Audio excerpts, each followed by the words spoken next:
The spirit awakening ceremony had drawn to an end. At the center of the array, Deetsong sat cross-legged, a faint glimmer flashing across his eyes as they opened. Good.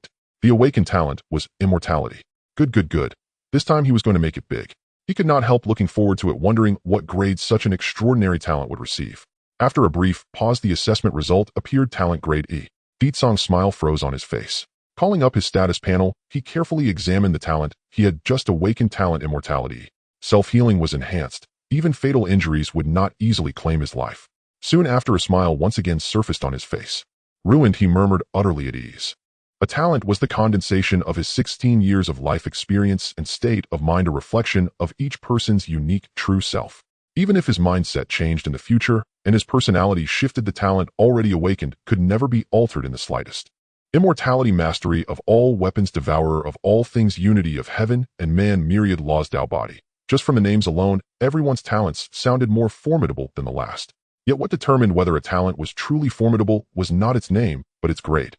Compared to those ostentatious, domineering titles, the unchangeable talent grade was the real key to whether one could ever turn their fate around. If the grade was lacking, no matter how powerful a talent appeared, even if it was called immortality, and a grade at best only slightly bolstered self-healing and made death a bit more reluctant to take you. In the mortal realm, it was quite useful. Once one broke through beyond the mortal realm, however, it would quickly fall behind the times. It's fine, just as expected. A grade isn't bad. At least it's pretty handy while still in the mortal realm. Better than grade, anyway. He was surprisingly open-minded about the grade of his talent, for he had never held much hope to begin with. He then summoned his panel, named Deetsong. Race human. Bloodline not activated. Talent immortality. Realm mortal realm 5th tier, fist strength 1270 kilograms. Cultivation methods: basic martial arts mastery, yellow grade, bloodline, summoning minor completion. Combat arts, yellow grade, swift step mastery, yellow grade, 13 rapid spear forms, minor completion. Killing art, yellow grade, boiling blood mastery. Way of life, none. Faced with these pathetic numbers, Deetsong could only shake his head every time he looked. Tisk tisk, unbearable to look at. Utter trash. Looking across the entire grade, Deetsong's current results barely counted as average. Yet one's own situation was best known to oneself. Reborn. No reincarnated. For 16 years, Deetsong had begun methodically tempering his body and building his strength when other brats were still stumbling as they learned to walk, laying a firm foundation for his future martial cultivation. Whether in foundation laying or in the entry to martial cultivation, he had not been lax for a single day, taking full advantage of his head start. Even so, by 16, he had only managed to muddle his way to the 5th tier of the mortal realm. With over 10,000 students in the grade, he ranked somewhere beyond 4,000. From this alone, it could be seen that if his aptitude could not be called exceptional, it could at least be described as a complete mess. Had he been a native, he would probably only have reached the 3rd tier of the mortal realm, ranking beyond 7,000. But it did not matter, he had long since come to terms with it, in fact exceedingly so. For as a transmigrator, he naturally had his own cheat. Brother D. Brother D is out. Quick, show us your talent, let everyone have a look. While his thoughts had been wandering, Deetsong had already pushed open the heavy door and stepped out. The scene before his eyes was filled with classmates either waiting to awaken their talents or having just done so. Seeing how curious they were, Deetsong did not bother to hide anything. He lifted his chin proudly. Immortality. A grade. At those words, the entire crowd erupted. Good. I knew Brother D was a waste too. Brother D truly did not let everyone down. Fantastic. Brother D is just as useless as the rest of us. When I saw how confident he looked just now, I thought he'd awakened a grade talent. You almost scared me to death. Most people's talents fell between E and D grade. Deetsong, with an ironclad fact, had proven himself no different from his classmates, and cheers broke out as smiles spread across their faces. As everyone cheered, the spirit awakening ceremony continued. From other classes came waves of jubilant noise as well. No more chatting, it's almost my turn. I'm going in first. A girl squeezed her way out of the crowd of classmates, cupping her hands to everyone. Once we head to the outer city, we must stay tightly united around Brother D and help one another. Indeed, Deetsong was well liked in the class. He gave her a thumbs up and said, of course. Qian Xiaoxing awakened with peace of mind. Try to get at least a grade talent, so when we go to the outer city in the future, we'll have someone to rely on. Qian Xiaoxing agreed softly, then stepped into the spirit awakening chamber. The doors closed. The noise of the crowd gradually subsided as they lowered their voices and began to whisper among themselves. What talent do you think Qian Xiaoxing will awaken? Her. I don't think so. She's at the bottom of the class in grades, only 3rd tier of the mortal realm. I'd say at most in grade talent. I remember talent awakening is purely luck-based and unrelated to strength. While her luck is bad too, she's never beaten me at cards. After a while, amid the chirping chatter, the door opened. Qian Xiaoxing walked out, her expression dazed. Seeing her face, everyone felt their hearts sink at the same time, a bad premonition rising within them. Qian Xiaoxing looked blankly at her classmates and said woodenly, "The talent I awakened is great." The moment the words left her mouth, it was as though her heart finally dared to acknowledge their truth. A bright light flared in her eyes. "Crade. A Crade talent. I awakened a Crade talent. 1 in 10,000. I can go to the inner city. I can go to the inner city." Like a scholar who had just passed the imperial exams, Qian Xiaoxing was so overjoyed, she leapt and pranced about, shaking her head wildly and howling like a madwoman. Only then did her classmates awaken from their stupor. "I swear. Traitor. Qian Xiaoxing, you traitor. We agreed we'd all be trashed together. We were supposed to suffer together in the outer city. How can you go enjoy a good life in the inner city?" "I'm devastated. Brother D, I'm devastated." Hearing she awakened a Crade talent hurts more than getting the lowest score in the entire class during combat assessments. Emotions surged, 100 voices cursed in unison. Among more than 10,000 students in the grade, there would be, at most, one Crade talent by probability. How had that 1 in 10,000 chance landed on her? "Ahem, quiet all of you." Deetsong spoke up, soothing the class's emotions. Having lived 2 lives, he would not act as impulsively as these classmates who had never even left the campus. Since Qian Xiaoxing as a classmate now had the qualification to enter the inner city, she ought to be blessed. He had gone along with their ruckus earlier, but now it was time to talk business. Deetsong said solemnly, "Qian Xiaoxing, congratulations." Before he could finish, Qian Xiaoxing puffed out her chest, strode up to him, and patted him on the shoulder. On her lovely face, she put on a deliberately deep and world-weary smile. "Little D, once you and the others head to the outer city, you must take good care of yourselves. As for me, well, you don't need to contact me in the future. I'm afraid my colleagues in the inner city might misunderstand." "Hiss." Deetsong drew in a sharp breath. Suddenly a relieved smile spread across his face as he swung his arm decisively. "Get her. Put this traitor to the severest punishment."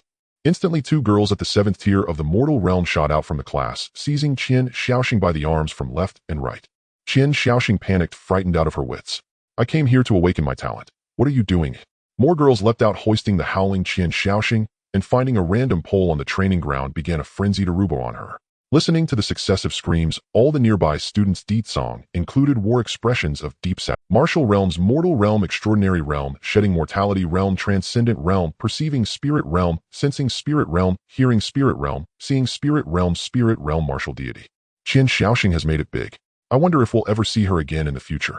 After the horseplay ended, some people's expressions turned quietly desolate. In their class, quite a few of them had come from the same welfare institution as her. Who could have imagined that the moment they graduated at 16, their chances of meeting again would almost vanish? Who can ever say for sure what the future holds? Deetsong's tone was calm, for he knew he had a cheat-like advantage and that his future would never be confined to the outer city. But as for the other classmates, their fates were far less certain. On habitable planet No. 405, there were a total of 5 cities, each divided into outer city, inner city, and core campus. Deetsong and boys of his age had from birth until the age of 16 lived in the core campus. A world unto itself, the pinnacle of technology, its networks sealed off from the outside. The inner city was built around the core with a population of about 10 million. It possessed a complete legal system and policy framework, and in the students' eyes it belonged to the world of adults. Yet the inner city was highly exclusive. Each year, besides admitting tens of thousands of outstanding students from the core campus, it shut its gates to the remaining millions of so-called failures with poor grades. Someone like Deetsong, who lacked aptitude, bloodline background comprehension, and even money, could only rely on sheer luck to awaken a talent. That was his final chance to leap over the Dragon Gate. Unfortunately, reality proved that even his luck was nothing special. Thus, students like him had only one destination after graduation: exile to the outer city. As for the outer city, it was a lawless land swarming with gangs where death occurred at the slightest spark. Shards of the Star Sea swarmed, dark energy, undead, fallen evil gods, and stellar behemoths constantly threatened the lives of the outer city's inhabitants. According to statistics, the outer city's population stabilized at just over 200 million, yet it received more than 10 million graduates every year. The annual death rate hovered at 5%. It was practically a humanitarian catastrophe. Even students raised in an ivory tower understood how to seek benefit and avoid harm, since given their grades, going to the outer city was unavoidable. How could they not cling to one another for dear life? As a reincarnated transmigrator, Deetsong had felt a pressing sense of urgency from childhood. With his inferior aptitude, he had forcibly cultivated himself up to mortal realm 5th tier and established solid connections within his class. Even the top student in the class at mortal realm 9th tier followed his lead. He knew himself very well. Cheat or not, he would still need the strength of the crowd to survive the harsh early stage before he could truly take off. Soon. Recalling his cheat, Deetsong's heart surged with excitement. The inner city is fine and all, but with its sound legal system, it's not exactly the best place for me to fully stretch my fists. The outer city is chaotic and lawless. That suits me far better. And so time slipped by. The awakening ceremony continued. The boys and girls lined up one after another to awaken their talents, and aside from Qian Xiaoxing suddenly emerging with a Kraid talent, nothing unexpected occurred thereafter. After all, the probability of awakening a Kraid talent was 1 in 10,000. Across the entire grade, only about 100 classes and a little over 10,000 students were undergoing the awakening ceremony. Among these 10,000 or so, including Kraid Qian Xiaoxing, only about 10 students had grades good enough to qualify for the inner city. A mere 9,000 chance. As the sky darkened, the awakening ceremony drew toward its end. Bang! In their class, the last student raised his head, puffed out his chest, kicked open the door of the awakening chamber, and strode out with a look full of pride. He stood 2 meters 30 tall with sword-like brows and starry eyes exuding extraordinary bearing. He was the top of the class, mortal realm 9th tier, Wu Tatian. Brother Wu, how did it go? What's your talent? The classmates immediately swarmed around him with eager questions. Wu Tatian hooked up the corner of his lips. Omniscient and omnipotent. Gasps all around. Listen to that. Omniscient and omnipotent. How heaven-defying did that sound? Ditsong pushed his way through the crowd and asked what grade. Wu Tatian grew even prouder. Grade. Ditsong burst into delighted laughter. You're finished. The classmates were delighted as well. Grade. Yeah, that's trash. I knew Brother Wu was a waste too. And not just any trash. In terms of grades, Brother Wu is a dignified mortal realm 9th tier, only one step away from the extraordinary realm. He's stuck in a silver rank where he can neither advance nor retreat, utterly jammed. Listening to his classmates' consolations, Wu Tatian raised his fists. He crushed that crowd of useless classmates and sent them scrambling in all directions across the playground. The next morning at dawn, the time for parting had arrived. An atmospheric shuttle stood parked on the field. Over 10,000 students were fully geared and ready to depart, while outside the field younger schoolmates craned their necks to watch. As for the seniors about to graduate within the field, each wore armor covering their entire bodies, a sword at the left hip and a saber at the right. They carried at least 20-long spears in their hands with an iron bow and over 100 arrows slung across their backs. To someone who didn't know better, it would look like they were marching off to war. Of course, the truth was not far off. After all, the outer city was no kind place. Everyone wished they could pile on more layers of armor. At that moment, within the field in one particular class, Brother D, I don't see Qian Xiaoxing. Where is she? A classmate craned his neck and discovered their class was missing one person. Ditsong replied, she left last night. She didn't tell us, afraid we would feel unbalanced. That classmate was baffled. We agreed we'd all be trashed together. Now she's the only one in the class who made it ashore. How exactly am I supposed to feel balanced? Ditsong nodded in agreement and said sincerely, it's a good thing she left early. If she hadn't, there was no telling if they wouldn't have grabbed her and given her a brutal aruba. As they spoke, a figure appeared outside their class formation. It was a humanoid machine. According to the classifications of other civilizations, this thing would be a standard robot. In terms of intelligence, it had already reached the level of strong artificial intelligence. Calling it a smart automaton would be no exaggeration. Given the right conditions, it could rebel at any moment. Yet within human civilization, smart automatons posed no danger of revolt, for every such machine was an incarnation of one of the 5 human martial gods, the tech martial god. One must know the universe teemed with crises. The Starsea Swarm and Dark Energy Undead were calamities akin to natural disasters. The fallen evil gods were the sworn enemies of humanity. Stellar behemoths were merely larger wild beasts. But smart automaton uprisings were the true root of danger for countless technological civilizations across the universe. If such things existed, the moment you developed artificial intelligence, it would revolt just to prove it could. Civilizations destroyed for this reason were beyond counting. To solve this, the tech martial god simply split their spirit into countless fragments and possessed all intelligent machines, eradicating the threat of smart automaton uprisings at the root.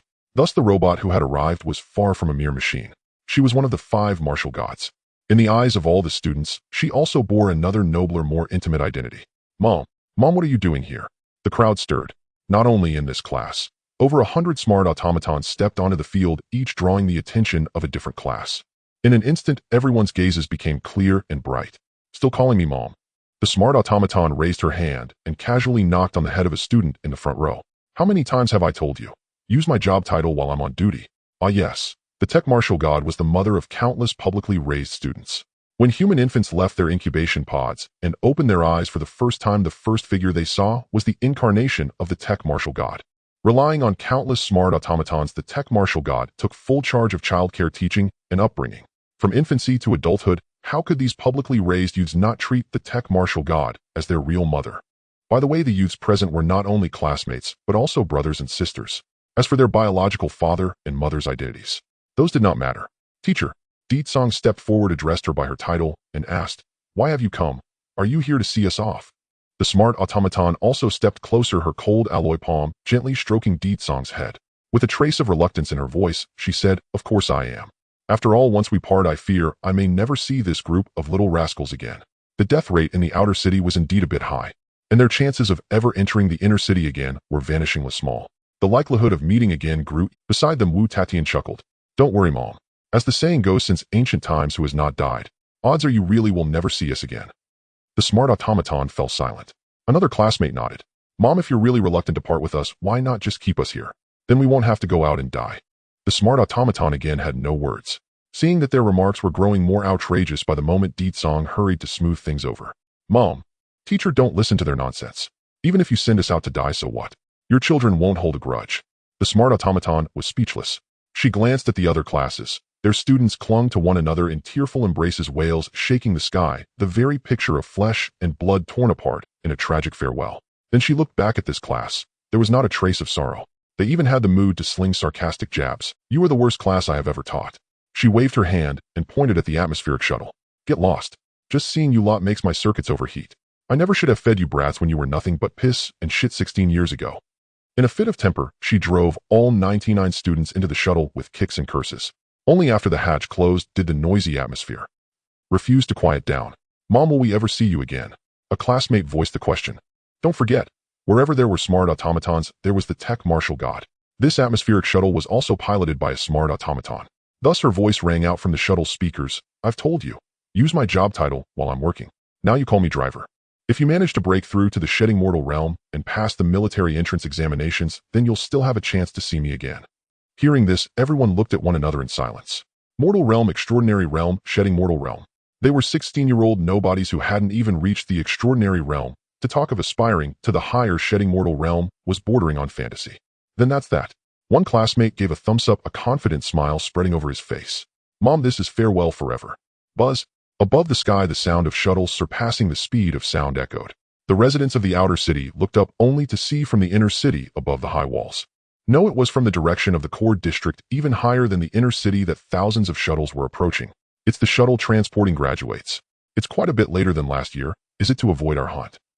Hee, my mom's little schemes. As the aerial shuttle glided through the sky, figures emerged from the ruins and skyscrapers of the city below. Each of them looked up at the sky, their expressions filled with excitement. Their eyes even reddened with exhilaration. A young man couldn't help but exclaim, "Great! Finally, the next batch of fresh blood has arrived. If the younger students don't graduate, the next batch chosen as bait for the beasts will be me." While speaking, he did not stop his movements. He carefully donned his worn-out armor, which was heavy and barely protected his vital areas. Everyone was at the mortal realm. As seasoned survivors who had lived in the outer city for a year, they were all above the 4th stage of the mortal realm. Armor weighing dozens or even hundreds of kilograms was nothing to them. As he organized his weapons, he whispered, "This time, I need to catch a few more graduates to sell for energy bars, then I can repair my armor, exchange for some new weapons, and buy a few chi and blood pills." While he murmured to himself, more people rushed past him. They were all martial artists like him, clad in tattered. They rushed with the speed of the wind, heading in droves towards the direction of the shuttle. Once a year, millions of graduates are released into the outer city.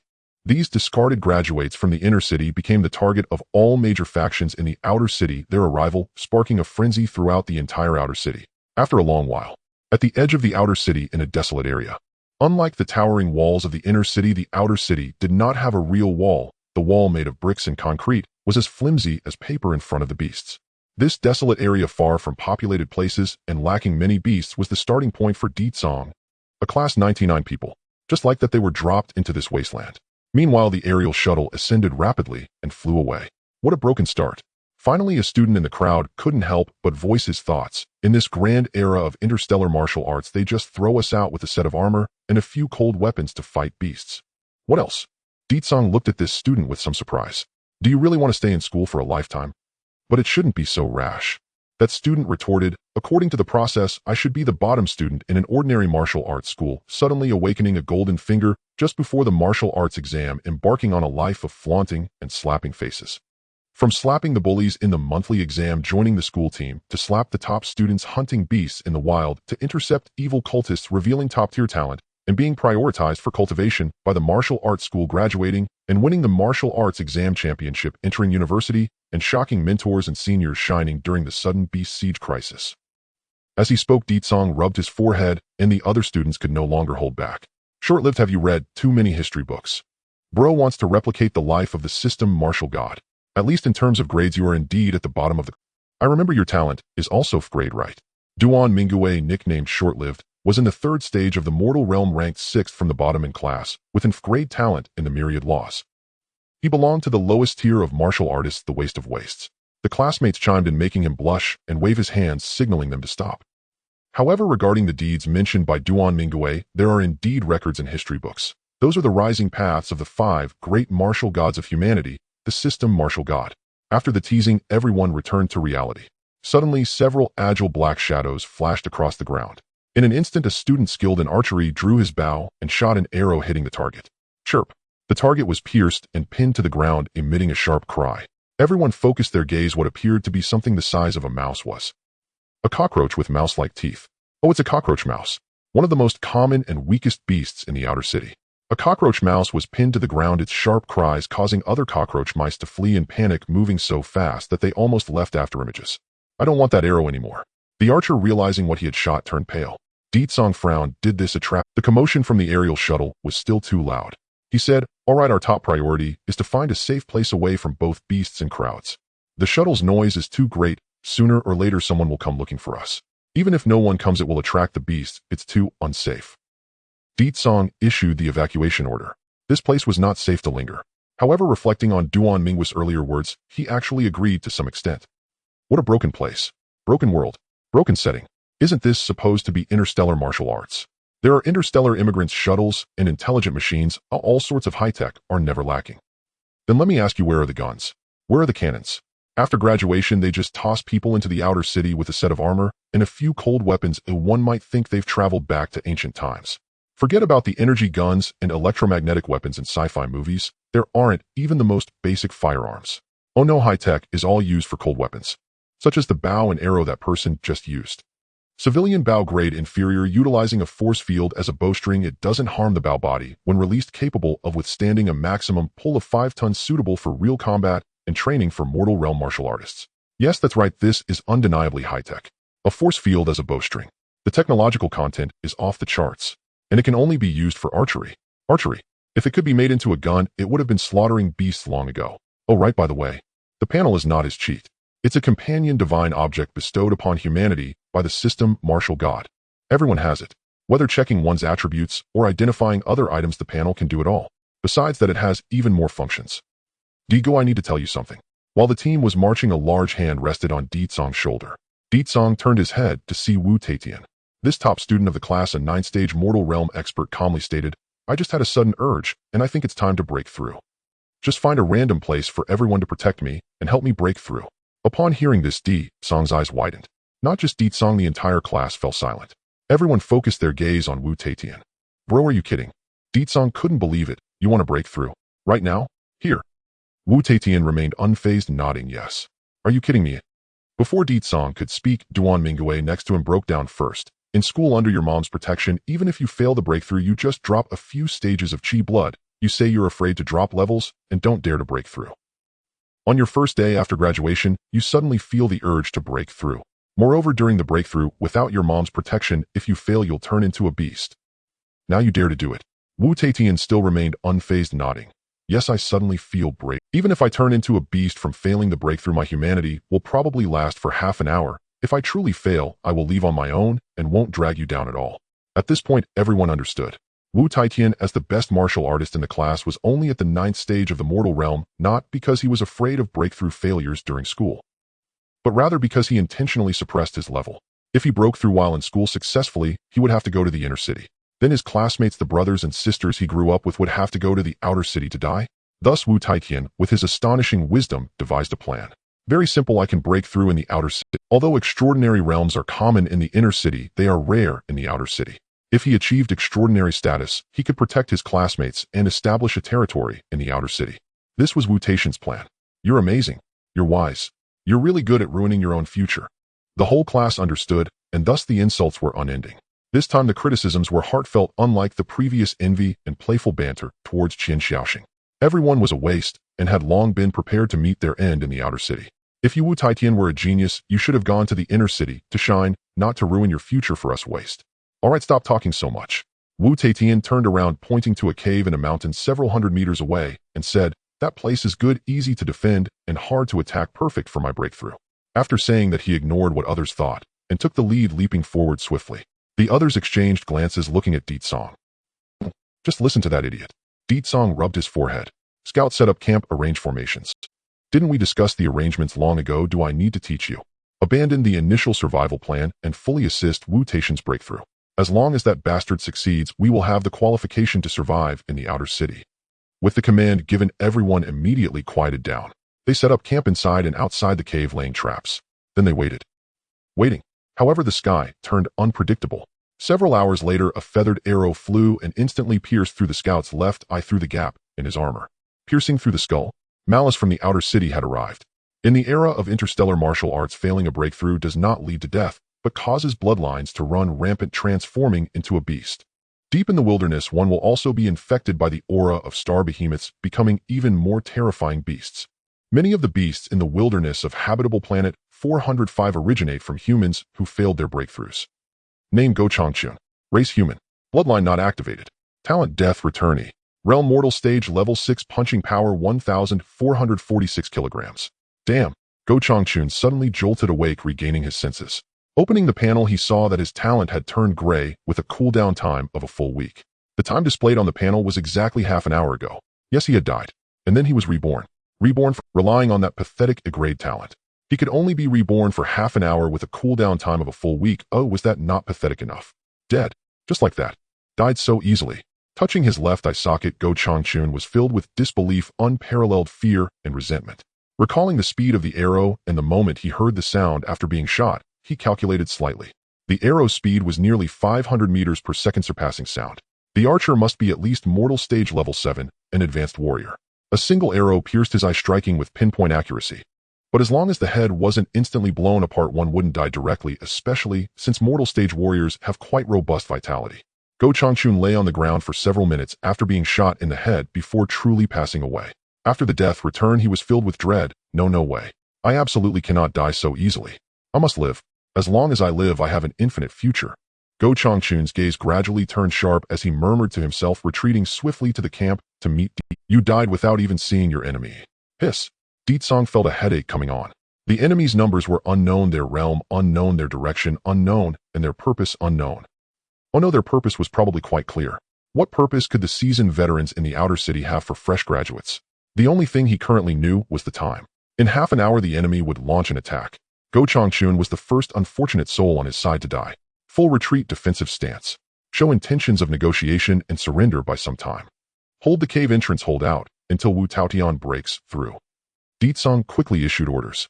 One reason he had considerable connections in the class was that he always managed to lead the class to achieve good results as a commander during tactical assessments.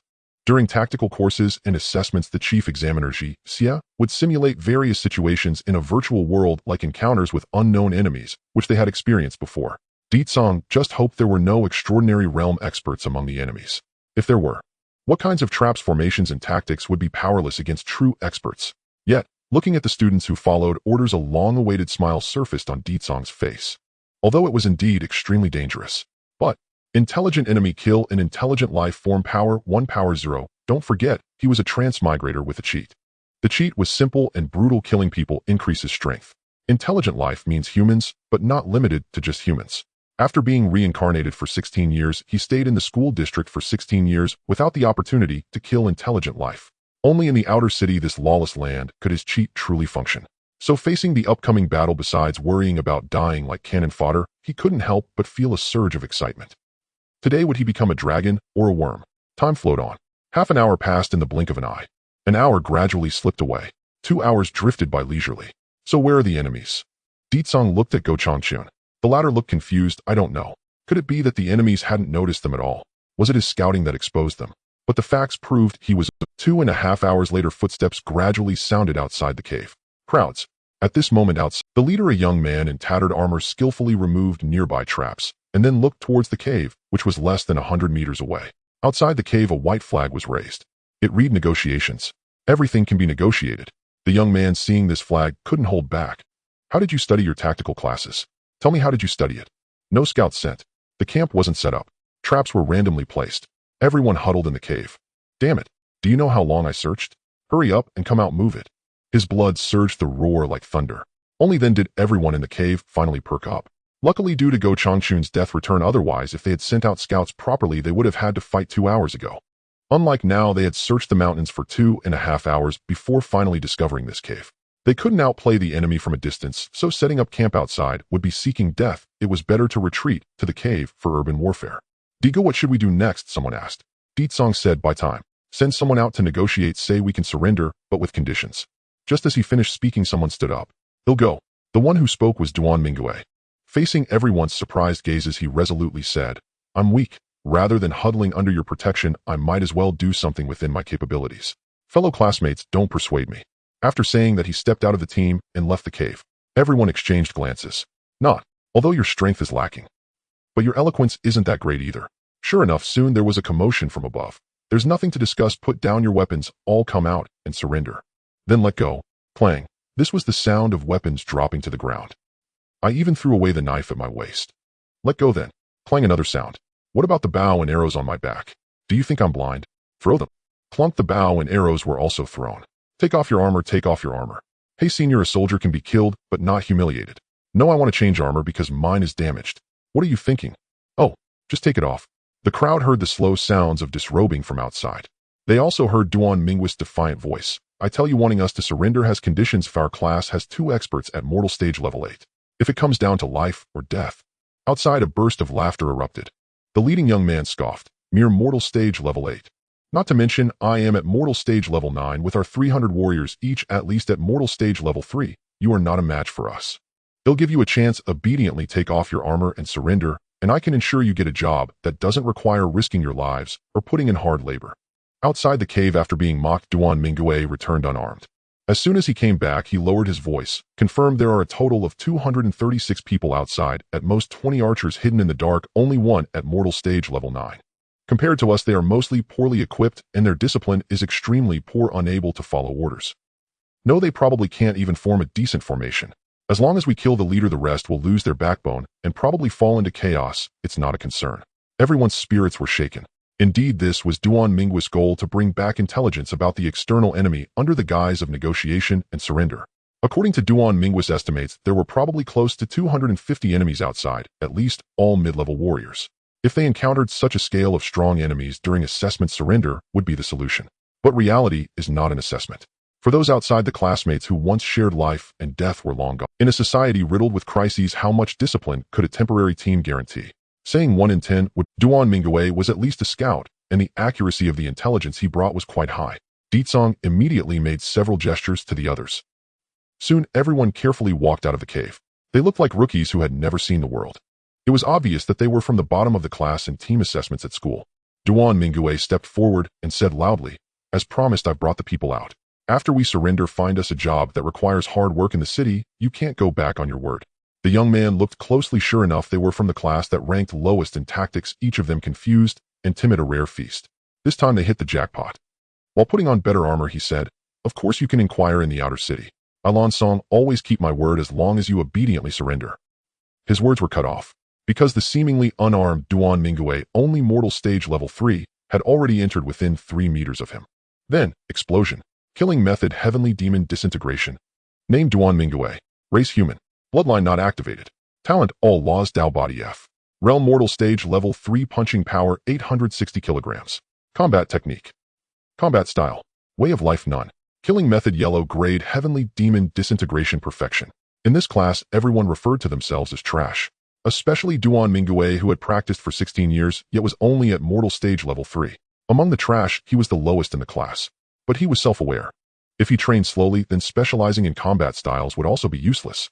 If he didn't reach extraordinary realms, training ways of life would be a waste of time. Therefore, the only thing suitable for a scrap like himself was one killing method. Created solely for killing enemies, this combat technique never considered the burden on the body. Its only purpose was to unleash greater power and kill enemies. In the school's virtual training ground, he had practiced tirelessly for years. The yellow-grade killing method had been honed to perfection by him, and heavenly demon disintegration was one of the most famous and powerful ultimate killing methods of the human race with minimal self-destructive tendencies. Heavenly demon disintegration. At the moment the perfect heavenly demon disintegration was unleashed, Duan Minggui's entire being almost exploded apart, the capillaries on his body instantly rupturing, turning him into a blood-soaked figure. Vitality surged, muscles writhed, bones cracked. In the panel the realm remained unchanged, but the Pushito-Thelemate vitality caused his punching power to soar to punching power 860 kilograms, 3,455 kilograms, close to a fourfold increase, surpassing the immense strength of mortal stage level 9. The ultimate power naturally brought about ultimate speed. Duan Minggui's dagger sank into the left eye of the opponent during a moment of unresponsiveness. Charge, invade, penetrate, straight into the brain. The opponent only had time to let out a scream, reflexively kicking out with his right leg, sending the half-destroyed Duan Minggui flying. Lansong stood firm, pulling out the dagger that had embedded itself in his eye socket, his remaining eye staring at the blood-soaked brain matter on the dagger. He opened his mouth wanting to say something, but he couldn't say anything. Then he collapsed dead. Duan Minggui was very weak and fragile. He was pinned down by a kick from a young man at the 9th level of the mundane realm, and even if it was merely a reflexive kick, it contained a force exceeding 3 tons. One must understand that the force of a kick is at least 3 times that of a punch. With just one kick, Duan Minggui's ribcage was shattered. His chest caved in, and he spewed blood and internal organs onto the ground, lying there motionless. Form the formation. Charge. Ditsong did not glance at Duan Minggui, who was on the brink of death. Even as blood sprayed from his mouth and stained his armor while he flew past, he paid no heed. Such situations had been experienced countless times by everyone in the virtual arena, and during training, they had become immune. With Ditsong's command, the remaining 97 members of the class split into 10 small teams. 30 people roamed the perimeter, drawing bows and shooting arrows for cover, while the rest charged forward with spears and shields. In terms of numbers, the enemy had at least 230 people. In terms of quality, the weakest among them were at least level 4 in the mundane realm. In both quantity and quality, they were far inferior to the others. So what was their chance of victory? Activate the killing technique. Fight to the death. Ditsong roared, leading the charge as he activated the killing technique. Boiling blood. Killing technique. Yellow grade boiling blood. Great accomplishment. Punching power 1,270 kilograms, 2,980 kilograms. His muscles bulged, his chi and blood surged, and his skin almost turned red. Not just him, the 7 small teams were the same. They moved together and apart, each person with a clear role covering each other while unleashing their full power, and in an instant they crashed into the crowd, causing a massacre. Compared to the heavenly demon disintegration, the boiling blood killing technique was much gentler. Even at the great accomplishment realm, the increase in strength was barely over 1 times. It lasted longer and caused less harm to the body. Even so, their efficiency in killing was astonishing. In just one encounter, dozens of enemies fell. What was the reaction of the vastly superior enemies facing this sudden onslaught? I knew it. Another group of little madmen. It's a killing technique. These fearless newcomers. Think about it. This isn't a virtual battlefield, nor is it a school where you can heal at will. Don't come near. Without extraordinary realm support, I shouldn't be here. Yes, the opposing side was simply a rabble. They scattered at the first charge. Without formation and no proper resistance, they fell into chaos the moment their leader died. Those who could escape fled while others lingered. Even if a few martial artists activated their killing techniques, it was only to escape faster. Clearly, they had all been born in the same district, received the same training and education, and even had years of experience in the outer city. Yet they couldn't handle a bunch of rookies. The reason was simple. Over the years, facing a brutal death rate of at least 5 each year, most of the classmates they could trust had already perished. Suspicion, anxiety, selfishness, calculation, loneliness were the dominant themes of the outer city. Without reliable teammates, they naturally could not form combat formations, and with the backbone dead, they could only scatter before a genuine battle formation. In addition, there was another key factor. The newly graduated students were unafraid of death. The reason was simple. They had become accustomed to dying in virtual exams. They had no concept of death and would approach battle with the habits they had in school, initiating with self-destructive killing techniques. Very reckless, very impulsive, very fearless. Everyone had gone through the phase of being a novice graduate, naturally knowing how impulsive and fearless they were back, then leading to a lack of desire to fight. Run. Escape. Within just a few minutes, the enemy's lines completely collapsed, leaving Ditsong and the others bewildered. What happened? Not fighting anymore. How is it easier to kill in reality than in exams? Want to escape? Not so easy. Ditsong's face lit up with joy, and he thrust his spear, sending a severely injured enemy to their end. This was his first kill. Previously, while forming formations with classmates to fight enemies, he wouldn't disrupt their formation and rhythm just to collect heads. Now that the battle was over, he finally had the leisure for it. Furthermore, he had simulated killing numerous times in the virtual arena and during training. This was his first time killing in reality. He even felt a bit surreal. But it didn't matter, the reality would soon come. Killing a sentient being, Power 1. Song's face lit up. After 16 years of anticipation, his cheat had finally been activated. In an instant, Song felt his strength seemingly increase slightly out of nowhere. Something felt off. His chi and blood hadn't changed, nor had his cultivation. Was it that he had killed too few? Seeing the enemies that had already fled, Song unhesitatingly dropped his shield and bellowed, "Chase the fleeing enemy. Kill freely. I'm going." Saying so, he directly leaped out of the formation. Then, thrusting his spear again, he pierced a dying enemy on the ground.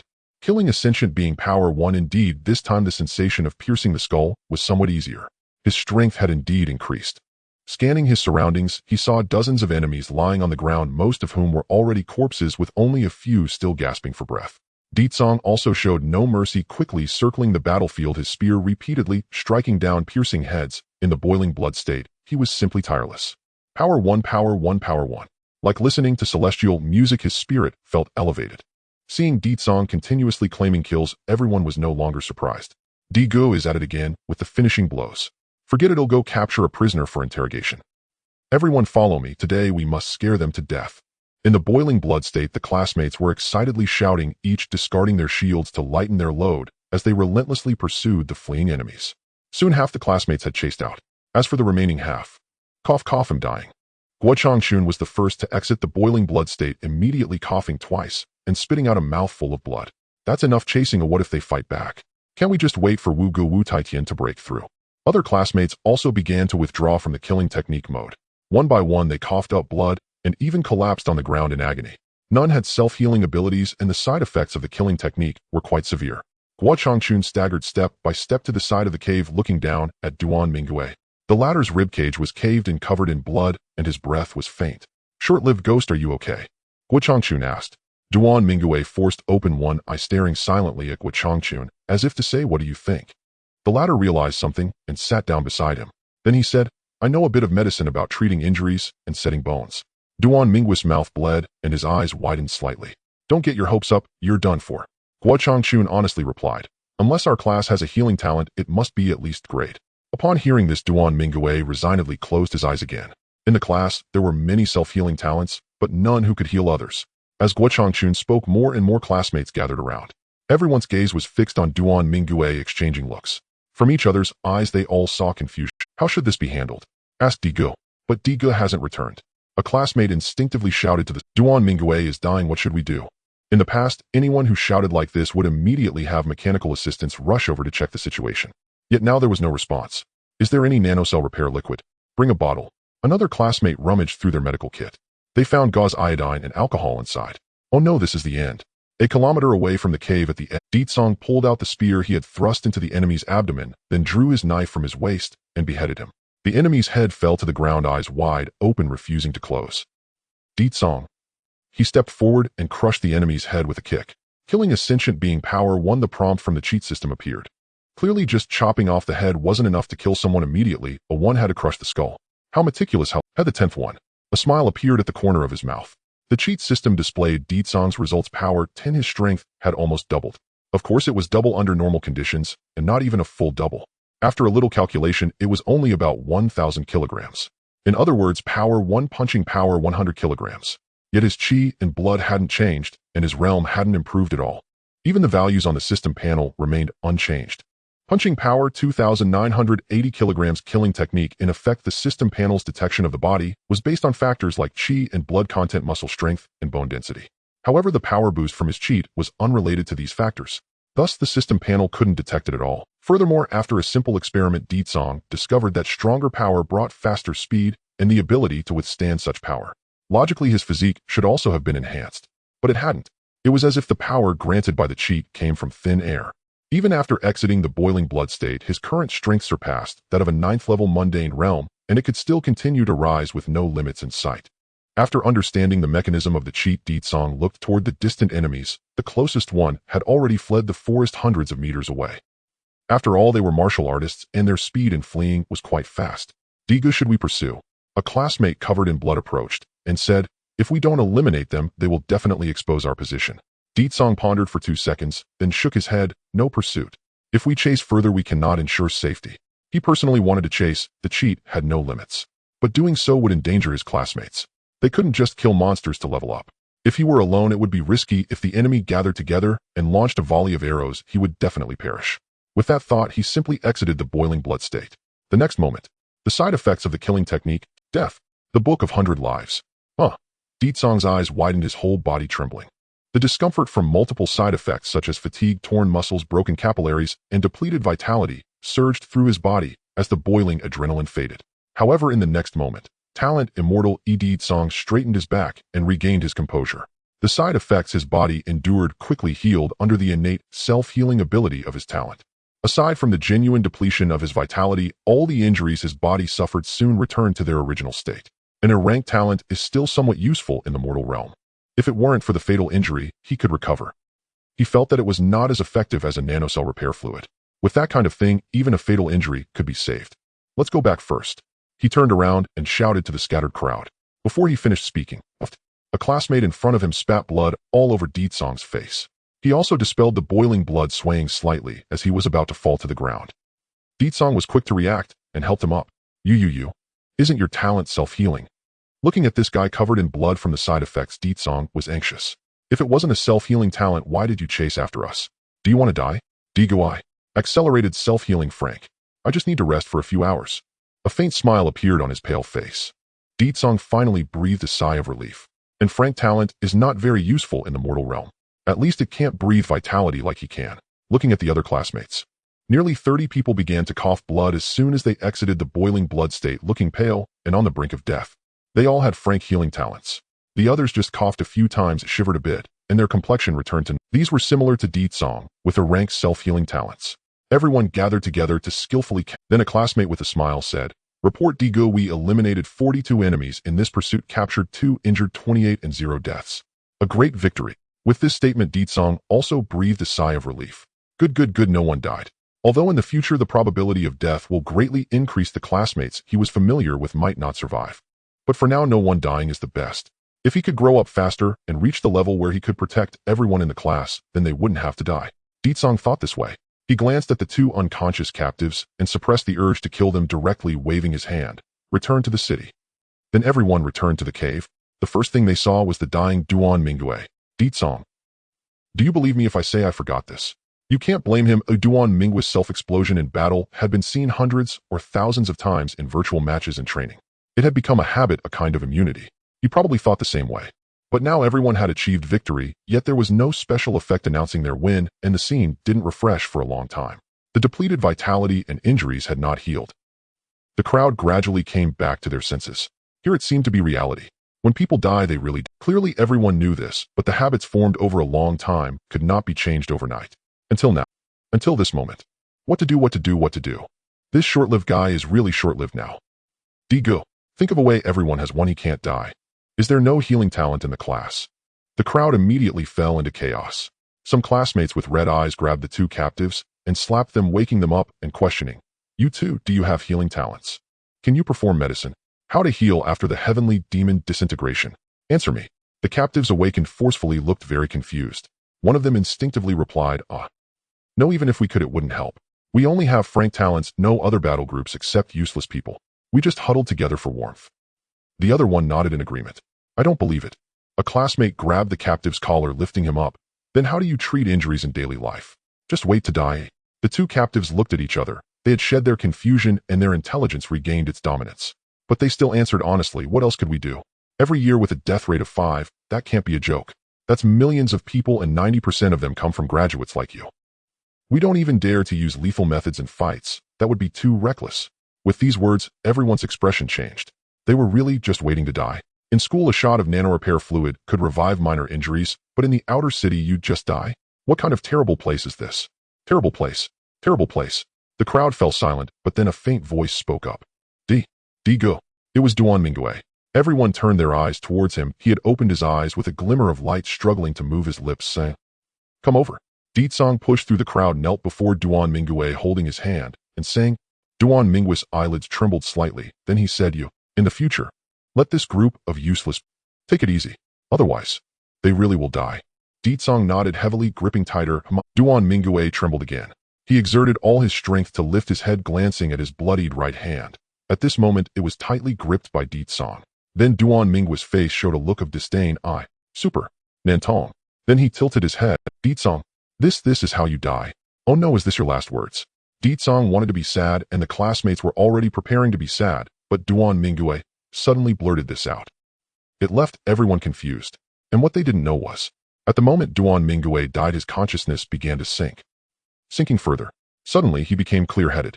Duan Mingyue opened his eyes to see a huge book in the pitch-black world, the only light in the dark realm. The book had 100 pages, and at this moment, it opened to the first page.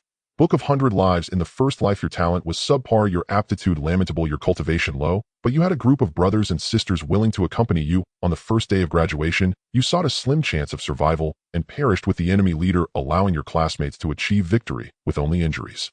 You lived a short life, but because of your heroic sacrifice, your death will be remembered by them forever. So this life was not in vain. Evaluation: white 2 stars, reward 20 attribute points, aptitude 0, comprehension 0, fortune 0. After distributing attribute points, you can enter the next reincarnation. Attribute points can accumulate, and after each death, aptitude, comprehension, and fortune will reset.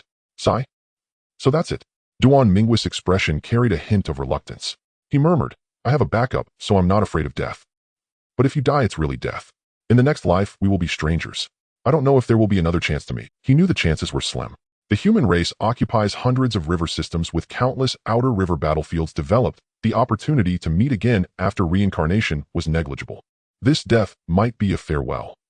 Duan Mingyue was not the protagonist, so the scene returned to the living world. Looking at Deetsong and the others, they had already covered Duan Mingue's body with cloth, a group of people with complex expressions. If it weren't for you, Duan Mingyue wouldn't have died.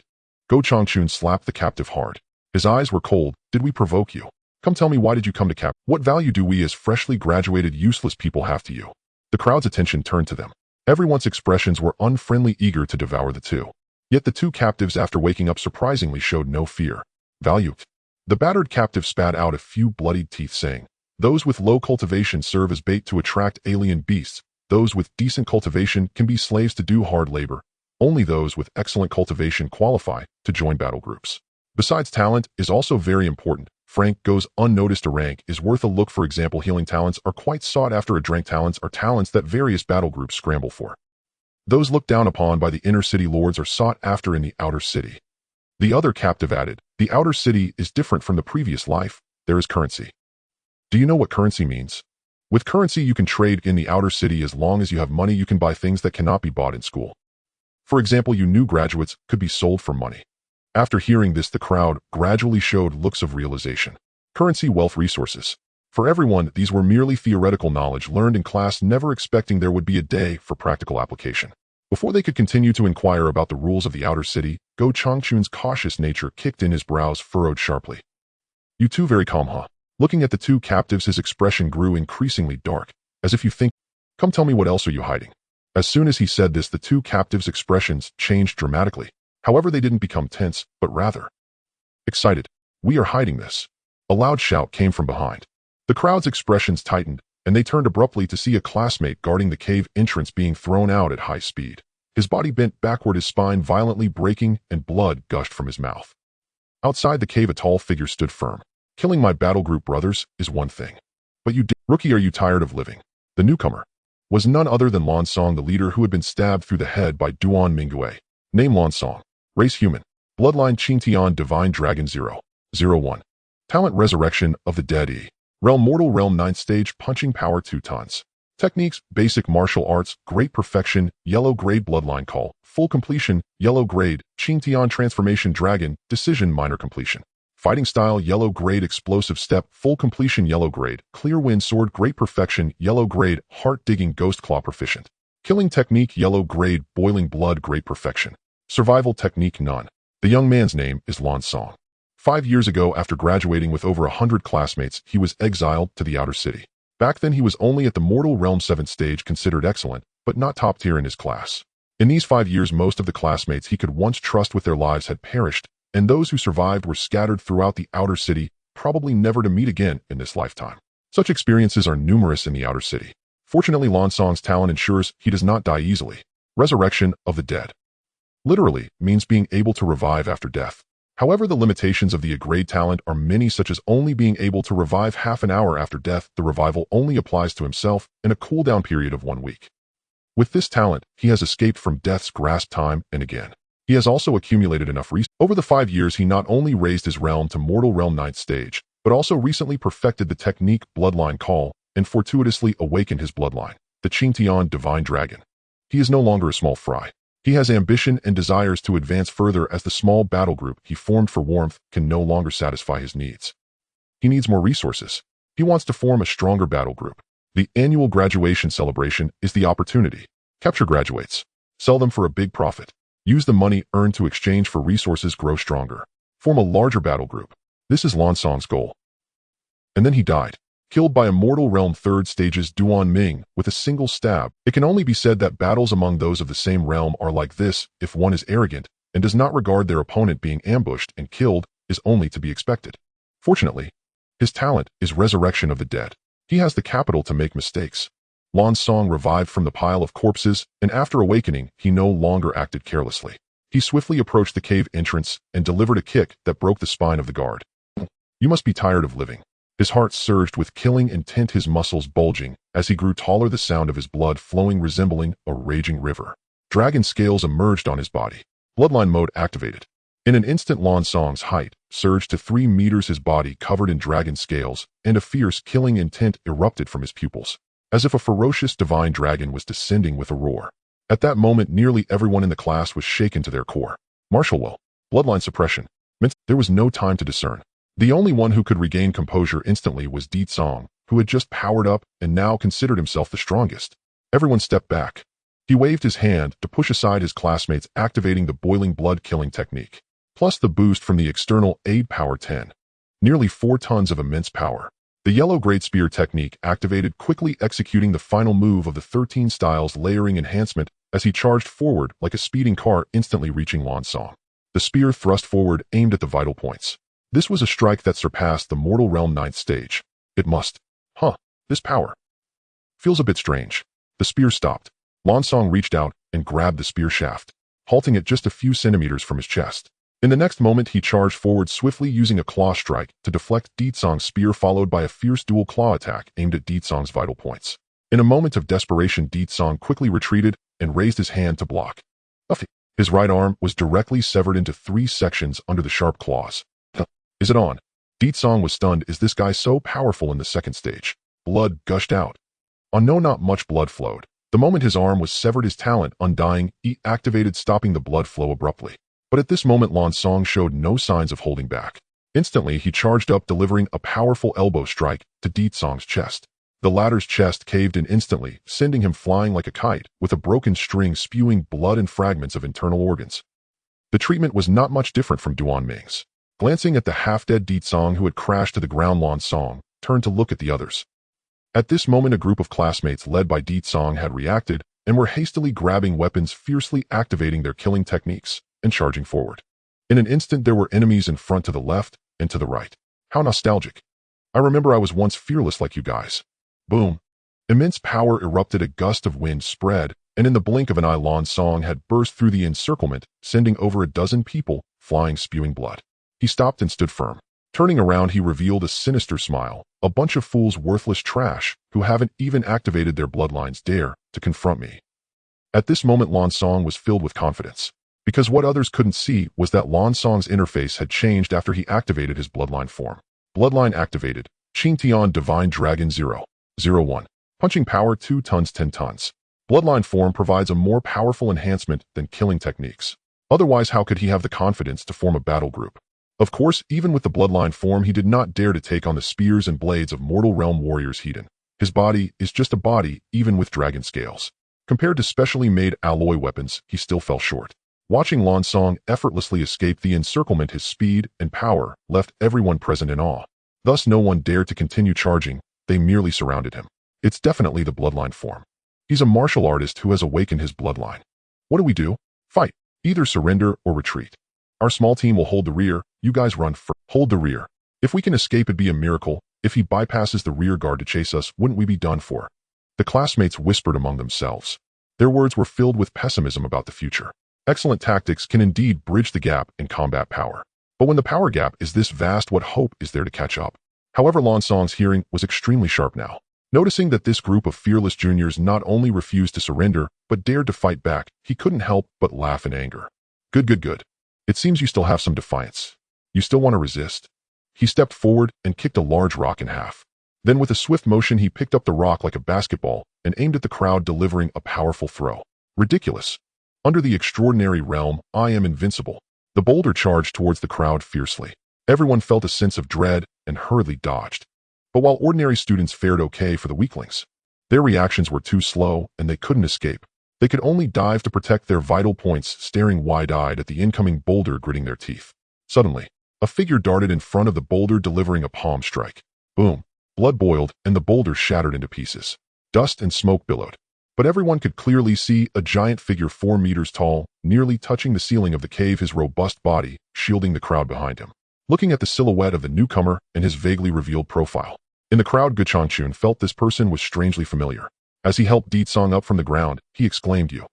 Are you Wu Gu? Wu Taitian? You broke through a..." The towering figure slowly turned around, revealing the familiar handsome face. Wu Taitian, the top of the class who had been hiding in the depths of the cave for hundreds of meters, preparing to break through to the extraordinary realm. Seeing the boulder he kicked away easily shattered, Lan Song's expression changed dramatically, because he felt the overwhelming aura emanating from the strong figure before him. The blood surged like a tidal wave, hot like a furnace. But why? It's impossible, it can't be. Oh, extraordinary realm. Why is there an extraordinary being here? Lan Song's expression twisted. Aren't you just graduates? Why is there an extraordinary powerhouse protecting you? It shouldn't be.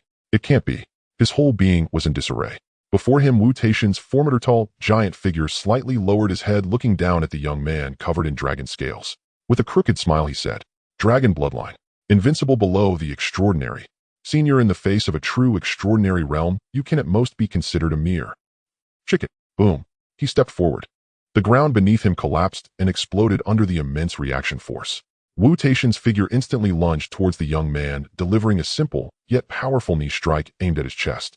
With no choice left, he could only fight back.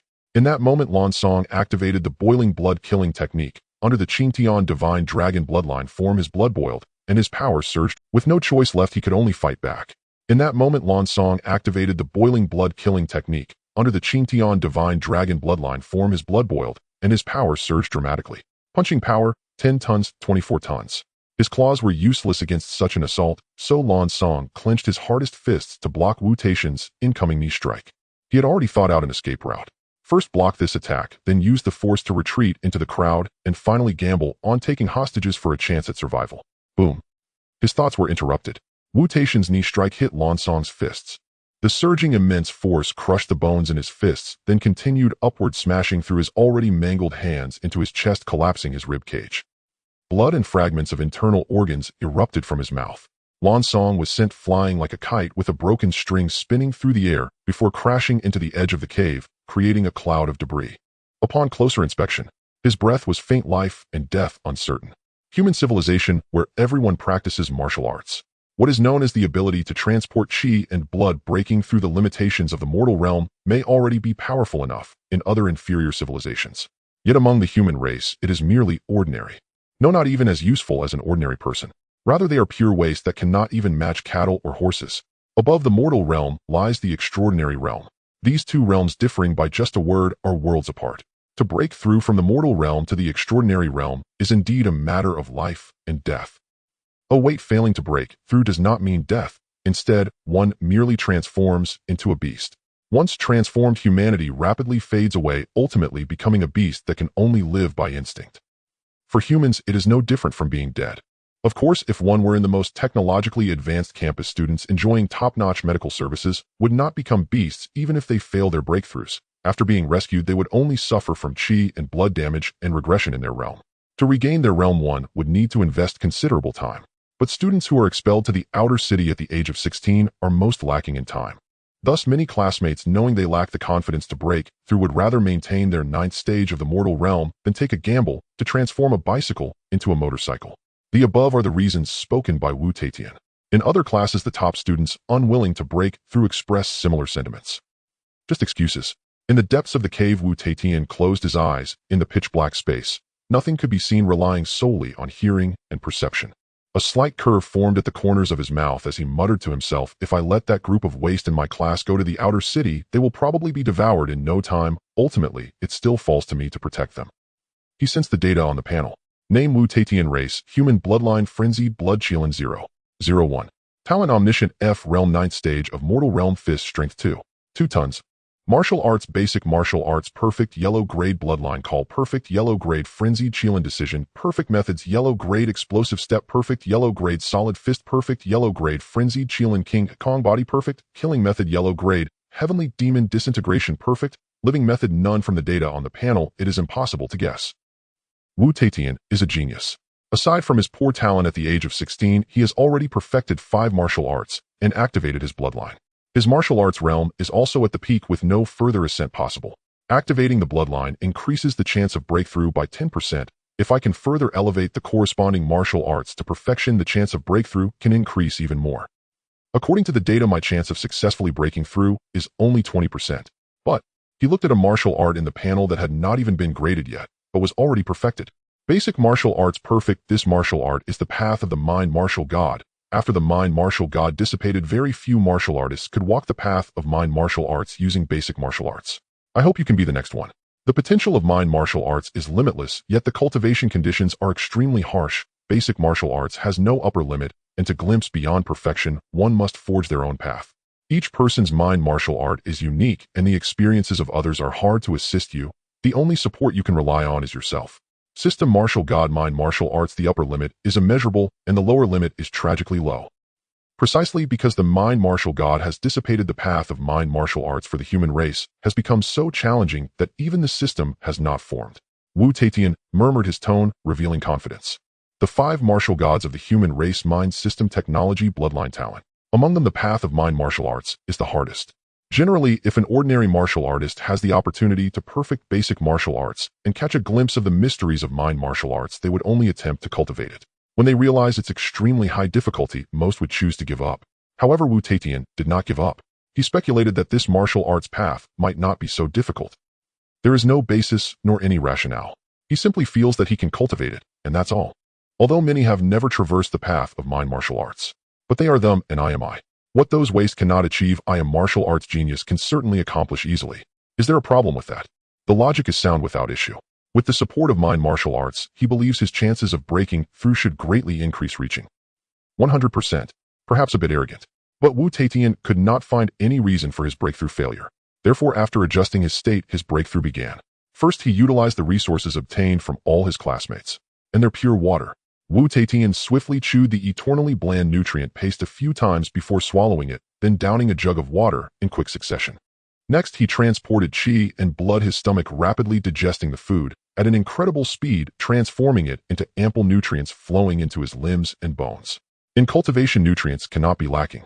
The same goes for breakthroughs, which consume even more energy. Wu Taitian instinctively ate and digested food, his mind entering a state of clarity. The perfected bloodline call operated, allowing him to internally observe his body diving straight into. Soon after, he sensed it. His essence as a human, roots, basic factors, also known as genes, DNA. This double helix structure in the perception of breakthrough was entangled by numerous mysterious threads, each thread representing a divine bloodline. According to the breakthrough manual, if one has not activated their bloodline, they must introduce a bloodline thread to infect their basic factors. Thus, the basic factors can have a clear direction in the subsequent sublimation, otherwise the basic factors would change chaotically without any order, leading to gene collapse and transformation into a beast. This process is also extremely difficult. Bloodline threads cannot be precisely introduced. If too many repelling bloodline threads enter the basic factors, it can also cause gene collapse. But for Wu Taitian, who has already awakened his bloodline, this step is remarkably easy. Bloodline form, the frenzied Qilin decision, is activated. In an instant, a corresponding bloodline thread was drawn by the same source power, followed by several similar bloodline threads slowly arriving, with frenzied blood Qilin as the main one, infecting Wu Taitian's basic factors. Very good. The breakthrough has begun. Wu Taitian frowned. In his perception, his basic factors were like a pot of boiling water rapidly dispersing and then being reshaped. If observed from the outside, one would see Wu Taishan's body occasionally swelling, his muscles seeming to come alive and squirm, even his bones occasionally protruding and sinking, flowing like liquid. Hiss. Huff. He couldn't help but let out a sound. It was not merely pain. More torment, a feeling more bizarre and strange than pain, erupted from every corner of his body. At the same time, the energy in his body was rapidly consumed during this breakthrough, making his skin appear endure. Hold on tight. This is the toughest hurdle. If one's will collapses here without the technological aid from the core area, they can only end up transforming into a beast. Wu Taitian mechanically consumed the nutrient paste, which could support a 9th-stage mortal realm martial artist cultivation for a day, swallowing it continuously. All transformed into the nourishment needed for the breakthrough. His will surged amidst the strange pain, and his physique gradually became larger. Unknown how much time passed until the boiling water gradually cooled. A smile appeared at the corner of Wu Taishan's mouth. Come, the final hurdle. In his perception, the basic factors and bloodline threads were nearly fused, revealing a magnificent and resplendent giant tree in his perception. The massive branches presented in Wu Taishan's perception could roughly be divided into 3 types. Strengths, he just needed to choose one among them to establish his path. Wu Taitian already had his choice. His consciousness selected strength. Then among that cluster of branches, he carefully sensed the one he desired most and was most suited for. Come, omniscient, let me see your choice. Wu Taitian intended to test his talent. However, the talent struggled, indicating that the computational load was too great and would not be resolved within a century. Waste. Wu Taitian decided to trust his intuition. Buzz. The final breakthrough commenced. Name: Wu Taitian. Race: human. Bloodline: frenzied Qilin. Sacred body: 0.03. Talent: omniscient. F realm: extraordinary realm. Fist strength: 103 tons. He stood up, his body already muscular, and atop his towering 4-meter figure was the youthful face of a handsome boy. His ears twitched, clearly hearing the sounds hundreds of meters away. Thus, bang, the earth collapsed, and Wu Taishan's figure instantly vanished from the spot. Next, one strike to repel the enemy. Such trivial matters need not be mentioned. After all, it was a battle across borders. Does the victory and defeat need elaboration? Wu Taitian first looked at his classmates, then saw Di Tsong, whose chest had caved in and one arm was missing. Are you okay? He asked with concern. Di Tsong, glancing at the wound that had stopped bleeding and was visibly slowly healing, he struggled to pull his mouth into a smile. I'm fine. It will heal in 2 days. My talent is immortality, although it is only a grade and difficult to heal fatal injuries. But regrowing a severed limb is still achievable. After saying this, supported by Go Changchun, he looked in another direction and said, but I think someone is about to die. Yes, Di Tsong's injury is not the worst. That unfortunate fellow guarding the cave entrance has had his spine kicked in half by the youth who died and came back to life, and now he is lying on the ground bent backward. Shixingqiong, can you hear me? Do you think a broken spine counts as a fatal injury? I think fatal injuries are just the heart and brain, right? A spine is just a bone, or as long as we can piece it back together like this. Get out of the way. You don't know a damn thing about setting bones, let me do it. The crowd gathered around the unfortunate soul with a broken spine, flustered and restless, trying to set the bone and patch things up. To be honest, he shouldn't have sustained such serious injuries with armor protection. However, after the battle, everyone skillfully began cleaning and maintaining their armor. No one expected that the person would actually come back to life. In the cave, only a few were armored, caught off guard. Just like Di Tsong, one of his arms had been sliced in half. His chest had also been dented by an elbow strike. Fortunately, it was a non-fatal injury. The grade immortality could still save him. As for the other unfortunate soul, Shixingqiong, Changchun, help me over. I want to finish him off. No, I want to take revenge for Duan Mingyue and Shixingqiong. Di Tsong was furious, thinking that after the enemy took a knee strike from Wu Taitian, they were exhaling more than they were inhaling. If he didn't finish him off soon, it would be too late. Go Changchun supported Di Tsong, looking oddly at him. Di Gu Shixingqiong is still alive. His great talent is super regeneration. Don't you remember? Moreover, a broken spine isn't considered a fatal injury. It's worth noting that the life of a martial artist at the mortal realm is quite resilient. As long as the heart isn't damaged and the brain isn't impaired, it doesn't count as a fatal injury. At least not for now. As his words fell, on the other side, Shixingqiong's curved spine was being realigned. Though he appeared pale while unconscious after his spine was set back in place, his face visibly regained color and his breathing gradually grew stronger. Only then did everyone breathe a sigh of relief. Hiss. Good. Then let's just take revenge on Duan Mingyue. Di Tsong's wounds twitched slightly as the minor flesh granulations moved the itch from his self-healing, causing him to gasp.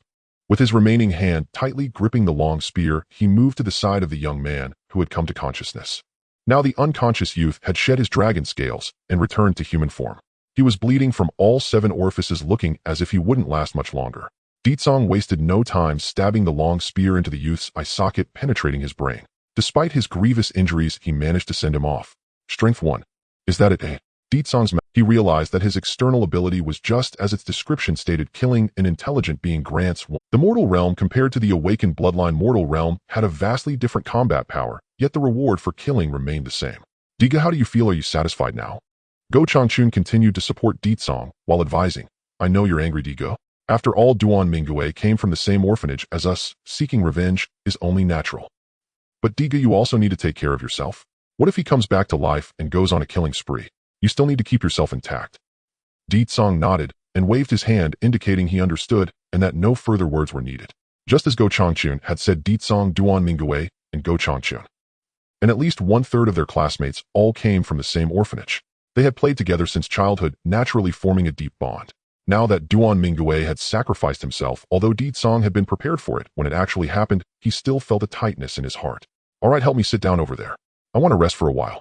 Finding a spot to sit, Ditsong chewed on the remaining nutrient paste in his food pouch, quietly waiting for his body to heal. According to the original plan, they should have evacuated by now, distancing themselves from the search teams in the outer city, during which Ditsong would rapidly grow stronger through tactics, luck, sacrifice, and external abilities. Only after his combat power could rival that of the extraordinary realm would he be qualified to establish a firm foothold. However, there was no need to rush now, because Digo, a towering figure, sat down beside Ditsong. It was Wu Taitian. Successfully advancing to the extraordinary realm, such strength could dominate the outer city, even establishing a mid-sized war gang with a scale of tens of thousands. Naturally, protecting a group of graduates was well within his capabilities. His expression was heavy as he self-reproached, it's my fault. If I had broken through earlier, Duan Mingyue wouldn't have died. Ditsong gave him a glance. You're blaming yourself. Who do you think you are? It was I who allowed Duan Mingyue to go out and face danger. If anyone is to blame, it should be me. Moreover, if he hadn't engaged in a mutual destruction, even more people would have died. Enough, go away, don't disturb me here.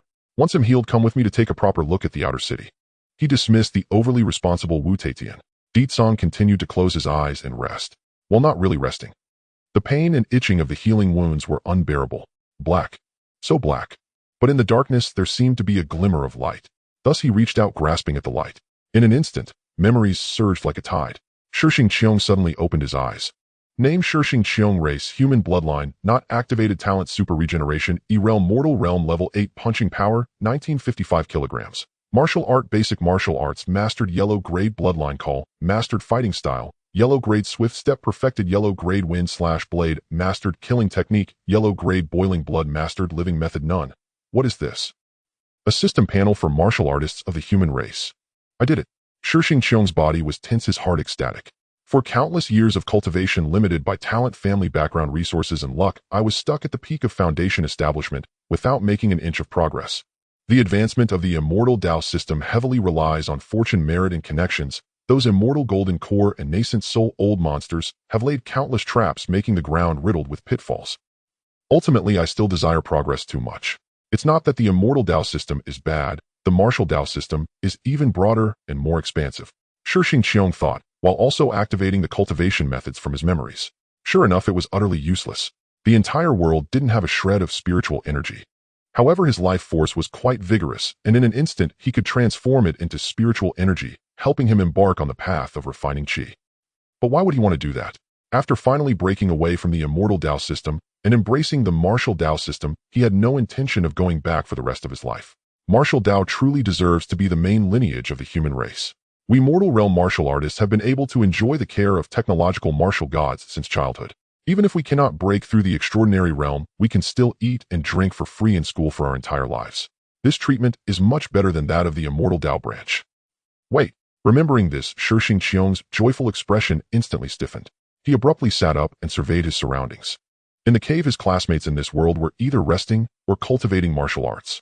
Outside the cave, some people were digging pits to bury corpses, all of them being mortal realm martial artists. Those who should have lived their whole lives in school without breaking through the extraordinary realm. No way. This isn't the territory of the martial artist human race. This is a stake planet of the Outer River System Development Team. Shixing Qiong's face turned green. He wasn't the protagonist, so his inner thoughts weren't important. Now Ditsong, who had lost an arm, had walked close. Little Xingzi, you're awake. Come on, your head's clear. Accompany me to the city. Shixing Qiong. Ditsong assumed he was still groggy from just waking up and explained, You were almost kicked to death yesterday, but fortunately your life is tough and your talent is good enough to pull through. It's alright, I've already taken revenge for you. By the way, I've got good news. Wu Taitian has broken through and is now an extraordinary realm powerhouse.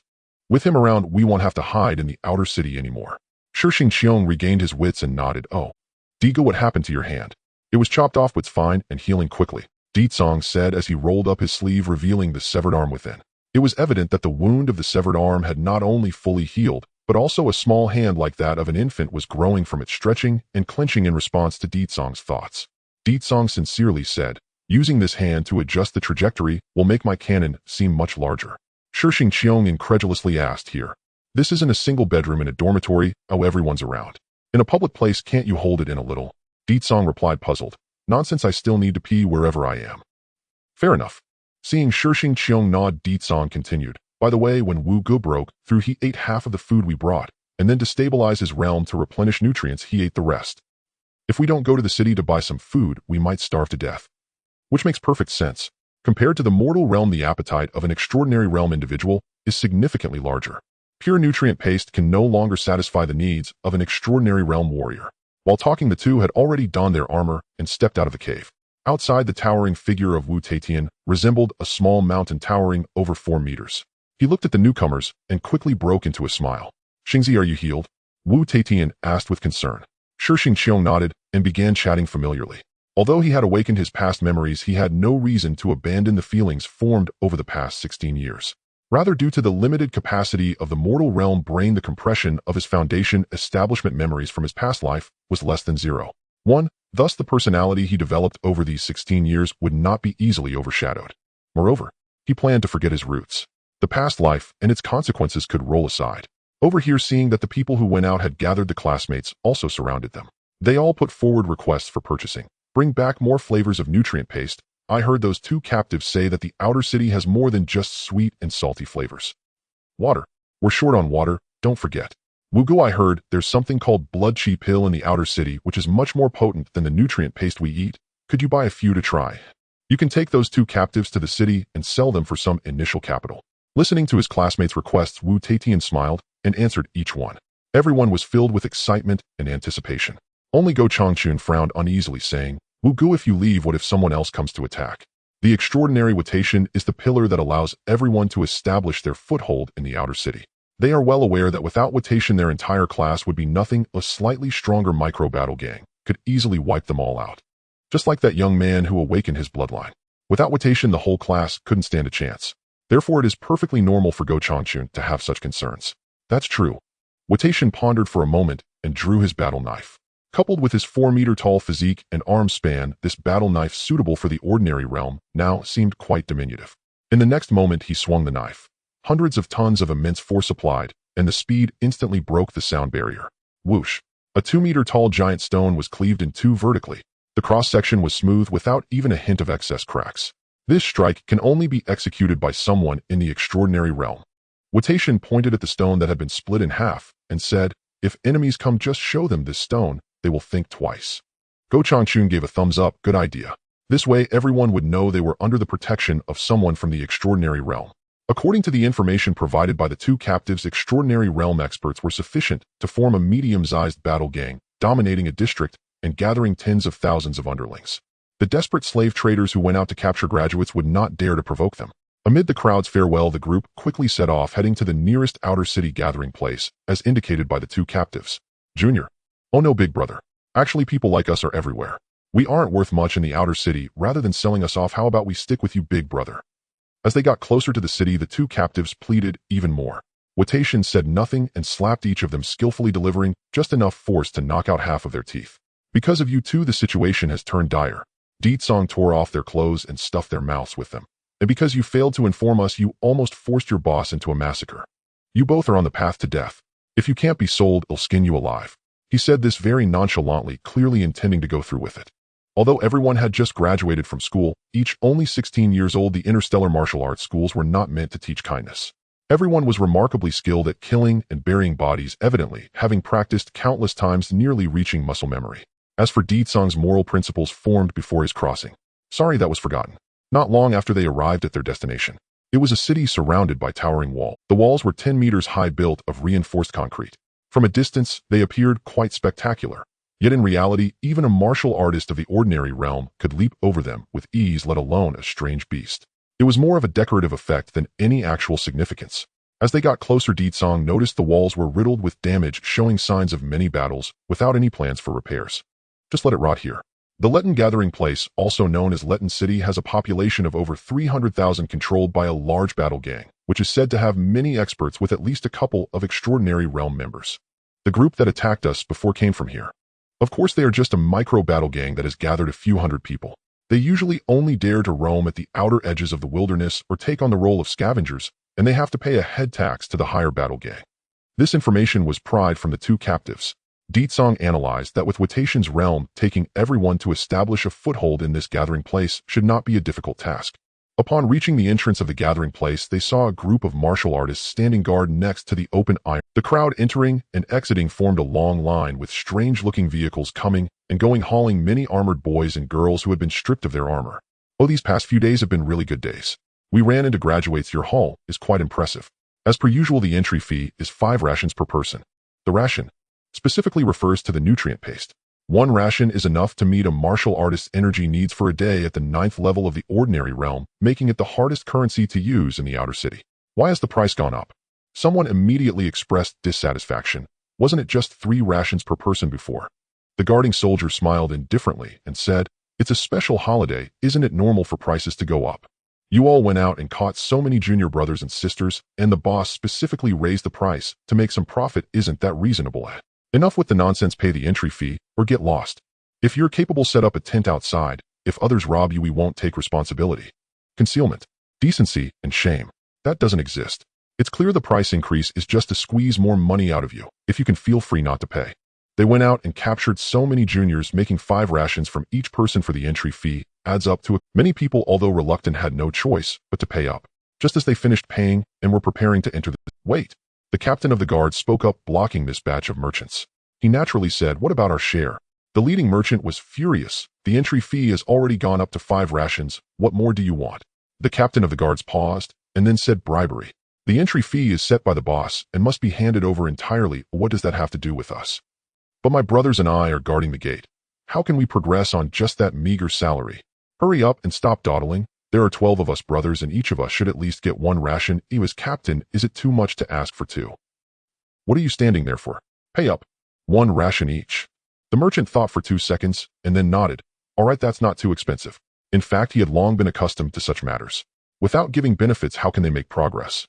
1 ration each, 2 for the captain. The price isn't too high. Thus they obediently paid up, and the guards immediately let them through. Others had already seen such scenes countless times, but it left the onlooking Shi Xingqiong dumbfounded. No wonder the martial artist tribes are so straightforward with no convoluted schemes.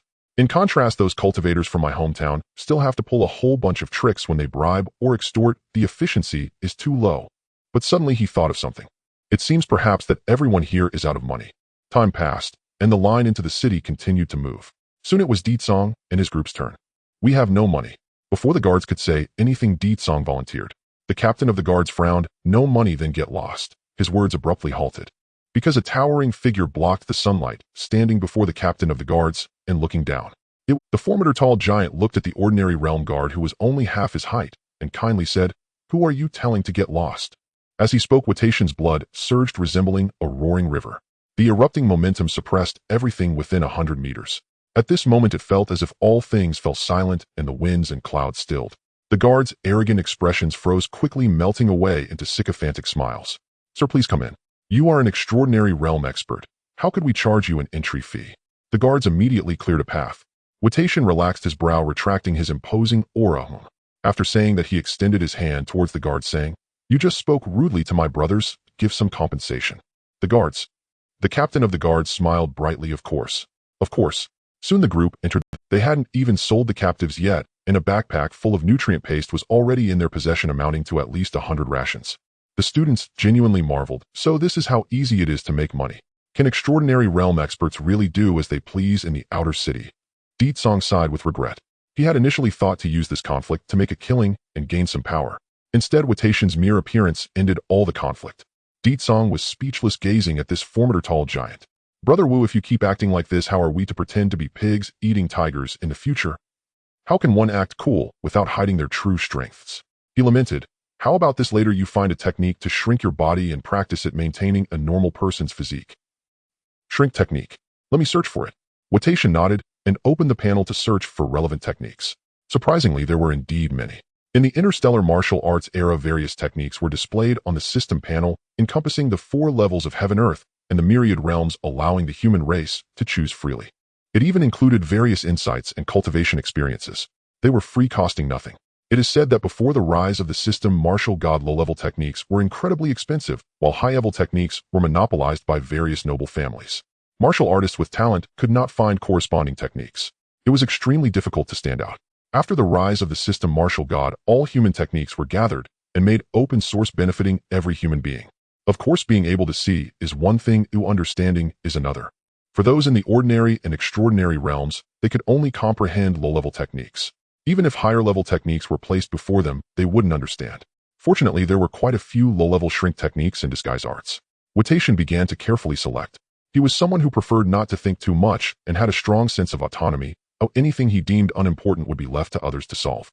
However, as they walked, Watation furrowed his brow. It smells terrible. He shifted his attention to reality and asked the person next to him, what is this place? Why does it seem to smell worse and worse? Deetsong was speechless. You just noticed. Looking around, all aspects of the gathering place came into view. Stinking ditches, unattended household garbage, residue from public urination, sewers that had exploded but remained unrepaired, dilapidated wooden shacks, brick houses, self-built concrete homes. Not even a single high-rise building was in sight. The entire street was riddled with cracks, walls were damaged beyond count, filled with the remnants of countless battles. It was simply a sight too painful to behold. It was no different from ruins. At least for graduates who had lived in comfort in the core city, the environment before them was even worse than a pigsty, and everyone was highly disdainful. Watation unhesitatingly sealed his sense of smell by restricting his blood flow, frowning. Is this a place where people live? Sure, Xingqiong thought to himself, this is how a commoner's city looks. Okay, it's worse than the commoner's city. It's almost comparable to a demonic tribe. A group of people walked and stopped, intermittently asking for directions along the way. They finally arrived at the famous market in the city. Beast meat, beast skins, beast scales, beast entrails. Come and take a look as you pass by. Everything was just slaughtered this week. It's very fresh. Expiring blood chi pills. Originally priced at 100, now being sold at a loss for only 30. These are scraps dug out from the garbage mountain. I can't tell their effects. 5 pieces for 1, no returns. Just caught junior brothers and sisters, low tier for 30, mid tier for 60, high tier for 90, and 90 tier for 200. First come first served, no waiting for expiration. The market was bustling with vendors calling out everywhere. A classmate watched with great interest, unable to resist rubbing his hands, and said, so this is how business is done. I can't hold back any longer. I've never bought anything in my life. During student days, resources were allocated. Moreover, the school was meant to select talent. Everyone was equally fed with nutrient paste just to sift out the best students. Resources like blood chi pills were simply non-existent, let alone other entertainment toys that might lead to indulgence. 16-year-olds have never seen these. By the way, if it weren't for Brother Wu's breakthrough. Another classmate pointed to the slaves being bought and sold not far away and said, we might end up like. Everyone turned to look, and in broad daylight they saw hundreds of young boys and girls chained together in the slave market, treated like goods and sold at will. The people around were already used to it and were not surprised. Only these young graduates could empathize with a bit of pity. Of course, there was no intention to stop it. For hundreds of years, society had operated this way. Although it was their first time seeing it, they had long known from school about the chaos in the outer city, so when theory turned into practice, they could maintain the most basic rationality. Seeing it as normal, they naturally lost any thoughts of change. Those who felt uncomfortable were only the transmigrated Deetsong. What? Only 120. Look, clearly these two are not graduates. One is at the 6th stage of the mundane realm, and the other is at the 8th stage. Both have struggled for years in the outer city with more experience. Go away, you're clearly trying to scam me. I want sell. Serious and earnest Deetsong compared prices carefully and finally managed to sell the 2 captives. The 2 warriors sold for 170, paid a 10% tax, and made a profit of 150. Alright, this guy has long forgotten his roots. Returning with a cloth bag to the others, Deetsong's side. Due to the influx of graduates into the slave market, demand has surged, forcing both buyers and sellers to lower prices. We came at the wrong time. As expected, Xingqiong nodded and said, after eating salty and sweet for 16 years, I've long wanted to try other flavors. Saying this, he picked up a nutrient paste, opened the package, and directly chewed it. His brows furrowed. Everyone looked at him as if asking, how is it? Is it delicious? After swallowing a mouthful, Shi Xingqiong said strange. Very strange, like a combination of sausage and corn with a taste of fodder. What is this made of?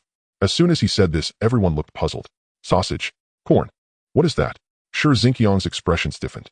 He had forgotten that this group of people for 16 years had only drunk nutrient solutions when they were young and chewed on nutrient pastes as they grew up, never tasting real food. Naturally, they couldn't understand his analogy. However, with the new flavor right before them, no one cared about Shi Xingqiong's mistake. One person said, I know grass who I've tasted it, and it was awful. Star brother, let me have a taste. A group of people picked up the nutrient paste and began tasting it. After tasting, some showed a difficult expression, wishing they could spit it out, while others' eyes lit up, believing it to be a supreme delicacy. What a terrible taste, truly disgusting. Delicious. A heavenly delicacy, I was born to eat this. The two groups argued endlessly. Wu Teitian also took a bite and found it acceptable. He didn't care anymore and just asked, Digo, what should we do next? If we want to form a battle group, where do we apply for it? This city may be dirty and chaotic, but it's still better than the caves and wilderness. We need to move everyone here as soon as possible. Upon hearing this, Di Tsong regained his focus. His attention shifted away from Shi Xingqiong. This guy had just mentioned sausage and corn, words that couldn't help but attract attention. Oh no, rush. Di Tsong chuckled. Do you think this is school? Creating a club requires an application. Forming a battle group is simple. Just find a territory. Without power, display your extraordinary aura. Naturally, someone will come to regard you as their leader. Wu Teitian understood and nodded. However, Di Tsong continued, of course we are weak, and acting on our own will offend the masters of this city. We still need to find an opportunity to pay respects to their leaders. He initially wanted to elaborate on the plan, but seeing Wu Teitian's lack of interest, he closed his mouth. This guy is a martial artist, only good at fighting. Di Tsong continued to stroll through the market, gathering intelligence along the way. He discovered that what was said by the two captives was largely accurate. There were three main ways a city operated in the outer city: scavenging, farming, and hunting beasts. Currently, all the technology in the outer city came from the garbage of the inner city, but for the inner city, damaged items were seen as usable by mundane realm warriors in the outer city. Farming, as the name implies, is more efficient for mundane realm warriors than plowing oxen, and the grains grown are the main source of food for the outer city residents. As for the beasts, slaughtering beasts is considered the most profitable job. It is also the most perilous. The farther from the outer city, the more beasts there are in the wilderness. If a sufficient number of beasts gather, it could even trigger a beast tide crisis. Therefore, clearing out the beasts becomes extremely important. Moreover, beasts are treasures, whether it be materials for blood chi pills or nutrient pastes, and other resources can all be obtained from them. However, similarly, the danger of hunting beasts is also quite great. In the wilderness, beasts comparable to extraordinary realms are as numerous as cattle, and those in the transcendent realm are not few either. It's said that there are even extraordinary beasts. Fortunately, beasts lack intelligence and generally stay in their own territories. Otherwise, the outer city would have long been slaughtered by the beast hordes.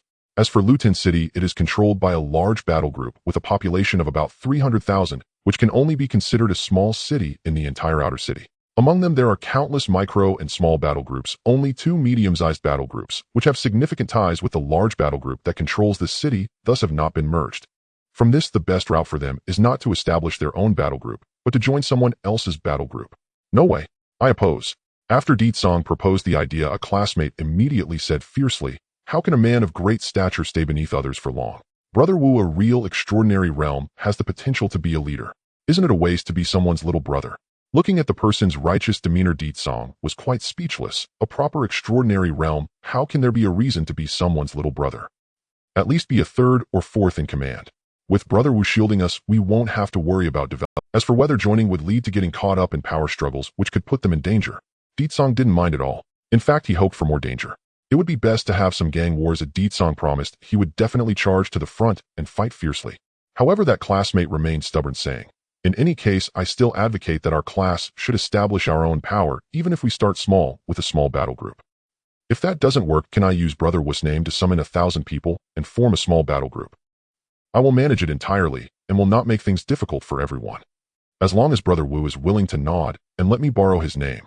He spoke with great seriousness, even exuding immense confidence. This made Di Tsong lose some confidence. Could it be that forming their own battle group has some benefits that I haven't noticed? He carefully observed this classmate, recalling his character Chun Huangsha, Mundane Realm 6th stage, drifting along in class, with a gentle personality, yet practiced diligently in private. He was not the type to enjoy disputes. Now what he insisted on was completely contrary to his character. Did I misjudge him? Or has he changed after experiencing real battles? Regardless, Song trusted his classmate immensely, so he would not ignore their requests. Brother, well, what do you think?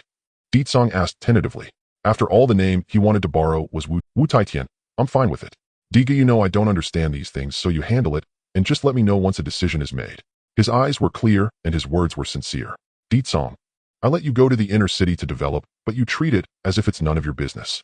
Looking at Chun Huangsha again, his expression was full of confidence, as if with just a nod from him, he could swim through the sea as a fish. He felt like he had seen this expression somewhere. All right. Before graduation, thinking he could finally unleash his killing intent, didn't he also have this exact expression while looking in the mirror? All right. As you said, I will fully entrust this matter to you. In the end, Song chose to believe. He was also eager to know what Chun Huangsha's backing was. What Song didn't know was that the moment he nodded in Lutan City, a medium-sized battle group, the Ashen Gang. The gang leader jolted awake from meditation, shouting, "What the hell? Why? What the hell did I do to deserve this?" The streets are ablaze. Along the way, a sea of corpses lies scattered, drenched in blood. Most of the bodies belong to the members of the Ashes Gang. At the headquarters of the Ashes Gang, the walls were violently breached, and a towering figure approached. With a single palm, he struck the second-in-command, sending him reeling and spitting blood. Then, with another punch, he brutally broke the third-in-command's arm. Though he was also a cultivator before him, they appeared as fragile as infants. However, the one responsible for the severe casualties of the Ashes Gang was not this fearsome cultivator before him, but another figure wielding a long spear. A mortal realm warrior. Yes, indeed. Judging from the vitality in his blood, this warrior with the long spear was merely at the intermediate level of the mortal realm, around the 4th to 6th rank. Yet he could unleash combat power comparable to a cultivator. Those mere mortal realm members could not hope to. This man showed no mercy. It was as if he had developed a thirst for blood. Even when faced with members of the gang begging for mercy, he struck them down, without hesitation, crushing their skulls. Hundreds, if not thousands of lives were lost to his spear. In the end, he looked at himself. A cultivator. If I slay you, perhaps there will be some change. Finally, his vision plunged into darkness. Name Gu Hui Realm, Extraordinary Realm. 80 tons of strength, bloodline, clear, white, Z004. Talent, Death Prophecy. D. Gu Hui, the leader of the Ashes Gang. His aptitude is not top tier, but the level talent Death Prophecy grants him a high margin for error in life. Unlike Death Return, which can inherit complete memories, Death Prophecy allows one to directly see memory fragments of their death up to a week in advance. Furthermore, the level talent is even more formidable with a cooldown time of only 1 day. Similar talents typically have a cooldown of at least a week. Who exactly wants to harm me? Gu Hui, having regained his composure, furrowed his brow. The group that attacked him was unfamiliar, clearly not locals. They were unaware of their own talents. Otherwise, to deal with someone possessing Death Prophecy, they would need to capture him alive for a week before killing him. Outsiders, or just reckless fools. His talent was not a secret in Letten City, and the enemies, having not even gathered intelligence, attacked him, granting him the chance to trigger Death Prophecy. According to the information from his memory, the murderer was powerful. It took little effort to annihilate his gang, killing both him and his second and third-in-command. Thus, his tasks became simple. 1. Investigate the identity, origins, and motives of the murderer. 2. Seek refuge to protect himself. Gu Hui had never wasted his talent. In fact, he received death images from the future every day, because he actively sought out death. For instance, he would directly attack other gangs, browse through their confidential documents, and then commit suicide on the spot to transfer memories back to his past self. Or he would scout the positions, habits, and weaknesses of beasts outside the city, forcibly memorize them before taking his own life.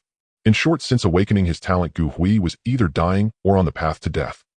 His experiences of killing were practically non-existent. Each time was a life-and-death crisis that he had to take seriously. This time would be no exception. He believed he could survive. As dusk fell and the sun set on a dilapidated street, the figure of Wu Taitian trembled, and the aura of the extraordinary realm unleashed, without reservation, pressuring the entire street. Meanwhile, Chun Huangsha shamelessly took advantage of Wu Taitian's aura to boldly recruit members. As you can see, our Liao Yuan gang has extraordinary realm experts stationed. Don't miss this opportunity. Join our Liao Yuan gang, and you will never have to worry about being bullied by stronger foes or becoming prey for beasts. Warriors interested in joining, come register here. Yes, there are no barriers, whether disabled or low-level warriors. The Liao Yuan gang welcomes you. Oh, but we won't take the mentally challenged or those with disabilities. On the street, a sea of warriors queued to register. In the outer city, due to fierce competition, there were quite a number of disabled warriors. Either they were neglected drifters or offered up as cannon fodder. Of course, there were also disabled warriors and weaklings banding together to form microgangs, struggling to survive in the outer city. However, today was different. Chun Huangsha welcomed all, not to mention low-level warriors. Even if disabled individuals came to apply, he would gladly accept them. Ditsong found this puzzling. It's one thing to recruit low-level warriors, but why recruit disabled people? He expressed confusion. Some of them even have lost both arms. What would be the point of bringing them into the gang to retire them? In this broken place of the outer city, there was no space for the useless. The truly useless either died or were on the path to death. To Ditsong, Chun Huangsha's actions were sheer business losses. Watching the bustling scene, Wu Taishan's gaze remained innocent, showing no concern for Chun Huangsha's behavior. He simply asked, "Do you think Xiao Qixi is doing it wrong?" Ditsong pondered for a moment and shook his head. "I know Chun Huangsha reasonably well. At least he won't engage in futile efforts. Forget it, I can't make sense." With that, he no longer dwelled on the matter. Time passed quickly, and as the sun began to set, the small gang of over 1,000 members was formed, and Chun Huangsha rightfully ascended to the position of gang leader, because no one competed with him. Looking at the throng of people, Chun Huangsha's heart soared. 1,000 people. Leading a force of 1,000, I have met the basic requirements. Strongly suppressing his smile, he knew that his arrow was upon him. Ding. Detected that the host has established a force of 1,000. The Wonder module has been activated, currently condensing the characteristics of the host's first established force.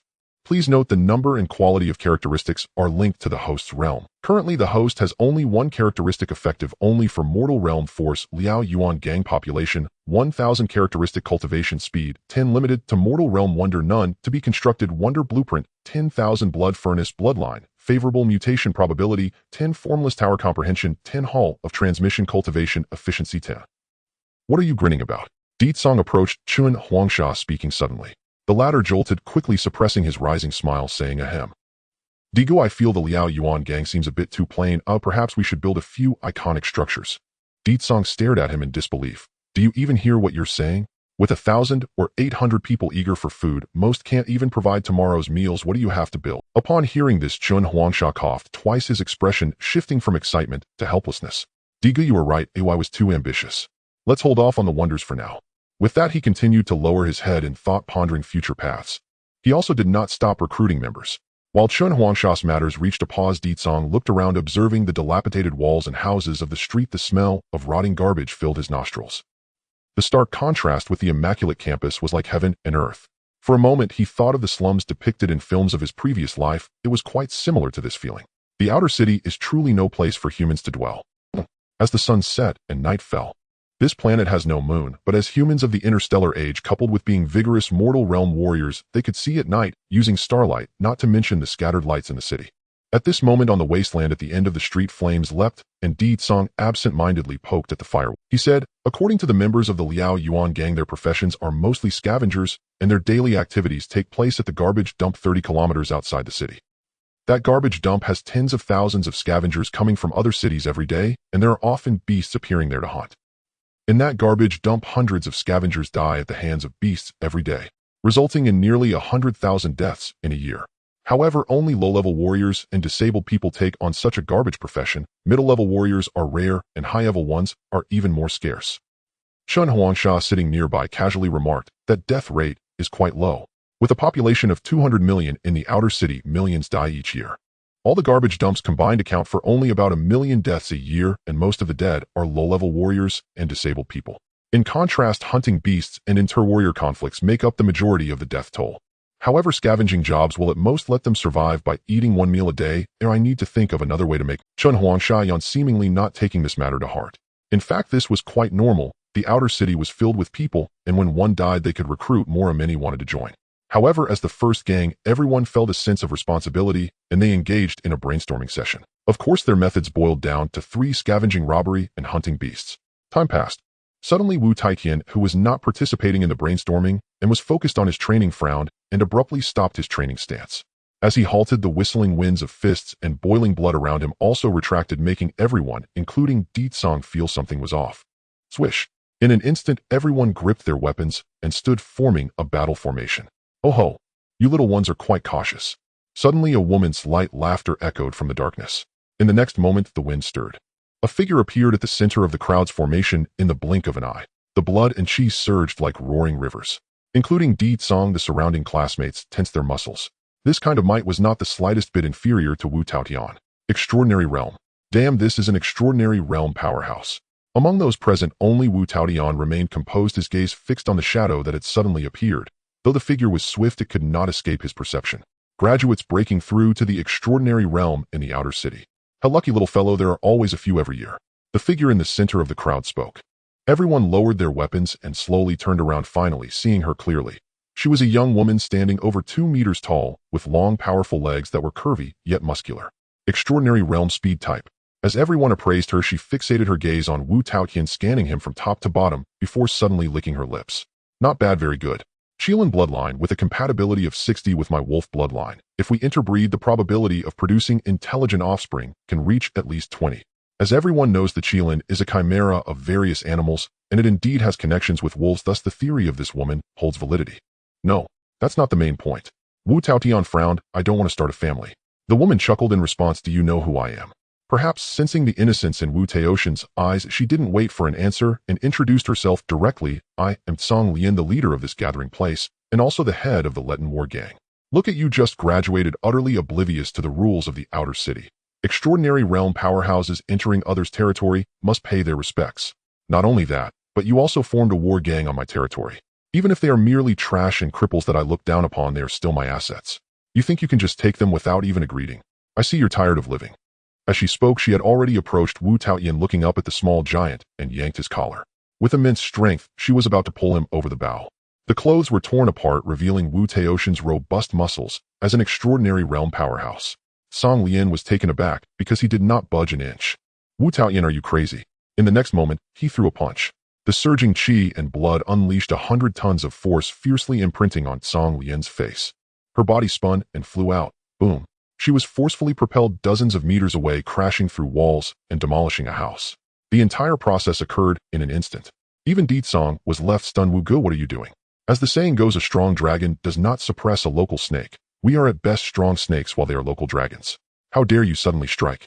Just as Di Cang thought, with Wu Taotian's attack, the surrounding area within hundreds of meters ignited with surging qi and blood like torches.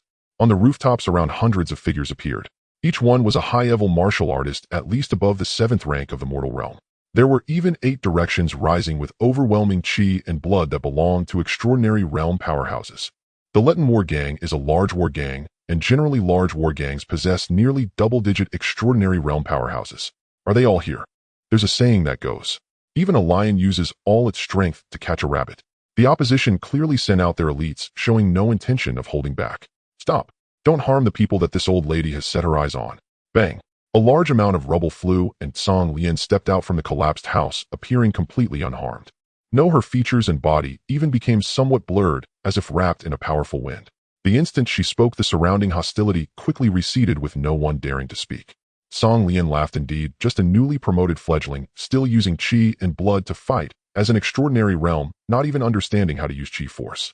Listen to this old lady's advice. This place is not the orderly inner city, nor is it the school district that are. So for the sake of your classmates' lives, put away your temper. She stared intently at Wu Taotian, trying to find a look of panic on his face. However, she was disappointed, for Wu Taotian's gaze remained clear with no trace of surprise in his expression. Thus she continued, but I won't harm you. Join my war gang, and you can become the 10th gang leader. Not only can I ensure your classmates eat and drink well, but I can also protect the 1,000 trash and cripples you just collected. The conditions are very generous. You only need to pay a tiny price. As the old lady's breeding partner, give me your seed. If we can produce intelligent offspring, it will lay the foundation for an extraordinary family. In the future, even leading millions will not be an issue. With the merit of giving me your seed, you can not only become a member of the family, but you also have a chance to transcend in the future. Only benefits, no downsides, and I don't understand why you're resisting. Cang Lian spoke sincerely and resolutely. Everyone's gaze unconsciously turned to Wu Taotian. Isn't this a good deal that fell from the sky?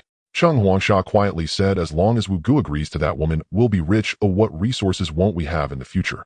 Another female classmate retorted, nonsense. That woman just talks nicely. Oh, what breeding merit. She clearly just wants to turn Wu Gu into her hard-working slave. We can't let Wu Gu sell his body for resources. The classmates argued among themselves. Shi Xingqiang felt overwhelmed after listening for a long time. He looked at the gang leader, named Cang Lian. Her figure and features were undoubtedly top-notch, exuding a strong woman and wild spirit, with both strength and resources. Back in his hometown, suitors would line up from street to street. Such a beauty, actively offering support with money and status, not to mention inviting you to explore the mysteries of life. Moreover, she wasn't a depraved seductress. Is there any reason to refuse? If I want, I can also awaken the Qilin bloodline. Shi Xingqiang said seriously, if Wu Gu is unwilling, I can sacrifice myself to replace him. Although he was reborn, he still possessed the insight's will and soul strength from his past life. If needed, he could awaken his bloodline in an instant. Upon hearing this, Ditsong couldn't help but turn to look at him. Little Xingzi, has your brain been knocked silly? How can we mortal realm warriors have reproductive capabilities? Only by breaking through to the extraordinary realm and remolding the body can reproductive capabilities be restored. If mortals could reproduce, the outer city would have been overcrowded long ago. As soon as this was said, Shi Xingqiang's expression stiffened. He quickly recalled the memories of this life. Indeed, the human genes of the martial artist race had long been modified by the martial god, reaching adulthood at 16, maintaining their youthful peak until 99, and rapidly aging in the final year. Similar to birds, if they do not break through to the extraordinary realm, human lifespan is fixed at 100 years, fluctuating no more than 2 or 3 days. Furthermore, humans have been stripped of reproductive capabilities at the genetic level unless they break through to the extraordinary realm to remold their bodies and genes. For the martial artist human civilization, even those who cannot break through to the extraordinary realm are considered worthless and unworthy of leaving descendants. Alright, I completely forgot about this. Shi Xingqiang slapped his forehead and fell silent. Although lacking reproductive abilities, he had not neglected this matter due to other functionalities. Thinking back, although he had dealt with the martial artist race in his previous life, he had almost no contact with mortal realm warriors, and coupled with the vast and profound memories of his past life, he momentarily failed to recall this basic common knowledge. Seeing him silent, Ditsong felt a surge of impulse. He wanted to tie Wu Taotian up on the bed of the She offers money and power just for breeding purposes. Is there any need to hesitate? However, even though he thought this way, Ditsong believed such matters could not be forced and must respect others' wishes. So he nudged Wu Taotian's side and said, Wu Gu, I can't make decisions on this, but it's up to you. Wu Taotian was not surprised by Ditsong's attitude. He remained calm, looking at the female gang leader opposite him, asking, why must it be me? Because you are the only one nearby with the Qilin bloodline. Song Lian stated, naturally you are new here, without any power, and you have weaknesses. Joining the Letin War gang would make it easier for me to control you. There are plenty of other Qilin and Wolf bloodline powerhouses, but they either belong to other forces or are invincible individuals with no ties, making them inconvenient for me to control, and I must guard against their rebellious hearts. As she spoke, she suddenly clapped her hands as if realizing something. Oh right, there's another reason. You just broke through, not even controlling your chi force, too weak with no power. Song Lian licked her lips as she said this, grinning. As a strong person, I should ruthlessly insult the weak. Was viewed as weak. Good heavens, this is unacceptable. Sure enough, Wu Taotian's originally indifferent expression gradually darkened, and he grinned. Was viewed as weak. Good heavens, this is unacceptable. Sure enough, Wu Taotian's originally indifferent expression gradually darkened, and he grinned. You say, I'm weak. In the next instant, his body vanished from the spot. Perfect level yellow-grade technique. Like a bomb explosion, the extreme explosive power caused the earth to shatter, and Wu Taotian's towering figure appeared before Song Lian in the blink of an eye. Then he unleashed a devastating punch. Perfect level yellow-grade technique. Solid fist. This punch's chi and blood surged to the extreme compared to the casual attack. Just now it was like heaven and earth. Facing such a lethal move, Song Lian merely smirked. It was just a mere attack driven by chi and blood. Faced with a deeper chi force, at least 9/10 of the power would be neutralized. Landing on her body felt merely ticklish. What? At the critical moment, Song Lian crossed her arms and raised her hands to block. Bang! Her body was sent flying again. However, this time her arms visibly bent, bones shattered through flesh mingling with blood exposed to the outside. One punch, both arms broken. How terrifying. In the ordinary realm, one shifts blood and chi. In the extraordinary realm, one manipulates vital energy. The former merely enhances endurance and boosts physical explosiveness. The latter, if used defensively, can absorb force and protect the body, and when used for offense can transform a fist into a blade, increasing pressure. The power of blood and chi is vastly different. Song Lian, as a seasoned practitioner of the extraordinary realm, felt confident in handling a rookie just entering that realm. She thought if the young man before her was willing to submit, the Lutan gang would gain a new leader, and she would also have the opportunity to rise to an extraordinary family. If the young man refused, then she would break his legs and keep him as a slave, using the life of his classmates as leverage to force him to contribute his essence. Her thoughts were quite beautiful. However, things went awry. In the young man's punch, Song Lian clearly sensed the piercing vital energy enveloping his fist. This kid knows how to use it. He was hiding his strength. You brat. Song Lian, who had been sent flying dozens of meters by a single punch, regained her footing, her hands hanging limply at her sides, her eyes filled with murderous intent. So you've already grasped the intricacies of vital energy and pretended to hide your strength just to ambush me. As soon as she spoke these words, everyone's gaze focused intently on Wu Taotian. Among them, Ditsong was particularly shocked. You can hide your strength. Does Wu Taotian possess such intelligence? This pure warrior. No, this guy had previously tricked everyone. He might just be the type of person who appears foolish, but is actually wise. Hide my strength. Wu Taotian frowned confused. You just demonstrated the use of vital energy. As a fellow practitioner of the extraordinary realm, why do you think I wouldn't be able to learn it? This statement left even Song Lian at a loss for words. She knew that anyone who could break through to the extraordinary realm by the age of 16 was a genius, but for a genius to reach this level was quite astonishing. From breaking through to mastering vital energy, it should take at least a month, right? This kid only took a few days. According to his words, he learned it just by glancing at how he used vital energy. Could it be that his talent lies in replication? Or perhaps an enhanced learning efficiency? To learn so quickly, at least a level talent is required. Everyone attack. Capture that kid alive. Song Lian, with blood dripping from her hands, shouted angrily. Oh no, the bleeding has stopped. Her injuries were even healing, and her bones were realigning automatically. The regenerative ability innate to the extraordinary realm is no less than an A-level healing talent. This is also why lower-level talents are not valued. As one's realm increases, lower talents are bound to be eliminated. Back to the present, Song Lian in her capacity as the leader of the Lutan gang shouted, and in the next moment numerous elite gang members acted in unison. But they remained still. Compared to confronting the authority of the gang Wu Taotian, they were more concerned about their leader Song Lian, whose arms were broken and revealed her weakness without even blocking a single punch. Leader, you were a bit impulsive. This was the second in command. The newcomer is a guest. Why must we make enemies for the gang? This was the fourth in command. Since the junior has come to this gathering place without showing any hostility, leader, you shouldn't regard him as an enemy for your own selfish reasons. This was the seventh in command. Damn it, you and the junior forming an extraordinary family has nothing to do with us. You can't defeat him, and now we have to clean up the mess for you. This was the ninth in command. At this moment in the darkness illuminated by torches, the second to ninth in command of the Lutan gang, 8 practitioners of the extraordinary realm spoke one after another. No one was willing to take action.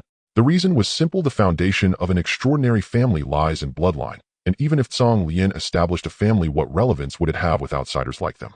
The Lutan gang, to put it nicely, is an organization. To put it harshly, it is merely 9 practitioners of the extraordinary realm coming together to dominate the ordinary realm. If it were to hunt exotic beasts, everyone could join forces. But dealing with fellow practitioners of the extraordinary realm, that requires careful planning. Moreover, this freshly graduated young man fears nothing and is quick to resort to lethal methods. Oh, why should they risk their lives against him? All right, I almost forgot the nature of you outsiders. Since that's the case, my people at the hall, listen up. Capture those ordinary graduates as hostages. As for this one, I'll deal with him myself. Song Lian's angry demeanor quickly returned to calm. She shouted fiercely, her voice spreading rapidly in the quiet night like thunder. In an instant, dozens of high-level ordinary practitioners leaped from their houses, and from afar thousands of ordinary practitioners rushed over. Those were all subordinates under Song Lian's control. Judging by the scale, they were clearly well prepared. In the Lutan gang, although she, the public leader, had no authority to command the entire army, the practitioners she could privately control numbered as high as 20,000. To capture Wu Taotian alive, she even risked a substantial portion of her power. Clearly, she had received some prior intelligence. As soon as she gave the order, the other leaders of the Lutan gang wasted no time taking their subordinates and retreating. They were here to bolster their numbers, not to fight to the death. Even without risking their lives, they were unwilling to make enemies with a powerful practitioner of the same realm. In the outer city, practitioners of the extraordinary realm, even if they were to die, mostly perished at the hands of exotic beasts rather than from infighting. Emotional too emotional. So straightforward. So profit-driven. No wonder I admire the martial practitioner tribe. When it doesn't relate to their own interests, they won't lift a finger, and there's not even a hint of moral pressure. It's simply fantastic. Sure, Xingqiong watched this scene feeling emotional. In his past life as a cultivator, even if he disliked the decisions of his faction's leader, he still had to contribute in some way, at least to maintain appearances. Unlike the martial practitioner tribe, which couldn't even be bothered to feign attitude. As for the imminent threat nearby, glancing at the approaching enemies, Shi Xingqiong felt not a single ripple in his heart, joking they were just a bunch of ordinary trash. In his past life, he was at least a peak foundation establishment cultivator, having lived for over 10,000 years. The difference in practical experience compared to these inexperienced youths was like heaven and earth. Even if he has taken a different path now, he is not something ordinary practitioners can provoke. He was considering how to conceal himself better and not stand out. Boiling blood. You want to take us as hostages? Step over my dead body. Ditsong, missing an arm, roared, activating his killing intent, and without another word lunged at the nearest enemy. With a long spear, he pierced through the heart of a high-level practitioner with lightning speed. The latter spat blood, his face filled with fear. Something's wrong. This cripple has a blood and chi strength of only a mid-level practitioner. How could his speed and power be so monstrous? Naturally, he didn't know that under the influence of an external boost, Ditsong's strength had exceeded 4 tons, double that of a 9th-level ordinary practitioner. One strike to kill not only left the enemy dumbfounded, but also stunned Shi Xingqiang. Ditsong, aren't you supposed to be the smart one? Why are you the first to rush and recklessly? However, seeing Ditsong's ferocity, Shi Xingqiang cast aside the thought of hiding his strength and directly drew his battle blade, charging forward. Everyone form a defensive formation. Digu will assist you in killing enemies. Using some kind of movement technique, he appeared beside Ditsong in the blink of an eye, just as the latter pierced through another enemy's head with his spear. Meanwhile, beside Ditsong, a peak ordinary practitioner was filled with rage, activating his bloodline, his body covered in red fur, his blood and chi rapidly rising. Whoosh! Shi Xingqiang swung his blade, severing his head. Ditsong was quick to react, thrusting his spear to explode that enemy's head. Strength 1, you stole my kill. Facing Shi Xingqiang, who came to help, Ditsong's eyes widened. If he hadn't reacted quickly, that person would have died at someone else's hands. Wait, Shi Xingqiang is only an 8th-level ordinary practitioner. When did his combat power become capable of killing a bloodline-activated practitioner? Although that bloodline practitioner was in the process of transformation. Ditsong focused and saw that Shi Xingqiang had now grown to 2.5 meters tall, covered in snake-like scales. Clearly, he had activated his bloodline. Wait, when did this guy awaken his bloodline? Even if his head is gone, it wouldn't be a loss for you to make that one strike. Shi Xingqiang looked at Ditsong, hesitant to speak. He thought that since this guy arrived in the outer city, his bloodlust had been growing stronger, and he wouldn't even spare those marked for death. Forget it, I've awakened my bloodline, so we'll confront the enemy directly. Diga, you can flank and finish the kill alongside me. As he spoke, he lunged forward. Ditsong felt delighted finishing the kill. I love that. Ignoring Shi Xingqiang's transformation, perhaps he awakened his bloodline due to a near-death experience. In any case, killing enemies is the priority. The first ones to face them were dozens of elite practitioners loyal to the leader of the Lutan gang, each one a high-level practitioner, with 5 being bloodline practitioners. Meanwhile, gradually surrounding the entire street were tens of thousands of gang members from a certain hall of the Lutan gang, mostly mid-level practitioners, with a few high-level practitioners. As for low-level practitioners, they were considered useless and not accepted by the Lutan gang. Thus, Shi Xingqiang charged ahead like a war god, swinging his blade to take down a high-level practitioner, and even bloodline practitioners were no match for him. And Ditsong closely followed behind, aside from knocking aside any attacks that tried to ambush Shi Xingqiang. He only needed to finish off enemies who were left gasping for breath, or those who had no breath left. Strength 1, strength 1, strength 1. Afterward, the two of them continued their momentum, plunging into the enemy's main force and tearing open a path, going on a killing spree. At this point, Ditsong also transitioned from a support role to the main force. With one hand wielding the spear, every movement contained several tons of force, purely overpowering the exquisite martial skills and coordination, reaping lives. Shi Xingqiang watched as Ditsong, like a god of slaughter, grew fiercer, with each battle charging faster than himself and killing more than he did. No, wait, has this guy leveled up? Isn't he only a 5th-level ordinary practitioner? The battles of warriors occur both inside and outside the arena. Inside, they compete with strength. Outside, they manipulate the mindset, employing all means necessary for victory. This is the quality expected of a true warrior. Song Lian's goal is quite simple: to grasp the young warrior Wu Tatian, who has awakened the bloodline of the Qilin. But how to seize him? It becomes even simpler. Freshly graduated students are deeply loyal to their classmates. Many outer city warriors have come this way. As long as he captures his classmates and uses them as hostages, won't the young man before her be completely at her? Even if she cannot make him comply completely, at least she can restrict his movements, giving herself a significant advantage in the upcoming battle. Thus, Song Lian is not in a hurry, even exuding great confidence. Her long legs transformed into shadows as she simply circled around Wu Tatian, starting to apply psychological pressure. Indeed, the strength-type extraordinary realm possesses extraordinary raw power, having just broken through to possess immense strength of 100 tons. If given the chance to grow to the peak in the future, her punching power could even reach 300 tons. In contrast, as a speed-type warrior, I have only just crossed 10 years since my breakthrough, and my punching power barely exceeds 90 tons. Even at my peak, it won't surpass 120 tons. But as she spoke, Song Lian's figure flickered and appeared beside Wu Tatian, her temporarily crippled arms opening wide as she bit down. Blood splattered. A piece of flesh was torn from Wu Tatian's shoulder by her sharp teeth. Though injured, Wu Tatian's expression remained unchanged as he directly swung a punch, his 100 tons of strength instantly striking Song Lian. The shadow of her figure. Yes, she had vanished in an instant. Clearly, this was a perfected movement technique focused on close combat. Spitting out the flesh and blood from her mouth, Song Lian grinned wickedly. As a strength-type warrior, your body structure changes with each breakthrough, growing to 4 meters tall, and your weight surpassing 1,000 kilograms. Yet the strength of your legs is only double that of your punching power. From this ratio alone, you are inferior to an ordinary warrior. Your legs possess 200 tons of strength, exceeding 1 ton of body weight. How fast can your speed be? Too slow. Too slow. As she spoke, she continued to run in circles, too close and too fast for Wu Tatian to see anything but her shadow. Song Lian was not wrong. Wu Tatian knew that with his mere 200 tons of leg strength, even at full speed, he wouldn't exceed 70 meters per second. And what about the enemy? Any student who has undergone compulsory education knows that as a speed-type extraordinary realm warrior, although their initial punching power is only about 50 tons, their body structure is entirely different from that of a strength type. The strength of their legs is 5 times that of their punching power. Their weight is only around 200 kilograms. When running at full force, their speed can exceed 150 meters per second. Not to mention that the enemy before him is a seasoned extraordinary realm warrior. If her punching power truly reaches just over 90 tons, it would mean her leg strength could reach 450 tons with running speeds exceeding 200 meters per second. The sheer difference in speed made it a luxury to even land a hit. You're right. I am too slow, Wu Tatian said as he looked in another direction, quickly revealing a faint smile on his indifferent face. Your little brother died rather quickly. What? Song Lian was confused and glanced in the direction Wu Tatian was looking. There lay the battlefield of ordinary warriors. At a glance, her entire body stiffened. Shouts of battle wails, blood, corpses, severed limbs. Originally, these graduates whom she expected wouldn't put up much of a fight mostly curled up defensively, taking a steady approach. Only 2 figures in front were like gods of death. One activated their bloodline adorned in serpent scales, their techniques and movements pushed to the extreme as they wielded a battle blade flickering among the crowd. Their return to primal killing techniques caused countless heads to fall.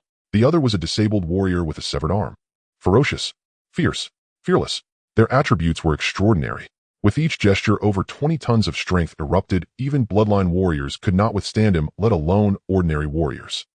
Unafraid of injury, they were extraordinarily excited, healing at a visibly rapid pace, even with wounds. He was like a battlefield meat grinder, recklessly penetrating the encirclement, each strike taking a life, growing braver with each fight.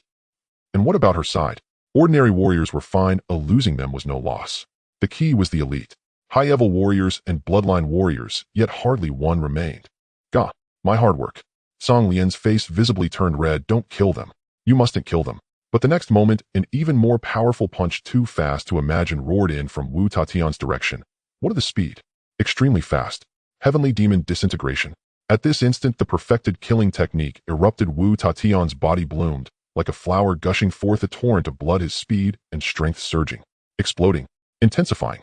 Punching power 105 tons, 530 tons. The same perfected killing technique, when executed by an extraordinary realm warrior, is far stronger than that of an ordinary realm. A clear 4-fold increase would become 5-fold in Wu Tatian's hands. In the blink of an eye, his speed surpassed sound. His fist, the size of a sand pot, charged forward, directly striking Song Lian's chest. The latter had sensed something wrong and wanted to dodge. However, speed was insufficient. No choice, the killing technique had to come into play. Heavenly demon dis. However, even with a plan in mind, Song Lian's technique was only half activated as her body retreated, barely avoiding a fatal blow. But she could only watch helplessly as the opponent's fist crashed into her chest. In an instant, her ribs shattered, her chest caved in, the immense force surged within her, turning her insides into a mush. Her seemingly frail body was blasted away, gliding through the air for over 100 meters, blood spewing forth without restraint. Ultimately crashing heavily to the ground, leaving a deep trench in the earth, she finally came to a stop. As she opened her mouth to say the first word, blood gushed forth uncontrollably from her lips. Before her, Wu Tatian's towering figure approached, covering a distance of 150 meters in merely 2 or 3 seconds. At this moment, Wu Tatian was not in a good state. The perfected heavenly demon disintegration, though it amplified his strength 5-fold, also came with a massive cost. At this moment, his bones were cracked, his organs bleeding, and his skin torn and lacerated, making him appear as if pulled from a blood pool. After all, it was a technique with severe side effects. Heavenly demon disintegration. Using it, even if he didn't die, he would be severely injured. However, for ordinary warriors, this would be a critical injury, rendering them unable to continue fighting and even damaging their foundation. But for extraordinary warriors, it was merely a minor injury. After a short rest, he could recover completely. Extraordinary warriors possess strong vitality, and their self-healing ability is remarkable. Even if their hearts were pierced, they could recover immediately with timely nourishment. For example, Cang Lian, who now had a caved-in chest and severed arms bleeding profusely. Such injuries would have already claimed the life of an ordinary warrior. Yet she was still alive, even able to speak. Cough, cough. You wild dog. Had I used heavenly demon disintegration first, you would have had no chance of victory. Lying on the ground, she stared fixedly at Wu Tatian, her eyes filled with rage and unwillingness. Wu Tatian nodded in agreement, indeed. So, I find it strange, why didn't you use your full strength from the start? If you had used heavenly demon disintegration against me before I comprehended the chi, perhaps I would have lost. You are quite peculiar, fighting timidly, fearing injury, with too much leisure during battle, clearly lacking in both strength and power, yet aiming too high. Schools and outer cities cannot raise someone like you a waste. As he spoke, he lifted his foot. He stomped down hard on Cang Lian's face, driving her head into the ground. The earth cracked. At that moment, Cang Lian's brain malfunctioned. Umph. Ugh. Get your filthy foot off me. She became enraged, frantic, and hysterical. She thrashed about like a fish out of water. You lower-class warrior from the outer city. Inferior life form. Trash. Waste. How dare you? How dare you? I will kill you, kill you. Wu Tatian frowned. The force of his stomp intensified. In an instant, the ground cracked further, the sound of her skull fracturing echoed. Cang Lian's struggles grew weaker. Junior, no. A gust of wind swept by, and a figure appeared beside Wu Tatian. The newcomer was incredibly tall, over 4 meters in height, with muscles even thicker than Wu Tatian's, clearly an experienced, extraordinary realm warrior. But their speed far surpassed that of strength types, even quicker than speed types.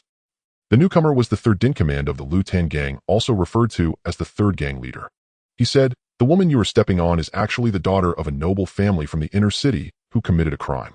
Although she was permanently exiled to the outer city, she still has connections with the noble families of the inner city." Wu Tatian looked at the newcomer indifferent. So she cannot be killed. The third gang leader stated seriously, "Our Lutan gang relies on her to have a direct trading channel with the inner city. If she dies, that channel is lost. Moreover, though this girl is naive, she is still our gang master's daughter. She can lose to you, but we cannot allow you to kill her. We must not stand idly by, or else the hearts of the Lutan gang will scatter. So that's how it is. This makes sense, but is not surprising. Children born in the inner city are naturally extraordinary realm warriors, because everyone there is at least at that. They have their own parents, the educational system and living environment are different from everyone else, and their personalities and ways of doing things are naturally incompatible. Alright, I can spare her life." However, Wu Tatian lifted his foot, looking into the distance. There Cang Lian's subordinates were still battling with his classmates. Or rather, they were only fighting against Di Cang and Shi Xingqiang. Their combat power was overwhelmingly unmatched, blocking both sides of the street. The third gang leader looked over, understanding. "Understood, I will have them stop." Wu Tatian raised his hand, interrupting, "No, let them continue fighting. Di Gu has the urge to kill, let him enjoy himself first." This was the most exhilarating battle yet for Di Cang, far more satisfying than the last where he had chased down fleeing foes. This time enemies surged forward en masse, flooding the narrow street, so densely that retreat became impossible. Bodies pressed against one another, those behind, unaware of the carnage ahead, roared mindlessly onward, only to be ruthlessly reaped by Di Cang. "No, make that mercifully reaped." He laughed until his jaw ached. "Stay back. I'll fight you to the death." One martial artist, finally breaking under the unbearable pressure, tried to retreat, but found himself trapped in the human tide. Facing Di Cang's advance, his mind shattered. With a thunderous roar, he activated the Heaven Demon Body Dissolution technique. A mid-tier martial cultivator, merely 6th rank mortal realm, yet its perfected form tripled his raw strength instantly. He raised his blade, delivering over 4 tons of force straight at Di Cang. Crack! In an instant, the sword shattered.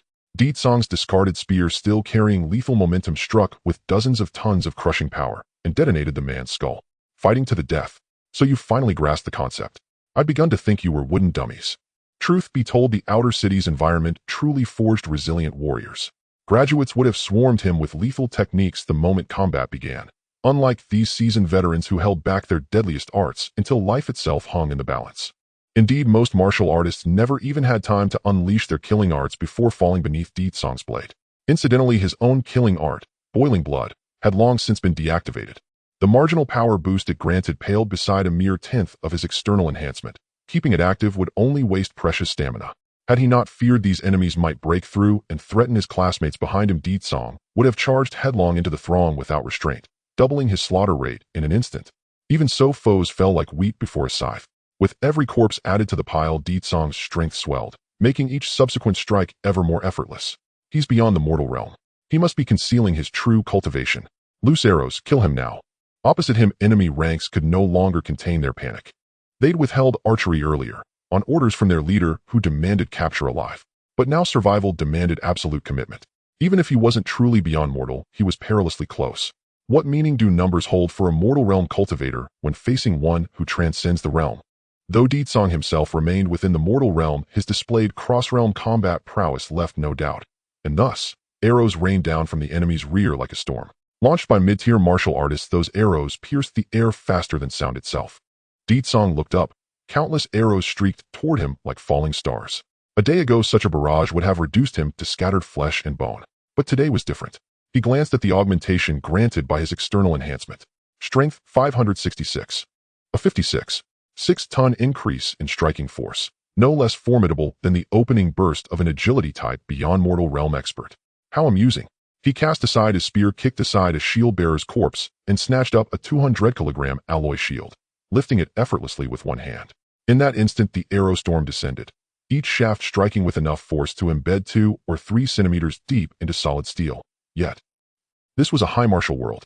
A 200-kilogram alloy shield rested lightly in Deetsong's grasp as he advanced, not away, but into the supersonic barrage. He ran. The earth exploded beneath his feet from sheer reactive force. Shield in hand, Deetsong lunged headlong into the enemy ranks, crashing, smashing, sweeping. Wherever he passed, bodies were crushed into mangled pulp and crimson mist. At that moment, Deetsong felt utterly like a 100-ton titan incarnate. He simply charged wherever the crowd thickened, heedless, unstoppable, and the soft chime of Strength 1 echoed incessantly in his ears. He even discovered this massive arrow-riddled shield, over 200 kilograms, outperformed the spear he'd trained with for over a decade. Muscles coiled, Deetsong surged forward relentlessly. Resistance faded to near nothingness, hundreds then thousands of meters covered in a blur. Then, suddenly, the resistance vanished entirely. He lowered the shield and realized with stark clarity that he had shattered the enemy's front line, penetrating deep into their rear. Glancing left and right, he saw scattered martial artists frozen in disbelief. Gah? He's beyond mortal. He must be. Yet his Kiblood reads only mid-tier mortal realm. Impossible. This is a trick. I surrender. Don't kill me. Defeat. Total, irrevocable. Deetsong had smashed through the street, ruptured their formation, and carved his way deep behind enemy lines. Thousands of martial artists along that entire axis witnessed the battlefield unfold in horrifying clarity. Only then did they comprehend the warrior they'd fought was no lowly mortal realm grunt, but a rampaging dragon of the beyond mortal realm. We fought a dragon. Real. Unreal. No contest. Morale collapsed to zero. Thousands scattered in blind, desperate flight. Chaos blooming like ink in water. Deetsong. Bad. Too carried away. His slaughter had shattered morale prematurely.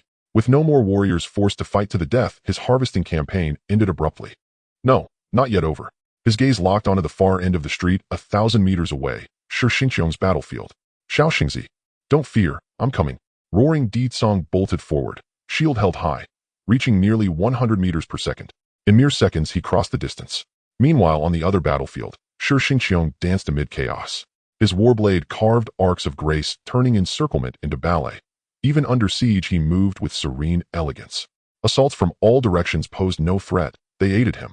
A flick of his blade's tip deflected incoming weapons, redirecting them wildly. Clashing metal rang out repeatedly, as if every attacker in aiming for Shixingqiong instead struck their own comrades. This was combat on the razor's edge, a master's instinct reborn. With minimal exertion, Shixingqiong steadily harvested lives. Bodies littered the ground, 3 digits deep. Frontline fighters trembled in terror, while those behind shoved forward, forcing them to meet certain death. Such slaughter seemed destined to continue, until, I'm here to help you. And 100-ton titan cracked. He tore through formations like parchment, bursting deep into enemy ranks. Blood sprayed across Shixingqiong in a crimson wave. Shixingqiong. Wait, what is that? Could that rampaging beast really be Deetsong? When did he break into the beyond mortal? Stunned, Shixingqiong watched as Deetsong barreled through the enemy mass, swinging the colossal shield again and again, sending geysers of blood into the air. Logically, with such overwhelming strength, he could have cleaved straight through the enemy army, ending the battle outright. Yet he refused. Instead, he slaughtered methodically at the front, then let the press of bodies behind push fresh foes forward, maximizing carnage. Shixingqiong couldn't help but wonder, is his bloodlust truly this profound? Recalling the outer city's 5% mortality rate, and knowing no one there died peacefully, its population of millions met violent ends, unquiet and untimely. Enough. Enough. However fierce Deetsong's bloodlust, how far could it possibly go? Could he really slay 1 million souls in a year? Not only Shixingqiong, but also classmates who'd spent hours defending against only scattered attackers, now Their thoughts were simple. Whoa, brother sure is this strong. Whoa, brother D is also this strong. Did they both conceal their breakthrough to the beyond mortal realm? Could it be? They've been hiding their strength all along. Chuan Huangsha murmured, then shook his head. No, impossible. Duan Mingyue is dead. Di Tsong lost an arm. Shi Xingqiong nearly got kicked to death. Hiding, would they risk their lives just to hide it? Yet how? They'd arrived in the outer city only days ago, and sensing their kiblood, neither had broken through. They remained firmly in the mortal realm. But, unfathomable, incomprehensible, could they too have activated something? Chuan Huangsha projected his own logic onto them, and made his decision immediately. He turned his head aside. He saw nothing. This never happened. Back to the present, Di Tsong radiant in divine fury carving chaos with every step. Hundreds, then thousands, fell before him. Even rear-line fighters sensed something deeply wrong. After all, medium-sized battle clans maintained respectable morale. To flee mid-battle meant tasting the iron fist of a beyond-mortal enforcer, and large clans enforced discipline even more strictly. That's why Lutan battle clan's martial artists kept charging, even towards certain death. Well, most died bewildered, unaware of why or how, until corpses piled past a critical threshold. I won't fight anymore. Let the enforcement squad do what they want. I'd rather die than fight. A third-line fighter snapped, hurling his shield and shoving violently backward into the crowd. His scream carried kiblood amplification, jolting everyone nearby. Then came the contagion. Comrades' adrenaline surging dropped their burdens and fled. 1 ignited 10. 10 infected 100. 100 shattered 1,000. Rout. Swift, total, irreversible. I'm done. Enforcement squad, get lost. Today I will desert, and no one stops me. If your enforcement squad dares intervene, I'll take you all. Huh, where's the enforcement squad? The youth leading the flight scanned frantically, bewildered. He'd expected arrows to pierce his back, but sensed no danger at all. Then he focused, hundreds of meters away. The enforcement squad's vantage point stood empty. Far beyond it, dozens of archers sprinted for their lives, bows slung across their backs. The enforcement squad fled first. Cowards. Now it made sense. They stood higher. They'd watched Di Tsong grow stronger with every kill. His power rivaling a true beyond mortal, his brutality unmatched. Are we really fighting a beyond mortal? Then they glimpsed the other battlefield. Lu Tan battle clan's leader, their own boss, stomped into the earth, utterly crippled, raging impotently. There's nothing left to fight for. Without hesitation, they sheathed their bows and fled. As elite martial artists, 7th rank mortal realm and above, their escape was lightning swift, far outpacing the doomed cannon fodder. As for Di Tsong, he slaughtered on, lost in the rhythm, until suddenly the enemy vanished. Only retreating backs remained. Running. Do you truly believe you can escape? Di Tsong crouched, muscles coiling like a drawn bow, ready to launch. Junior, please halt. Justice fell from the heavens. A towering figure crashed down, slamming into the earth with seismic force. Beyond mortal realm, power type, and astonishing speed. He'd appeared before Di Tsong heard the voice. Already standing between him, what did that imply? Supersonic velocity, terrifying beyond measure. Who are you? Di Tsong stepped back, eyes locked on the newcomer. The youth possessed sharp features and a broad, powerful frame, but appearance bore no relation to age. Lu Tan battle clan, 3rd Lord Izun. A terse introduction. Di Tsong's muscles tensed, every fiber primed. He knew well mortal realm cultivators harnessed kiblood alone, while beyond mortal masters commanded kinergy, a gulf separating equals in raw force. And his current strength read. Strength, 1,023. Whoa, massive gain. Over 100 tons of force, proof that over 1,000 lives had fallen to his hands. This power, exceeding even power type beyond mortal standards, flooded Di Tsong with sudden unshakable confidence. He straightened chin high. Izun frowned. Why had this junior grown so boldly assured? No matter. He wouldn't dwell on it. Lowering his gaze, he met Di Tsong's eyes directly. Those mortal realm fighters are mere cannon fodder, obedient tools. If you insist they die, let them perish later feeding wild beasts in the wilderness. Using mortal realm cultivators as bait against monstrous beasts yields substantial profit. Wasting them all here is sheer folly. Di Tsong. That argument was undeniably sound. Yet, he'd just slaughtered your men. Where's your fury? Your brother D, he's right. Indiscriminate slaughter is wasteful. Wu Taishan's voice sounded from behind.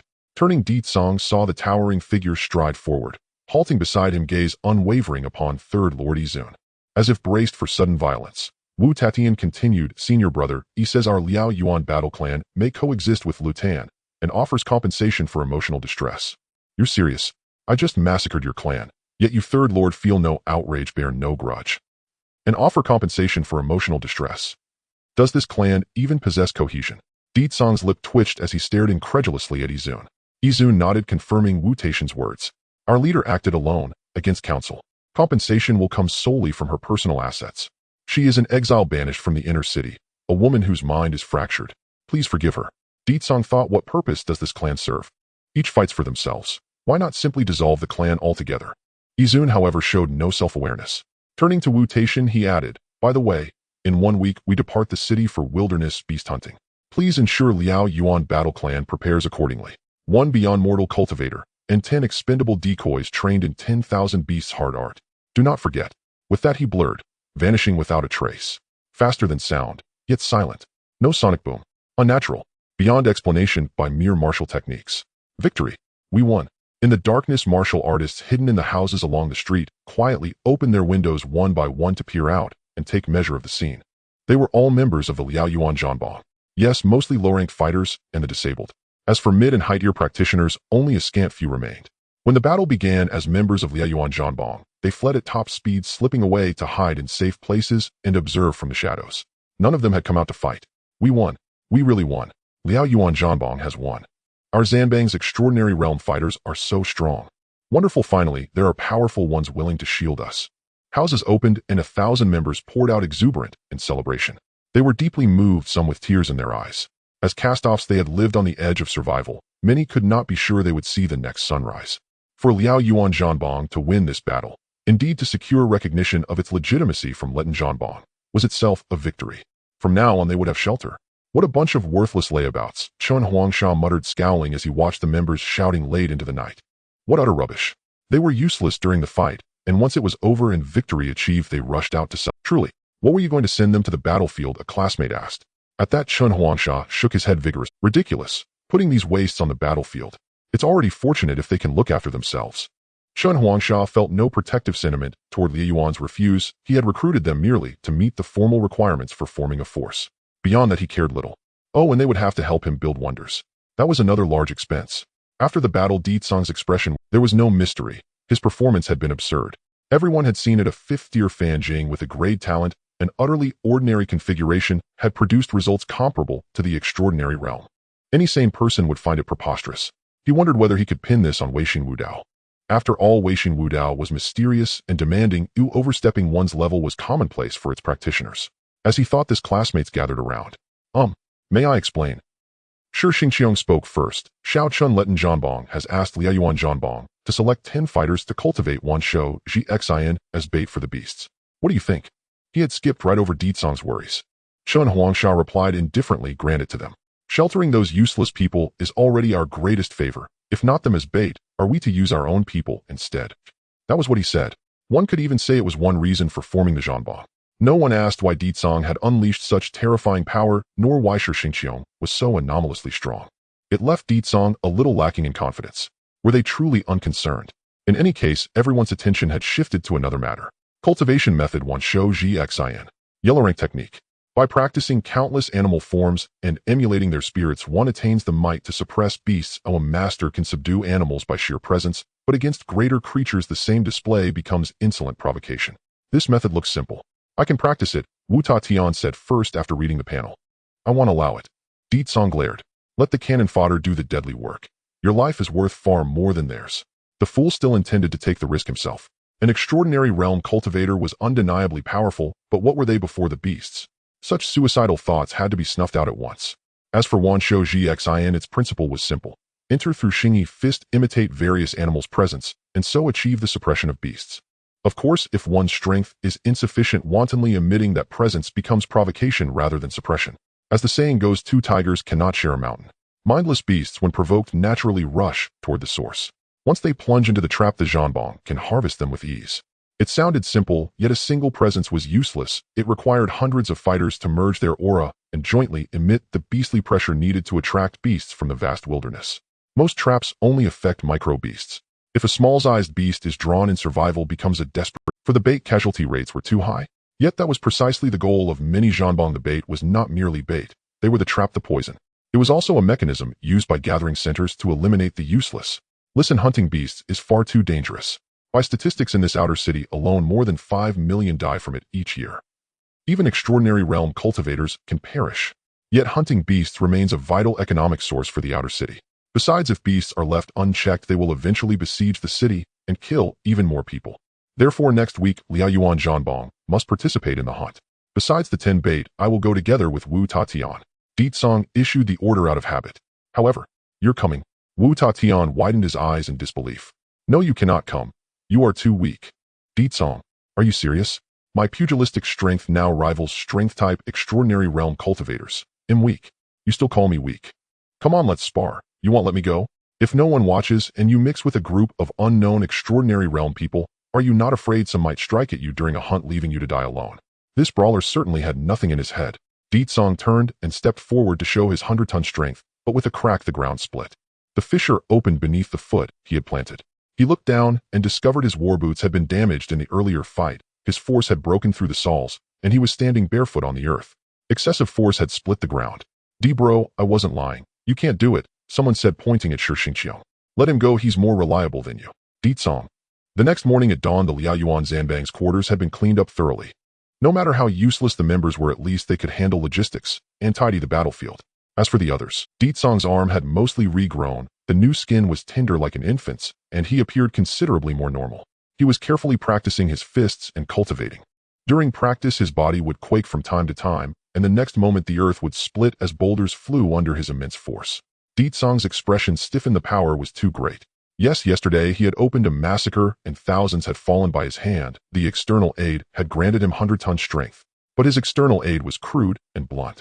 It added nothing but strength. The sudden surge made even his footsteps leave deep impressions.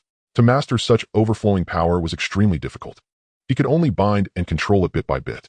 As he practiced, many classmates, even while absorbed in their own morning training, kept glancing at him. I knew it. Bro hasn't changed, Chen Huangsha murmured. I wonder how his strength now compares to Wu Bro's. Wu Tatian is stronger, Shi Xingqiang said. An extraordinary realm cultivator can not only master raw strength, but also wield chi force. The difference is day and night. Given the same power, Wu Tatian is far stronger. As a reincarnated veteran, his insight could not be dismissed.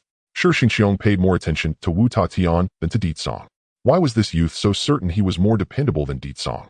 Had he perceived something, or was it pure instinct and intuition? If the former, it meant Wu Tatian was wise while feigning simplicity. If the latter, that was far more significant, remarkably so. Time passed. The sun burned high and the morning training came to an end. Di Tsong stopped his practice dissatisfied. He found his strength astonishing. Slight movement left deep footprints in the ground. Uncontrolled, it could launch him 10 meters away. Such unruly power might not harm himself, but he feared it would injure his own people. Never mind, this is not solved overnight, he muttered. I recall there are techniques to strengthen bodily control, several in fact. He shook his head and chose not to fret. If the power was hard to master, he would train harder.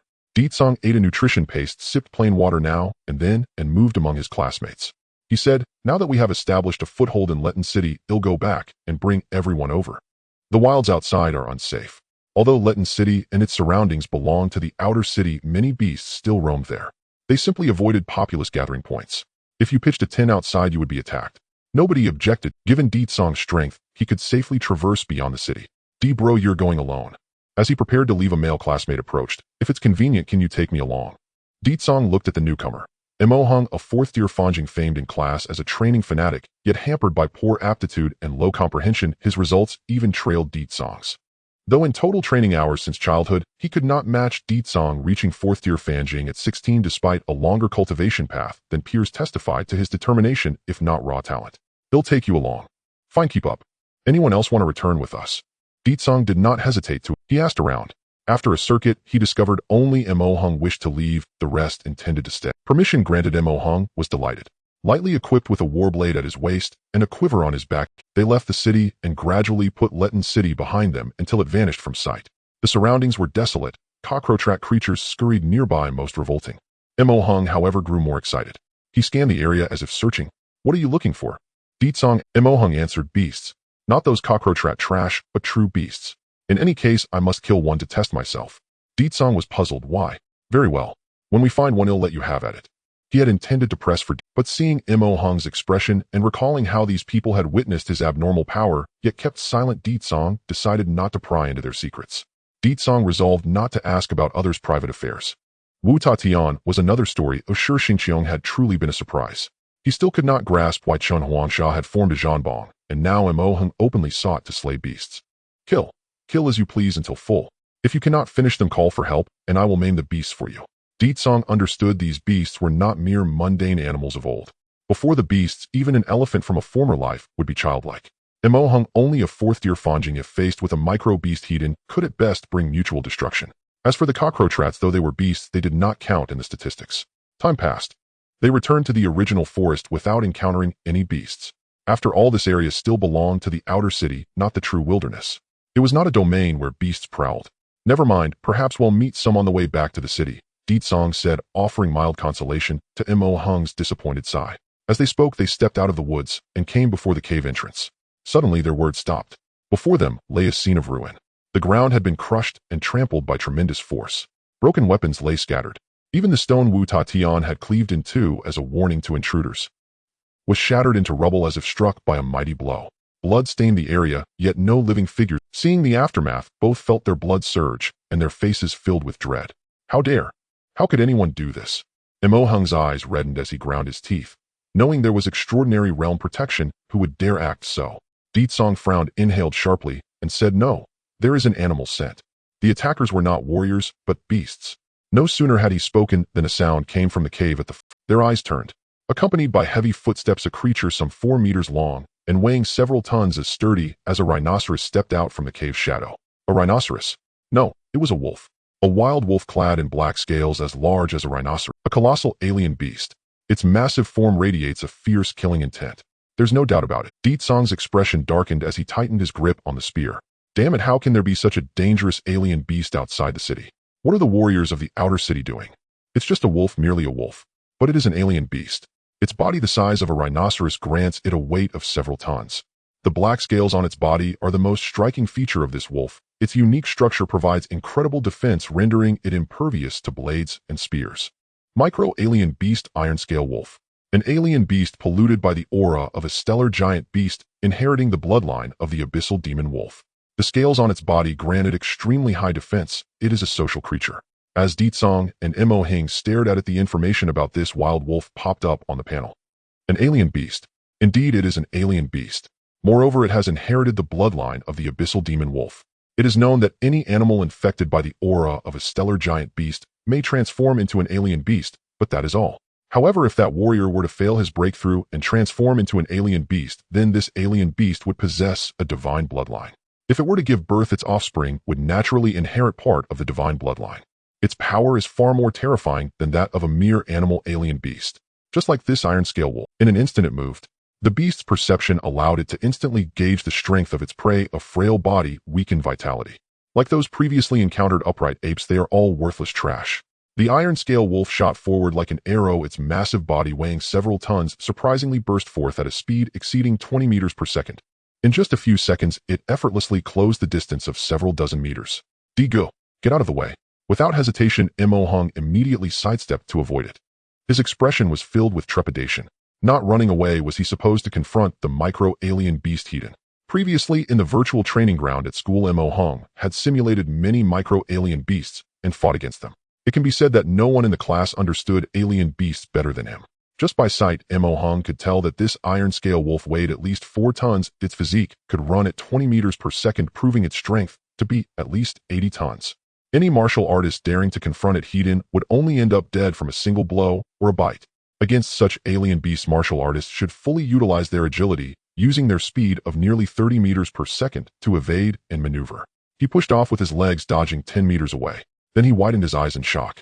Because not far away, Deetsong did not evade, but instead tightened his fists and charged forward. Bang! His body transformed into an afterimage. The ground cracked instantly, and a 100-ton force erupted, smashing a fist hard into the iron scale wolf's head. As the saying goes, wolves have tough skin and bones, but can have a soft waist.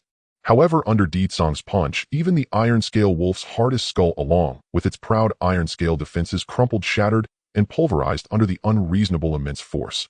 Blood mist erupted, fragments of bone mixed with brain matter exploded. The giant body of the iron scale wolf came to an abrupt halt, further smashed into the ground by this overwhelming force, causing the earth to tremble. Emohung was dumbfounded. No way, that's so fierce.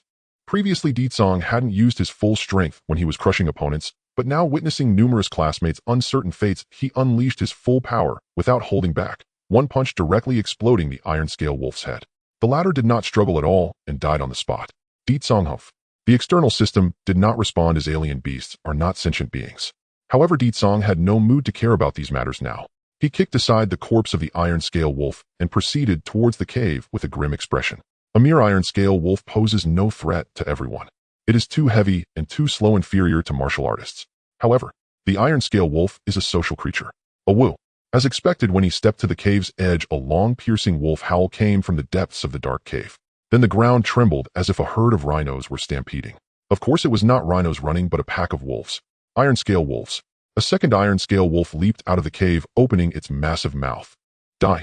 Song's expression remained unchanged as he thrust out his spear. It pierced directly into its gaping maw, reaching deep into its head. The attacking figure of the beast came to an immediate halt, becoming motionless. He casually flicked the spearhead, tossing the still-breathing iron scale wolf behind him, and continued to stare at the cave. One comes, one kills. These beasts must all die. Mo Hung silently gave a finishing blow behind Song. The life of an alien beast is incredibly tenacious, unlike the previous one whose skull was shattered. These iron scale wolves, even after having their skull pierced, did not die instantly. This inadvertently benefited Mo Hung, who also held a spear and stabbed into the iron scale wolf's brain along the wound, stirring it around before finally causing it to breathe its last. When Mo Hung killed his first alien beast in his life, he was completely stunned. Killing a micro-alien beast has unlocked the cultivation space, level LV1, 11,000, time flow rate 1365, available time 1 year. Have I been set up by the external system? Finally, after 16 years of anticipation, the external system awakened. Mo Hung also smiled in relief.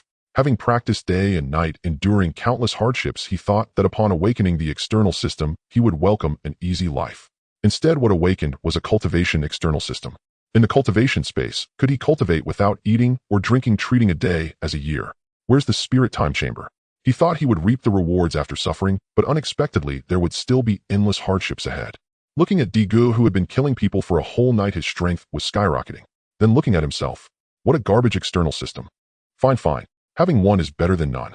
Comforting himself, Mo Hung continued to pick up the pieces behind the deceased alien beasts, transformed into usable time in the cultivation space, until after accumulating for 25 years, no new alien beasts emerged from the cave. Only then did Mo Hung stop his harvest, looking towards Song's silhouette. Gu. He walked up to the corpse of an iron scale wolf, crouched down, and took out a dagger, forcibly slicing open its belly with immense strength. Then he cut open its large stomach. Instantly, an unbearable stench assaulted him. Song searched for a while, shaking his head and saying nothing. Ugh. Next one. There was no helping it, the smell was too strong. Even his cold, grim expression was ruined. Song had to use his chi and blood to seal off his sense of smell to continue dissecting. Not long after including the first one he smashed, he had cut open the bellies of 26 iron scale wolves. Fortunately, they did not contain what Song was searching for. Song breathed a sigh of relief. Let's go in and take a look. This cave should have something extraordinary in, he said, striding ahead into the cave. Mo Hung quickly followed. Previously, Wu Taotian had investigated, and the cave was several hundred meters deep, and there would be no lack of oxygen inside, proving that the cave was at least ventilated. However, the deeper they went, the darker it became. The cave was pitch black. They could not see their hands in front of their faces. They could only explore in pure darkness through hearing and the perception of martial artists. Song believed that humans in the previous life could not achieve this. But the martial practitioners of this lifetime were different, relying on echolocation like bats to discern direction and observe the environment is basic operation. After delving several hundred meters in, Song halted. Crack. The sound of a packaging bag being stepped on echoed beneath his feet. A faint metallic scent still lingered in the air. Was this where Wu Gu broke through? Mo Hung kicked aside the nearby packaging bags of nutrient paste, knocking around the area. Then he said, I found nothing. Gu, how about you? On the surface, this seems to be the end of the cave. They have reached the bottom, and there is no way to continue. Suddenly, Song threw a punch. 100-ton force erupted, and the walls of the cave collapsed and exploded, revealing deeper rocks. Solid. Song shook his head, frowning. Strange, it should have something extraordinary. After all, it's ventilated. According to speculation, they should have retreated deeper into the cave while fighting off the hunting of the iron scale wolves. Then the iron scale wolves followed them inside. Now the wolf pack was completely exterminated, yet they could not find the whereabouts of the others. This matter was already suspicious. Hiss. Calm down and think carefully. Song closed his eyes, carefully feeling the air flowing around. His perceptive abilities were not outstanding. The external system only enhanced his strength and corresponding defenses, ignoring everything else. Therefore, this matter required the use of human intellect to deduce their movements properly rather than flailing around. Crack. Suddenly, an unusual sound came from the dark corner. It was the sound of stones. Then the ground trembled slightly, as if some mechanism had been activated. The sound of doors opening echoed in the cave. Go. Look what I found. There's a mechanism here. Mo Hang's excited voice came over. Song. Go to hell with human intellect, go to hell with reasoning. He only heard Mo Hung coming closer. This guy approached excitedly from the side, rock his tone, very smug. Mo Hang said so. The silent Song looked at the source of the sound. The doors that opened amid the tremors were... Mo Hang said so. The silent Song looked at the source of the sound. The doors that opened amid the tremors were not the surrounding rock walls. The sound originated from above. Who would place a door above when setting up a secret passage? At the bottom of the cave, the ceiling was at least 7 or 8 meters above the ground, and after the inverted door opened, there was no elevator descending from it. You have to jump up yourself. Luckily, this is a high martial world. Both of them jumped up from their spots. Indeed, there was something extraordinary inside. To think that a randomly chosen cave would have signs of human activity, he did not know which force of the outer city had left it behind, and he had no idea what secrets were hidden inside. Could it be the secret base of a large battle gang? Or perhaps the small treasury of some extraordinary realm powerhouse? It cannot be a sacrificial ground for evil god cultists. The secret chamber was still dark, and Song and Mo Hung continued to delve deeper, relying on echolocation for positioning. From here on, the terrain became increasingly flat, filled with artificial traces. The two walked silently in the quiet, minimizing the sound of their footsteps, even refraining from communicating. They walked like this for over an hour. As they moved deeper into the darkness, Song felt that he had walked at least several kilometers, reaching an unknown depth underground. Finally, ahead, a ray of light dispelled the darkness. Song, let's go take a look. Mo Hang nodded okay. The voices exchanged between the two were as quiet as a mosquito's buzz. The farther they went, the more apparent the light became, until another door appeared before them. Light shone through the door, revealing a searing heat behind it. With the gentle breeze blowing from the door, it turned into a fierce hot wind. Something is not right. 9 parts out of 10 are wrong. Even before arriving, his instincts warned him, as if a being of high bloodline prestige was lurking behind the open door. Normally, Song would turn around without hesitation. Unfortunately, he couldn't walk away. Because with the light, Song finally noticed countless new footprints had lingered around the door. There were even packaging papers of nutrient paste. No doubt about it, they have been here. Mo Hung stepped forward, kicking the packaging paper, quietly saying, "Why can't that group of reckless fools wait for us to return and just insist on moving forward?" Song's gaze met Mo Hang's. Mo Hang spoke first. Go on. You stay here and wait, we'll take a look. Song interrupted him, stepping forward first. His figure flashed dozens of meters to the edge of the door. Then he cautiously peeked out. Seconds later, he slowly withdrew his head. His face had turned green.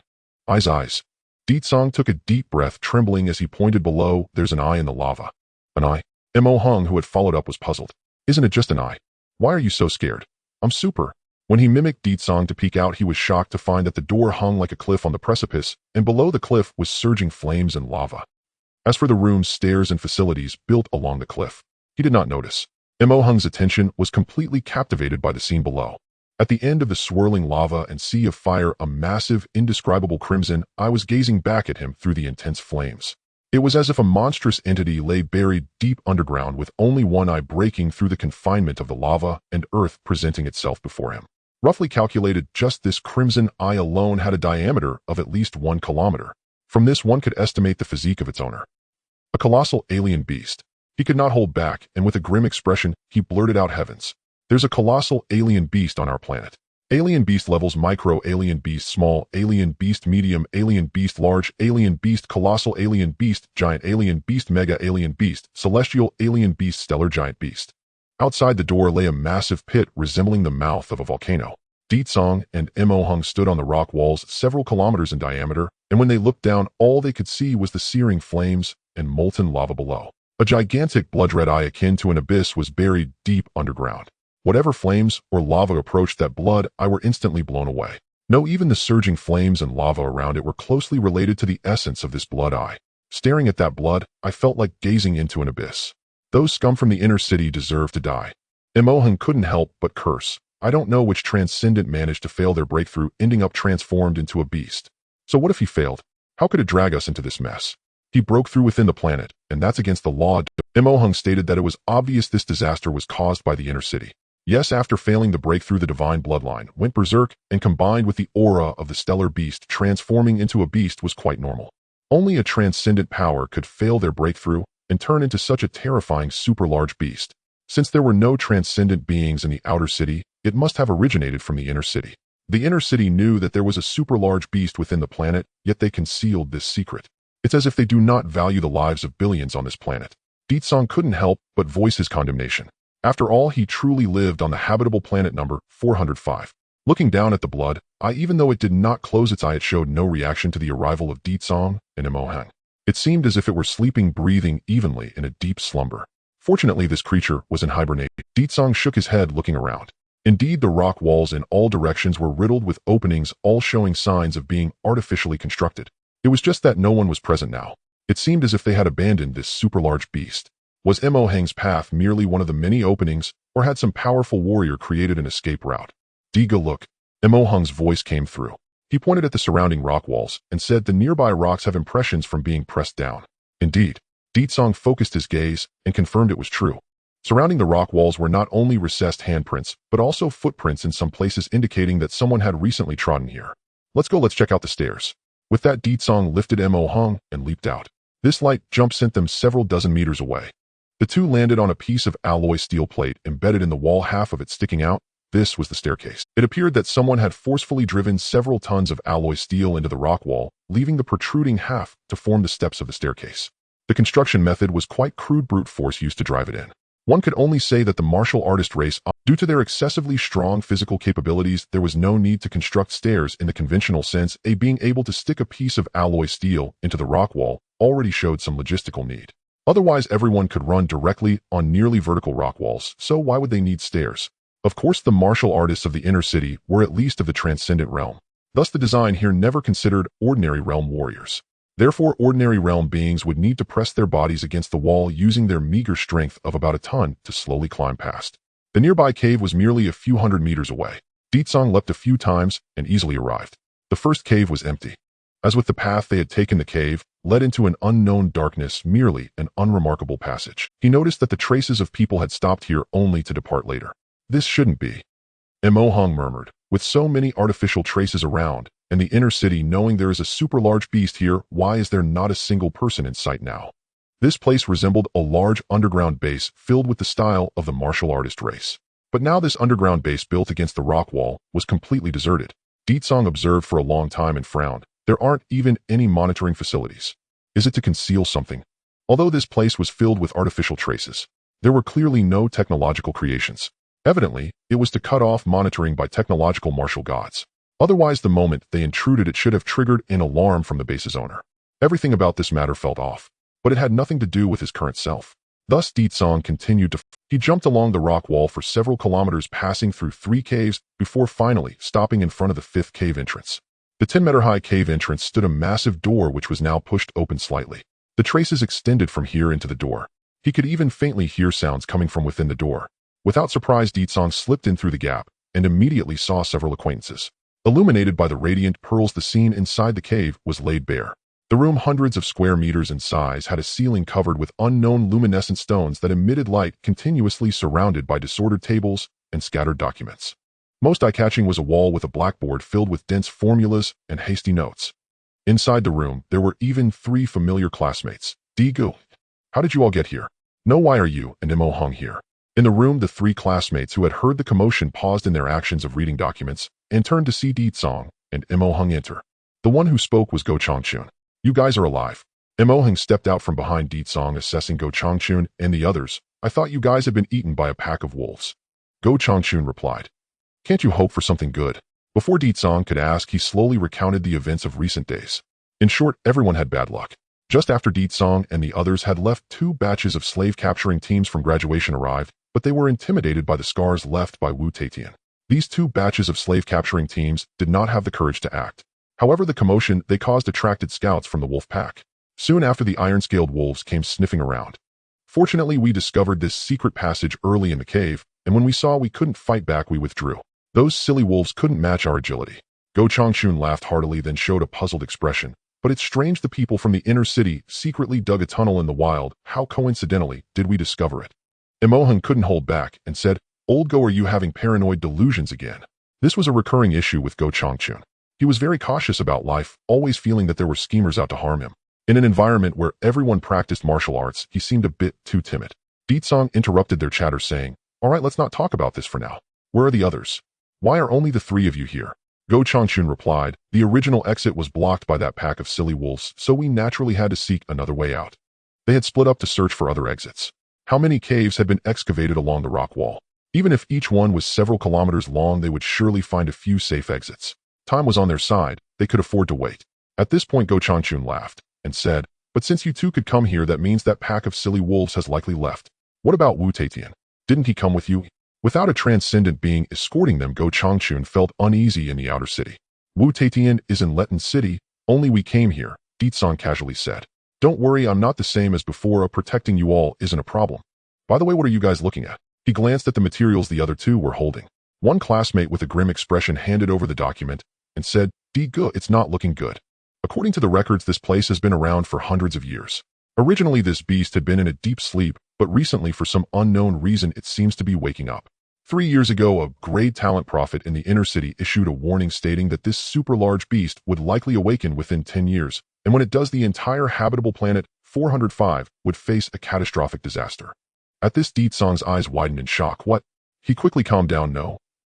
It's fine, but it's just a super large beast. As long as we report it to the military, powerful beings will naturally come to deal with it.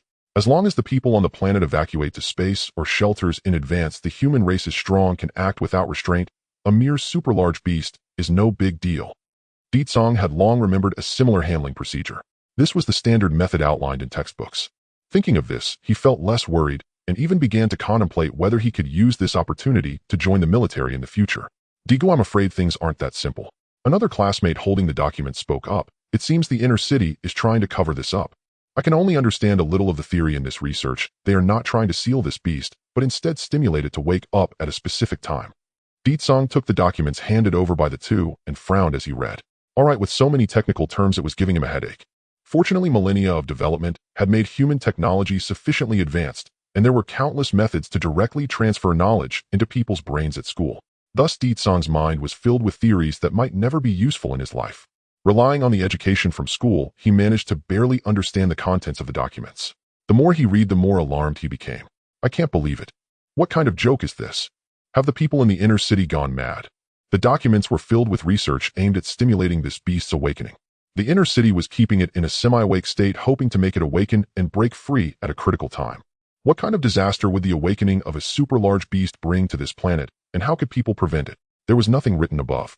However, what Ditsong could understand was the predicted awakening time. At the least 8 years, at the most 10 years. The more it was stimulated, the shorter the awakening time would be. Moreover, the timestamp left on this stack of documents was 3 years ago.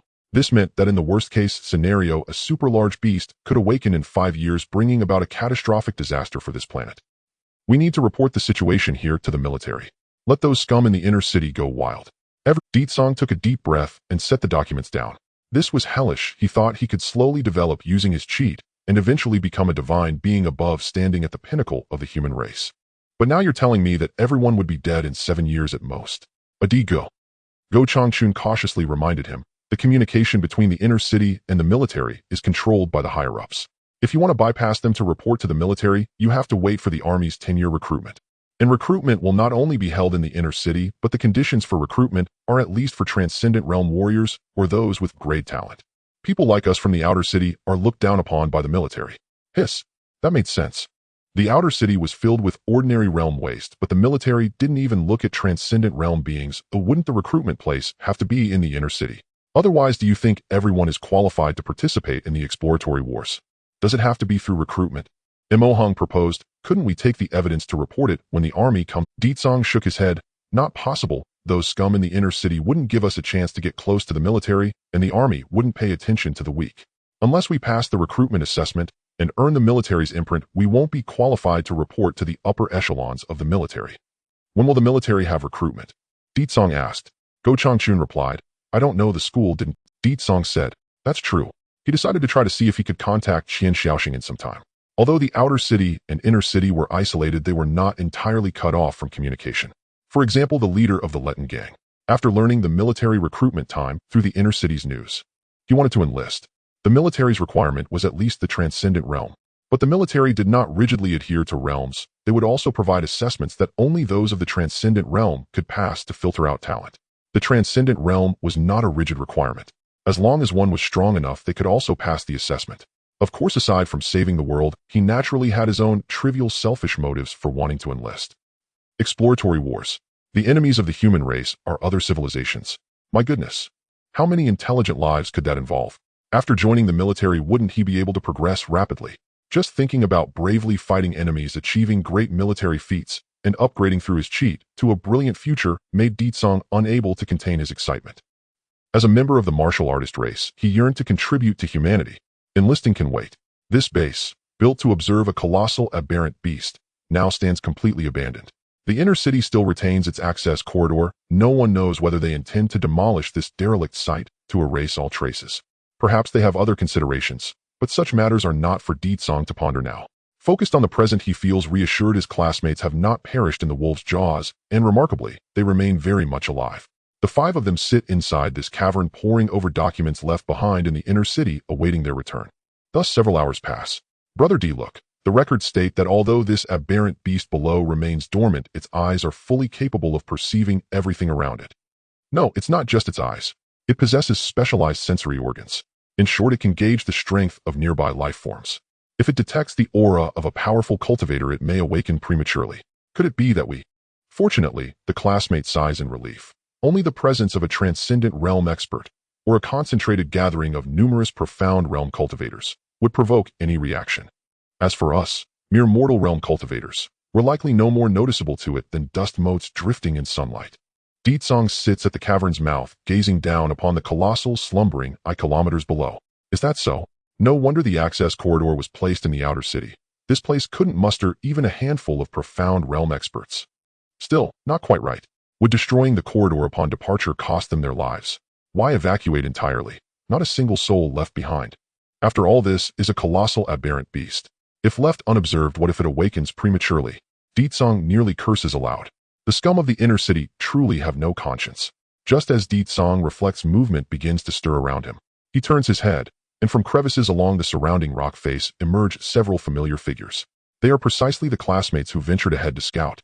According to Go Changchun, 30 identical tunnels branch from this location. To map their destinations, the group divided into 30 teams.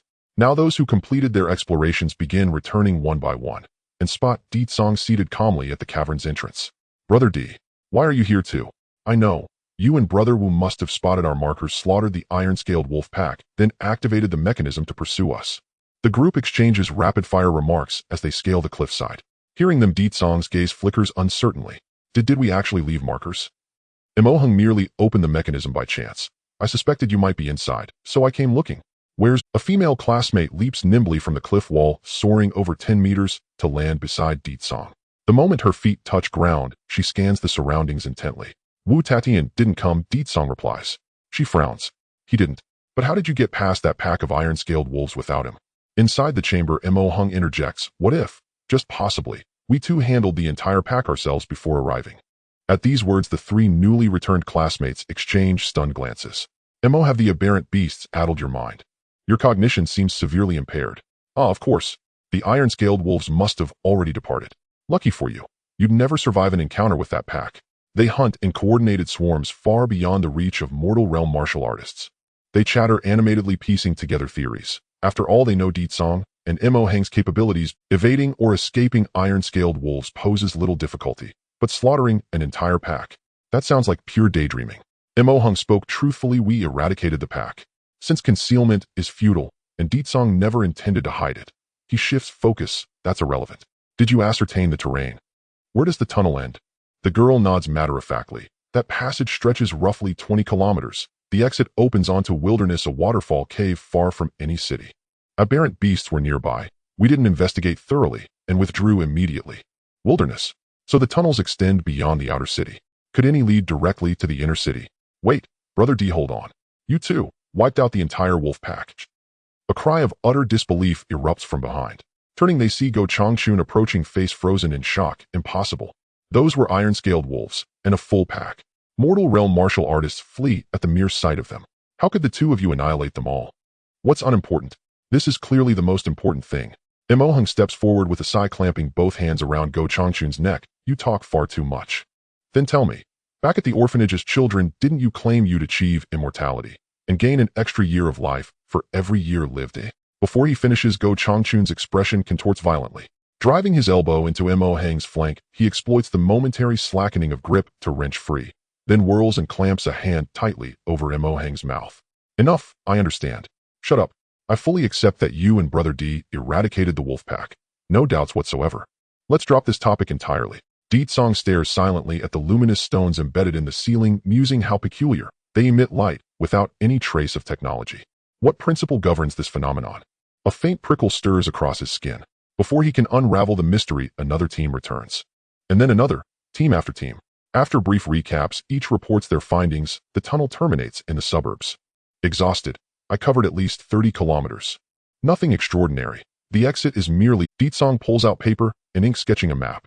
Yes, this is basic literacy ingrained through compulsion. Drawing upon collective testimony and precise spatial awareness, Di Tsong constructs the map centered upon the colossal beast's eye. Tunnels radiate outward in all directions, some under 10 kilometers, others exceeding 30. Their endpoints lie either in the outer city or deep wilderness. All terminate far from human habitation, a result unsurprising to Di Tsong. Even the most reckless architects would never route such passages near populated zones. As for aberrant beasts, the tunnels stand barely 2 or 3 meters high, too narrow for most. Even those few capable of squeezing inside would soon retreat, overwhelmed by the colossal beast's overwhelming aura. Thus, guided solely by oral accounts, Di Tsong completes the map. Surveying the sprawling network, spanning over 50 kilometers in diameter, Di Tsong nods approvingly. This place could serve as both a concealed shortcut and a clandestine stronghold. After all, even countless mortal realm martial artists could not disturb the beast. Wait, Di Tsong lifts his gaze, counts the assembled group, and frowns. 2 are missing. His class totals 100, including himself, and Di Tsong, possessing photographic memory, recalls every face without exception. Everyone has returned, except these 2. Which tunnel did they take? Di Tsong asks directly. Go Changchun points to a massive aperture across the chasm, 10 meters wide, 10 meters tall, the largest entrance of all. Stay here. I'll retrieve them. With that, he crouches and launches himself skyward. The earth detonates beneath him. Dust billows, wind roars. With a thrust force exceeding 300 tons, his 70-kilogram frame rockets forward like a cannonball, clearing kilometers in a single bound. Riding the gale, Di Tsong arcs through the air and lands with perfect balance at the cavern's mouth across the gorge. Bloody hell. Inside, jaws drop in unison. Their minds flood with long-forgotten physics equations and comparative data on profound realm cultivators. What preposterous leaping power. Even profound realm masters couldn't match this. Even Brother Wu couldn't leap this far. Because Brother Wu weighs more. Well, that's true enough. Brother D truly is Brother D. His cheat codes are gloriously absurd. As the others marvel, Di Tsong plunges into the cavern, his unstoppable momentum carving a furrow dozens of meters long before he halts. He frowns. Of course, his freshly replaced shoes are shredded again. Still, strength and resilience grow in tandem. The greater his power, the more impervious his body becomes. Even rocky soil cannot breach his skin. Barefoot now, he springs forward once more, vanishing into absolute darkness. Darkness signifies the unknown. Fear of darkness is encoded deep within biology. At least that was common knowledge in his past life. Yet now Di Tsong races alone through pitch-black tunnels, utterly unfazed.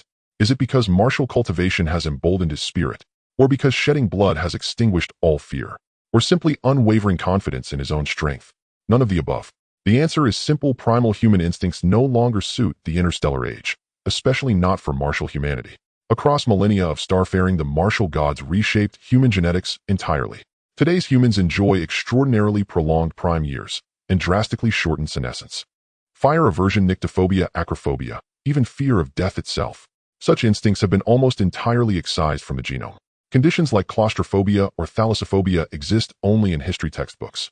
Just earlier, Di Tsong and his peers scaled sheer cliffs with serene composure, as if walking on level. Yet doesn't eliminating these instincts jeopardize survival? Well, concerning such matters, humans possess intellect, not mere instinct-driven reflexes. Even stripped of these primal urges, graduates of compulsory education inherently understand risk mitigation, and certainly won't court death needlessly. Beyond that, one crucial factor remains. Martial artists are notoriously difficult to kill. Ordinary natural environments pose no threat. Hence, fearing nature itself becomes superfluous. Observe Di Tsong, racing at 100 meters per second, yet calling it a jog. Though sightless, his ears catch subtle echoes, and his brain instinctively constructs a three-dimensional mental map of the tunnel's contours. In nature, this ability belongs to bats. Naturally, it is also innate to martial humanity. Occasionally distracted, Di Tsong collides with walls. Yet the once unyielding stone now feels unervingly soft. Even high-velocity impacts leave him after 90 minutes of steady running, covering hundreds of kilometers. The echoes reveal two moving figures converging toward him. Deetsong's heart lifts there unharmed. Instantly, he accelerates. Hundreds of meters vanish in a heartbeat. Moments later, he stands before them. Who goes there? Incredible speed. Brother Wu, is that you? From the darkness, two voices. Deetsong moved too swiftly, causing them to misidentify him. One voice hardens instantly. No, Brother Wu is impossibly heavy. He couldn't move this fast. A profound realm speed specialist. The pair snap into full alertness. Such velocity, even among speed-focused profound realm experts, marks a veteran master. Could this base still be guarded? It's me, Deetsong. To spare them further speculation, he reveals his identity. He recognizes their voices, distinctive even in darkness. Confirming vocal resonance, he knows them well. Brother D, you've broken through too. Wait, your Ki-blood remains at mid-mortal realm. Oh, I see. It's the will-based martial path. It must be the will-based martial path. Their voices echo from opposite sides of the dark space. Deetsong says nothing.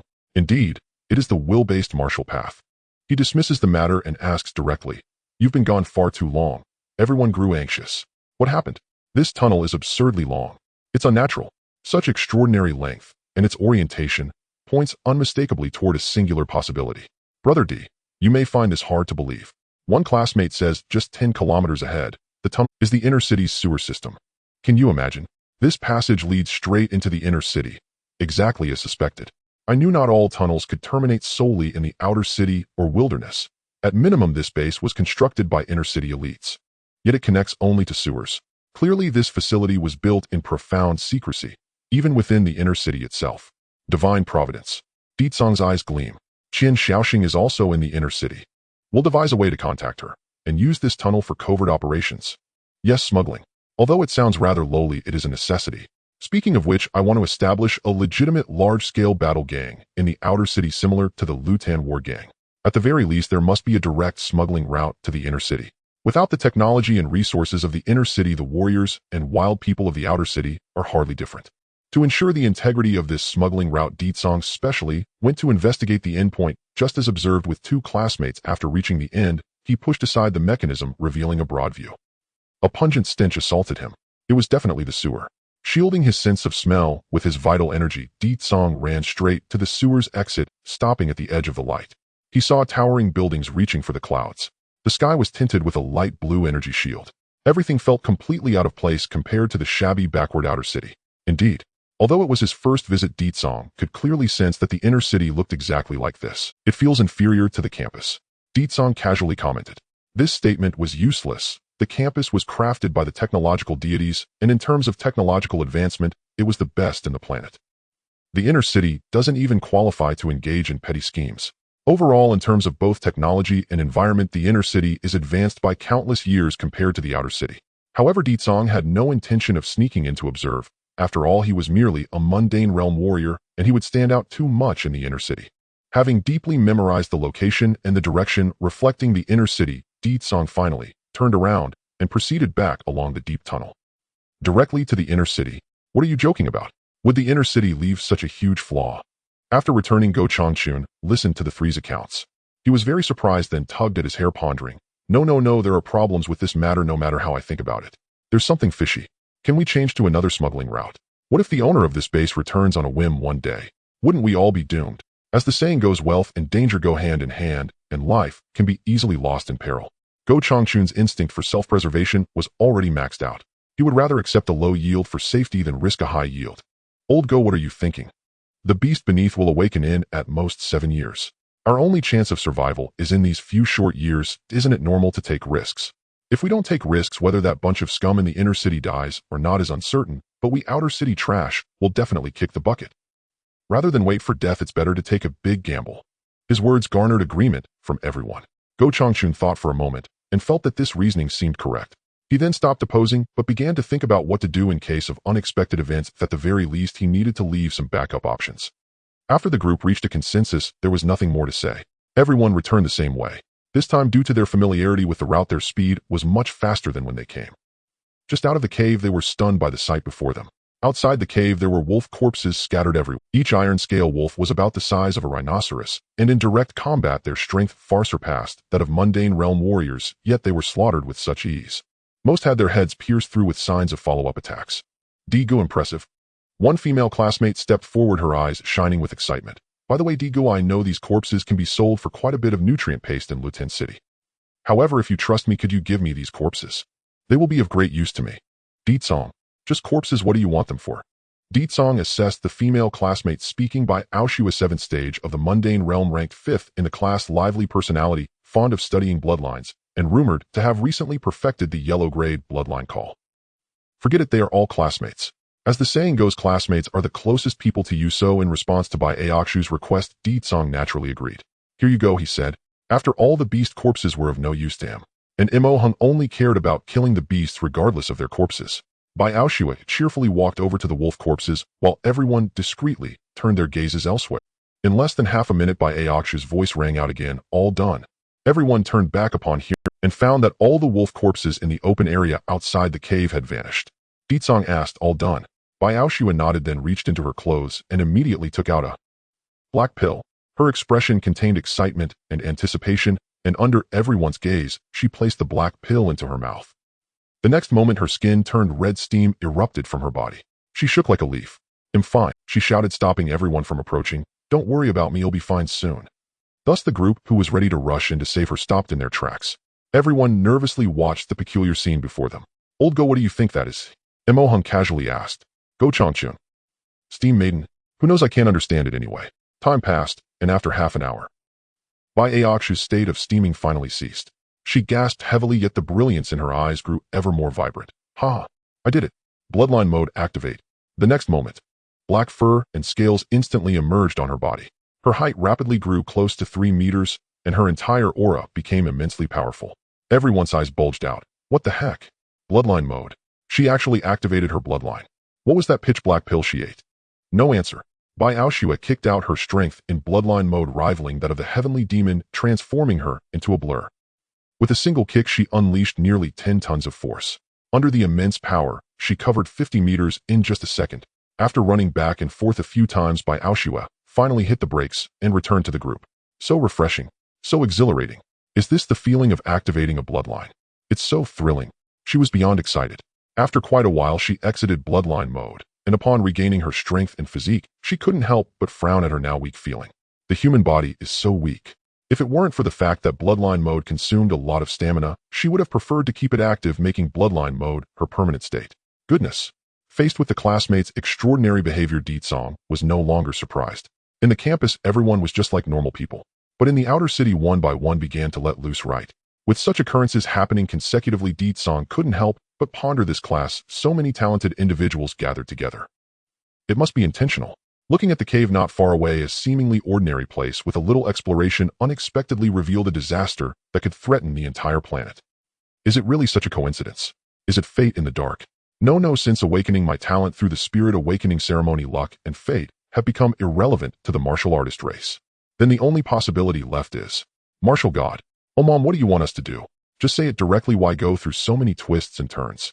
Ditsong shook his head and muttered softly. He then turned his gaze to Bai Aoshua and said, Aoshua, congratulations on awakening the wolf bloodline. It seems to be the Black Abyss Demon Wolf.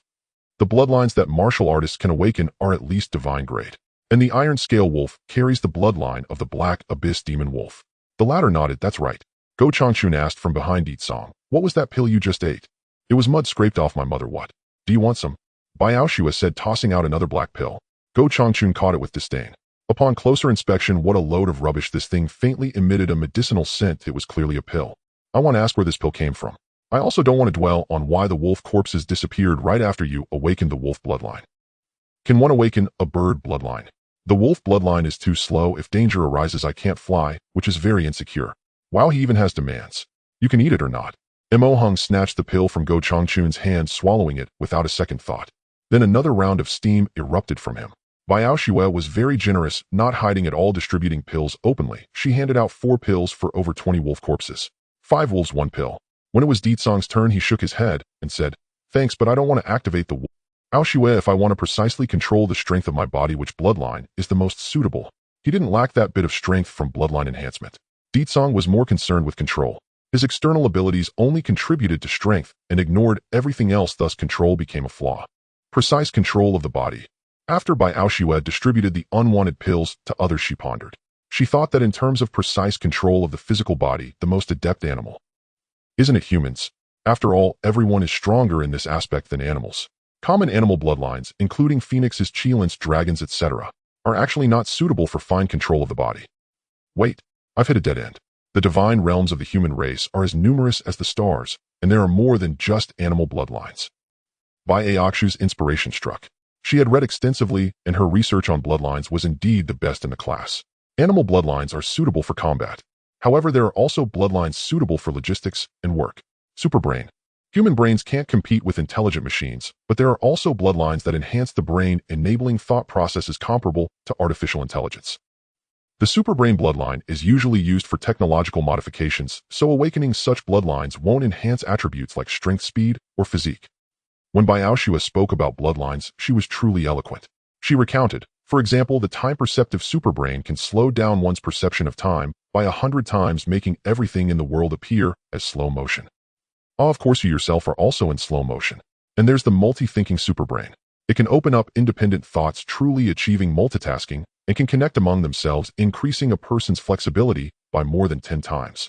The source-tracking superbrain can receive information, integrate subconscious memories that one couldn't even perceive, and deduce vast amounts of information. The resonance superbrain can achieve remote thought transmission through brainwave frequency resonance and even read others' memories. The calculation superbrain can simulate future event trajectories by inputting existing information, similar to prophetic talents. She spoke at length about dozens of superbrain bloodlines. Yes, superbrain bloodlines do not help in combat. Thus, for the warriors of the outer city, the abilities of the superbrain bloodline are quite impractical, and those who awaken in this regard are exceedingly rare. Of course, perhaps the inner city presents a different scene. From Bai Aoxu's narrative, Ditsong captured what he desired. Microscopic superbrain grants the awakened individual detailed observation and control ability, allowing insight into the flow of qi, the flaws in martial arts, and even the trembling of muscle fibers, and provides the awakened individual with matching fine control capabilities. The methods that stimulate this superbrain awakening are bloodline calling technique, micromanipulation. This is the information Ditsong collected from the interface. Among them, bloodline calling technique is the most common. If cultivated to perfection, it can awaken a compatible bloodline within 3 months, according to the warrior's own inclinations. And micromanipulation is a bloodline technique specifically designed for the microscopic superbrain. The deeper the cultivation, the greater the possibility of awakening the microscopic superbrain. Of course, precisely awakening bloodlines also means needing to spend more time cultivating another technique. The warriors on the habitable planet 405, especially this batch of mundane realm warriors from the outer city, rarely have such leisure. There's a shortcut.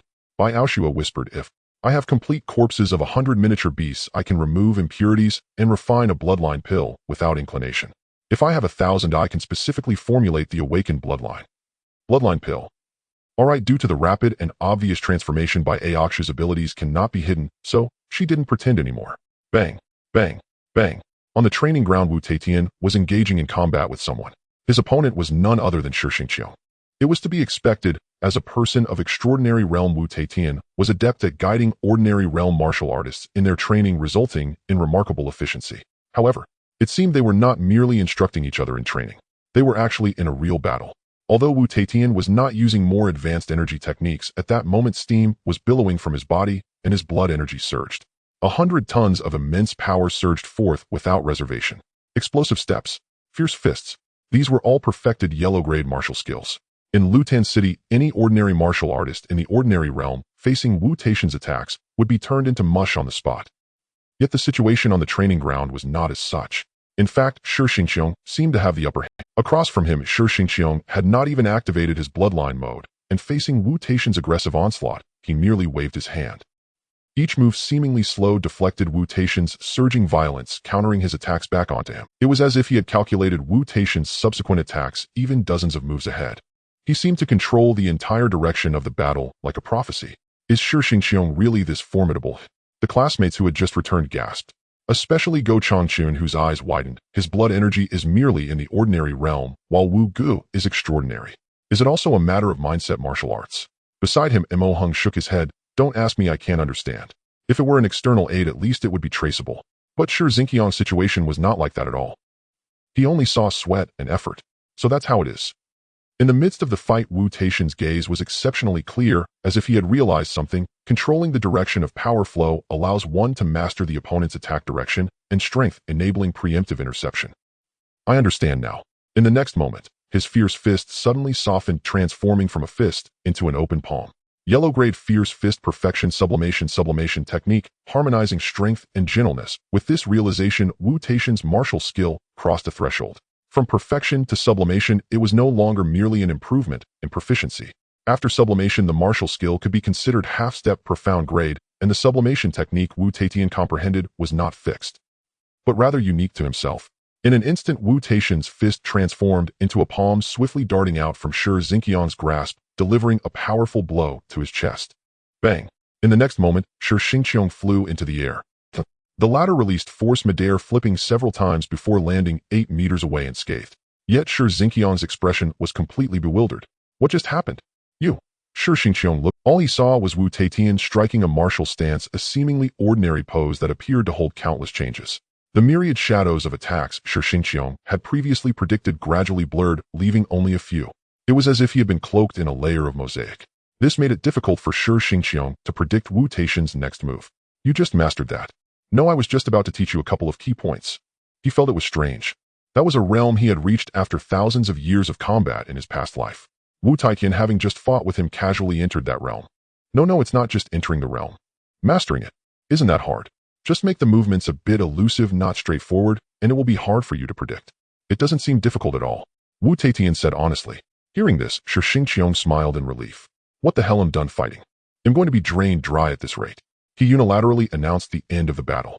Just as he left the training ground, Di Song and the others approached him, immediately handing over the materials and maps they had. Shi Xinqiang took the materials and glanced over them. What the hell? A super large beast. It will awaken in, at most, 7 years. What the hell is this? He immediately lost his composure. If it were his past self possessing peak foundation establishment power, a mere super large beast would be nothing. He could split the beast and the planet beneath his feet in half. But now, a super large beast could easily crush 1,000,000 of his former selves. Soon as the class meeting convened, all 98 students were aware of this matter. Kill the super large beast within 7 years. Wu Taitian frowned, muttering to himself, it's a bit difficult. Shi Xinqiang interjected directly. This matter is of great significance. Reporting to the military and waiting for their divine intervention is a last resort. If we can retreat unscathed, we should look into interstellar migration. At worst, we won't stay on this planet. How much is an interstellar ship ticket? Go Changchun couldn't help but remind him, sure, we outsiders don't qualify to buy tickets. We need an ID from the inner city. Oh right, I forgot about that. Truly, the external river system exploration team's rules are completely contrary to the main river system. I can only blame my unfortunate birth. No, I am not an illegal immigrant, but was born through proper channels. Yet here I am in a rundown place like the outer river system exploration team's designated planet. The martial god is a power comparable to the nascent soul ancestors. Such a low-level mistake could not possibly occur. This must have been intentional. Then report it to the military. No matter how difficult it is, we must do it. Shi Xinqiang's tone became incredibly resolute. Even if everyone else refuses, even if it is just over 90 of us, we must find a way to eliminate that super large beast within 7 years. Oh, how righteous. Di Song unexpectedly glanced at Shi Xinqiang. Then he saw the helplessness in his eye. Indeed, a super large beast, if it awakens, could easily chew through the Earth's core like a soft. If everyone could not leave this planet, they would have to find every possible way to kill that beast. But with their current strength, they would not consider this matter for the time being. Thus, this topic was shelved. Now the next topic. Biao Xue's uncontainable bloodline pills. I've noticed that each of our classmates is a hidden talent. Shi Xinqiang couldn't help but marvel. With so many capable individuals in one class, could it be mere coincidence? Based on his past life's experiences and cultivation for millennia, there must be some backup plans. Even the backup plans seem to be common knowledge. Everyone heed my advice. Shi Xinqiang surveyed the crowd and spoke. Taking shortcuts may yield immediate benefits, but unless it's absolutely necessary, it's better to avoid shortcuts. What constitutes absolutely necessary? Di Song asked with a smile. Shi Xinqiang replied. Naturally, it's a matter of life and death. All right, I was being overly cautious. We are in a situation that is absolutely necessary right now. Use them freely, use them to the fullest. We must increase our strength as quickly as possible. This is how it should be. Even if an ordinary realm martial artist awakens a bloodline, even if the highest only awakens 0, 01. The battle power will significantly swell after activating the bloodline mode.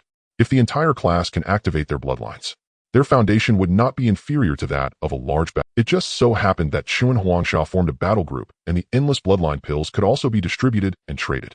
All resources, all money. The outer city is not just a place for consuming nutrient paste. As long as there are enough resources, everyone can upgrade quickly.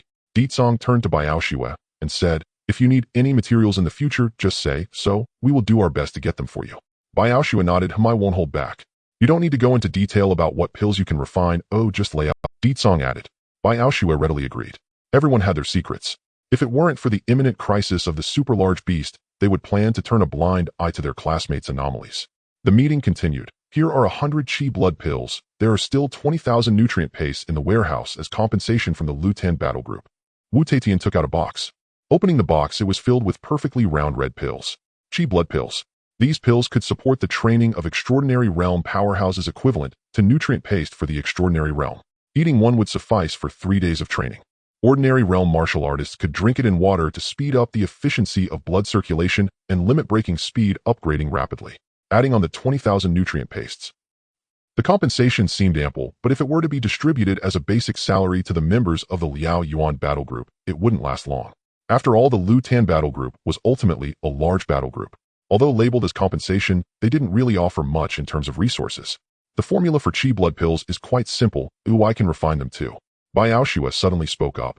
"I can refine one from the corpse of an iron scale wolf. It's much cheaper than bloodline pills. However, bloodline pills wouldn't be available in the market. You wouldn't get it for less than 1,000 nutrient pastes. Of course, anything over 1,000 pastes would be out of the question, as 1,000 nutrient pastes would allow a high-level martial artist to focus on training for 2.5 years. Moreover, with the extraordinary realm's insightful guidance, the martial artist could train the bloodline summoning technique to perfection and activate their bloodline independently." Thus, Ditsong, Shi Xingqiong Chuan Huangsha, and Baoshue held a small meeting behind closed doors, initially setting the 7-year plan. As for Wu Taitian, he had been training by himself next to them after tossing out a box of chi blood pills, showing no intention of attending the meeting. Time flowed like this. Those who needed to train trained, and those who needed to farm farmed. On the surface, their daily lives were no different from when they were at school. In secret, the students who had arrived in the outer city began to exert themselves, like Ditsong Baoshue and Shi Xingqiong, merely standing in the spotlight.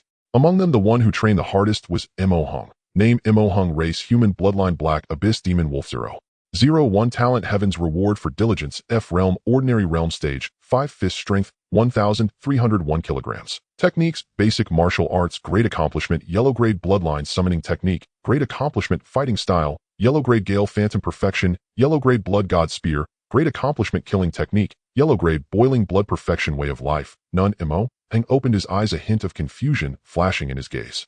"How long has it been?" "Oh, it seems like half a day, 12 hours. In the training space, that translates to half a year." Mo Hung struggled to articulate.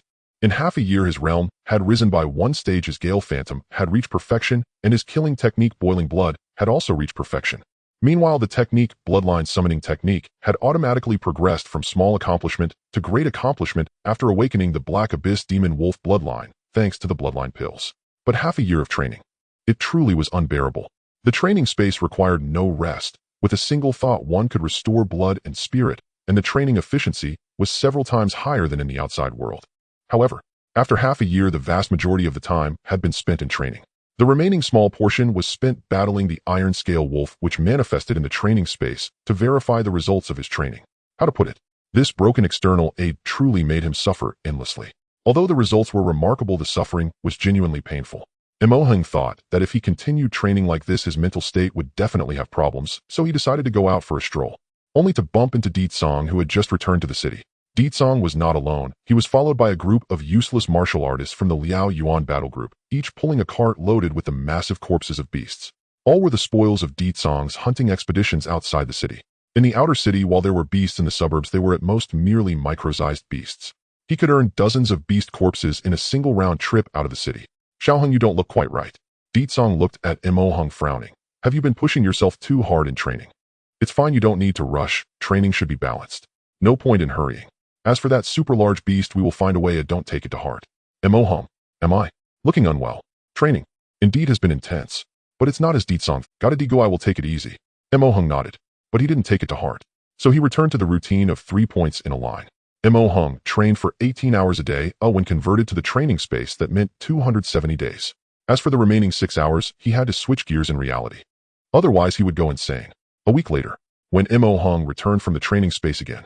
Realm Ordinary Realm Stage 9 Fist Strength 2. 1 tons. Techniques, Basic Martial Arts Perfection, Yellow Grade Bloodline Summoning Technique Perfection Fighting Style, Yellow Grade Gale Phantom Perfection, Yellow Grade Blood God Spear Perfection Killing Technique, Yellow Grade Boiling Blood Perfection. He had spent 5 years in the training space. With Mo Hang's low talent, achieving perfection in a technique or martial skill would take at least 4 years in reality. In the training space, without sleep and with extremely high efficiency, it would still take half a year. After perfecting all techniques, he began to painstakingly refine his realm step by step until now. Finally, he had reached Ordinary Realm Stage 9, equivalent to the level of a top student at 16. If this were in reality, he would have to toil until he was 40. But it was worth it. Glancing at Go Changchun, who was still sound asleep in the dormitory, Mo Hung grinned. Old Go, wake up and guess your dad's realm. He paused. Warm liquid trickled from his nostrils, dripping onto his clothes. He reached up to touch it. I have a nosebleed. Radiation sickness. I am sick. No, I am a warrior. I have never heard of a warrior getting sick. Could this broken cheat have side effects?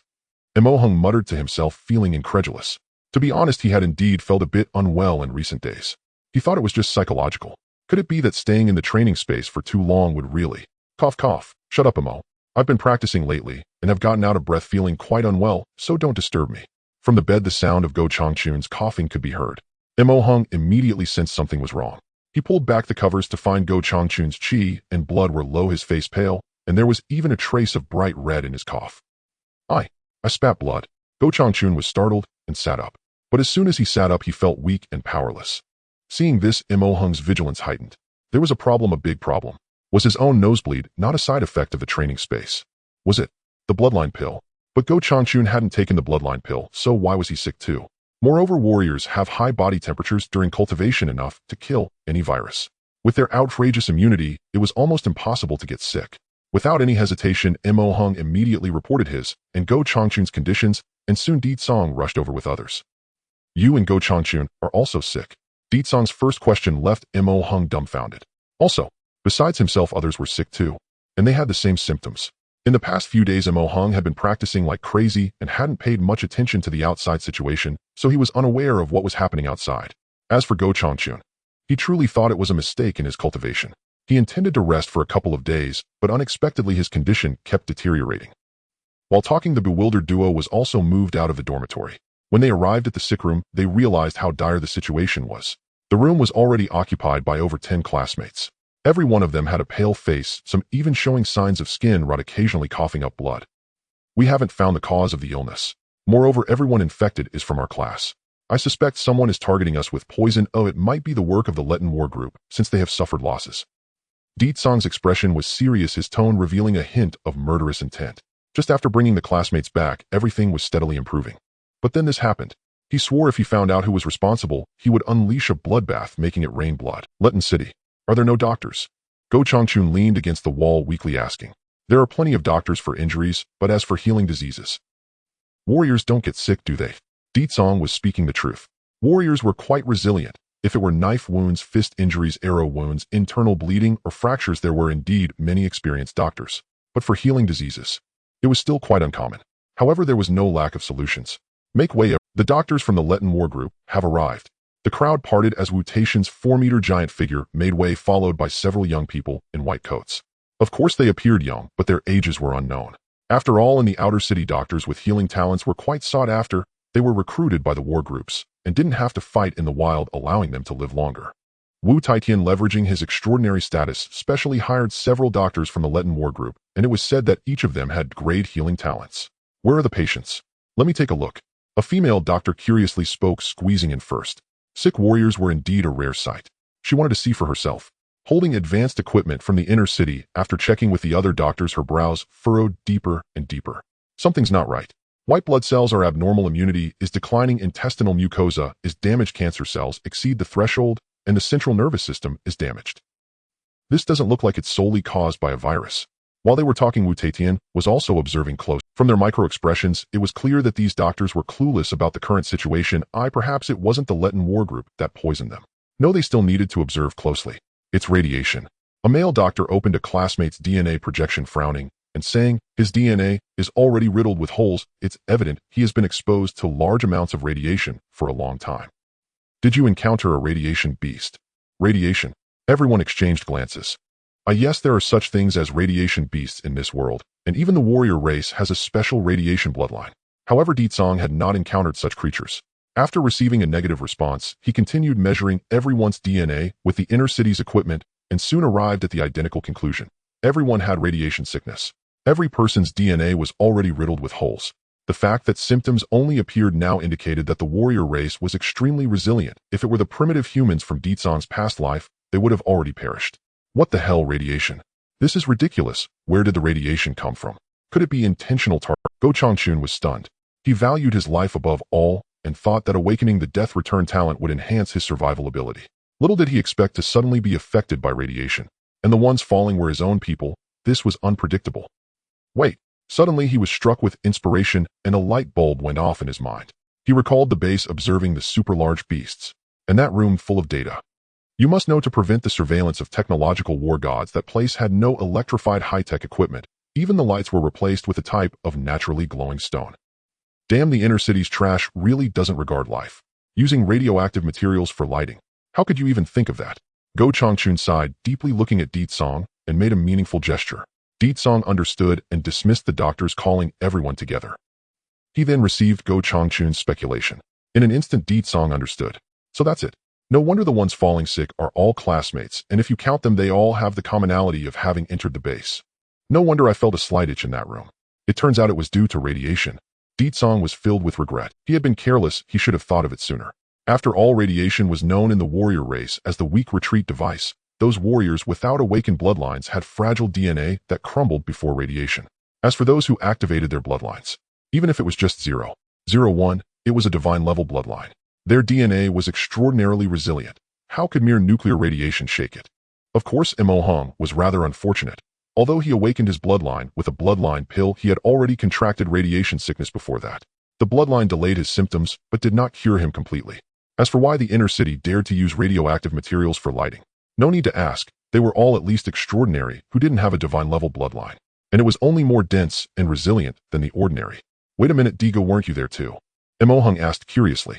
And everyone else too? Many of us were affected by radiation sickness. Why is it only us? My talent is undying, which has self-healing capabilities.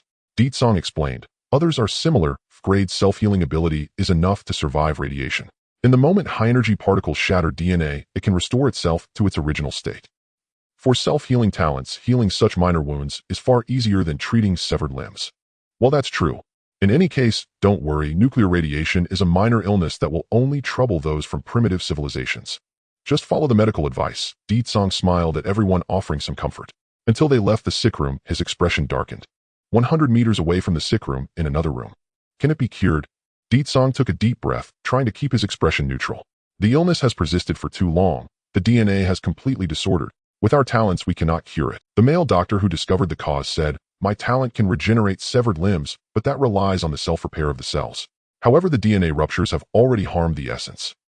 The female doctor also shook her head. My talent is to suppress viruses and let the immune system exert itself, but given their conditions. Do they even have an immune system left? The other two doctors gave similar reasons. In short, relying solely on talents, there was no hope. Are there any other methods?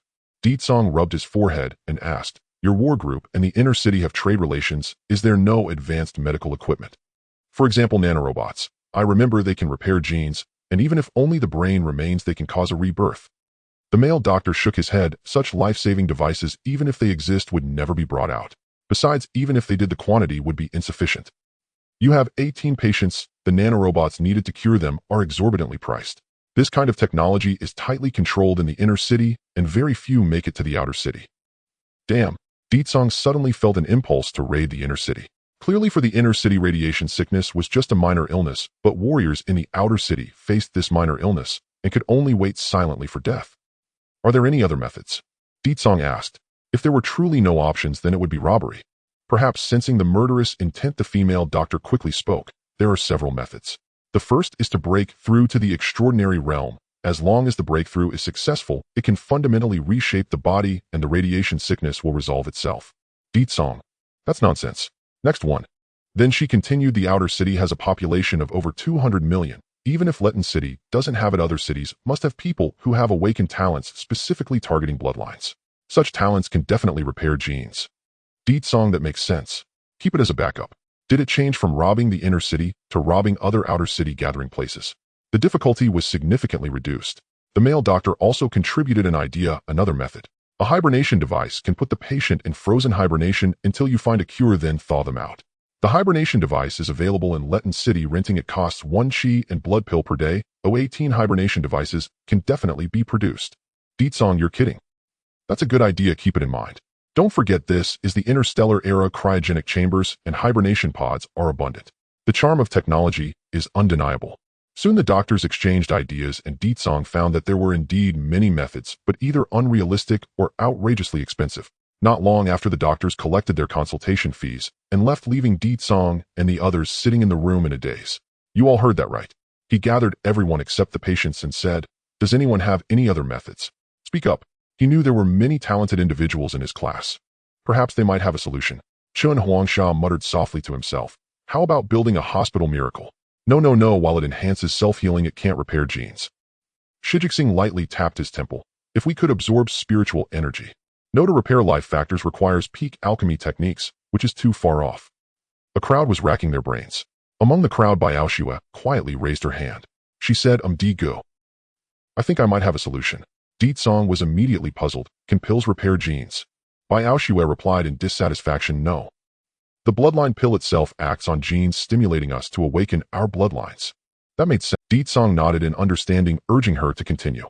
Baoshua then said, besides the bloodline pill, there is also a zero-return pill that can completely remove an awakened bloodline, returning it to its original state. Its principle is to disrupt the DNA sequence and then reshape it according to the original state that hasn't been infected by the bloodline. Since this is the principle, it should also be able to recombine damaged genes. The more she spoke, the brighter the light in everyone's eyes became. There was hope in this method. Deed song directly asked, what's the price of the zero-return pill? Baoshua replied, taking the iron scale wolf as an example, at least 1,000 iron scale wolves are needed to refine one zero-return pill. Diga, the materials you have collected these days can probably refine half a pill. And I've already turned the materials into bloodline pills. Goodness. With his efficiency, even if he collected diligently every day, it would take 2 weeks to refine one zero-return pill. For 18 people, it would take 9 months. If I'm not mistaken, tomorrow we, the Liao Yuan War Group, will join forces with the Ashen War Group and the Letten War Group to hunt beasts outside the city.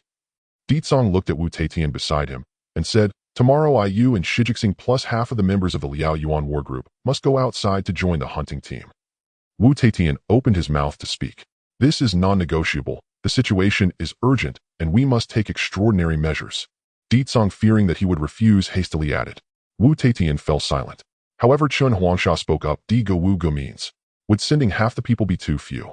In my view, whether disabled or at a low level, everyone must be treated equally. The entire group of 1346 people must go. In the cultivation space, Mo Hung sat cross-legged. He was breaking through. Mo Hung's body undulated rapidly, reorganizing under the dual enhancement of breakthrough and his divine bloodline, resembling an inflating balloon. After several back-and-forth attempts, roar. Mo Hung let out a long howl, his body rapidly enlarging, hair and scales covering his surface, hands transforming into sharp claws and fangs sprouting from his mouth. Breakthrough failure. Transforming into a beast. The beastly instincts swiftly eclipsed his humanity, and Mo Hung felt as if he had cast off the burdens on his shoulders, feeling unprecedented comfort. The world seemed to become chaotic, the once easily understood logic collapsing, and the intelligence that humanity prided itself on rapidly disintegrating and vanishing. However, fortunately, humanity is not truly animalistic. The remnants of reason brought Mo Hung back to clarity. Refreshed. In an instant, like time reversing, the cultivation space rapidly returned to its original state. Including Mo Hung, he also reverted to his human form from the time reversal. In the moment of recovery, he was drenched in cold sweat, gasping heavily. It was terrifying, truly frightening. Is this the feeling of transforming into a beast? That sense of gradually becoming dull, the world simplifying, relying solely on instinct, felt simply both terrifying and quite tempting. It's all right, it's all over. You can do it. If 1 attempt fails, then 2. If 2 fail, then 3. 10 times. 100 times. 1,000 times. There will surely be a moment when I succeed. After a long while, having erased the odd feelings from the failure of his breakthrough, Mo Hung dared to attempt the second breakthrough. The second, third, fourth attempts. 10 times, 20 times, 30 times. If it were in reality at school, a failed breakthrough could still be salvaged, and the body would remember the breakthrough sensation, making the next attempt easier. But the cultivation space offered no such convenience. Each breakthrough was as if starting anew. One could only strive for success in one go like Wu Taixianshan. Finally, after repeating the attempts over 90 times, buzz, reality hit, and Mo Hung abruptly opened his eyes. Name: Mo Hung. Race: human. Bloodline: infernal. Three-headed wolf. 002. Talent: the Tao rewards diligence. F realm: extraordinary realm. Speed type: punching power. 50 tons. After nearly 100 failures, he finally achieved success. Although his aptitude was low, the talent, the Tao rewards diligence, did have its merit even at F grade. As long as one repeats a task enough times, they could achieve minor results. After the fortunate breakthrough, Mo Hung checked the time. It was already the next day in reality. According to the plan, they were to leave the city today to hunt beasts. Hunting beasts. How could he possibly miss such a good opportunity? Although he had a lucky breakthrough, his bloodline density was only 0.02, not surpassing Wu Guess after his breakthrough. The mutated bloodline after the breakthrough. How to say, although it wasn't what he wanted, it was still usable. Let it be. Synchronize cultivation. Mo Hing gave the command. In the next moment, his consciousness returned to reality, and he stood up, glancing at his classmates in the isolation ward sleeping and meditating, their metabolism reduced to a minimum. Mo Hung quietly got up. Just hold on a bit longer.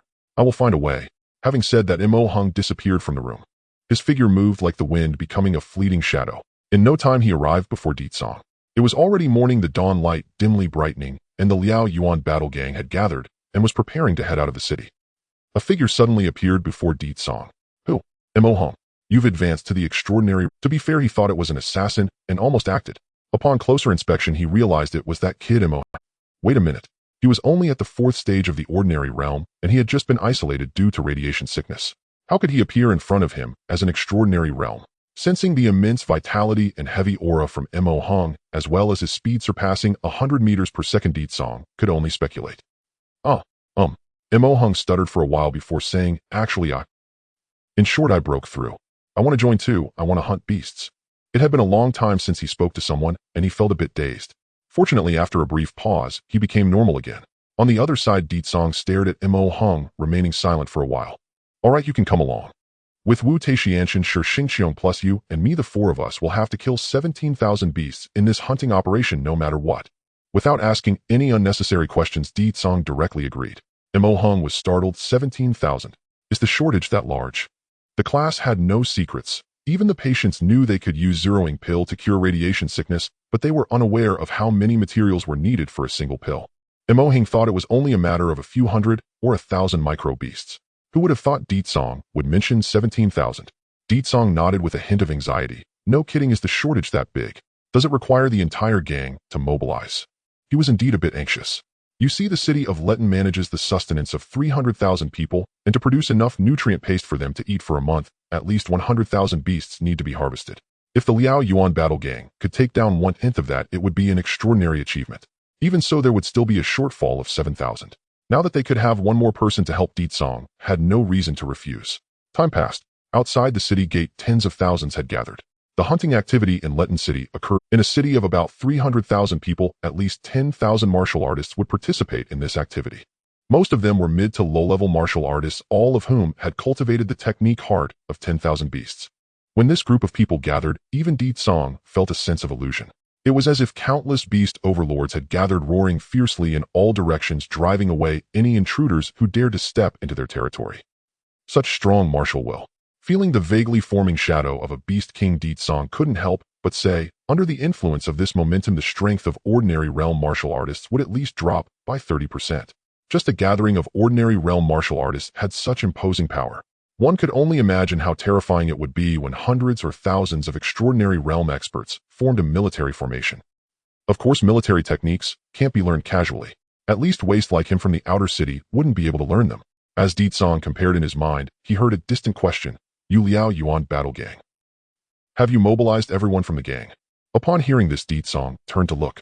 The speaker was a kind-looking young man standing 3 meters tall. Extraordinary realm balance type. Who are you? Ditsong asked. I am Gu Hui, the leader of the Ashes battle gang. The latter smiled gently at Ditsong and said, since your Liao Yuan battle gang was established, I've been hoping to find an opportunity to visit, but I only found time now. While speaking, Gu Hui was also sizing up Ditsong. He had a fairly good understanding of Ditsong. After all, he knew Di Song because of this guy as well as Wu Taishianshan from the Liao Yuan battle gang. In the Death Prophecy, they had destroyed the Ashes battle gang. This ordinary realm martial artist named Di Song had killed himself. To put it simply, over the past week, he had been testing the Liao Yuan battle gang. The young man in front of him was the focus of his probing. After experiencing several death prophecies, Gu Hui no longer had the desire to confront him Heaton. He had died too many times and was afraid. It wasn't just Wu Taishianshan and Di Song who were strong. Others were even harder to kill. Some martial artists appeared to be in the ordinary realm, but were not inferior to those in the extraordinary realm. How did this group of monsters get matched into one class? Junior, you must be going to the wilderness for the first time. Let me give you a few pieces of advice. Don't think about confronting beasts, Heaton. If we humans want to defeat beasts, we can only rely on swift movements and Hitandran tactics. Gu Hui smiled broadly, appearing helpful. Di Song looked at him suspiciously. Although he didn't know why this person was trying to get close, he thought it best not to offend someone who was smiling. So he nodded, saying, I will. This basic knowledge, did he really need to teach it? After a week, he had already killed quite a few beasts. He certainly understood that compared to the gigantic beasts with absurd strength, humanity's only advantage lay in speed and agility. In addition, if you encounter small beasts, run quickly, do not confront them. The Letten battle gang will handle it. We mid-sized battle gangs do not have specialized weapons and cannot afford to counter small beasts. This was rather new. Di Song nodded to indicate he understood, and the two began chatting casually. It was his first time venturing into the wilderness. With an experienced person willing to share knowledge, he was naturally very happy. Soon the massive group of over 10,000 exited the city, traveling dozens of kilometers with the surrounding scenery gradually changing as they moved away from the outer city. First, the vegetation. Whether the grass or flowers, they grew taller as they approached the wilderness. By the time Di Song reached the edge of the wilderness, the grasses nearby had exceeded 1 meter. Trees towering 100 meters high were commonplace. The vegetation seemed to have expanded dozens. Occasionally beasts like cockroach rats flashed by, scared off by the aura of the martial artists who had cultivated heart of 10,000 beasts, fleeing faster and faster. Apart from the gigantic cockroach rat, which was nearly a meter long, Di Song also saw 10-meter-long pythons, 8-meter-tall giant apes observing from afar, and 6-meter-high giant rhinos, as well as many enormous creatures that had never existed before. Humans appeared so insignificant in the face of nature. I heard that 300 years ago this planet was quite normal. But after we humans migrated here, the stellar beasts soon followed, continuously infecting the habitable planet 405 with their aura. Plus, the martial artists who failed their breakthroughs fled into the wilderness one by one, transforming into beasts burdened with divine bloodlines, further infected by the aura of the stellar beasts, becoming even more terrifying. 300 years of accumulation has created such a broken place. Gu Hui was quite talkative, constantly chattering in Di Song's ear. If it were earlier, Di Song might have engaged in a bit of conversation. But now, with patients at home and the task of 17,000 beasts weighing on his shoulders, he really had no mood for idle chat. Liao Yuan battle gang. Suddenly, a familiar voice rang out. Approaching was none other than the leader of the Letten battle gang, Song Lian. She had long since recovered from her injuries, but upon seeing Wu Taishianshan, all the desire from the previous days vanished. Instead, she wore a face of indignation and murderous intent. She handed over a map, suppressing her displeasure as she said, "Here, this is the map." Then, pointing to the marked location on the map, she said, "Our destination is the peak of this mountain on the map, which backs onto a cliff. The top is a depression that can accommodate tens of thousands of people, easy to defend and hard to attack. However, with over 10,000 of us, the momentum is too overwhelming. Once we go deep into the wilderness, we will inevitably attract the beasts." Wu Taishianshan casually took the map and handed it to Di Song. The latter glanced at the map, then asked, "So, from now on we must split our forces?" Song Lian cast a sidelong glance at Di Song and continued to look at Wu Taishianshan, saying, "Split into 10 groups, reducing the number of people in each group to 1,000 with at least one extraordinary realm guardian in each group. This way the chances of being attacked by beasts will be greatly reduced. Even if we are completely wiped out by the beasts, we will not suffer total annihilation." After she finished speaking, Di Song also scanned his surroundings. Sure enough, they had already begun to split up. Judging by their ease, it was clear this wasn't their first time. Regarding the splitting up, your Liao Yuan battle gang has just over 1,000 people. Oh, just focus on yourselves, and we will meet at the destination. With that, she turned and left, not wanting to engage in further conversation. The nearby Gu Hui chuckled and said, Junior, don't mind it. Song Lian is just that kind of ungrateful personality. If it weren't for her connections mastering a direct supply route to the inner city, she wouldn't have been able to sit in the position of leader of the Letten battle gang." Di Song nodded, indicating his understanding. At this time, he pondered that after contacting Qian Xiaoxing in the inner city, it would be best to handle the smuggling himself. Seeing that the splitting was almost finished, Gu Hui clasped his hands and said, Junior, I'll take my leave first. See you at the mountaintop later. With that, he leapt into the air and vanished in a few flashes. Thus, the massive group of over 10,000 split into 10 routes. The Liao Yuan battle gang proceeded along the route after the split, needing only a few hours to reach their destination after passing through a valley. Right after the split. Sister Cang, do we really not need to inform the gang brothers and sisters about this backstabbing business? Gazing in the direction the Liao Yuan battle gang had departed, Gu Hui said uneasily. Beside him, Cang Lian let out a cold sneer. Humph. Those traitorous scoundrels don't deserve to know. Gu Hui, you did well. If your death prophecy hasn't gone awry, those scum from the Liao Yuan battle gang will definitely be ambushed by beasts while crossing the valley. By then, even if they don't die, they will be seriously injured. After saying this, she shot a glance at Gu Hui and said, you keep an eye on the team, I'll go take their lives. The garbage of the Liao Yuan battle gang, especially that Wu Taixianshan, must die. Oh, indeed, Gu Hui and Cang Lian share a deep bond. Although they are not as close as life and death friends, they at least have mutual interests. For example, after his death prophecy, the first thing he did was inform Cang Lian of Di Cang and the others' arrival. Now Cang Lian, who was beaten after failing to acquire seeds, harbors intense hatred towards Wu Tatian and the Liao Yuan war gang. Just like last time, she is going to act alone. Utilizing the advantages of the wilderness and the ferocity of the exotic beasts, she plans to ambush the entire Liao Yuan war gang here. If they manage to survive, Cang Lian would not mind using the mantis to catch the cicada, completely wiping out the severely weakened Liao Yuan war gang. Of course, her private actions would not be approved by the other members of the Lutan war gang, as the extraordinary realm is a rare combat power, and losing it in internal strife would be pure loss. So Cang Lian can only keep it a secret from everyone and go on her own. Taking a deep breath, her expression regained its calmness, and she said to Gu Hui, thank you for your help. There will be benefits for you after this is accomplished. My team will be entrusted to your Ashes war gang for protection. With that, her figure vanished from the spot, her swift speed leaving no trace. Seeing Cang Lian leave, Gu Hui couldn't help but shake his head and sigh. The martial artists emerging from the inner city are truly willful. What a big deal to shout and kill. The extraordinary realm is already scarce in Lutan City, with not even 1 in 10,000. Not only do they fail to unite, but they also turn against each other. One must know that in the outer city, extraordinary beings are considered the elite. But in the wilderness, extraordinary beings are nothing more than mere mortals. On the other side, the Liao Yuan war gang is advancing along the route on the map. On the cart carrying goods, Wu Tatian suddenly frowned in ominous malice. Someone wants to harm us. As soon as these words were spoken, Di Cang and the others immediately perked up. How do you know? Mo Hung asked in confusion. Di Cang expressed concern. Brother Wu, if you're tired, you can rest more. Paranoia is a disease, but it's not incurable. Wu Tatian remained silent for 2 seconds, then ignored the two of them. He looked at Shi Xingqiang, unseen and unheard, avoiding danger. Shi Xingqiang, being well-informed, exclaimed, Brother Wu, when did you reach this level? He clearly knew that the martial Taoist race excels in state of mind, spontaneous inspiration, sensing danger before it occurs, and avoiding it without a sound. Allowing these thoughtless martial men to immediately sense danger without reason infuriates many scheming masterminds. Just as you lay plans, the martial Taoist race can sense it. They avoid danger in advance, rendering all your meticulous plans futile. However, even for the martial Taoist race, this level is not easily achievable. At least for those in the extraordinary realm, it is quite difficult. Of course, for those in the transcendent realm, it is standard. Wu Tatian casually remarked, reaching this level. Oh, just now it's not important. He continued, you all are clever, what should we do? Di Cang and Shi Xingqiang exchanged glances. As for Mo Hung, ever since he opened the training space, his mind has been growing increasingly dull. It's not that his intelligence was impaired, but that he had been out of society for too long. Strategies. What strategies? Instead of wasting time, it would be better to cultivate for a few more years and raise his strength. Any schemes would fall apart without effort. Meanwhile, Di Cang reacted and asked, can you discern where the danger is coming from?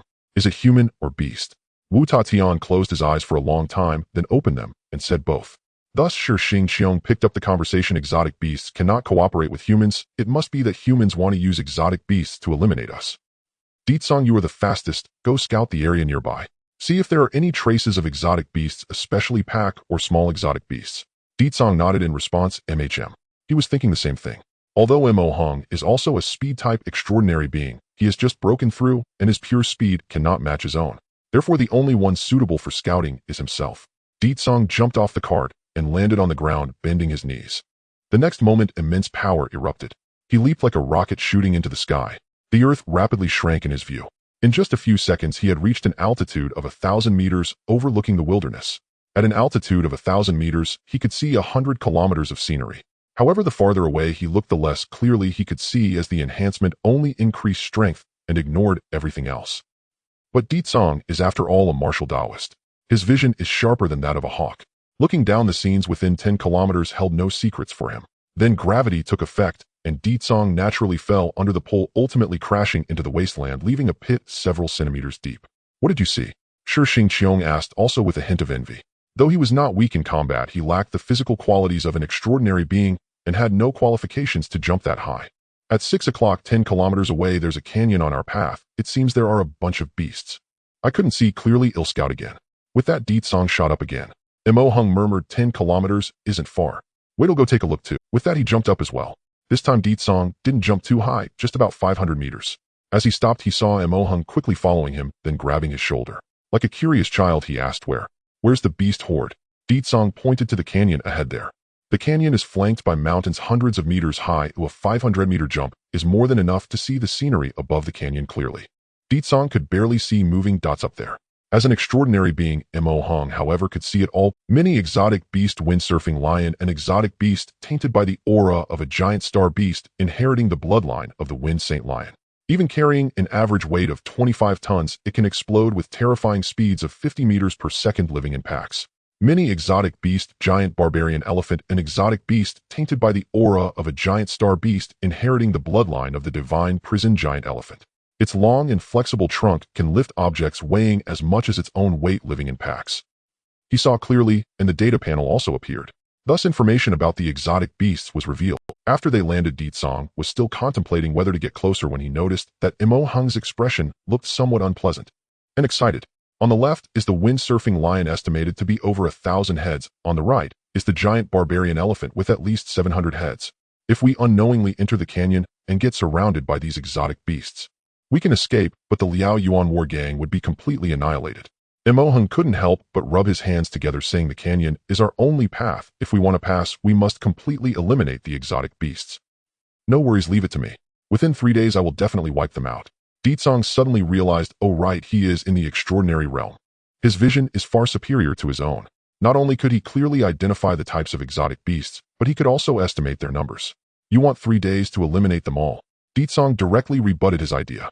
Let Brother Wu go with you. He will handle the giant barbarian elephants, and you take care of the windsurfing lions. You have at most 1 hour to lure them away. We can't afford to delay too long on the road. The exotic beasts in the wilderness remain active at night, but the Liao Yuan war gang members are not suited for staying up late. Wu Tatian frowned upon hearing the arrangement, but Shi Xingqiong also added, Go, you both are extraordinary beings. If you stay here, those you want to harm may not even show up. Mo Hung reacted, as well, asking with some worry, is it really fine? If we leave, what if the enemy is at the extraordinary realm? Ditsong shot him a glance. Have you mastered your chi energy? Mo Hung chuckled awkwardly, not yet. Ditsong replied, then it's fine, you can't even beat me. Thus Mo Hung and Wu Tatian left. Both were extraordinary beings, one a strength type and the other a speed type. As a strength type, Wu Tatian weighs a ton and can only cover 50 to 60 meters per second at a slow jog. Mo Hung, as a speed type, weighs only 200 kilograms and can easily sprint above 100 meters per second. Mo Hung, who left the team, moved at an incredible speed, quickly leaving Wu Tatian behind as he traversed the rugged mountain paths with ease. In just 2 minutes, he crossed a distance of 10 kilometers and leaped onto the peak, capturing the sight of over 1,000 exotic beasts. The windsurfing lions. These creatures are way more formidable than iron-scaled wolves. Just their weight difference itself is several times. On average, each windsurfing lion measures over 10 meters in length and stands at least 4 meters tall, truly a colossal creature. A 2-meter-tall human standing before them would feel utterly suppressed by their sheer size. However, facing these exotic beasts, Mo Hung felt nothing but excitement. Ever since he advanced to the extraordinary realm, he has grown stronger, and the flow rate of time in the training space has drastically dropped. From the original 1365 to 1365, a 100-fold decrease. The usable time has also diminished 100-fold. Regarding this matter, Mo Hung had long anticipated it. Not to mention the realm, the efficiency with which the extraordinary brain processes information surpasses that of ordinary realms by 100-fold. The sudden drop in time flow ratio and available time is also within reason. Similarly, after breaking through, hunting exotic beasts has become 100 times easier. He can hunt thousands of exotic beasts without any risk to recharge the training space. Now, looking at the situation, like a tiger entering a sheep pen, Mo Hung charged into the lion horde. He drew his sword, his speed increasing by another half, and with a swift slash he sliced open the belly of a windsurfing lion. The windsurfing lion. The latter froze for a moment only to see blood and guts gushing out from beneath its body as it collapsed to the ground. Its breath gradually weakened, leaving it unable to rise. Let's finish it off. Mo Hung appeared like a ghost, thrusting his blade into its eye and into its brain. The windsurfing lion died on the spot. Usable time 20 days. The pleasant notification sound rang out, further motivating Mo Hung. This beast is worth far more than the iron-scaled wolf. In an instant he resolved a beast much larger than himself, shocking the entire lion horde. Roar! XN. The howls were incessant. A vast number of windsurfing lions closed in their thundering charge, shaking the ground, their furious momentum pressing down on the tiny human. Good. Come on. Mo Hung beamed with joy. The exotic beasts have tough skin and are impervious to blades. That's only true for ordinary realm warriors. For extraordinary realm warriors with sufficient strength and top-notch skills, they can easily pierce through the skin of exotic beasts with metal weapons and slice through their muscles. As for the hard bones of the exotic beasts, one must admit they are indeed extraordinary realm warriors. Avoiding bones to strike vital points is basic technique. After all, the opposing creatures are merely mindless beasts. 20 days. 20 days. 20 days. Oh, this one has 30 days. Mo Hung's ghostly figure moved through the lion horde. Each time he struck at the right moment, he would take a windsurfing lion's life. At the very least, he could seriously injure them. Meanwhile, as he was on a killing spree, the team, led by Di Tsong, continued to advance without haste. Di Tsong has always held great vigilance towards the exotic beasts. One must know that humanity has countless enemies in the starry sky, but the giant star beasts are not to be trifled with. Even the exotic beasts, tainted by the aura of giant star beasts upon discovering humans, would become like they had received an adrenaline rush, vowing to chase to the ends even if it meant their own demise. Of course, those that are not even considered mini exotic beasts are excluded. For example, cockroaches and rats. In short, the 1,000-man team he led cannot withstand an assault from exotic beasts. Whenever they encounter a horde, they either annihilate them or divert their attention. Just as the team was advancing safely, Tsong Lien, who had been hiding and tracking this team, could no longer sit still. What is this situation? To lure away the exotic beasts, they've sent out 2 extraordinary beings. According to Gu Hu's intel, there should only be 2 extraordinary beings in the Liao Yuan war gang, right?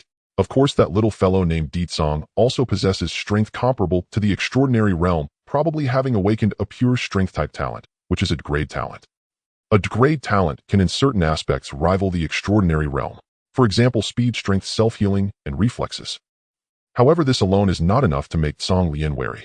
She only knows this as a golden opportunity.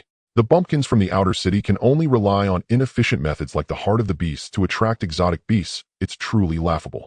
She chuckled lightly, then took out an item. Beast luring powder, grade yellow. Crush the beast luring powder, and the scent will attract exotic beasts within a 10-kilometer radius. The scent dissipates within an hour. When using, be careful not to get the scent on yourself, or it will attract the beasts hunting. What the hell? As the beast attractant dispersed, Di Tsong saw a white mist drifting down from the sky, instantly enveloping the entire team. There was no real scent to it. In fact, even the color of the mist was merely a visual indicator for people. What Di Tsong truly felt from the oncoming gas was an intense and overwhelming martial will. It was as if tens of thousands of practitioners who had perfected the heart of all beasts had gathered together, explosively unleashing their aura and unrestrainedly provoking every living being within the vicinity. At the same time as Di Tsong looked towards the white mist, beast attractant, the interface promptly provided him with an introduction. Not just him, but everyone present knew what was happening. In the next moment, the crowd erupted. Who released the beast? Oh no, we're doomed. Who is so malicious? Did we provoke you? Panic spread, and the discipline of the team instantly fell into chaos. Because it wasn't just the team, the entire surrounding area seemed to have erupted. A multitude of birds soared into the sky. On the ground, vermin-like creatures similar to cockroaches and rats dashed away their 6 legs, leaving afterimages as they desperately tried to get further away. Among them, one cockroach rat ran at a speed of 10 meters per second, its superior performance surpassing its kin, quickly reaching the front. Smack. A beast's paw came down, crushing it into a pulp. As the view shifted upward, the owner of the paw was revealed to be a massive gray bear over 10 meters long. The gray bear moved forward with a powerful sprint, its weight exceeding 40 tons, running at an astonishing speed of 30 meters per second, like a roaring freight truck. Its immense form crushed the flowers and grass appearing before the crowd. The warriors of the Liao Yuan battle gang, without exception, were alarmed. Fire the arrows. Kill it. Kill it. A group of low-level warriors howled as they bent their bows and shot arrows. Hundreds of grams of arrows, propelled by their nearly 1-ton arm strength, shot out at a speed that surpassed sound. The lethality was not much inferior to that of powerful rifles. Yet facing the rain of arrows, the gray bear only charged forward. A large number of arrows were deflected by its smooth fur, and a few that broke through its fur merely lodged into its muscles. The blood and flesh of the micro-monsters, although not comparable to steel, were more than sufficient compared to rock. The arrow rain failed to kill the gray bear, instead inciting its ferocity. The warriors could only watch as the bear broke through the storm of arrows and charged toward them. Whoosh! A spear was released, breaking the sound barrier as it shot through the air, directly hitting the gray bear. The spear pierced into its eye socket, continuing into its brain, and finally exiting through the back of its head. Blood erupted, brain matter splattered. The giant bear collapsed, carving a trench into the ground. The warriors preparing to flee said, "What? Everyone stay alert." Deetsong shouted, drawing his spear. "Prepare to deal with the beast tide. We have been affected by the beast attractant and no one can escape. No one can escape. Whoever dares to run, I'll chop them up." One swift kill of a monster left the members of the Liao Yuan battle gang dumbfounded. They then realized that this seemingly unremarkable mortal realm warrior possessed extraordinary combat strength. The Muchong gene activated. The instinct to take advantage and avoid harm successfully loaded. "Haha, strong one. We are saved." Some were exceedingly excited. With a strong presence there was hope. They wouldn't scatter in the face of great danger. After all, the outcome of scattering would likely lead to death. The nearly collapsing warriors found their backbone, quickly gathering together and cooperating with clear roles. However, Deetsong, who had achieved results in battle, frowned. "Xingqiang, can you see anyone?" he asked the person beside. The latter had already surveyed the surroundings and soon locked onto a direction. "I see. It's Tsang Lian of the Lu Tan battle gang." With his mere mortal vision, he was able to catch the movements of an extraordinary powerhouse. The reason was simple: that woman hadn't left at all. After firing the beast attractant, Tsang Lian boldly stood atop a 100-meter-tall trunk, looking down at the 1,000-person team from a kilometer away. Her eyes gleamed with delight. Near her, large beasts charged out in a frenzy, rushing toward the direction of the 1,000-person team. "It's her. Is the Lu Tan battle gang using beasts to eliminate us? But why? What benefits do they gain from this?"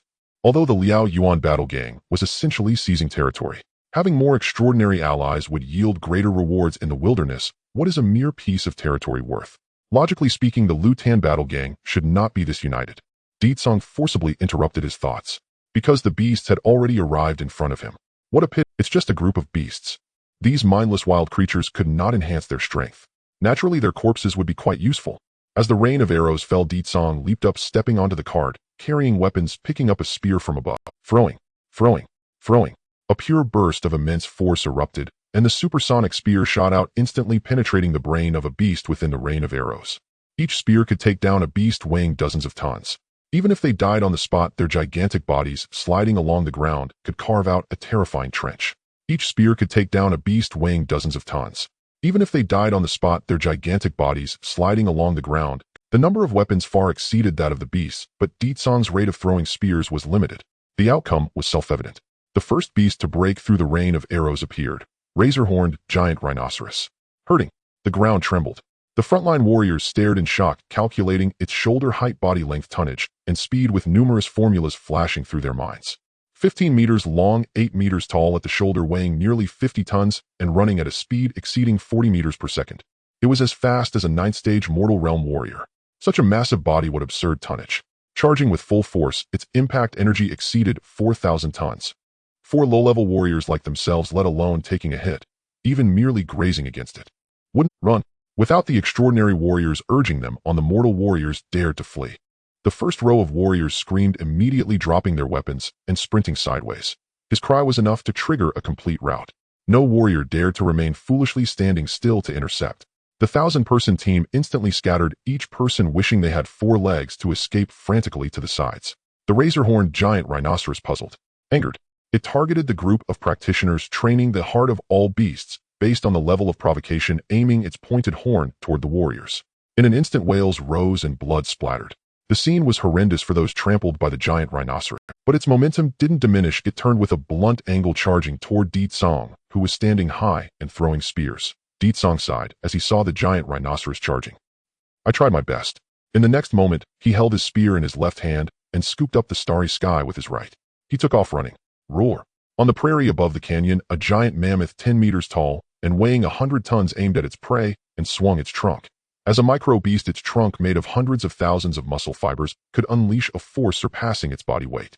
What a terrifying strike! It struck Wu Taitian. Hit? No. Wu Taitian actively countered grip. Then with a surge of energy, he pulled with all his might. The trunk was violently torn in two. Roar! The mammoth was stunned. Holding to the belief that bigger meant stronger, it simply couldn't comprehend how this tiny hairless monkey managed to snap its trunk with one move. The subsequent intense pain finally made it howl. Shut up. Wu Taitian jumped up, delivering the force penetrated through skin, muscle, and bone, directly flooding into the brain, turning the giant elephant's head into mush. Thus the giant mammoth stopped making noise. It bled from all 7 orifices and collapsed dead. Around them more mammoths surged forward. Their mere movement created a scene akin to an earthquake, raising countless clouds of dust.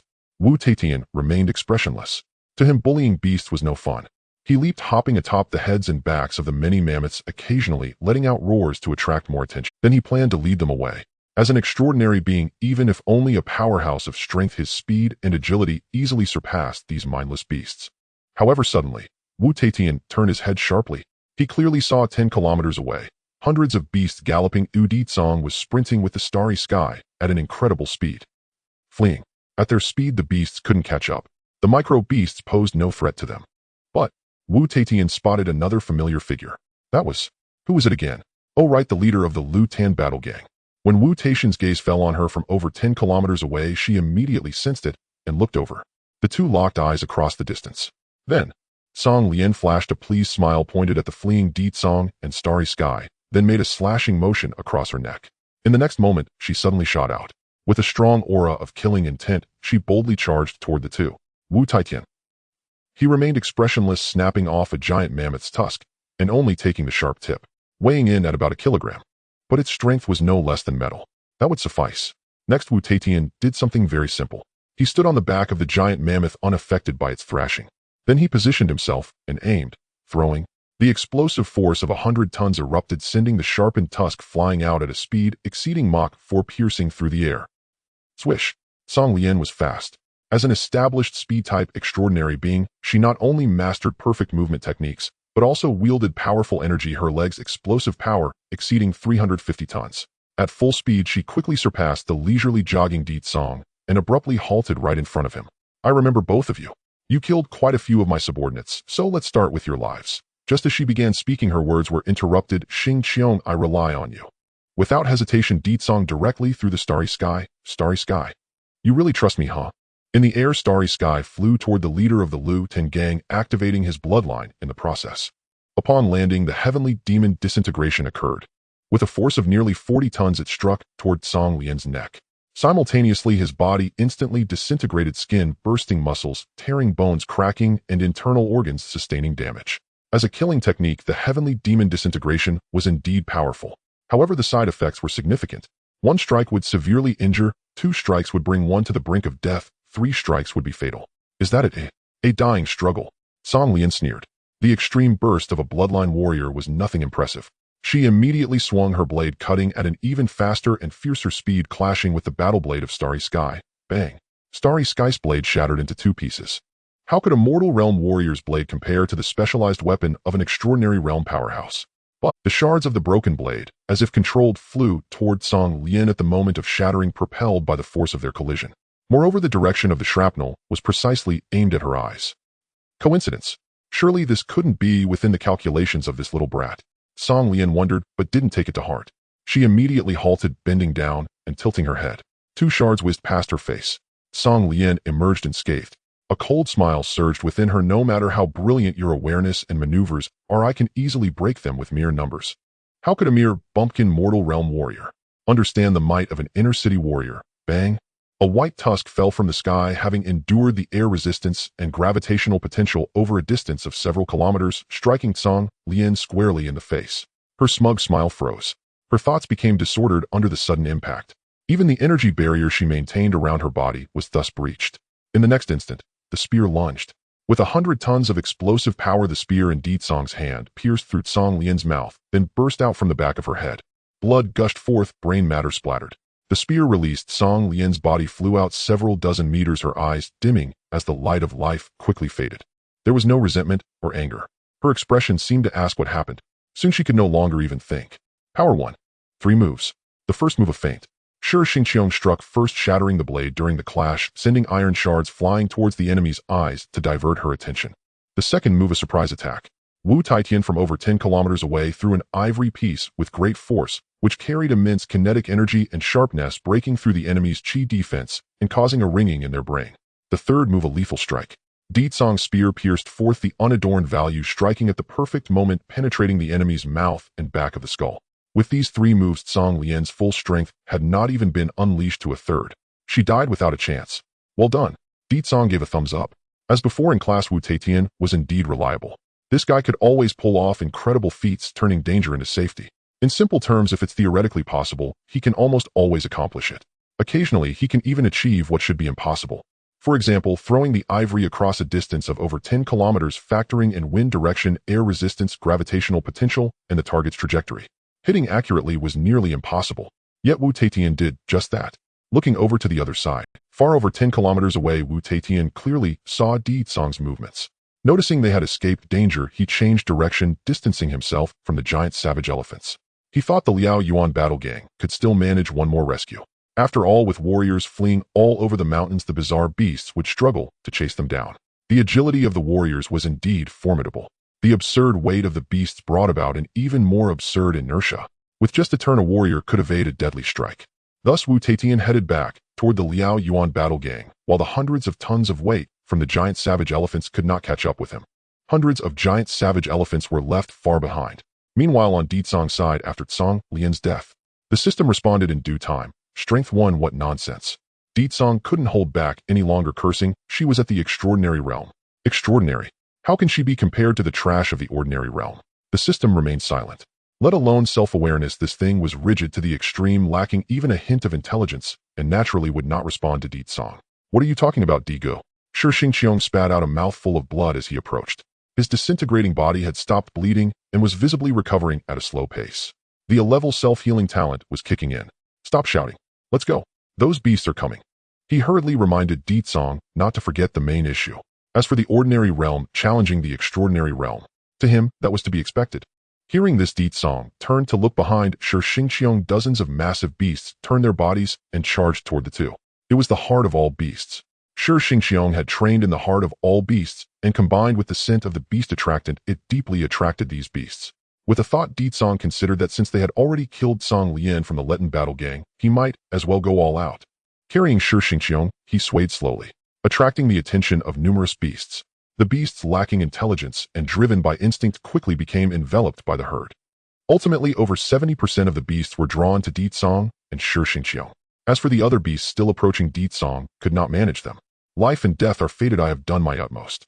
At the very least, I can still seek revenge for everyone. As he spoke, he began to run toward the Letin battle gang's group, carrying hundreds of furious beasts. Over 10 kilometers away, another team, numbering over 2,000.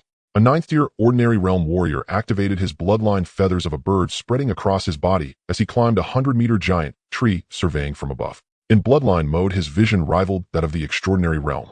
Thus, he could become a member of the reconnaissance team. At that moment, as he surveyed the surroundings as usual. Not good. A horde of beasts is coming. Hundreds of beasts were charging towards their side from 10 kilometers. His face turned pale instantly. Without hesitation, he took out a signal flare and shot it into the sky. The yellow firework exploded, signaling an alarm, indicating that hundreds of beasts were closing in.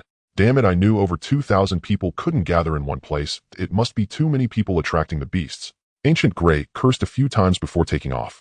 With a leap, he reached the side of the scout. Following his gaze, Ancient Gray saw this scene. 10 kilometers away, a warrior was carrying another warrior fleeing for their lives. Behind them were hundreds of beasts relentlessly pursuing.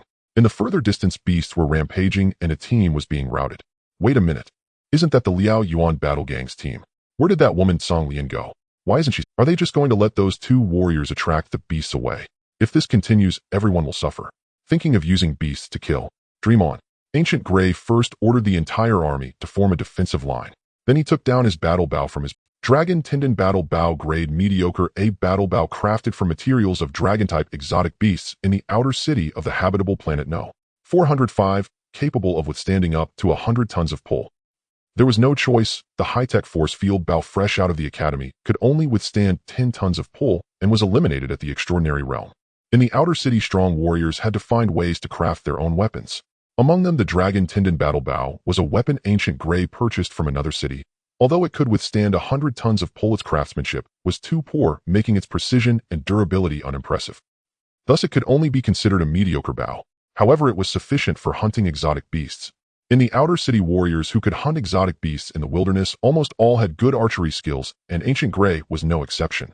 Yellow-grade beast hunting archery perfect. The spiraling arrows can easily pierce through the skin and flesh of exotic beasts, and exceptional eyesight and experience can discern the movements of exotic beasts. As long as the targeted exotic beast is within 5 kilometers and moving at a speed below 70 meters per second, your archery can hit the mark. Ancient Gray's expression was serious as he bent the bow and nocked an arrow. At that moment, he had already clearly seen the approaching figure. It was the very Deet Song he feared. Well, since that's the case, you shall die here. With murderous intent rising as Deet Song stepped within his 5-kilometer shooting range, he fully drew the bowstring, a specially crafted arrow weighing 100 grams ready to fire. There's killing intent. Deet Song's body moved faster than his brain. His speed suddenly surged to 200 meters per second, disappearing in an instant. The next moment, where he had stood before, an arrow was released at nearly 7 times the speed of sound, instantly embedding itself into the ground, leaving behind a conspicuous pit. Deet Song broke out in a cold sweat. Who shot that arrow? If not for his quick reflexes, he might have. Well, if it had hit a vital spot, he would have been toast. On the other side, atop the 100-meter giant tree, Ancient Gray was also sweating. Oh no, it missed. His archery was aimed at beasts, not humans. Warriors as targets were too small, and their movements were hard to predict, thus his archery naturally lacked precision. Moreover, this guy's speed was simply too fast. At this moment, Deet Song maintained a speed of 150 to 200 meters per second, utilizing textbook evasion techniques to dodge arrows. Plus the awareness warriors had towards murderous intent. Ancient Gray shot multiple arrows, none of which hit. Aiming was too difficult. This shows just how outrageous Wu Taishan's throwing skills were. Hiss! What a pain! Ancient Gray gasped. The image of being killed by Deet Song in the death prophecy flooded his mind. He was convinced that this guy's talent must be grade, either super speed or super strength. It was not impossible for him to kill someone of his extraordinary realm in a burst. But the ordinary realm was ultimately the ordinary realm. By the time Deet Song had advanced to within 2 kilometers, Ancient Gray had already discarded the bow and arrow used for shooting beasts, opting instead for a spear. At this moment, Deet Song had already been exposed to everyone's view. He shouted, "Prepare the whole army. Aim and fire together. This bastard in front is the culprit who attracted the exotic beasts. Kill him, and the exotic beasts will surely disperse." The roar of the extraordinary realm echoed in the ears of the more than 2,000 people. Deet Song heard it loud and clear. He couldn't help but think this guy named Ancient Gray is quite clever. However, he had previously come to chat with him being quite enthusiastic. Now flipping his face so quickly. And also, why was he mixed in with the Letten Battle Gang's team? Forget it, the calculations behind it didn't matter anymore. The moment he shot the arrow, the outcome was already determined. Tossing Shi Xingqiong into a nearby forest, Deet Song immediately unleashed all his power, his speed increasing sharply. 2 kilometers in under 8 seconds. Fire. In an instant, arrows rained down. Last time, facing the rain of arrows, Deet Song had a heavy shield to block. But not this time. Even if he had a shield, the arrows of the extraordinary realm would pierce through a heavy alloy shield. Even if he had one, he wouldn't dare to use it. However, facing thousands of arrows, Deet Song remained utterly calm. His current advantage lay in the numbers. Numbers. Under the swing of 100 tons of immense force, the spear danced around Deet Song, creating afterimages as countless spear shadows formed a protective shield around him. The arrows shot towards him were deflected by the spear in an instant. Ink splashes without entering. Ancient Gray gritted his teeth. It had to be a speed-type talent. Yet any technique is useless against absolute numbers. He drew the bow again, aiming. Shoot. The arrow pierced the air. Then, it shot into empty space. Deet Song was not reckless. He could maneuver. Even so, Ancient Gray's arrow was too fast. The arrow grazed past Deet Song's shoulder, drawing blood. Hit. Ancient Gray's expression brightened. He was about to draw the bow again, when Deet Song suddenly halted, then kicked a nearby rock. Bang! The rock exploded and countless fragments shot out.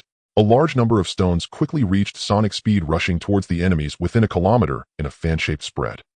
In an instant, a blood mist erupted and wails filled the air. Strength, one strength. One could only say thank goodness for positioning. With one kick, Deet Song killed quite a few enemies. After doing this, he gritted his teeth and charged again, aiming his spear at Ancient Gray, throwing it out. Whoosh!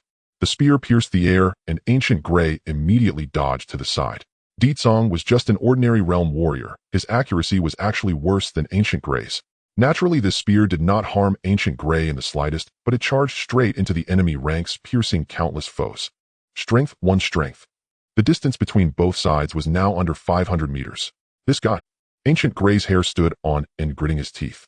The second in command and third in command of the Ashen Battle Gang were in other teams. Here he was the only one at the extraordinary realm. After all, the deal he made with Song Lian was not something to be made public. Now facing the approaching Di Song, the previous scene from the death prophecy was haunting his thoughts. As a warrior of the human race, his instincts screamed, go kill. Go fight. Kill that warrior who dared to threaten your life. But as the saying goes, humans are intelligent beings, not beasts that submit to instinct. Thus, Ancient Gray forcefully suppressed his desire to fight and unhesitatingly turned around. Escape. He dropped the bow to lighten his load, then turned and walked away, leaving without hesitation. Di Song. This whole scene left even Di Song puzzled. They haven't even fought yet. No matter how strong he was just an ordinary realm with less than great talent. Why degrade his own prestige like this? He had no idea about Ancient Gray's talent. Even less did he know that Ancient Gray had faced the Liao Yuan battle gang and had died more than once during the prophecies. Even if there was a 90% chance of victory, he would not take a 1% risk. This was Ancient Gray's life principle that allowed him to survive until now. However, Di Song did not care about Ancient Gray's thoughts, since the only extraordinary realm had fled. These warriors had become lambs to the slaughter. He's coming for us. Shoot. He has no weapon. Shoot. The archers in the rear immediately stepped up. But within 500 meters, Di Song easily crossed in under 2 seconds. Arrows rained down unavoidable. Di Song's face was as dark as water. He immediately raised his hand to protect his vital points, but even with his snake-like evasion, he was hit by over a dozen arrows. The arrowheads penetrated the flesh and became deeply lodged in the muscle. No big deal. The system added strength, which also provided matching defense.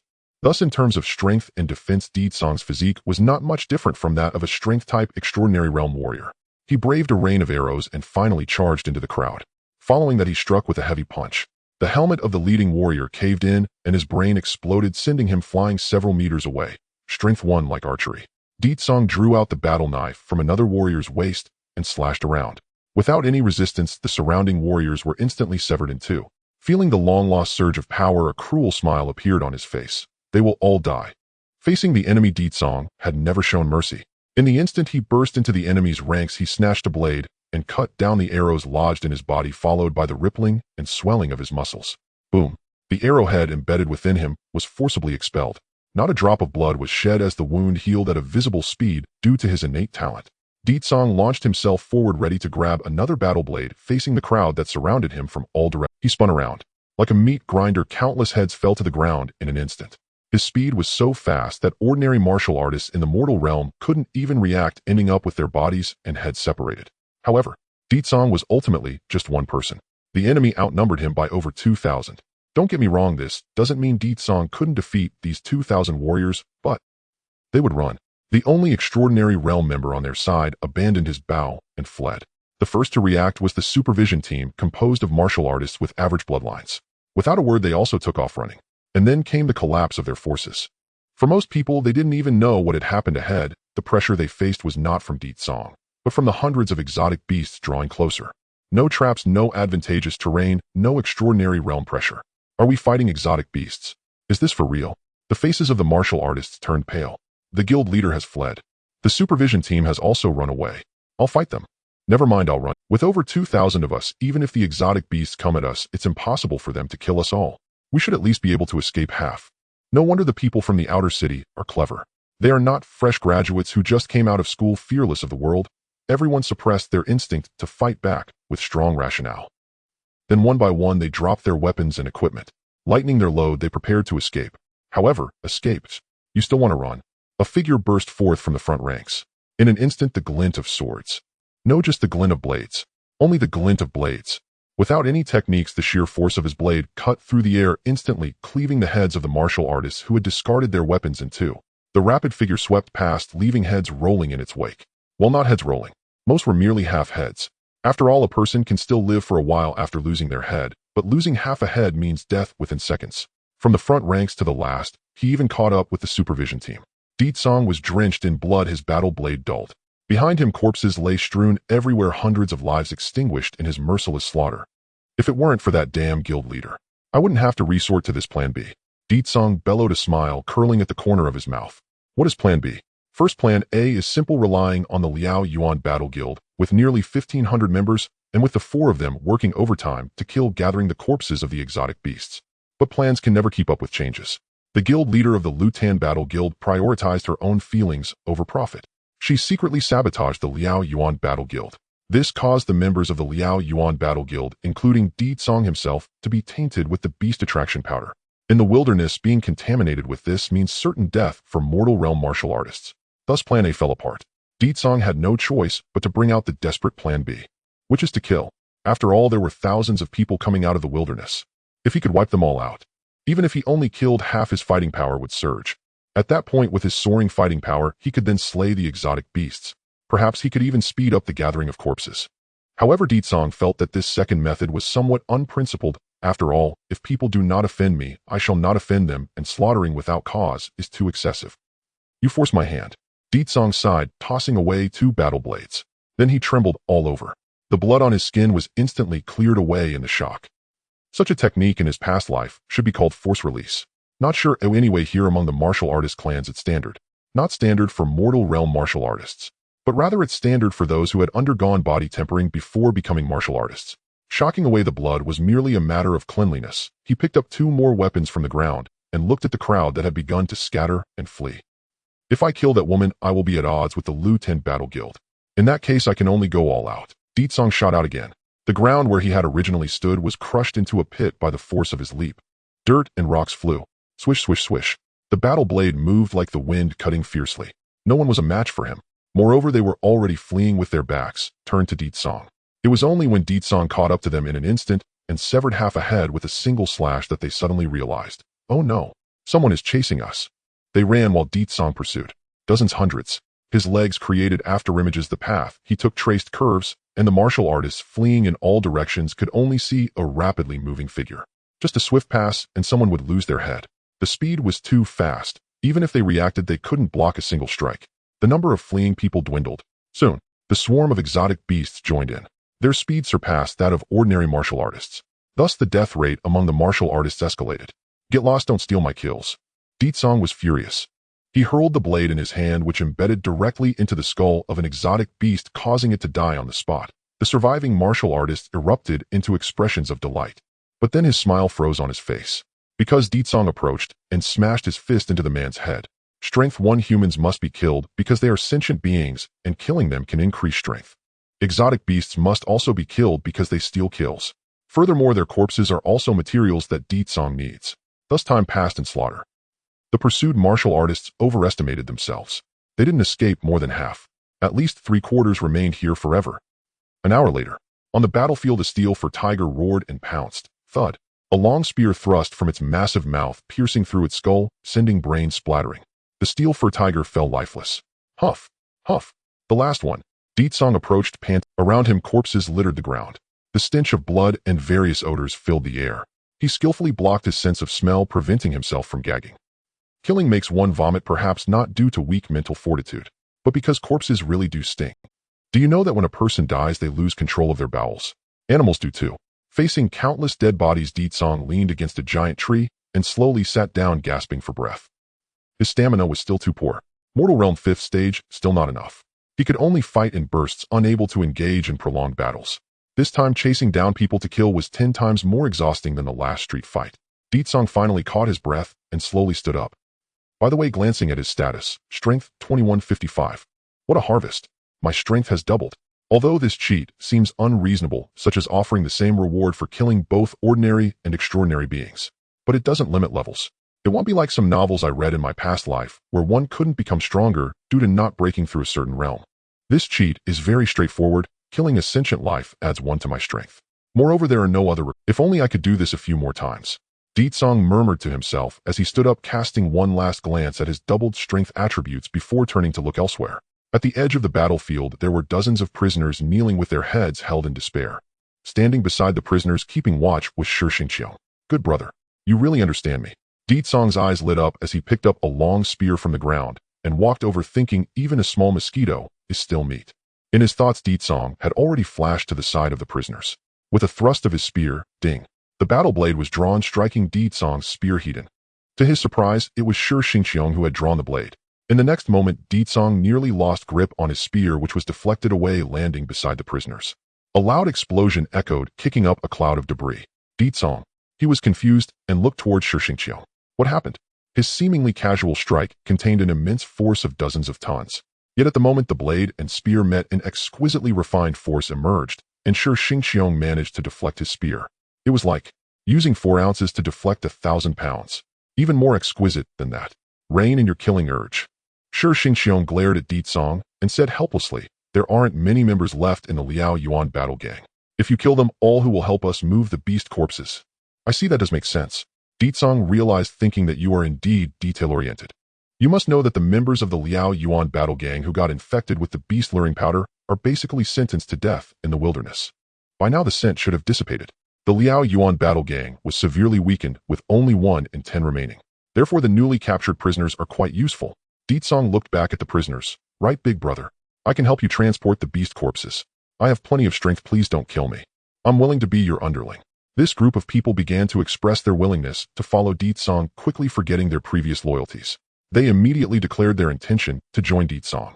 After all, in the outer city the lives of ordinary warriors are truly worthless, easily ending in mass casualties. If they don't show their value and attitude, they'll really die early. As for the slaughter of their own battle gang members, they could only say they were not familiar with them. Ordinary warriors flow with the tide. Finding a strong protector is already a stroke of luck, so they have no other demands. Go collect the corpses. Di Tsong waved his hand, then added, it's to move beast corpses, not human corpses, don't get it wrong. Although Bai Aokshu's abilities may not only target beast corpses. However, no matter how chaotic it gets in the outer city, it hasn't reached the point of cannibalism. The environment dictates the bottom line, a simple truth. Rest assured, big brother, we understand. Leave it to us, we are all veterans. After receiving the order, dozens of prisoners began to pound their chests in assurance, showing no discomfort towards the nearby brutal scene. It must be said that they are indeed experienced veterans of the outer city. They have seen it all. They skillfully set up the carts and began to dismantle and gather the most valuable parts of the beast corpses. Di Tsong opened his mouth, wanting to say he wanted them all. But he wasn't foolish. He knew there were too many beast corpses, each weighing over 10 tons, and this little number of people couldn't move them. If only I had brought Bai Aoshu along. No, the wilderness is too dangerous, as she is too weak. Without comparable strength to an extraordinary being, Di Tsong didn't feel comfortable sending any classmates out of the city. Meanwhile, as the prisoners worked hard to transport the corpses, a crowd was slowly approaching from several kilometers away. Before long, the two groups directly merged. The newcomers were Wu Taitian and Mo Hong, along with the remaining members of the Liao Yuan battle gang. There were less than 100 of them. They were fortunate to have survived until Wu Taitian and Mo Hong returned, having killed all the frenzied beasts. After gathering and exchanging information, our expedition has been unfortunate. Mo Hong scanned the surroundings and sighed. What's up with that woman from the Lu Tan battle gang? It's just a failed request for breeding. Why does she have to oppose us over something so trivial? Now it's too late, people are dead, and we've established enmity with the Lu Tan battle gang. What should we do? With such a small number of people, we can't transport many beast corpses back. Everyone fell silent. Indeed, transportation is a major problem. Moreover, having killed their gang leader, it's safe to say we are completely at odds with the Lu Tan battle gang, let alone whether they would agree to lend people for transport. Not fighting on the spot would already show great forethought. Even if we manage to return safely, this time a gang war is inevitable. Di Tsong decisively suggested, how about we go all out and directly deal with them? He made a gesture across his throat as he spoke, taking advantage of the fact that among the 9 leaders of the Lu Tan battle gang, 7 are still in the wilderness. Let's finish them off in one go. We could even take over their gang and turn the entire Lu Tan city into our own. Oh, wouldn't that be wonderful? Moreover, in the chaos, deaths are inevitable. If I have the opportunity to wipe out the enemy, wouldn't I be able to level up rapidly? Shi Xingqiang, He looked at Di Tsong with a serious expression, wanting to say something, but hesitating. Shouldn't you be positioned as the commander? The focus is on rational thought and decisive orders. However, ever since he took the shortcut, this guy's thought process has become increasingly brutish. If this continues, he might turn into a second Wu Taitian. Finally, Shi Xingqiang seriously asked, are you really suggesting that we partake on the Lu Tan battle gang? You should know that the leader, called Song Lian, serves more as a mascot for the Lu Tan battle gang. Her only role is to facilitate trade channels with the inner city. As for strength, calling her trash wouldn't be an exaggeration. Di Tsong paused, then began to reconsider. During his time in Lu Tan city, he had indeed gathered a lot of intelligence. Some prominent extraordinary beings had their information almost openly available in Lu Tan city, making it easy to collect. For example, Di Tsong held up 2 fingers, pondering. The third leader of the Lu Tan battle gang is, though he is a strength-type extraordinary being, he possesses great speed talents, and it is said that his speed can surpass sound. The second leader is even more remarkable, bearing the bloodline of the light and dark griffin, with a bloodline concentration of 0.05, which when activated not only greatly increases strength, but also allows him to grow wings and fly. In the extraordinary realm, the bloodline concentration must reach the limit of 0.05 to activate the bloodline mode. Once activated, combat power will naturally soar, and combined with fighting styles and killing techniques, he could even directly confront small-sized beasts. It would be somewhat difficult to win against them. After all, extraordinary beings as foolish as Zhang Lian are rare. Ditsong thought for a moment and said, "What if we sit back and watch the tigers fight? We could attract small-sized beasts." No, dignified extraordinary beings wouldn't fight to the death, but could easily escape. Unless they are insane, they wouldn't engage in a life-and-death struggle with beasts. If the other party escapes, it would only lead to a deadly feud. No matter how you look at it, it's not worth it. Moreover, he merely killed their leader. If one were to insist, it wouldn't be a big deal, right? I propose we regroup first and then discuss further. Sure, Xingqiong calmly stated. If there is no conflict of interest, then we want to develop a life-and-death feud, and we extraordinary beings banding together is merely to resist the beasts. The Liao Yuan battle gang will continue to stay in Luten City. Having one more extraordinary being means one more strength. They must be aware of this. Upon reaching this point, Sure Xingqiong paused before saying, "After all, there are only a few who are oblivious, but they do exist." It was evident that he was thinking of a certain gang leader. One could only say that the thought process of that woman was something the four could not comprehend.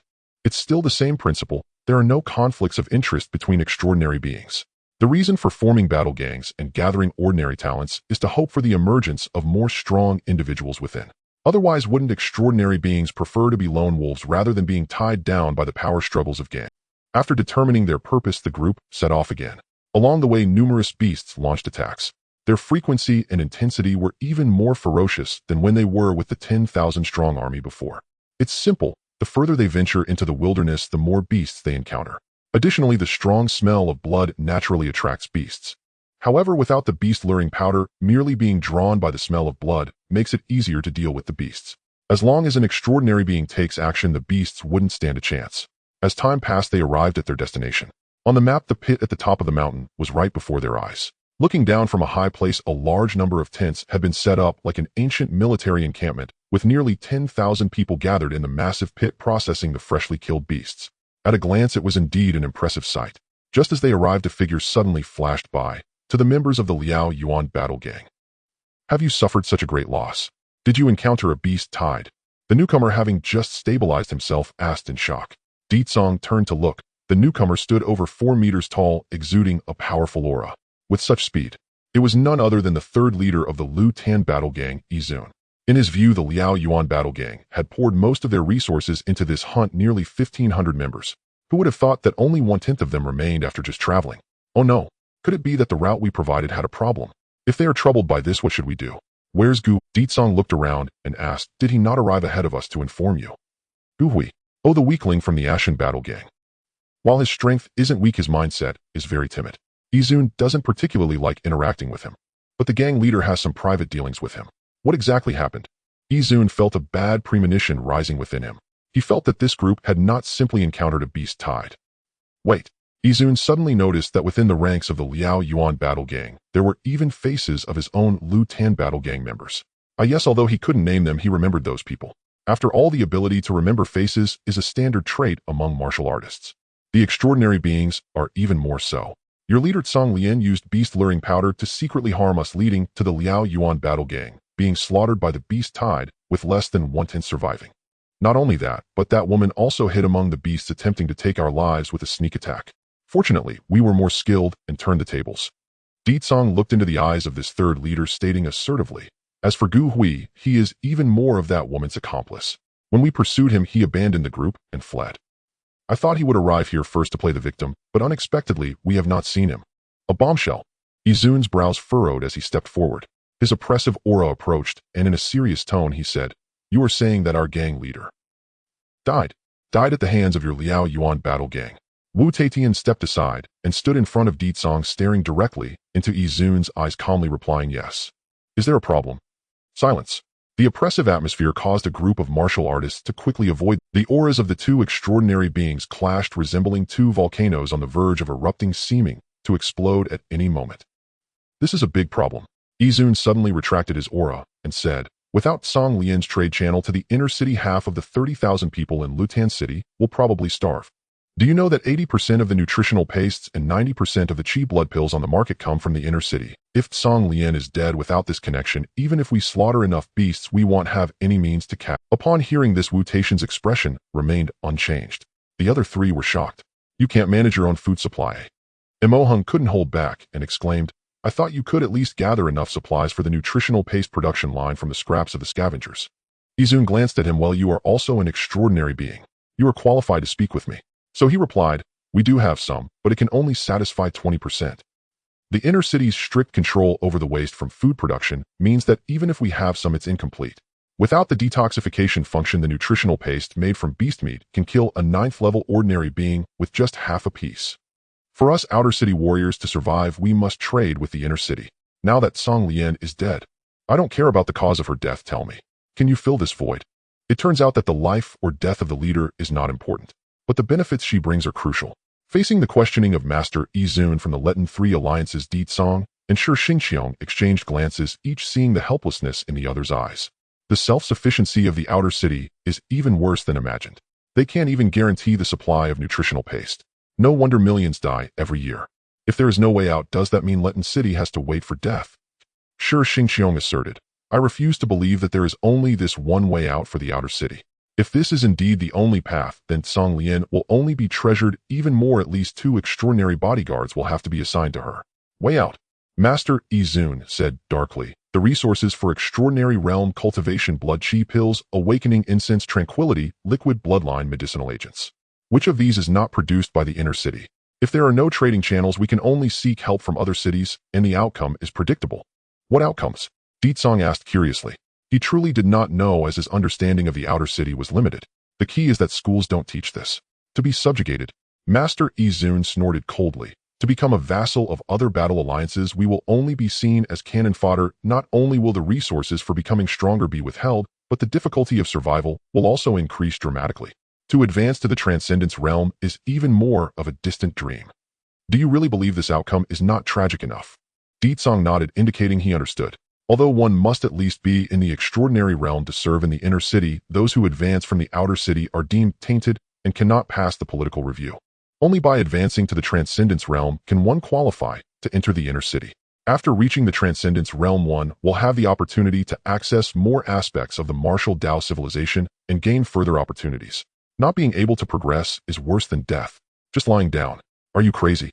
Not to mention that the genes of the martial Tao people make them feel restless if they do not strive. Just considering the civilization's advanced status, various longevity methods are abundant. Staying in the outer city, even if one is healthy, will ultimately lead to dying of old age. But the inner city is different. Having money means being able to live forever. Who the hell wants to die if they can live? Therefore, for Master Izun, the leader's demise equals the closure of trading channels in the inner city, leading to subjugation and becoming cannon fodder, resulting in diminished resources and increased survival pressure, ultimately causing a decline in martial potential, issuing a critical illness notice and a deep-seated enmity that must be avenged. Di Tsong had already realized this. This third leader did not want to reason or discuss law. In his eyes, there was only the gain and loss of interests. If a good solution cannot be provided and one has to be subjugated, although this guy wouldn't directly kill him, he would undoubtedly turn the Liao Yuan Battle Alliance into his vassal. He would ruthlessly exploit human resources to enhance his own martial potential. That makes sense. This is quite serious. Di Tsong thought of this and nodded with a serious expression. Then he confidently said, as for the trading channels of the inner city and the cultivation resources, there's no need to worry. Our Liao Yuan Battle Alliance will make up for it. Regarding how to make up for it, we have our own channels, so you need not worry. If in a month we have not compensated for the losses caused by the death of that woman Song Lian, you can act against the Liao Yuan Battle Alliance then. This was not a consolation. Di Tsong was indeed confident about accomplishing this task. First of all, regarding the smuggling channels, he had already devised a plan. As for the suppliers in the inner city, there is only one candidate for now. That is his classmate Qian Xiaoxing. Whether she has broken through to the extraordinary realm, and whether she qualifies as a supplier after the breakthrough, is another matter. Di Tsong's confidence comes from Baoxue. The bloodline pill she produces can be sold externally. By exchanging goods with other cities, they can ensure the resources of Letin City and even transform the Liao Yuan Battle Alliance into a large battle alliance, taking the place of the Letin Battle Alliance. Finally, Di Tsong's confidence comes from time. 1 month. With ample time to develop, there is so much he knows that all his classmates are talented individuals. For instance, Mo Hung, who just a week ago was a 4th-stage mortal realm practitioner, has now directly jumped to the extraordinary realm. Who knows how much he can progress with another month? Master Izun was silent, repeatedly scanning the four individuals. According to intelligence, these four are the strongest combat forces of the Liao Yuan Battle Alliance. Only they are worthy of communicating with him. From their subtle expressions, Master Izun only saw confidence, as if this was merely a trivial matter. It's hard to tell if it's ignorance that breeds fearlessness or if they are simply self-assured. Then it settled. Suddenly, a friendly smile appeared on Master Izun's face. As long as we can guarantee the resource supplied, Song Lian's death is nothing to worry about. He extended his hand and said sincerely, "Let's turn the page on this matter, and I believe our cooperation will deepen in a month." Song shook hands with him. "Yes, I believe so too." The solemn atmosphere instantly lightened. The onlookers nearby sighed. What a pity it didn't escalate into a conflict. Where else would I find the battle of powerful beings I lack? They of course do not know that if a fight really broke out, Song would definitely unleash a massacre, heavily harming others for his own benefit. Without a conflict, everything remains peaceful. Thus time passed. The members of the Liao Yuan Battle Alliance also chose a place to set up camp, while the Mortal Realm warriors quickly adapted to the construction of traps. The Extraordinary Realm warriors only needed to conserve their energy.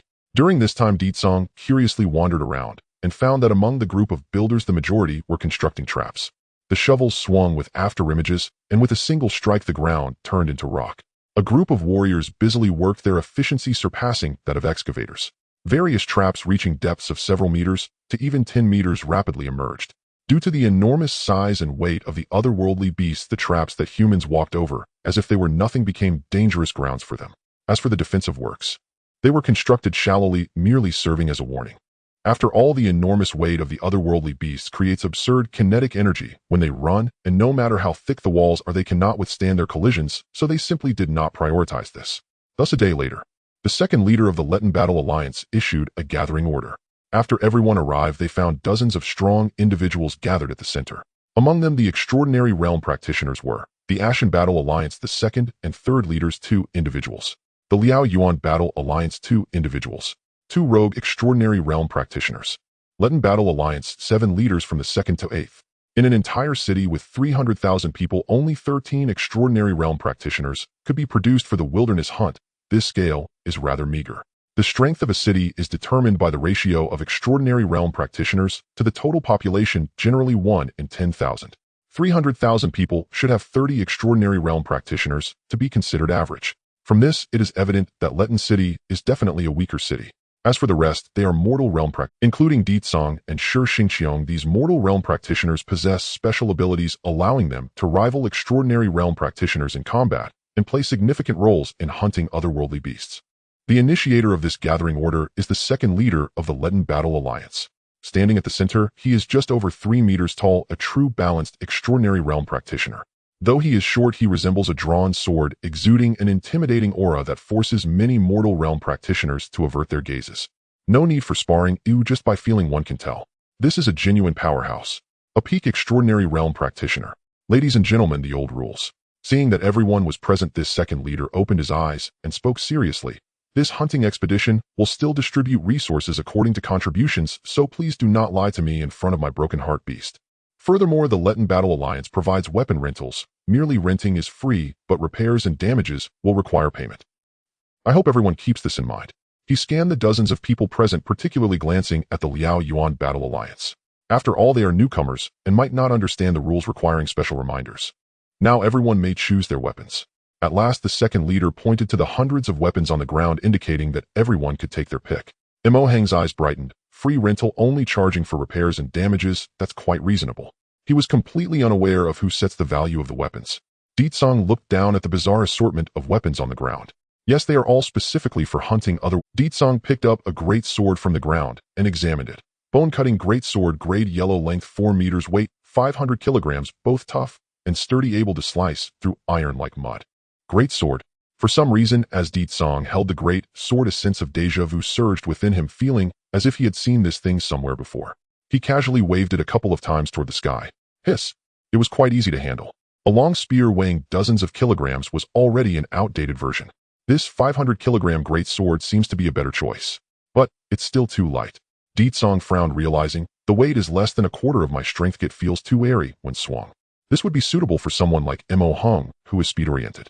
For himself, he needs to choose something heavier. Suddenly, a voice rang out beside Song. Junior, if you think it's not suitable, can you give it to me?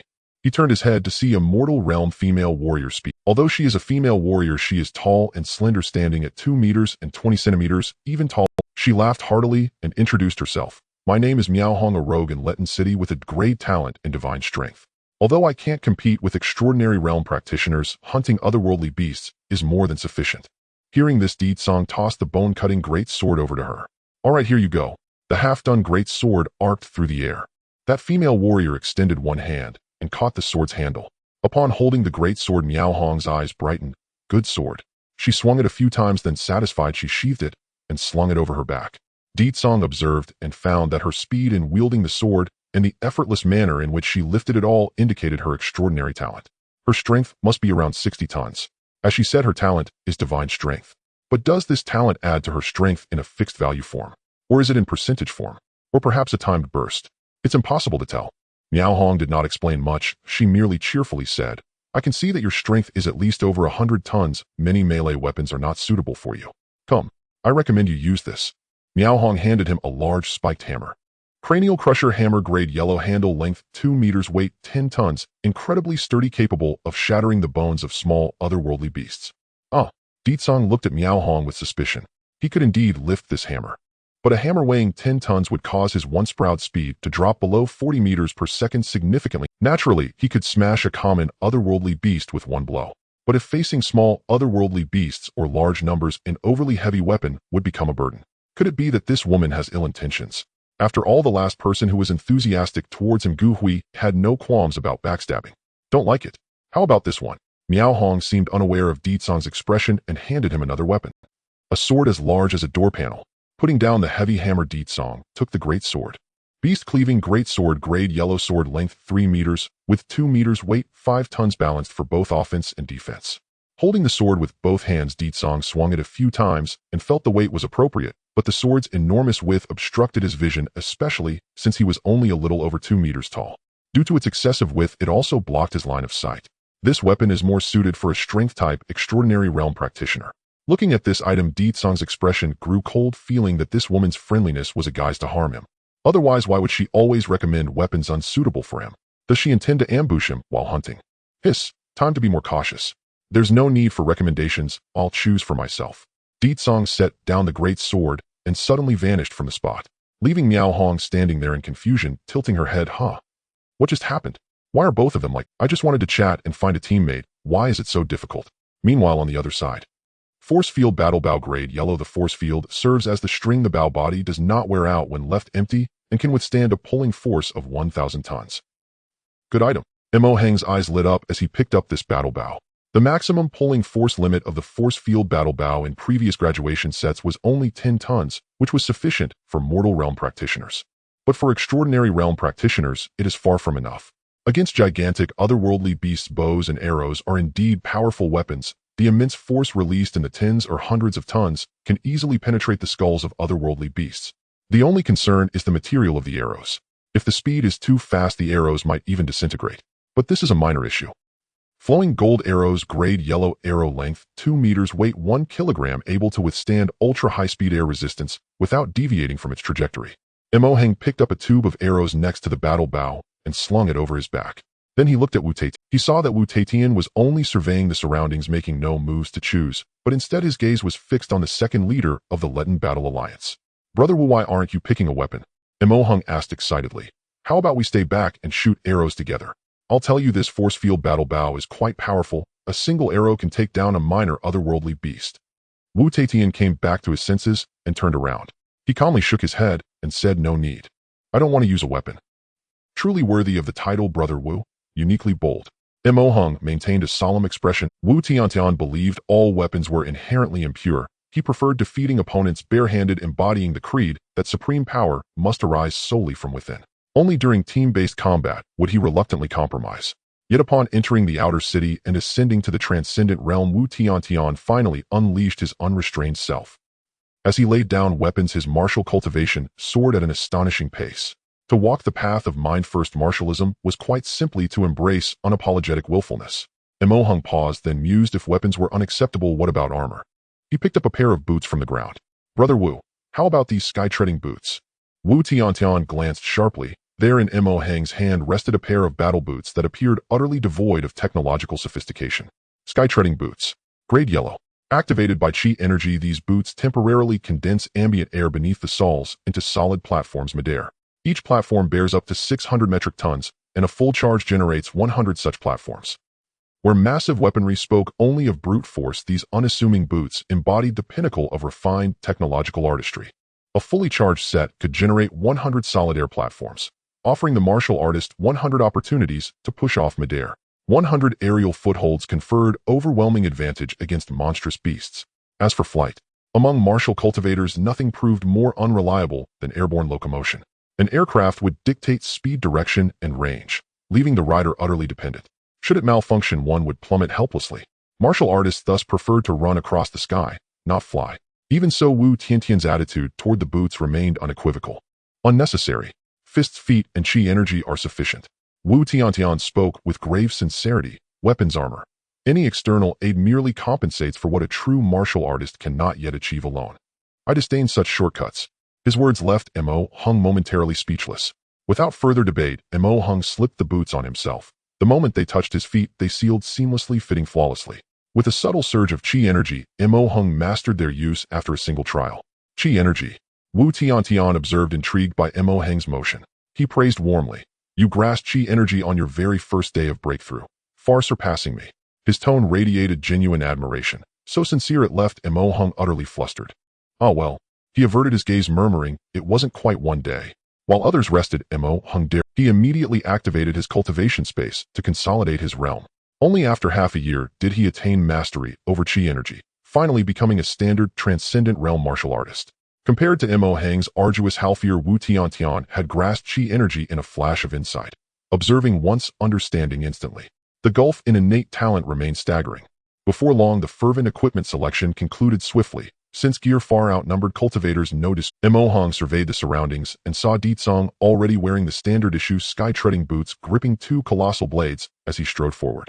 Xiao Hengzi, what do you think of my twin blades? Ditsong beamed with quiet excitement, proudly displaying his arms. Twin scythe weasel blades. Grade yellow. Forged from monstrous beast bone and advanced alloy, each blade weighed 200 kilograms, combining razor-sharp lethality with extraordinary agility, making them the weapon of choice for speed-oriented transcendent realm cultivators. Mo Hang stared blankly. With deadpan eyes, he fixed his gaze on Ditsong. Put them down. He seized a weapon and waved it before Ditsong's face. Here, take this knight's lance. Before them loomed a formidable cavalry lance, also known as a conical spear. Clutching his twin blades, Ditsong declared gravely, I refuse. Twin blades are my destined weapons. Mo Hung lost patience. If I can't persuade Wu Tiantian, surely I can convince you. Destined? You don't even know swordsmanship. If my memory serves, you're a master of spear techniques. This lance weighs barely 2 tons, ideal for your style. Those twin blades. You just swing wildly and cause chaos. His logic was irrefutable. Ditsong opened his mouth, then fell silent. Still he stubbornly insisted, twin blades. I can activate Ghostman transformation. What is that? I mean, spinning twin blades feels amazing for back scratching. Back scratching.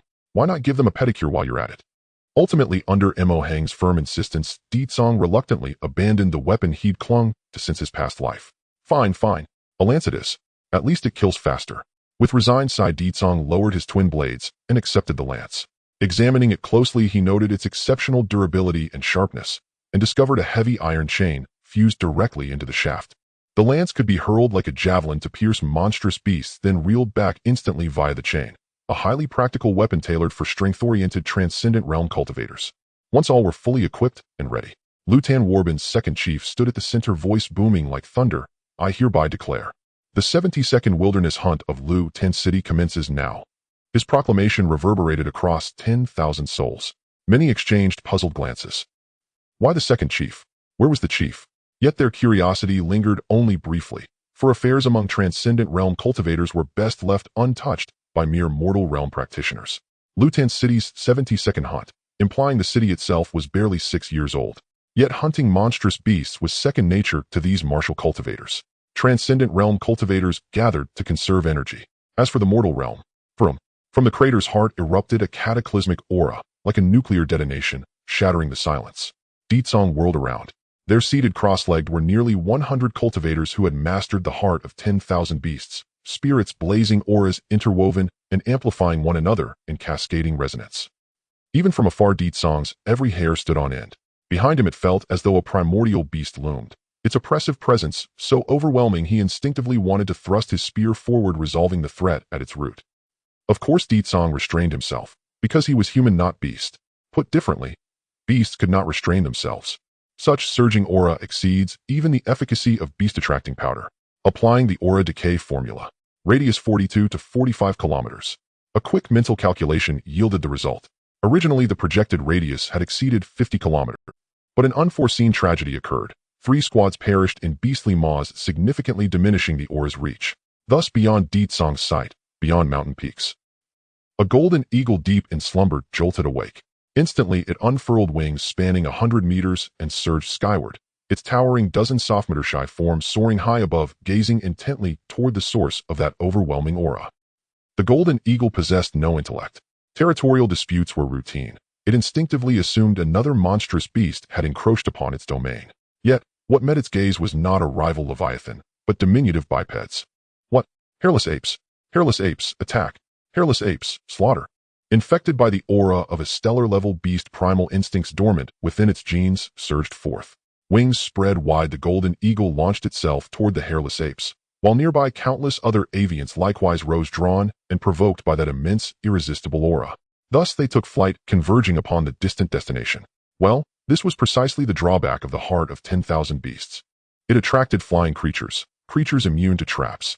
Unlike the manufactured beast-attracting powder, this aura was pure, raw, and indiscriminate, impacting every living being, whether earthbound or airborne. Low-tier beasts fled outright. Micro and small-tier beasts, however, interpreted the aura as provocation and raced frenziedly toward its source. From the crater's rim, Deet Song looked down, watching as colossal beasts converged from all directions, thousands upon thousands, churning up vast clouds of dust. This was a beast tide. Calmly he assessed the threat. Mere mindless beasts posed no existential danger. Wait!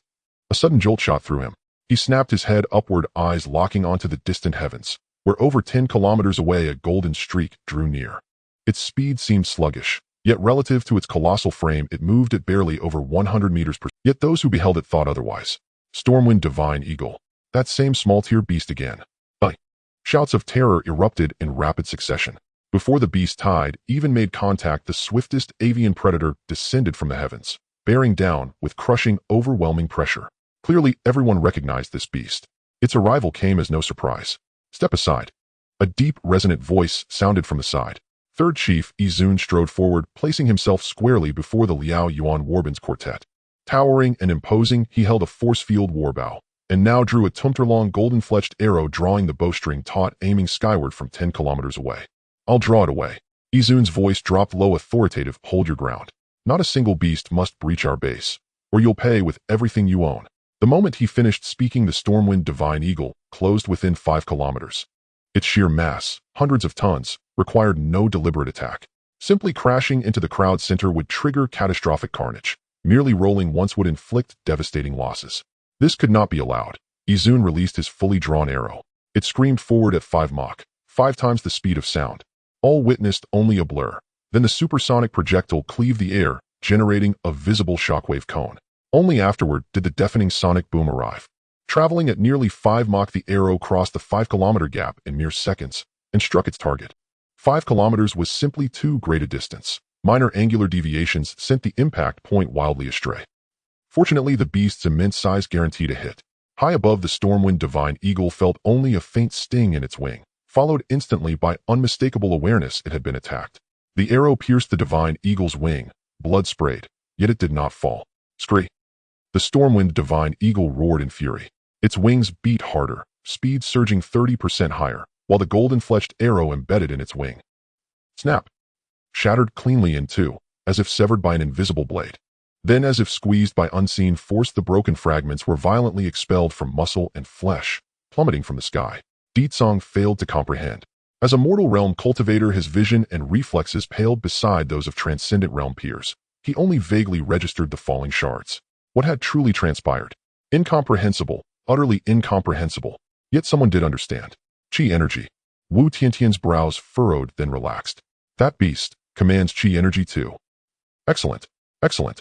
If even small-tier beasts wield chi energy, where shall I find worthy adversaries?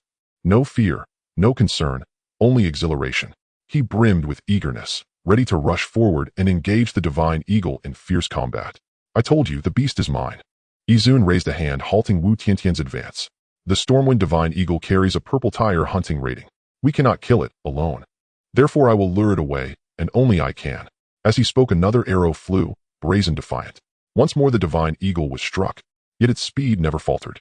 It shattered the arrow, expelled the fragments, and now locked its gaze upon its tormentor, that audacious hairless ape. Target acquired, it prepared to dive. Simultaneously, Izun bent his knees. Leap. Like activating a turbo boost, his figure vanished, leaving only a conspicuous indentation in the earth. His silhouette became a black streak, reappearing instantly atop a distant treetop, bow drawn once more. 358 meters.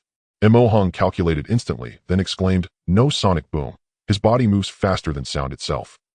So it is a temporal affinity. That explains his unmatched mobility. This time his speed was fully exposed before all eyes. Every detail laid bare, leaving no mystery about his innate talent. Izun bounded between trees, firing arrows mid-stride, while the Stormwind Divine Eagle, fixated and enraged, pursued relentlessly. Man and beast rapidly vanished into the distance. He truly has something going on. As he watched Izun leading the fierce Wind Divine Eagle away, Emohung couldn't help but praise. Of course this is normal. The Speed-type Extraordinary Realm can easily maneuver small exotic beasts. The Strength-type Extraordinary Realm excels in PvP, specializing in human attacks. As for the Balance type, they're suited for labor in the inner city. Yizun's talent allows him to accelerate beyond sound faster than the average Speed-type Extraordinary Realm, thus not fearing exotic beasts. Once the fierce Wind Divine Eagle is led away, the first wave of contact will soon arrive. The first exotic beasts to arrive are birds. Thousands of birds weighing hundreds of kilograms spread their wings several meters wide, descending from the sky, their sharp claws aimed at countless hairless apes. Fire! In the ranks the commander shouted loudly. Immediately countless arrows flew through the air, bursting forth like a rain of iron. The arrows that surpassed sound created a cloud of blood in the sky. Hundreds of birds were instantly injured. It was as if a rain of birds was falling. Faced with the bird swarm's attack, Ditsong didn't even spare them a glance. Among the small exotic beast, birds are the most worthless. They are too light and lack any ranged attack methods. No matter how well you can fly, hunting still requires you to dive down to the ground. Those few hundred kilograms, not even half a ton in weight, along with their ineffective attack methods, destined them for failure. Even a low-level warrior could easily kill them. What Ditsong and the others valued all along were land beasts. Here they come. The first wave of beast tide crossed the woods and arrived at the foot of the mountain. Their massive size in the thousands and their extreme weight made the ground tremble even as they ran. Fire! Fire! Fire again! The commander shouted loudly. The ordinary realm warriors drew their bows and shot arrows. This time it was truly a rain of arrows. From above, thousands of iron arrows shot out, viciously piercing the skin of the exotic beasts and even burrowing deep inside. Numerous exotic beasts collapsed in pain. Along with them, countless others were thrown into disarray in their. Even so, a massive number of exotic beasts leaped over the obstacles, charging towards the mountain peak. It was quite smooth. They stepped into the trap area. The traps were simple and straightforward. They were just a series of holes dug into the ground. The holes weren't big. In any case, they couldn't hold a single exotic beast. After all, with the size of this group, trying to restrain them with holes was simply foolish. These concealed small pits had only one function. Owl. The first to run, the wind-treading lion, stepped into the void. These concealed small pits had only one function. Owl. The first to run, the wind-treading lion, stepped into the void, and at full. With its calf trapped in the trap, it couldn't exert any force. Its body continued to surge forward, making it hard to stop. Thus it faced only one outcome. Crack.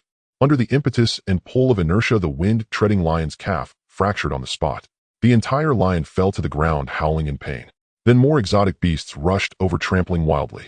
Before long, the wind-treading lion fell silent, crushed to death. Along the route of the beast tide, there were numerous similar traps, simple yet highly effective. Moreover, the warriors kept shooting arrows. The rain of arrows was magnificent. Under the dual pressure, large numbers of exotic beasts lay dead on the battlefield. However, even so, there were still lucky exotic beasts that broke through the layers of difficulties. Boom, boom, boom. The earth trembled. A gigantic flying tiger with wings ran fiercely, leaving behind the exotic beasts and reaching the people at the fastest speed. It stood 8 meters tall, nearly 20 meters long, like a moving small mountain. The pressure it brought upon arrival made many warriors' hearts tremble. I've been waiting for you for a long time. Go. Hundreds of meters away, Mo Hung excitedly drew, with at least 50 tons of arm strength fully charging the battle bow. The flowing golden arrow surpassed, sound bursting forth with a conical mist. One arrow pierced through the skull of the flying tiger. The immense kinetic energy ruptured its brain. The white brain matter mixed with blood mist erupted, and the flying tiger's massive and heavy body softened, crashing down. With over 100 tons of weight, it gained tremendous inertia. The entire flying tiger, after falling, plowed the ground, instantly crashing into the edge of the giant pit and sliding towards the bottom. The warriors along the way saw this and quickly dodged. The warriors' training showed here. If this exotic beast were alive, it would inevitably go on a killing spree. But it was just a corpse. The warriors were not going to be killed by the inertia of a corpse. One shot, one kill. Seeing his achievement, Mo Hung nodded. He felt even more pleased inside. Just this one flying tiger added over 50 days of cultivation time. Its value was higher than the wind-treading lion. Thus Mo Hung's spirits lifted, and he began to survey more seriously. The situation nearby was not optimistic. Although the traps intercepted most exotic beasts, fierce ones were still crossing numerous barriers and charging towards the crowd. Swish! Arrows shot through piercing skulls. Mo Hung was very proactive in rescuing. Even though his archery was not high, the exotic beasts were too large. Hitting vital targets within 500 meters was not a problem. Looking at others. Roar! A wind-treading lion broke through the trap and reached the edge of the giant pit. The next moment, a cone knight spear flew out, directly piercing through the lion's mouth and straight through its brain. In an instant, the wind-treading lion lay dead on the spot. Deetsong, expressionless, pulled the iron chain and yanked it. The knight spear was pulled back by him, bringing up a spray of blood. So this is hunting. Trying it out isn't so complicated. Such thoughts arose in his mind. Our side with high against low. The rain of arrows killed countless exotic beasts. The enemy's intelligence was low, charging forward despite knowing the traps. Naturally, the corpses left by the exotic beasts were increasing. As for whether our side could maintain high-intensity combat, well, everyone is a warrior after all, possessing not only speeds and strengths beyond humans, but also tremendous endurance. At this speed, if they kept killing, it wouldn't be long before they could slaughter tens of thousands of exotic beasts, and they wouldn't exhaust their stamina. Time passed like this. The hunting had been going on for several hours. The warriors who had gathered together after practicing the heart of all beasts had long ceased to release their momentum and were now resting peacefully. The number of exotic beasts attracted was increasingly sparse. It seemed that today's hunt was coming to an end. Next would be the time to reap the spoils. Boom. The earth trembled. The warriors, still defending against the exotic beasts, suddenly tensed all their muscles. Even the exotic beasts charging below slowed down in an instant. And among the warriors present, those in the extraordinary realm, or those with powerful perception, tensed their muscles, their hair standing on end. What was happening? Boom. The earth trembled again. This time the shock was far greater than before. It felt as if it was happening right under their feet. Rumbling. The next moment, in the giant pit among the warriors, the soil and stones were pushed up, breaking open a hole. A giant beast covered in silver scales, standing 2 meters tall and 5 meters long, emerged from the ground, and upon appearing, it immediately bit towards the nearby warriors. Where did this pangolin come from? A warrior exclaimed. At the same time, he threw arrows and drew his sword, retreating rapidly. A micro-exotic beast of such size wouldn't endanger his life. Just a little sidestepping would suffice. Swish!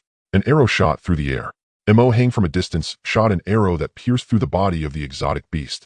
The latter was pierced by the sharp arrow and let out a piercing shriek. TSK. Mo Hung, hundreds of meters away, showed an unsatisfied expression. Not a one-shot kill, what a pity. The target was too small. Wait, no. Mo Hung focused and saw the panel displaying the data of the newcomer. Micro-exotic beast, silver-scaled pangolin. A peculiar exotic beast that can easily burrow through rocks and hollow out mountains. Most of them appear in groups and are accustomed to following their bloodline sources for habitation and migration. When you spot a silver-scaled pangolin, it indicates that there is a group nearby. Oh my. Not only other nearby warriors also saw the panel's introduction. Among them, the fact that they appeared in groups was actually a small matter, but the phrase following their bloodline sources was the big deal. Everyone retreat quickly. We're surrounded by pangolins. A warrior from the ordinary realm shouted. The next moment, he felt the ground shaking and collapsing. Then the ground beneath his feet suddenly bulged up. Boom! A silver giant claw burst out of the ground. The claw was extremely large and incredibly fast, instantly smashing the warrior who had just shouted into pieces. Hiss! Soil and stones flew into the sky. A massive figure emerged from the dust, its silver scales untouched by any grime, accompanied by a high-frequency, hissing sound. Warriors within 100 meters felt dizzy just hearing it. Before the dust had settled, this exotic beast charged through the smoke. It attacked from the air. The giant beast ran its speed far exceeding that of extraordinary realm warriors, instantly turning the warriors beneath its feet into a puddle of minced flesh. And the giant beast that burst out of the smoke was fully revealed to everyone. It was a beast covered in silver scales with a huge mouth full of sharp teeth and incredibly sharp claws. A mountain-crushing terror. Small exotic beast mountain-crushing terror. Length of 90 meters, height of 30 meters, weight of 1.0 tons. A special exotic beast that can dwell with its bloodline descendants. Its scales have extremely high defensive capabilities, and its claws can easily cut through steel. The warriors turned pale. Oh no, it's a small exotic beast. Why is there a small exotic beast here? No, it's normal for small exotic beasts to be attracted here. Generally speaking, flying birds like the fierce wind divine eagle can be detected and redirected in advance. But pangolins, the kind that burrows up from the ground, this thing is impossible to guard against. The moment it appears, it brings destruction. Its massive body crushed many warriors just by running. The next moment, Mo Hung had already drawn his bow and shot an arrow. The supersonic arrow shot through the air, hitting its target. Ding! The arrow grazed the pangolin's scales, sparking a few sparks. Mo Hung, is my art? No, it's the armor. Its scales have built-in shock absorption. This mountain-crushing terror resembling a pangolin did not change its offensive stance due to a single arrow. Instead, it could only try to lead the exotic beasts away before they entered the crowd. Once the exotic beasts entered the crowd surrounded by hairless apes, they would become exceedingly excited and begin their killing spree. The hormones released in frenzy would make them forget pain, not to mention a small exotic beast. The mountain-crushing terror suddenly pounced, curling its body in midair, exposing only its hard scales outside. Rolling. A massive object weighing over 10,000 tons began to roll. From the center of the giant pit, it rolled all the way to the bottom of the giant pit. Along the way, it conveniently crushed dozens to hundreds of warriors. All along the way, the rain of arrows continued. They merely clinked against the surface, and even Mo Hung's arrows at most only shattered a few scales. The warriors showed difficult expressions. They weren't afraid of wings or fur, but feared those with scales. Such exotic beasts usually have extremely high defenses, and arrows can't pierce them. Like this mountain-crushing terror draped in scales that can absorb impact, it was purely a long-range nemesis. Looking at other places, the earth continued to tremble. Not just once, but it trembled incessantly like an earthquake.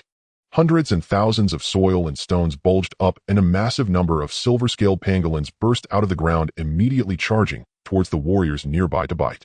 Mo Hung took a deep breath. He drew his bow and killed a silver-scaled pangolin. Then he continued to draw his bow, arrows raining down. But soon dust rose in the pit, visibility plummeted, obscuring both warriors and exotic beasts. Mo Hung stopped shooting. Swish! A gust of wind blew and Di Tsong's figure flashed in. He used his height to look far into the situation behind the giant pit and couldn't help but ask, what's going on? Where did these exotic beasts come from? How did our rear base spawn exotic beasts? Mo Hung was also sweating profusely. They came from underground silver-scaled pangolins, check it out. And there are the big ones, the mountain-crushing terrors. Di Tsong, upon hearing this, opened the panel and searched locally. Oh my, a special exotic beast that lives in groups and can burrow underground. Oh my, and with bloodline sources, small exotic beasts. Hiss. Don't panic, stay calm. If the sky falls, there will be tall people to hold it up. After quickly browsing through the information, he maintained a calm expression and said, don't panic. Ulutan City has been established for 6 whole years, forming 72 hunting parties. It's impossible they haven't encountered such situations. Just wait. The Lutan War gang must have long made plans. Perhaps their second deputy leader is about to take action. Upon hearing this, Mo Hung suddenly understood and nodded. Indeed, Di Gu has long-term vision, and he is very calm in the face of problems. Not long after Di Tsong finished speaking, the mountain-crushing terror had completed its rolling and was stretching its body, preparing to charge again. Suddenly, a figure burst out from the thick smoke. It was the Lutan War gang's second deputy leader. His tall figure landed on top of the exotic beast, surveying the entire field from a high vantage point, and then with blood circulating, he thundered. All warriors of Lutan City, heed my command. The rear has been breached. This hunt is declared a failure. Withdraw. The roar reverberated with extremely high decibels, echoing across the entire battlefield. Amidst the swirling smoke and dust, the silhouette of the mountain-splitting beast appeared, striking fear into the hearts of all who beheld it. Di Tsong pondered that in his past life, such a creature would have prompted the intervention of a superhero. At least that was the case in terms of physical presence. However, Di Tsong believed that the Lutan War Association had contingency plans, for it was unthinkable that the city lord who established himself in the outer city would be an unprepared group. Retreat. The second-in-command shouted, pulling Di Tsong's thoughts back to reality.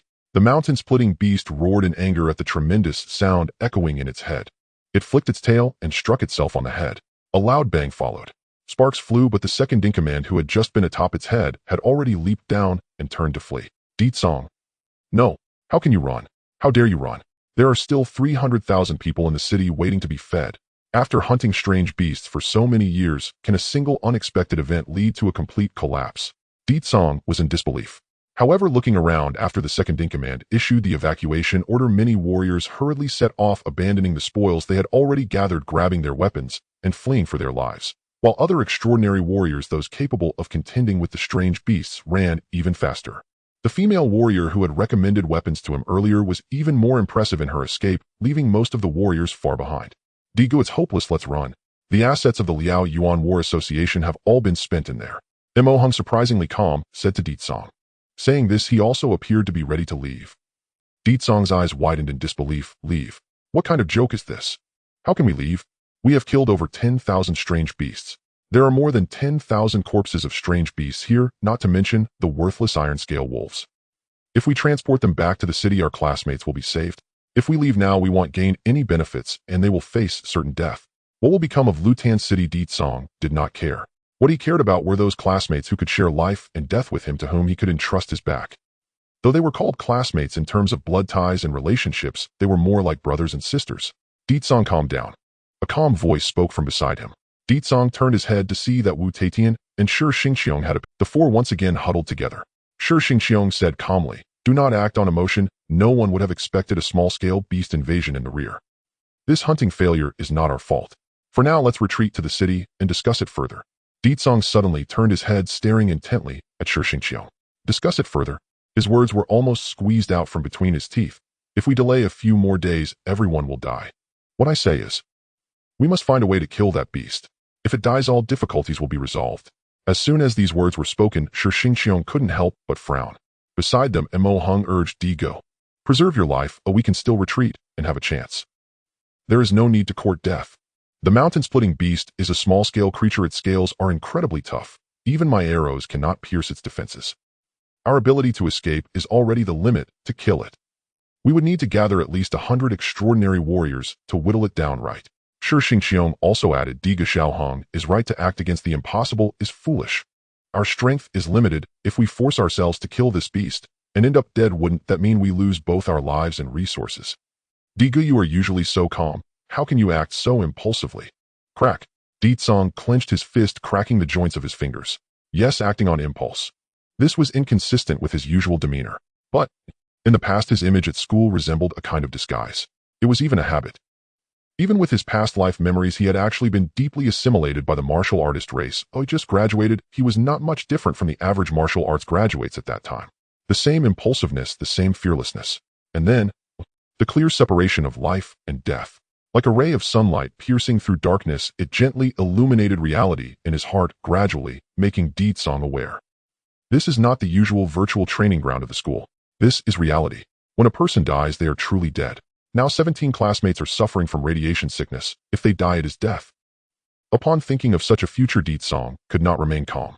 But Shi Xingqiong and Mo Hung were right. The greater good. He cannot act recklessly with blind courage, doing something that is clearly impossible. A foolish behavior not only risks his own life, but could also have a cascading effect. The entire class could be dragged into the abyss by him. At that point, even more of those he cares about would die. It was I who was being foolish.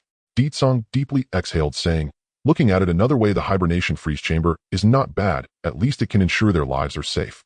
His expression and muscles gradually relaxed. After his brain calmed down, his intellect regained dominance. Reflecting on his earlier behavior, he realized it was indeed unwise to even consider killing a small-scale beast. Let alone could he kill such a creature. Can he transform into a superhero? Let's retreat for now. Wuge, what are you looking at? As soon as he spoke, Di Tsong noticed that Wu Taitian's expression was somewhat unusual. His eyes were fixed on the distant mountain-splitting beast, his gaze not serious at all, but rather clear. Then, as if he hadn't heard the argument between the three, just now Wu Taitian pointed at the mountain-splitting beast and said, you guys say, if I intentionally let it swallow me and wreak havoc inside it, can I kill this beast? Di Tsong, Mo Hung, Shi Xingqiong, hey, is your brain single-threaded? Can it only process the command, find a way to kill that beast? Wu Ge, calm down. This plan won't work. Shi Xingqiong hurriedly grabbed Wu Taitian, shouting, not to mention that beast's sharp teeth, even if you successfully get swallowed, its stomach acid is highly corrosive. Even without discussing these factors, this beast's peristalsis alone can generate hundreds of tons of pressure enough to crush you into pulp. Moreover, its weight is outrageous. A single roll would turn you into mush, and entering its belly is simply a daydream. Do not think about such unreliable things. Hurry and come with us. Once we are stronger, we can train 100 extraordinary warriors. We could even scrape it to death. With reason and emotion. Shi Xingqiang earnestly advised, fearing that Wu Taitian might make a rash decision and rush over. Brother, don't be reckless. Small-scale beasts can use qi even instinctively. Coupled with their massive size and weight, they can crush ordinary, extraordinary humans.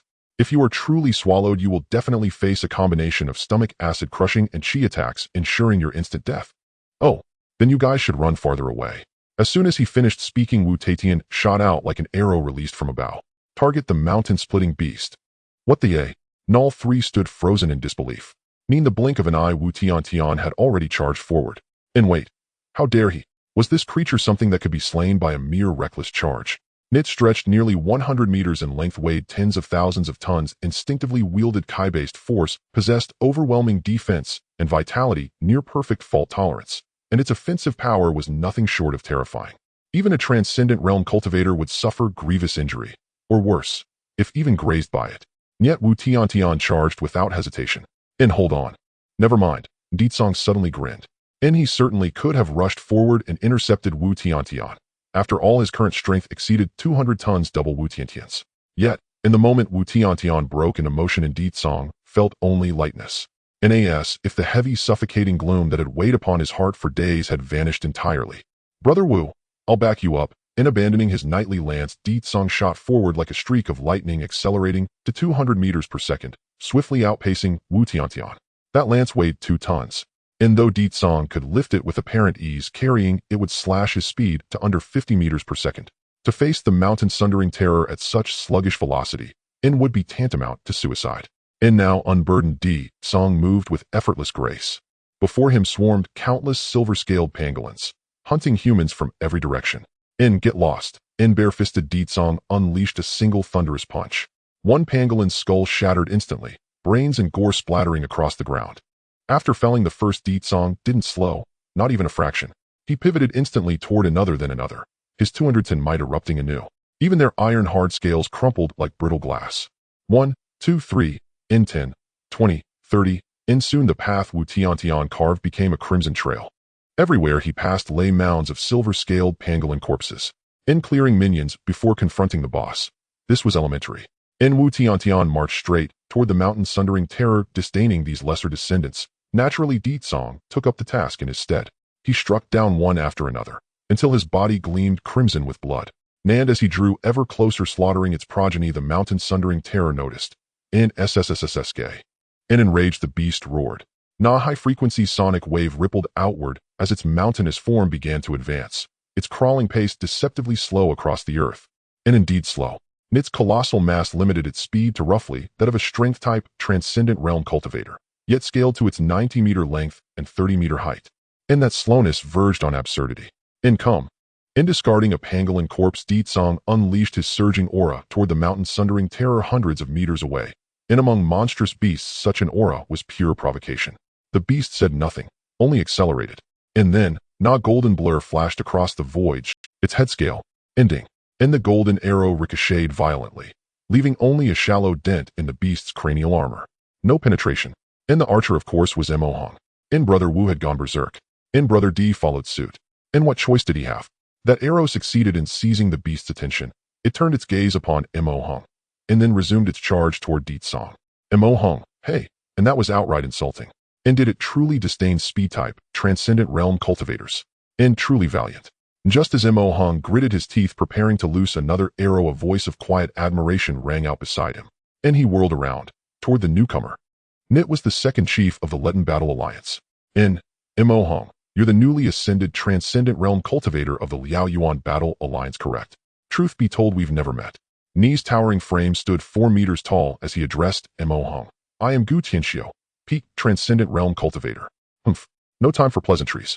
Since your Liao Yuan alliance shows such valor, I shall lend my strength. And with that he reached out, and took Mo Hang's warbow. And Mo Hang's brow furrowed. And how fast? And how had he moved?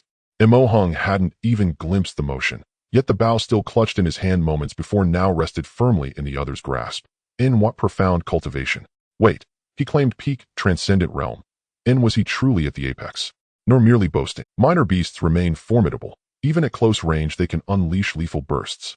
For transcendent realm cultivators to confront them directly inevitably incurs casualties. And I'd assumed the elite of Letten City would flee at the first sign of danger, rendering further defense meaningless. You willingly serve as vanguards? And then we too shall return, and stand with you. As he spoke he knocked an arrow, and drew the bowstring back. He pulled. And force field bow's display flared with its current tension in 312 tons in what thing? And Mo Hang's eyebrows lifted sharply indeed, peak, transcendent realm.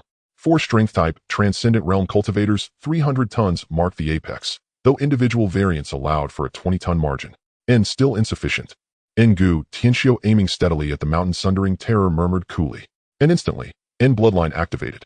Knees frames surged upward, reaching 5 meters in height. Lustrous elongated beast hair sprouted across his skin, and even his features warped, half-man half-beast. In divine bloodline technique, heart-devouring beast 005. Not only had his physique reached the absolute peak of the transcendent realm, but his bloodline purity had likewise attained its ultimate limit. And as a consequence of bloodline activation his physical prowess soared exponentially. The bow's tension display spiked wildly.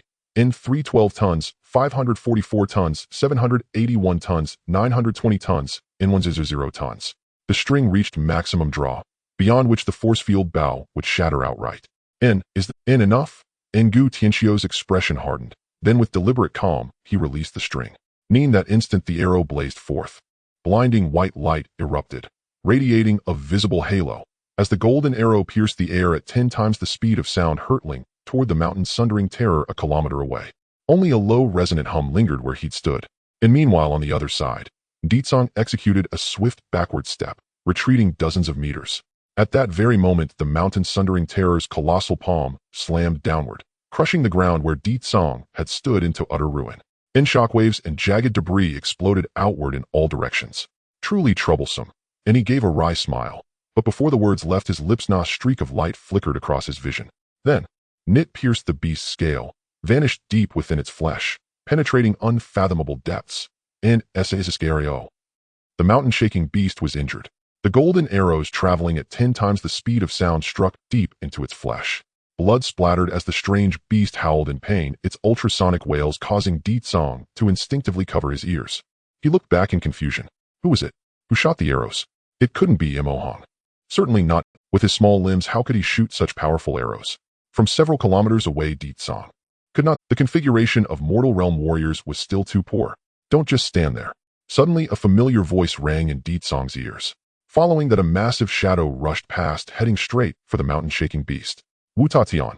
He leaped into the air, taking advantage of the beast's moment of pain, and in the blink of an eye he was on its back, his palms clawed downwards. Barehanded. Indeed, it was barehanded. Although weapons provided many advantages for extraordinary realm warriors, such as immense pressure that could easily break through enemy defenses. But Wu Tatian still preferred to fight barehanded. The reason was simple: the chi that could only be used by extraordinary realm warriors was difficult to manifest outside the body, and could only be transmitted along the body. Even weaponized forms couldn't accomplish that. As for chi, for most extraordinary realm warriors, it was merely a substitute for weapons and armor. Chi could protect the body to dissipate force. Chi attacks could increase pressure, allowing punches and kicks to inflict blade and spear damage. Of course, for extraordinary realm warriors, defense relied on armor and offense relied on weapons, which could be even more effective. After all, Chi could not perform long-range attacks. Thus, when Wu Tatian unleashed a 100-ton force downward, the beast's instincts similarly activated. With the beast's mass in play, its Chi would only be stronger, thicker, and more abundant than that of a human. Upon contact, the outcome became clear in an instant. Blood sprayed. Several meters of scales and flesh were ripped away. The human body was stained red by the beast's blood. Such a scene could only yield one result. The victor was Wu Tatian. Ditsong exclaimed, "What the hell?" Mo Hang shouted, "This is impossible." Both Ditsong, who was nearby, and Mo Hang, who was watching from afar, witnessed it. They both saw Wu Tatian shatter the scales and flesh of the mountain-shaking beast with a single strike, a spectacle as shocking as a mouse wounding an elephant. Both individuals familiar with Wu Tatian were astonished, not to mention someone unfamiliar. How did Bone Sky Cultivator gasped in disbelief, then suddenly realized, I get it must be an explosive talent or a slashing type. Damn it, it shouldn't be possible. An extremely aggressive grade talent could indeed breach the defenses of small extraordinary beasts. But the cost of close-range contact was that while attacking he would also be hurt by the beast's chi, resulting in... No, it was a case of killing 100 while injuring oneself 1,000. Among those present, only Shi Xingqiang knew what was happening. Incredible. He stood atop the head of a fallen beast, gazing into the distance. He had witnessed the entire process. That kid Wu Tatian, his martial talent, is simply terrifying. He guided the beast's chi with his own, achieving the effect of using 4 ounces to move 1,000 pounds. Such exquisite control, he utilized it as if it were instinctual. It's only been a few days. It seems I still underestimated him. As he spoke, Shi Xingqiang let out a sigh of relief. Honestly, when he saw Wu Tatian rush in with just his fists, his heart was in his throat. He never expected that this guy wasn't reckless, but rather had the capital to pull it off. He had worried unnecessarily. However, what about the other one? Shi Xingqiang looked at Di Tsong, who had already picked up a long weapon lying on the ground circling around the mountain-shaking beast. It seemed he was preparing to find an opportunity to stab. Di Tsong, that kid, really had nothing special about him. Mediocre talent, poor comprehension, and no noteworthy gifts. The only special thing was that mysterious 200 tons of strength. Frankly, this level of power could be considered the experience of a strength-type extraordinary realm warrior. The problem was he had no other strengths apart from that immense power. If he were to make a mistake against a small extraordinary beast, as long as he made one error, it would lead to death. Yet despite thinking this, Shi Xingqiang had no intention of stepping in to help. Small extraordinary beasts could crush him with a mere flip. As a mortal realm warrior, it was better not to meddle. Thus, Wu Tatian flipped and leapt onto the mountain-shaking beast. Beneath his feet, a continuous repulsive force surged. That was the chi activated by the beast's instinct. He stood as if on a board amidst the raging waves. Any misstep could lead to being crushed by the surf, resulting in a gruesome demise. Simply maintaining his balance was as difficult as dancing on the edge of a blade. Yet, he not only steadied himself, but revealed his palms once more. He thrust downward, grabbing, tearing. Several meters of skin and scales were yanked off entirely. Blood sprayed in all directions. A few drops even splattered towards Di Tsong. Oh no! Di Tsong felt a sense of impending doom and swiftly jumped back. With a sweep of his long weapon, he deflected a drop of blood aimed at him. Looking at the blood of the mountain-shaking beast, when it hit the ground, there was no apparent abnormality. But when a few drops of blood fell onto the nearby mortal realm warriors' corpses, the blood immediately reacted, emitting hissing white smoke. Indeed, the blood and flesh of the extraordinary beast were toxic. Micro-extraordinary beasts were like that, and small extraordinary beasts' blood and flesh were not only toxic, but also corrosive. Though it wasn't as strong as sulfuric acid, it would still sting if it got on the skin. Wu Tatian was fine as he had chi protecting his body, and with a simple shake he could rid himself of the blood. Even if he were drenched, the formidable physique of an extraordinary realm warrior could disregard it. Yet as the mountain-shaking beast rolled wildly on the ground, trying to shake off the human upon it, Wu Tatian repeatedly leaped and changed position, continuously inflicting damage. In no time, the beast's exterior was drenched in blood. This, Di Tsong, holding his long weapon, fell silent. While the beast rolled, he couldn't even find an opportunity to attack, feeling as powerless as a player facing a siege. Yet Wu Tatian could ride on the BOSS, delivering fierce strikes. It truly left Di Tsong dumbfounded. Was the gap between people really this vast? However, this prime opportunity did not last long. As the saying goes, all cutscenes must come to an end. The ball-like mountain-shaking beast, after rolling around and howling in futility, suddenly stood up, its scales opening one after another. The boss has entered its second phase. The scales opened. What kind of operation is this? As Di Tsong and the others pondered, they saw the skin and flesh retract from the open scales, revealing dark holes. In the next moment, high-temperature steam erupted from the holes. The surging airflow. No, it should be intense thermal energy erupting from all the holes of the Kaishan Haisho, pouring out in a frenzied 360-degree arc. Of course, the cooling was not usually this intense today. It was not just emitting steam sweat, but also accompanied by energy. Not to mention how, of course, the cooling was not usually this intense today. It was not just emitting steam sweat, but also accompanied by energy. Not to mention how much physical strength it consumed. This deadly move was aimed at only one person, Wu Tatian. Under the relentless jets, he was left with no escape and was blown away on the spot. As the energy collided, Wu Tatian's protective energy was torn apart, followed by more energy, surging upward, mercilessly tearing his body apart. In just a few seconds, Wu Tatian was left battered and bleeding all over his body. He fell to the ground, covered in injuries. Before he could stand up, he suddenly saw a figure burst out from the high-temperature steam. Di Tsong. Amidst the high temperature, his entire body was blistered, yet Di Tsong did not give up on such a good opportunity and charged in head first. His innate talent, immortal and unyielding, repaired his body in the high temperatures. However, he was continuously being boiled by the steam. The indescribable agony was unbearable for an ordinary person, but Di Tsong was at least a martial artist. As long as his body could still move, he could fight. He leaped up, reaching a height of 100 meters in an instant. Immediately after the spear in his hand was launched, even in the difficult environment of the air, it carried over 100 tons of force, breaking the sound barrier in an instant. The target, the head. The spear struck with thunderous speed, heading straight for the openings created by the Kaishan Haisha's scales. It pierced directly in. Instantly, the Kaishan Haisha stiffened as if electrocuted, its body jolting rigidly.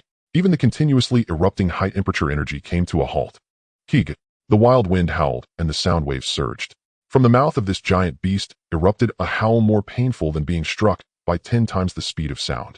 In midair, Di Tsong was abruptly thrown back dozens of meters by the sudden force. He landed, covering his ears, his expression filled with disbelief. Did I hit its vital point? This was a question. But seeing that the Kaishan Haisha was no longer curled up, but rather its entire massive body was stretching out, it was convulsing and rolling on the ground as if electrocuted. Di Tsong realized he was probably right. Well done.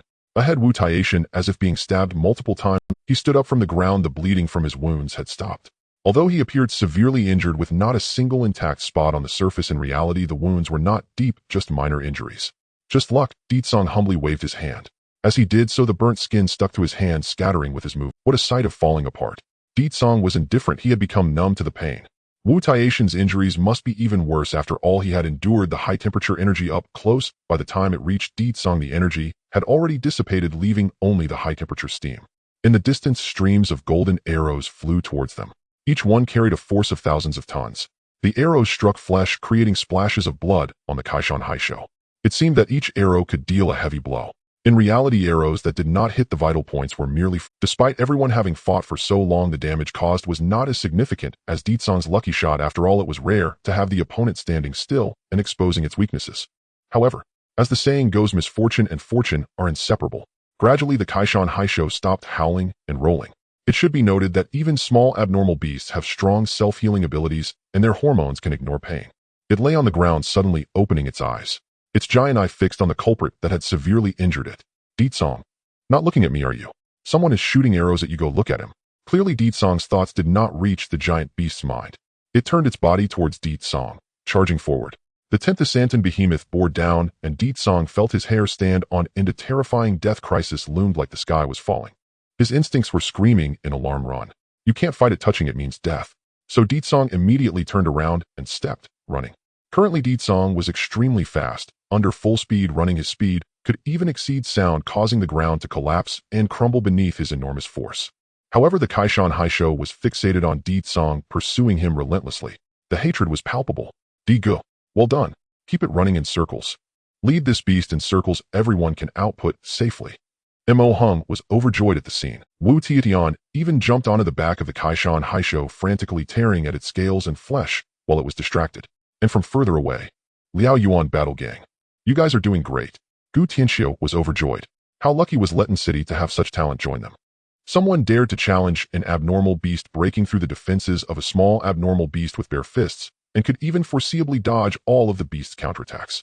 Other extraordinary beings that dared to engage closely with small abnormal beasts were either severely injured. After all, the weight of small abnormal beasts was apparent. Even a little energy spray could severely injure extraordinary beings, and getting close was practically equivalent to seeking death. And ranged attacks.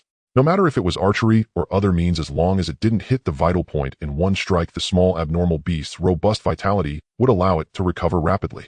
The kite-flying tactic also required the cooperation of the beast. Otherwise, it would abandon the extraordinary beings and slaughter numerous ordinary martial artists, potentially attracting even more small abnormal beasts. Even the strongest extraordinary beings had no way out.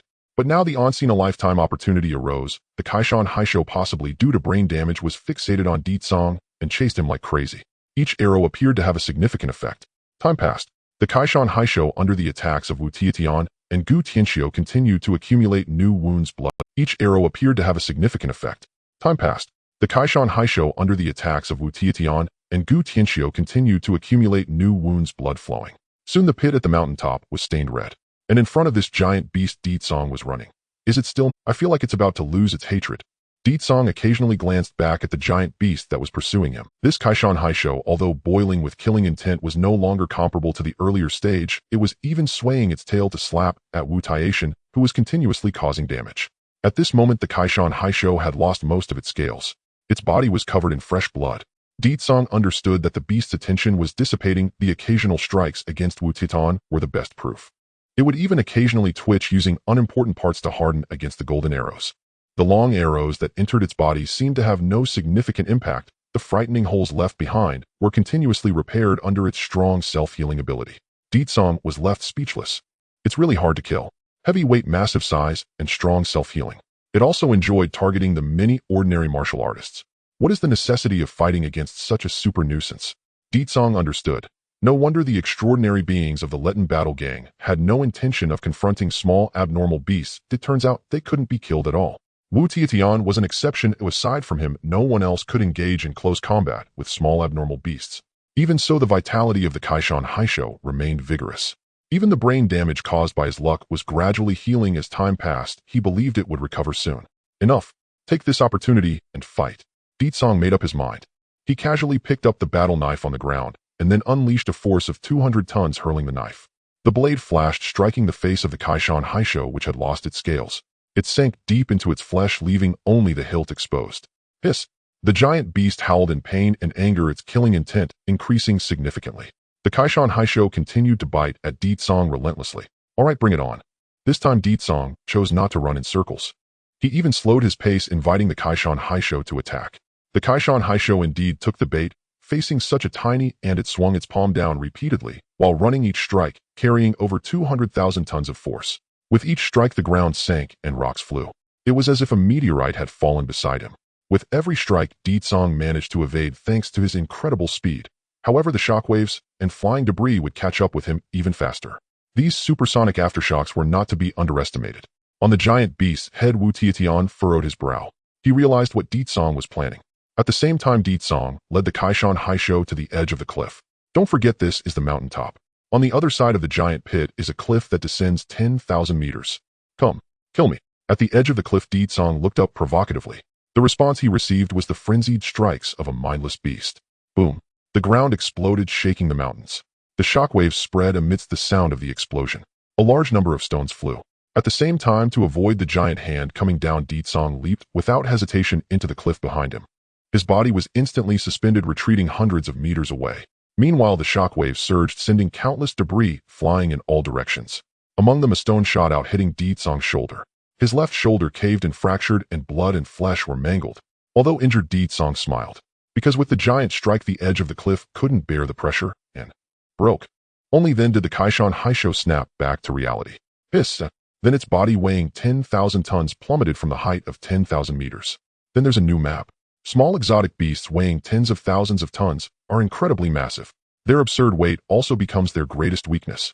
That enormous size and mass firmly limit their speed to below 100 meters per second. Such a slow pace makes it difficult to cope with the harassment from speed-type extraordinary beings. Although their formidable defense and self-healing ability compensate for this. However, accidents do. For example, right now during the ongoing free fall, the mountain-splitting beast weighing tens of thousands of tons begins its free fall as the cliff collapses under the force of gravity. Falling, falling, falling. The massive body rides in the air like a maggot, and the mountain-splitting beast's eyes are filled with terror as it can't help but emit a long, piercing scream. Screech. Its figure rapidly disappeared into the abyss-like darkness. Then, if the camera shifts to the bottom of the abyss, a beast weighing tens of thousands of tons crashes to the ground at a speed exceeding 100 meters per second. Like a meteorite falling, the earth instantly sinks and cracks, countless fissures spreading out, and the mountain-splitting beast's body bursts forth with copious blood. Its mouth, ears, and nose constantly seep red-black blood. Its entire body convulses and trembles. Only a faint breath remains, struggling to hold on. Time rewinds before the giant beast hits the ground. The mountain-splitting beast falls under the force of gravity. Close behind, Ditsong is also about to follow the giant beast's fate. As he glides through the air, he glances at the shattered cliff. There, Wu Tian had already jumped out before the mountain-splitting beast fell, now standing steadily at the edge of the cliff, locking eyes with him. The latter pretends to jump. Don't. Ditsong, still airborne from his previous jump, realizes the fall is a foregone conclusion and stops struggling. Instead, he fiercely raises his middle finger at Wu Tian. Don't come after me. My group of useless classmates is still waiting for pills to save their lives. You need to go back and escort them. Wu Tian's jumping motion falters. He awkwardly retracts his foot and scratches his head. It seems that's how it is. So he stands motionless at the edge of the cliff watching Di Song fall, the destination being an unfathomable abyss of countless meters. Wu Taitian thought. At such a high cliff, with Di Song having lost a hand climbing up along the rock wall, would take an immense amount of effort. Why not worry about Di Song dying from the fall? One could only say that's unlikely. Free fall has its limits. When a person's falling speed balances with air resistance, the descent speed will stabilize. Even in a vertical drop, this speed would not exceed 100 meters per second. Hitting the ground would be akin to a martial artist of the same weight colliding at a speed of 100 meters per second. For an ordinary martial artist, the height would likely be fatal. But for an extraordinary being, it's just a drizzle. Di Song's punch power exceeds 200 tons, meaning his Buddhist defensive capabilities are higher than the average extraordinary being. He naturally doesn't regard free fall with concern. Thus, after exhausting his jumping force, he begins to fall in an arc. And directly below Di Song, the mountain-splitting beast screeches wildly, thrashing in the air, unable to stop its descent. Well, the exotic beasts. Because of their excessive weight, the damage caused by free fall is fatal to them. Falling off a cliff due to excessive weight is one of the rare ways exotic beasts can bring about their own demise. The surroundings grow deep and profound. The other side of the mountain is a cliff beneath which lies an unfathomable black abyss, as dark as if even light would be completely swallowed. No one knows what lies beneath the black abyss. At least in Letten City, this high mountain represents the boundary of the map. As for what lies beyond the map, no one records it. Following the free fall downwards, when sunlight no longer exists, faint glimmers appear around the abyss. That is the bioluminescent moss clinging to the cliff, emitting a green glow. What the heck, radiation? Or maybe not radiation. Di Song felt no prickling sensation. He carefully observed his surroundings, ultimately sinking to the bottom of the abyss tens of thousands of meters deep. Bang! The ground was smashed into a large pit. Seconds later, Di Song shakily stood up, expressionless, as he realigned his shoulder, restoring it to its original state. His talent, immortal and indestructible, was still at work healing his wounds. Standing in the abyss, the ground beneath his feet was not desolate rock, but rather soft soil. A bit unexpected, and when Di Song dispersed the dust and looked around, what filled his sight was a vibrant green landscape. The rock walls were filled with bioluminescent moss, and the flowers and grasses around several meters tall emitted a faint green glow, with green fireflies even floating in the air. Beautiful. I didn't expect this desolate place to be a hidden paradise. Just like the wilderness outside, whether flowers, grasses, trees, or insects, all appeared immensely large. The faint light they emitted illuminated the depths of the abyss. An incredibly harmonious scene. Di Song even failed to sense any danger, as if there were no terrifying exotic beasts here. Even the fireflies in the sky and the surrounding insects and small animals were not frightened by the arrival of himself and the mountain-splitting beast fleeing in panic. So harmonious that it felt a bit unnatural. Of course, what Di Song cared about most wasn't this. He glanced toward the dust-filled area in the distance. His figure vanished from the spot, charging straight into it. Indeed, the fallen mountain-splitting beast was right here. In the middle of what looked like a meteorite crater, the battered beast lay on its back, convulsing and trembling. Around it, a large pool of blood had already accumulated. It seeped from its mouth, nose, and ears. Clearly, this creature was suffering from severe internal bleeding. A weight of tens of thousands of tons crashing down, the outcome was not as carefree as Di Song. Surviving was already a sign of good constitution. Di Song hesitated no longer and planned to deliver a fatal blow. Bling bling, a buzzing sound echoed from all directions. Accompanied by this strange sound effect, Di Song noticed that as the dust gradually dissipated, those fireflies flying in the sky all gathered around. Not afraid of humans, nor of exotic beasts. The basin-sized fireflies approached, exceeding the normal size of insects. They gently adhered to the wounds on the mountain-splitting beast's exterior. Then a burst of green light.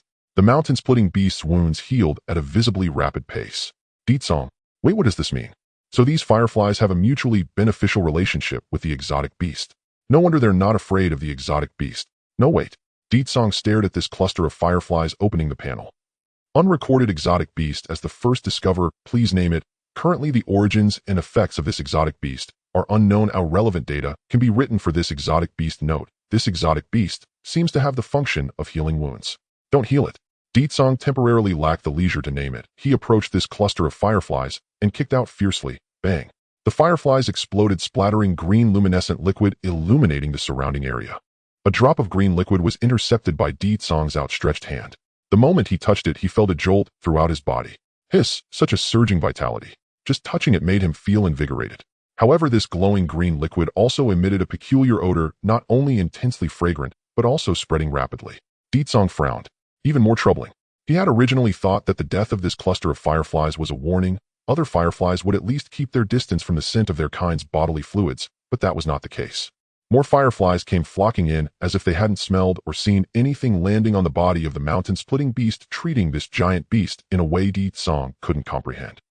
Something is very wrong, quite wrong. This group of fireflies is not afraid of death. Can such selfless insects that do not fear death truly exist in nature? Time is of the essence. Di Song dared not delay any longer. He leaped into the air, reaching the mountain-splitting beast's head, and aimed a punch at its enormous eyeball. Uffed! The giant beast trembled slightly.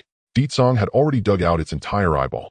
Holding the eye larger than a human, Di Song casually tossed it aside and looked again at the ever-increasing number of fireflies. Life firefly. Inspiration struck him, and he suddenly spoke. Thus, recorded. Exotic beast life firefly. Firefly suspected to have healing functions, glowing green, non-aggressive, others unspecified. Fortunately, this group of life fireflies currently seems only able to heal external wounds, and the internal injuries of the mountain-splitting beast cannot be healed in the short term. After all, this creature is too large. Di Song leaped into its hollow eye socket, seeing the bony cavity connecting to its optic nerve, then raised that unscathed arm. Punching through the sound barrier, he struck out. 50 punches per second each, exceeding 100 tons. Di Song unleashed rapid punches inside the mountain-splitting beast's bony cavity, striking against the bone walls. The recoil made Di Song's fists ache and tingle. But he remained expressionless, continuing to strike heavily until fine cracks blossomed and spread. Collapse. The bones within the mountain-splitting beast's eye were shattered by Di Song. The unprotected brain was laid bare before him. Without hesitation, he took a deep breath and charged directly in, wreaking havoc. As long as he destroys its brain, he can kill it. At least smaller exotic beasts are that fragile. Opportunities are fleeting. This giant beast currently has no power to resist, and he must seize this chance to slay it. Bang! The brain matter exploded. Di Song had pierced through its brain. Suddenly, he felt something was off with his grip. He reached out to grasp. In the pitch-black space with eyes closed, Di Song felt as if he had caught a slippery tentacle. Di Song. In that instant, the owner of the tentacle seemed to convulse wildly, and the shaking tentacle instantly went limp. It was cut off by its own master. This left Di Song quite astonished. A small exotic beast. Was there actually a secret hidden within its brain? He unleashed his full power, swimming through the brain matter, following the vibrations. With a sprint, he once again grasped that slippery sensation. Grip tight. With this item, Di Song swiftly exited from the shattered brain of the mountain-splitting beast. Retracing his steps, he emerged from the eye socket. Di Song felt a jolt. The fluids on his body automatically shed in the subtle vibrations of his skin. He still knew basic transformation skills. Now he looked at the thing he was holding. Screech. It was a flat octopus-like creature. About the size of a human, yet possessing dozens or even hundreds of tentacles, some large, some small, all thrashing and struggling wildly. The reason could be that Di Song was holding its body tightly. What is this? He wondered, confused. Can aquatic creatures also come onto land? Unrecorded exotic beast. Note, this exotic beast seems capable of parasitizing the brains of smaller exotic beasts. Also, it turns out to be a parasite. Di Song had no desire to continue probing. He planned to crush it directly. Screech. Perhaps sensing the killing intent. The flat octopus in his hand went berserk, and then a sound of breaking air came, as if a sharp cone was piercing through the air, aimed at his head. Di Song frowned. Following the sensation, he threw a punch. The intangible substance's sharp cone was burst apart with a single punch. Screeched. The flat octopus struggled even more fiercely. The next moment, its body was directly crushed by immense force, then it exploded. Noxious liquids splattered everywhere. Killed an intelligent life, form strength, one. The familiar notification sound echoed. Di Song was stunned. What does this mean? This octopus has intelligence. He quickly threw aside the corpse in his hand, feeling this is truly strange. Why is there a living aberration on the habitable planet of the human martial artist race? Although he didn't know the reason, but the suddenly appearing mountain-splitting beast, the uniquely formed ecosystem at the bottom of the abyss, fireflies that can heal wounds, and the flat octopus that controls smaller exotic beasts. When Di Song connected these clues, a strange suspicion emerged in his mind. Could it be that these fireflies are actually? Without a second thought, Di Song took off running. As for the bodily fluids of these fireflies, although they are vigorous and have healing functions, Di Song did not intend to use them. Who knows if there is some special toxin aimed at the martial artist race? His immortal and indestructible is only a grade, and he doesn't dare to die recklessly. However, while his thoughts were correct, facing such unknown circumstances, staying any longer would be quite dangerous. But just saying to run away. In this unfamiliar place, where should he escape to? He could only randomly choose a direction. Thus, after running for just a few minutes, a batch of bright red lights suddenly appeared in the distant sky. It was fireflies. Fireflies emitting a crimson glow. Along with this batch of hundreds of fireflies were three massive exotic beasts. They almost collided Heaton with Deet Song. Quack quack. At the bottom of the abyss, a colossal beast over 1,000 meters long lay coiled. The beast was asleep, emanating a soft green glow that illuminated the dark land in conjunction with the nearby glowing moss and green fireflies. Surrounding the beast were various peculiar structures.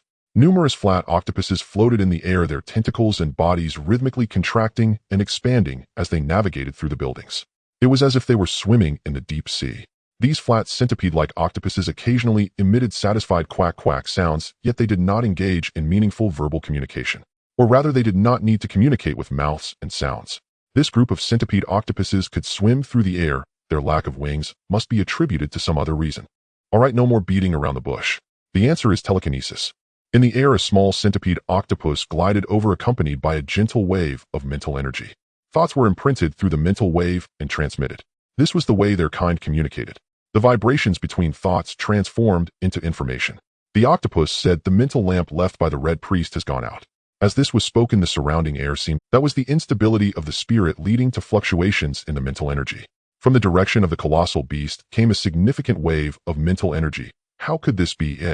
The Red Priest's mountain-opening war beast possesses exceptional life-preserving abilities. Even when encountering formidable wild beasts, it would have the means to survive. Even I would find it difficult to kill him easily. One could only hear his voice without seeing him. The so-called Grand Priest's true body resided within that 1,000-meter-long beast and could not leave. If control were to loosen slightly, this seemingly gentle guardian beast would instantly transform into a deadly beast, potentially destroying the entire clan's dwelling. "I don't know," replied the centipede octopus that came to report. "Grand Priest, you may have overlooked that the Red Priest became the leader of the Outer Domain Exploration Program 100 days ago. He led the offspring of the mountain-opening war beast to open a tunnel directly to the Outer Domain. The plan was proceeding smoothly, but..." The Grand Priest recalled this with a hint of realization. He said, "I see the Red Priest's mental lamp extinguished, likely due to encountering a formidable enemy in the Outer Domain, perhaps an even more terrifying beast." Upon reaching this point, he too felt a trace of doubt. Subsequently, the Grand Priest's mental power surged. Through the emanating mental wave, after a marvelous application, the Grand Priest's spiritual perception revealed a colossal centipede octopus, blending hues of azure and violet, towering into the sky. No change. Since departing from the deep sea and arriving on land, our clan's fortunes remained robust, showing signs of latent potential, with the Red Priest as our priest bearing our clan's ample fortune. He should be able to turn misfortune into good luck and sail smoothly. Dying so quietly is indeed peculiar. Observing the fortune. This is a means only the priests among the centipede octopuses possess. Whether through telekinesis or parasitism, these are innate abilities that grow stronger over time. Yet the ability to communicate the clan's fortune through mental power is exceedingly rare. Each who emerges is revered as a priest. Observing the fortune, borrowing from it, guiding it, and being sheltered. The priest is more importantly the child of the race. Turning misfortune into good luck should be a fundamental skill. Every priest is exceptionally hard to kill. Thus, seeing that there was no sign of any decline in the clan's fortune, the observing Grand Priest could only feel puzzled. This shouldn't be. Could it be that there is a life-and-death enemy on this land that threatens our clan's existence, and only with the Red Priest's death can we escape disaster? But if that were the case, our clan's fortune would have given an early warning. At the very least, there should be some sign after the Red Priest's death. But why does the fortune remain unchanged with no reaction? This is evidently unreasonable. In the Grand Priest's perception, fortune is still fortune, neither diminished nor increased. However, the portion lost after the Red Priest's death made the clan's fortune perplexed. Thus, this excess share was redistributed. Soon after, a new priest would emerge from this group of centipede octopuses. But the future is, after all, the future. The Grand Priest looked at the extinguished mental lamp, still puzzled. Meanwhile, boom, an explosion erupted, and the scorching red fire spread in all directions like burning oil, engulfing everything around in a high-temperature blaze. This brilliant explosion occurred right in front of the observation room. To be precise, it was coming straight for him. Exploding firefly, it will self-destruct, and the combustive liquid inside will spray in all directions after the explosion, posing great danger. In that moment, the Grand Priest retreated faster than sound. He frowned, glancing into the distance at what had just self-destructed, only a firefly the size of a basin. Upon seeing itself, or rather upon smelling the life-sustaining liquid on its body, these fireflies charged forward recklessly, their bodies glowing brighter. Once the brightness reached its peak, an explosion would follow. One explosion would turn the area within 10 meters to ruins, with splashes of combustive liquid reaching over 100 meters, each droplet carrying heat comparable to ignited gasoline. This indeed caught the Grand Priest off guard.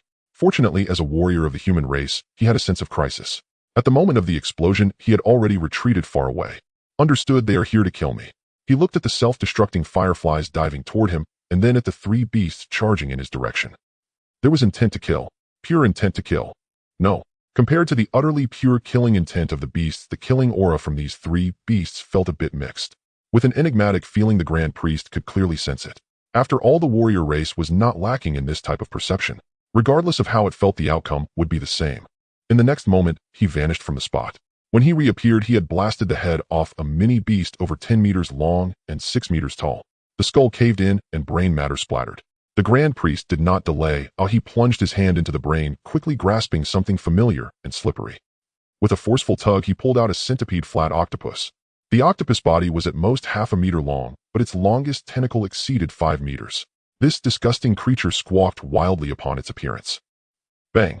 The Grand Priest squeezed it with force, instantly bursting it open. Killed an intelligent life form, strength 1. I knew it.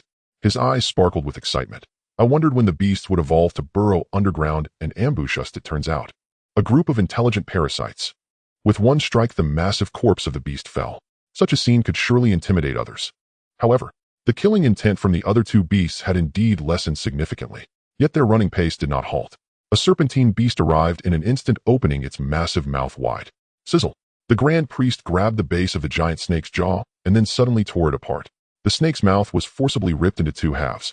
He plunged his hand into the snake's brain, and sure enough, he was grasping another centipede octopus. After effortlessly killing it, the other beast charging forward came to a screeching halt. The killing aura remained. Perhaps the instinct to resist death had kicked in, causing this beast, while exuding killing intent, to come to an abrupt stop. The Grand Priest glanced at it without speaking. Instead, he picked up a stone, crushed it into gravel, and threw it at the self-destructing fireflies flying in his direction. Boom! The gravel, carrying immense kinetic energy, struck numerous self-destructing fireflies like a barrage. Most of these fireflies fell directly to the ground. Only a few fireflies near the edge of self-destruction, unable to control themselves due to external stimulation, exploded. A loud noise shook the earth and flames splattered like rain. The Grand Priest silently walked to the side of the last beast, avoiding the splattering black abyssal flames. Then he patted the beast's head. He said, "Stop hiding, let's have a chat. First tell me what exactly you are." The sound of the 100-legged octopus echoed softly, accompanied by imperceptible thought waves. The countless self-destructing fireflies paused in their dive at the sound of the command hovering in the air. Within a sea of flames, only Ditsong remained. This included the lucky 100-legged octopus that he had forcefully yanked from the mind of the beast. As we all know, all beings in the universe speak Chinese. After my reincarnation, the language also transitioned seamlessly. So why are you chattering here? Do you really think I won't slap you into 2 pancakes? Ditsong shook the 100-legged octopus back and forth. Once he released it, the octopus seemed to float in the air, as if drunk, cautiously gazing at Ditsong with a hazy, fearful, and melancholic expression. Gick! Then it weakly emitted an animal-like sound, meaningless, merely a sound. Because of this, Ditsong felt irritated. Although the seamless transition to Chinese after transmigration was true, the notion that foreign races also spoke Chinese was a joke. Even in school, there had been specialized linguistics courses. Ditsong clearly recognized that there was no language contained in the octopus cries. It was merely mimicking beasts to fool him. If it weren't for the system's prompt informing him that it was an intelligent life form, he would have likely been deceived. A light slap sent the 100-legged octopus, weighing dozens of pounds, spinning in the air like a top, letting out even more pitiful cries. Yet it still showed no desire to communicate. Huh. You have guts. Would you rather die than yield? Ditsong's gaze turned serious. He didn't expect this aberrant creature to be so defiant. Despite his repeated questioning and threats, it remained unmoved. However, admiration aside, since communication was impossible, it still had to die. Gick! A murderous the captured 100-legged octopus sensed the suffocating killing intent. It almost plummeted to the ground, kowtowing fervently to Ditsong, its large head thudding against the ground. Such behavior surprised Ditsong. Using its critical head to strike the hard ground was a gesture of submission in many interstellar civilizations. Could it be that he misunderstood it? Had this octopus actually submitted? Could it be that although it was an intelligent life form, its civilization was too primitive to have developed language? Tisk, you should have said so earlier. I thought you were a tough nut. Shaking his head, Ditsong realized this creature seemed unable to speak up. After all, it simply couldn't speak. As the killing intent dissipated, the 100-legged octopus felt a sense of relief. It let out a heavy sigh, and then used its psychic power to disperse the surrounding flames. Seeing its actions, Ditsong frowned. An invisible force. It could leave traces in the air perceptible. How convenient. Was this a racial trait of this species? Suddenly, the invisible force exerted itself again, carving patterns into the ground. Oh, the uniformly sized pattern designs were not mere lines. They were characters. This octopus civilization had actually developed to the stage of written language. Yet it couldn't speak. Hiss. This alien civilization seemed to have some peculiarities. While remembering these strange symbols, Song also took out a panel to record them attempting to understand the written language of the alien civilization. To be fair, Song's mindset was remarkably calm at that moment. Despite just experiencing a life-and-death battle and discovering a disgusting alien, he had no intention of indiscriminately killing. Instead, after the battle, he chose to engage in communication actively.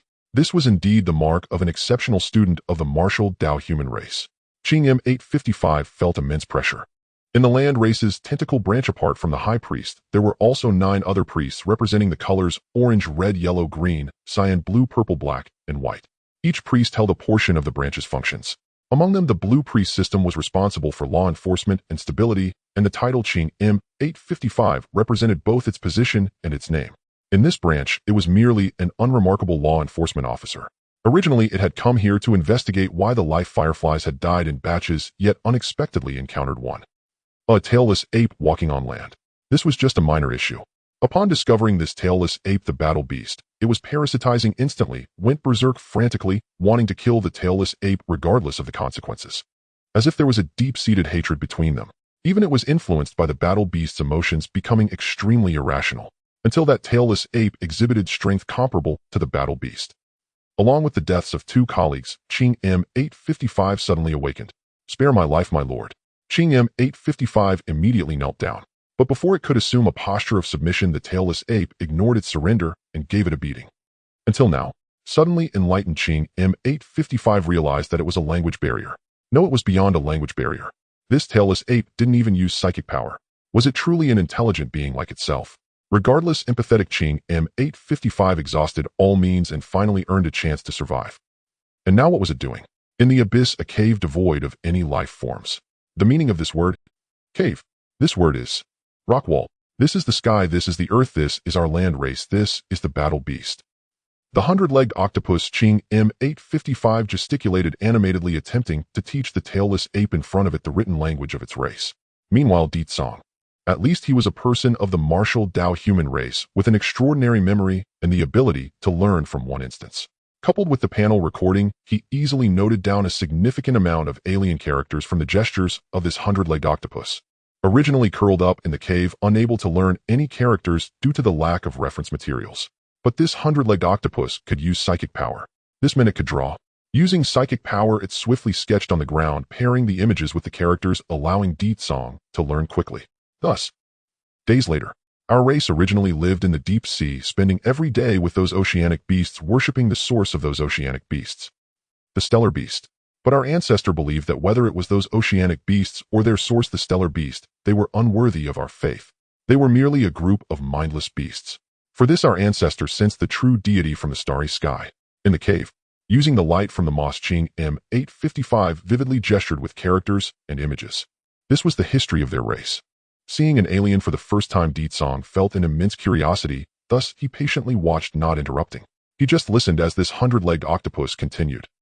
Our ancestors' theories were rejected by the stubborn ones of the sea race. We clearly worshipped the true deity, yet we were still expelled from the main race and banished to land. After that, the sea race continued to dominate the oceans.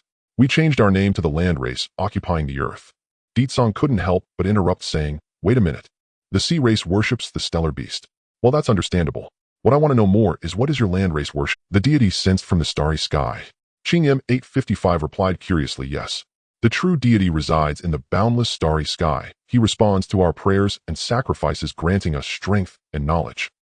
No matter how you look at it, it's a lot better than believing in a wild beast. Song understood now. This group of alien creatures worshipped a heretical god. What is a heretical god? Apart from the human race's divine realm and the divine realms recognized by the human race, all other divine realm powerhouses are considered heretical gods. Divine realm is on par with the stellar beast, but divine realm possesses wisdom, while the stellar beast is merely a beast. The latter is a favored child of the universe, and generally divine realm beings are not its match. However, the stellar beast will not respond to its believers. It lacks that intelligence.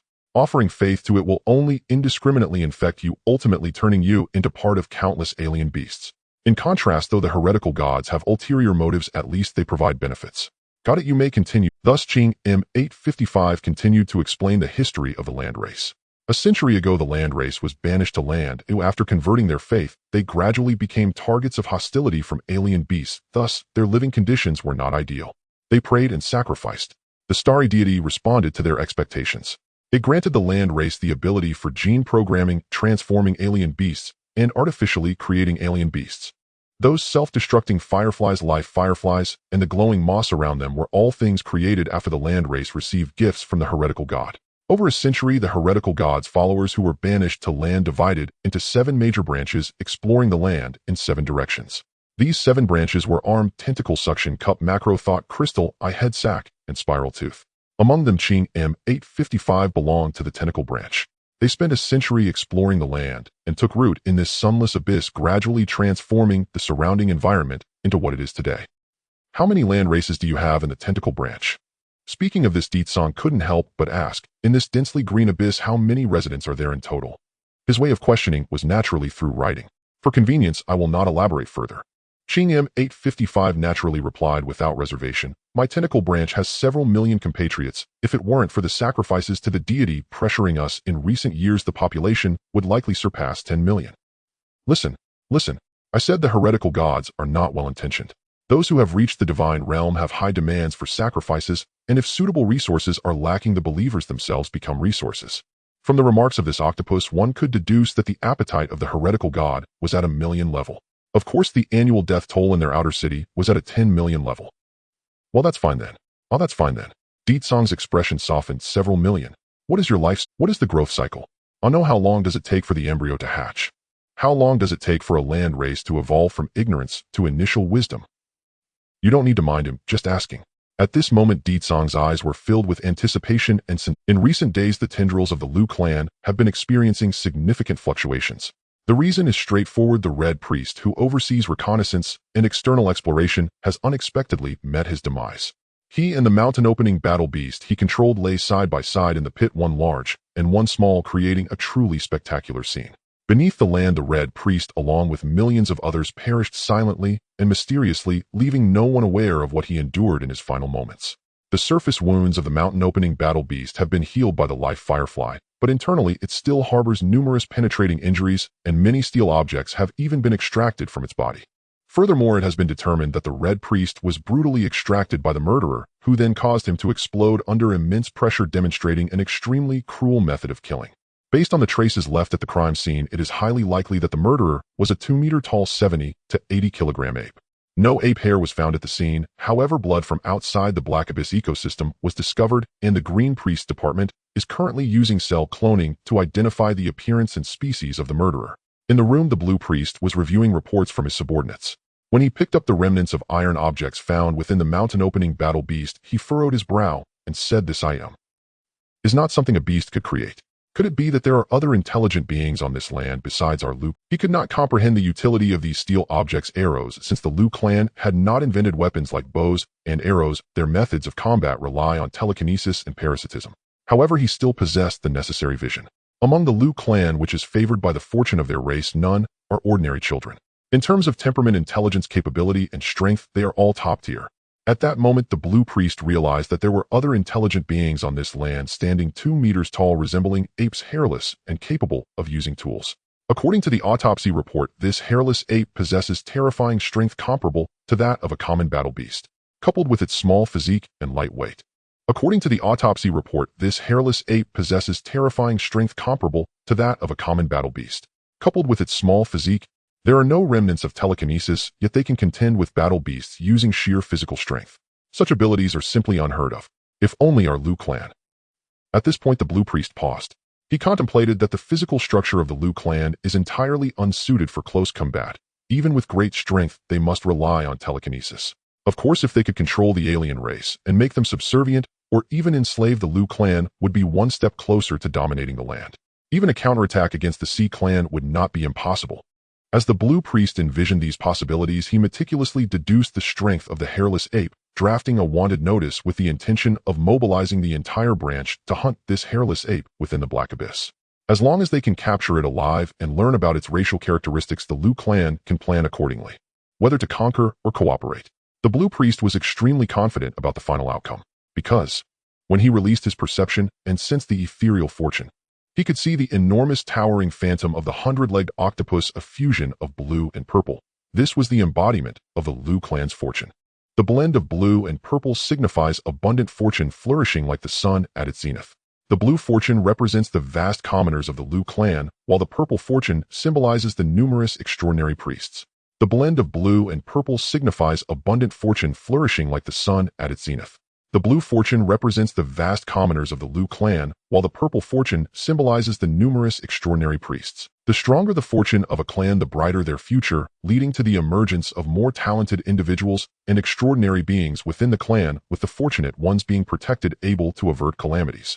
Of course, on this foundation, if the Red Priest, one of the great bearers of the Lu clan's fortune, were to perish, the fortune of the entire clan would be affected. In the past, the war between the Lu clan and the Sea clan was just like this. The fortune of the defeated is devoured by the victors. However, now even if the Red Priest died unexpectedly, it has not diminished the clan's fortune in the slightest. This outcome greatly reassured the Blue Priest. It proves that the Hairless Apes clan is probably weak in fortune, unable to shake the fortune of the Lu clan. Hairless Ape intelligent being weak fortune. Haha, this is truly a gift bestowed upon us by the Star God. Red Priest, rest assured, and return to the embrace of the Star God. The clan will make good use of the information you sacrificed your life for, allowing the Lu clan to rise to greatness once more. The Blue Priest's eyes sparkled with confidence. Our clan's fortune is flourishing like the sun at its zenith. The advantage is ours. My lord, ahead is our clan's hatching forbidden zone. As you know, our Lu clan and the Sea clan have little genetic difference, and we lay as many as tens of thousands of eggs each time. If every Lu clan member laid eggs like this, we simply wouldn't have the resources to raise so many offspring. Thus, our clan's egg-laying must undergo rigorous assessments, and only the most outstanding few are granted the qualification to reproduce. One person and one octopus stealthily advance. Blue M855 enthusiastically educated Di Tsong about the circumstances of their clan. What he said, Di Tsong found to be quite normal. After all, being an octopus laying tens of thousands of eggs at once is commonplace. In order to prevent a population explosion, it is natural to limit reproduction. After all, the territory and resources of the Black Abyss are limited. Even so, our clan can still produce tens of millions of Lu eggs every year. After the children are born, the clan will impose a year-long, extremely rigorous assessment, selecting less than 1% of the elite for training. Those children who do not pass the assessment will be treated as leftover materials for sacrifices directly offered to the Star God. Di Tsong could hardly contain his composure when he heard this. He exclaimed, "Is the deity you worship a waste collector?" Blue M855 blinked innocently and replied, "It's just leftover materials, most of them transform into fuel during the sacrifice. The deity is always generous and will not blame us. Moreover, in addition to those children who fail the assessment, our clan also employs a last-place elimination system, ensuring that we can offer 200,000 Lu clan members to the deity as sacrifices each year. They are the true sacrifices." At this point, Blue M855 spoke with a hint of pride, as if to say, "Look, our Lu clan is so 200,000 each year over 30 years equals 6 million. The lifespan limit of the Lu clan is only about 30 years, allowing for a complete turnover of the entire Lu clan over 30 years. This essentially treats the evil deity as a tool for euthanasia, tossing the old, weak, sick, and disabled from the clan into the sacrifices for the evil deity. Do they really think of the deity as a recycling station?" Blue M855 responded with surprise, "How did you know?" "That's right, we do sacrifice criminals, allowing them to cleanse their..." Blue M855 responded with surprise, "How did you know?" "That's right, we do sacrifice criminals, allowing them to cleanse their sins in the deity's compassion." Di Tsong, "Sorry, I underestimated you.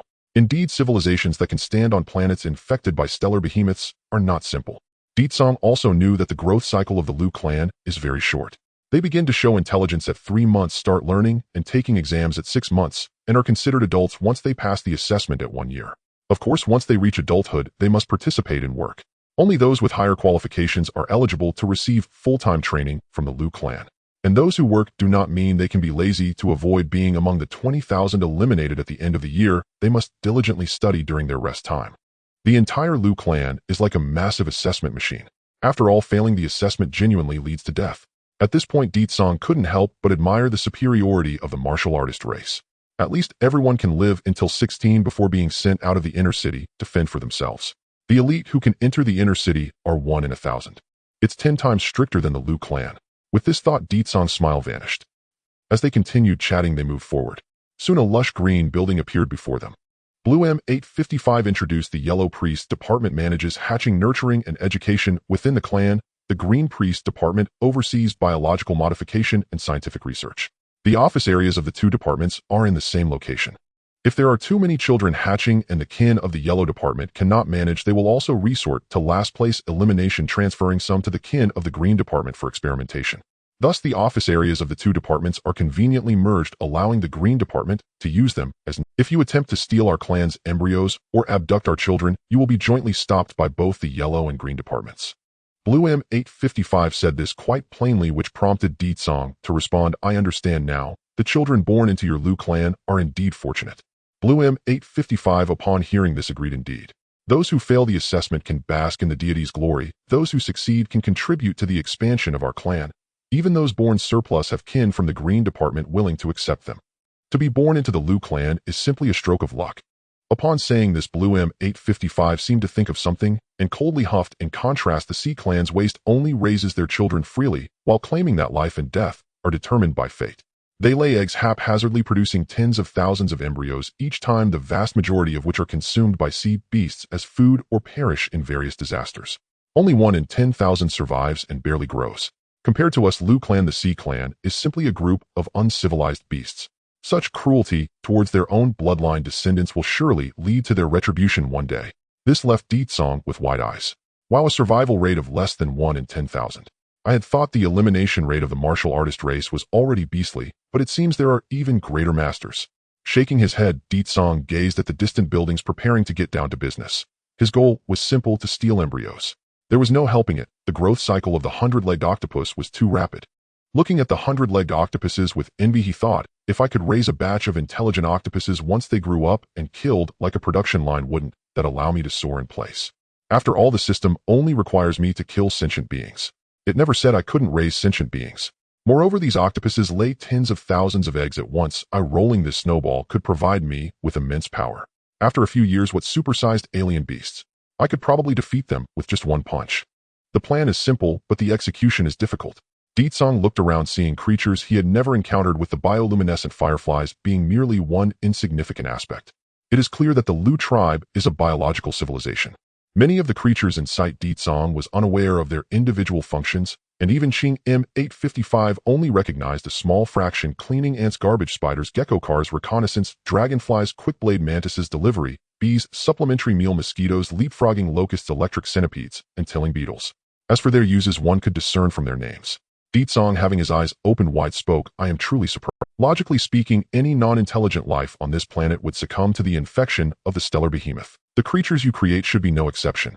Upon hearing this, Ching M855 immediately stood tall and said that should be the case. However, our tribe is favored by the star god. The knowledge bestowed by the divine can certainly grant immunity to the infection of the stellar behemoth.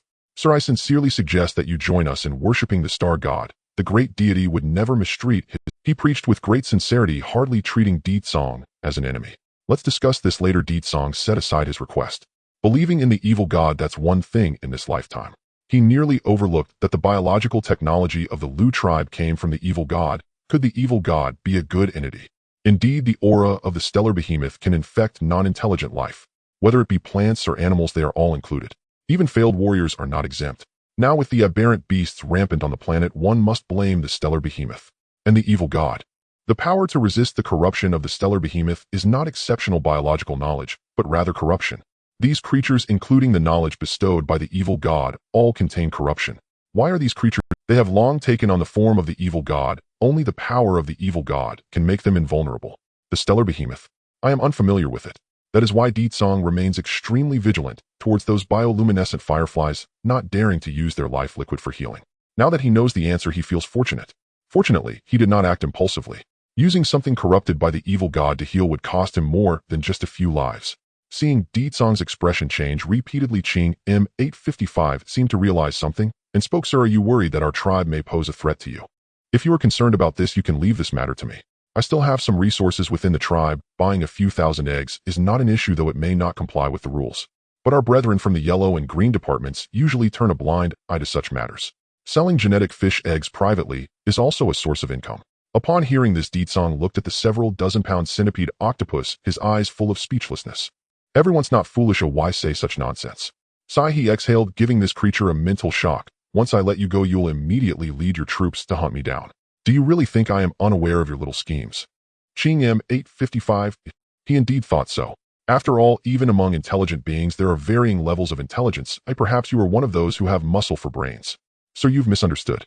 Cang M855 wrote, sincerely to survive, I have already betrayed the Lu tribe. My compatriots will never forgive me, and the deity will not absolve me. Thus fulfilling your wishes is my goal. Only by making you happy and gaining sufficient benefits, perhaps I will not miss out on future rewards. He showed such a face. Ditsong muttered to himself, damn Lu traitor. Of course, no matter how this octopus speaks, he would not change his mind. After all, as a warrior, testing a lie with impulse is quite simple. Any words that make Ditsong feel uneasy he treats as lies. Therefore, Ditsong's action was simple. Just have Cang M855 recall his childhood in detail to sketch out a rough map of the yellow and green departments. As much as possible to understand all the arrangements clearly. The stealthy Ditsong said, wait here, I will be. Having said that, he left no backup plan, and in the blink of an eye he dashed out through the luminous moss, disappearing from Cang M855's sight. He looked left and right. The person had indeed left. Naturally, he did not obediently comply. Instead he cautiously explored outside, and after a long distance without encountering an attack. Enemy attack. A headless, hairless monkey has entered the hatching ground. The mental waves surged, spreading very far away. One transmitted to 10 to 100 to 1,000 to 10,000. Before long, Black Abyss was in an uproar throughout the entire Lu tribe. That Lu tribe captive probably has already fled. He might declare his arrival across the entire Black Abyss. But Ditsong did not care about these matters. Rather, that octopus was something he intentionally released. Now Ditsong's steps were like a ghost swiftly passing through layers of arrangements. Many creatures on duty only felt a gust of wind. In the hatching ground, two guard beasts looked at each other. The canine battle beast sniffed and said doubtfully, do you feel something is off? I seem to smell an unfamiliar scent. On the other side, the bear-type battle beast stood upright, scanning left and right before shaking its head. Just an illusion. What could possibly be off? I think you're just exhausted and seeing illusions. Another guard said, finding it quite. Indeed, he had been working extremely hard these days, sleeping only 2 hours in 3 days. It was time to rest. Half an hour. Unfortunately, he was currently controlling the battle beast. If he wanted to rest, he would have to wait until the shift was over. Naturally, these two Lu tribesmen were unaware that Ditsong had already bypassed them and infiltrated the hatching ground. He did not employ any advanced infiltration techniques. What he relied on was merely a speed so fast that it left others unable to react, nothing more. He had tested before that although the Lu tribe can use mental strength, their weak bodies destined their perception range and reaction speed to be far inferior to that of martial artists. If within the range of mental wave perception, he might be exposed. But as long as he swept past at an incredibly fast speed, Ditsong merely created a ripple in the mental waves, naturally avoiding being locked onto by the Lu tribe. Not even a single creature they created could detect Ditsong's infiltration. At most they sensed something amiss, and not even a single creature they created could detect Ditsong's infiltration. At most they sensed something amiss and reported it layer by layer. Thus Ditsong moved through an uninhabited realm. Comparing with the surrounding architecture and the path he walked, he knew he was getting closer to the hatching ground. What came into view were countless enormous sacs. These were artificial organs used for hatching the Lu tribe's genetic fish eggs. And not much different from the estimates. After all, this biological civilization's setup never strays from its essence. Ditsong sighed in relief upon seeing these items. Fortunately, the knowledge he learned in the past was still usable. Regarding the martial artist's obligatory education. Aiming at one of the sacs, Ditsong slightly bent his knees, preparing to launch out with great force. Thief, dare to intrude upon our tribe's forbidden ground. The mental wave surged. Immediately, a massive figure soared into the sky with numerous tentacles emerging from the fungal carpet on the ground, rushing towards Ditsong to strangle him. Thief, dare to intrude upon our tribe's forbidden ground. The mental wave surged. Immediately, a massive figure soared into the sky with numerous tentacles emerging from the fungal carpet on tentacles tougher than steel instantly tore through the air, striking down heavily on the fungal carpet where Ditsong had just been, causing the ground to explode. At that moment, Ditsong was already dozens of meters away, looking warily at the mass of tentacles emerging from beneath the carpet. Small aberrant beast, multi-legged giant octopus, a rare aberrant beast residing in the deep sea, weighing at least 300,000 tons, a giant among small aberrant beasts originally living in the deep sea. It is unknown why it has come to land. Yet on land its strength cannot support its exaggerated weight, thus it can only remain trapped in one place, unable to move. As expected, it isn't that easy. After all, this is the critical ground for hatching offspring, and it is only natural to have strong guardians, but a strong one capable of controlling small aberrant beasts is probably a priest. Ditsong realized he had exposed himself. The reason is simple. The Lu tribe's priest has a mental wave detection range of up to a kilometer, and their mental power can extend beyond 100 meters. Deetsong's speed cannot reach 1,000 meters per second, so naturally, when he stepped into their mental wave perception range, he would be discovered. And this giant octopus guarding numerous genetic fish eggs, Cang M855, a mere minor player naturally, had no qualification to know. What can I say? It is only natural. It's you. You are the hairless monkey that the Cang priest spoke of. Our red priest was killed by you, this trash. The mental waves surged. However, Deetsong's expression did not change. He could not sense the mental waves. Tisk, a low-level creature that hasn't even developed language, is hardly different from a beast. I did not expect you, a low-level creature, to covet our tribe's descendants. In a place where a tribe hatches its offspring, how could there not be strong guardians? Do you not understand such a simple principle? The mental waves continued to surge. Although the hairless monkey before him could not communicate, he was still willing to chatter. The reason was simple: guarding this group of fish eggs is rather boring. As a priest of the tribe, despite holding a status above 1 million Lu tribe members, one must also shoulder the important responsibilities of the tribe. Because of boredom, one must always find something to do. Come, let's see how long you can hold on. From beneath the fungal ground, a multitude of tentacles burst forth. Unable to see the true form of this octopus, but tentacles from all directions violently lashed towards Deetsong. Air exploded, shrieking. The supersonic sounds were deafening. Attacks came from all directions, leaving no place to land. This immobile, multi-legged giant octopus guarding its home seemed invincible. No wonder this aberrant beast would be stationed here. However, in the face of countless whipping tentacles, Deetsong's actions were simple. He bent his knees, then launched himself upwards with great force. In an instant, he soared to a height exceeding 1,000 meters and continued to rise. To the top, Deetsong embedded himself into the cave's ceiling. Whoosh! The slender tendrils lashed out, cutting through the air with a fierce shriek as they struck hard against Deetsong. The air ahead. A slender tendril extended nearly 1,000 meters, just a few dozen meters away from Deetsong, yet that short distance felt like an insurmountable chasm. The two sides were 1,000 meters apart, as the multi-legged giant octopus violently lashed at the tendrils, causing a multitude of tendrils to burst forth from the ground, seemingly howling angrily towards the sky. Deetsong hung upside down at the mountaintop, appearing relaxed. The weaknesses of the multi-legged giant octopus were evident.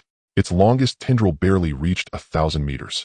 When Deetsong stood atop the cave, he was already 1,000 meters above the ground. No matter how it tried to breach defenses, it would be difficult to reach him, at least theoretically speaking. It is well known that animals cannot strike from a distance. To them, the human act of throwing tongues and shooting arrows seems akin to cheating. Seeing it truly could not reach him, Deetsong braced himself against the mountaintop, swinging over bit by bit. The thought wave surged wildly, shaking the entire hatchery. A larger and more massive entity was breaking through the fungal blanket. The ground heaved, followed by the emergence of a massive head, that of an octopus. Its body tilted as the multi-legged giant octopus revealed its jetting orifice, aiming at Deetsong, who hung upside down on the mountaintop. Deetsong's hair stood on end. His sense of crisis alarmed him. Flash! In the next moment, the liquid stored by the multi-legged giant octopus sprayed forth like a high-pressure water gun, the stream surpassing sound in an instant like an indestructible blade. It instantly pierced through Deetsong's position, cutting. Hundreds of tons of rock came crashing down. What a joke, he thought. Do you really think that just climbing a wall means I have no means to counter? Since I stand here, it is for a reason. But the thought wave suddenly paused in excitement. Was it because Deetsong had already leaped out early to evade the shot, leading him to realize this strike had no effect, thus leaving him astonished? No, it was not like that. Something that could kill the Red Priest could not possibly be weak. He had anticipated this, believing it would be a fierce battle and perhaps even requiring support from other brethren. But at that moment, the situation changed.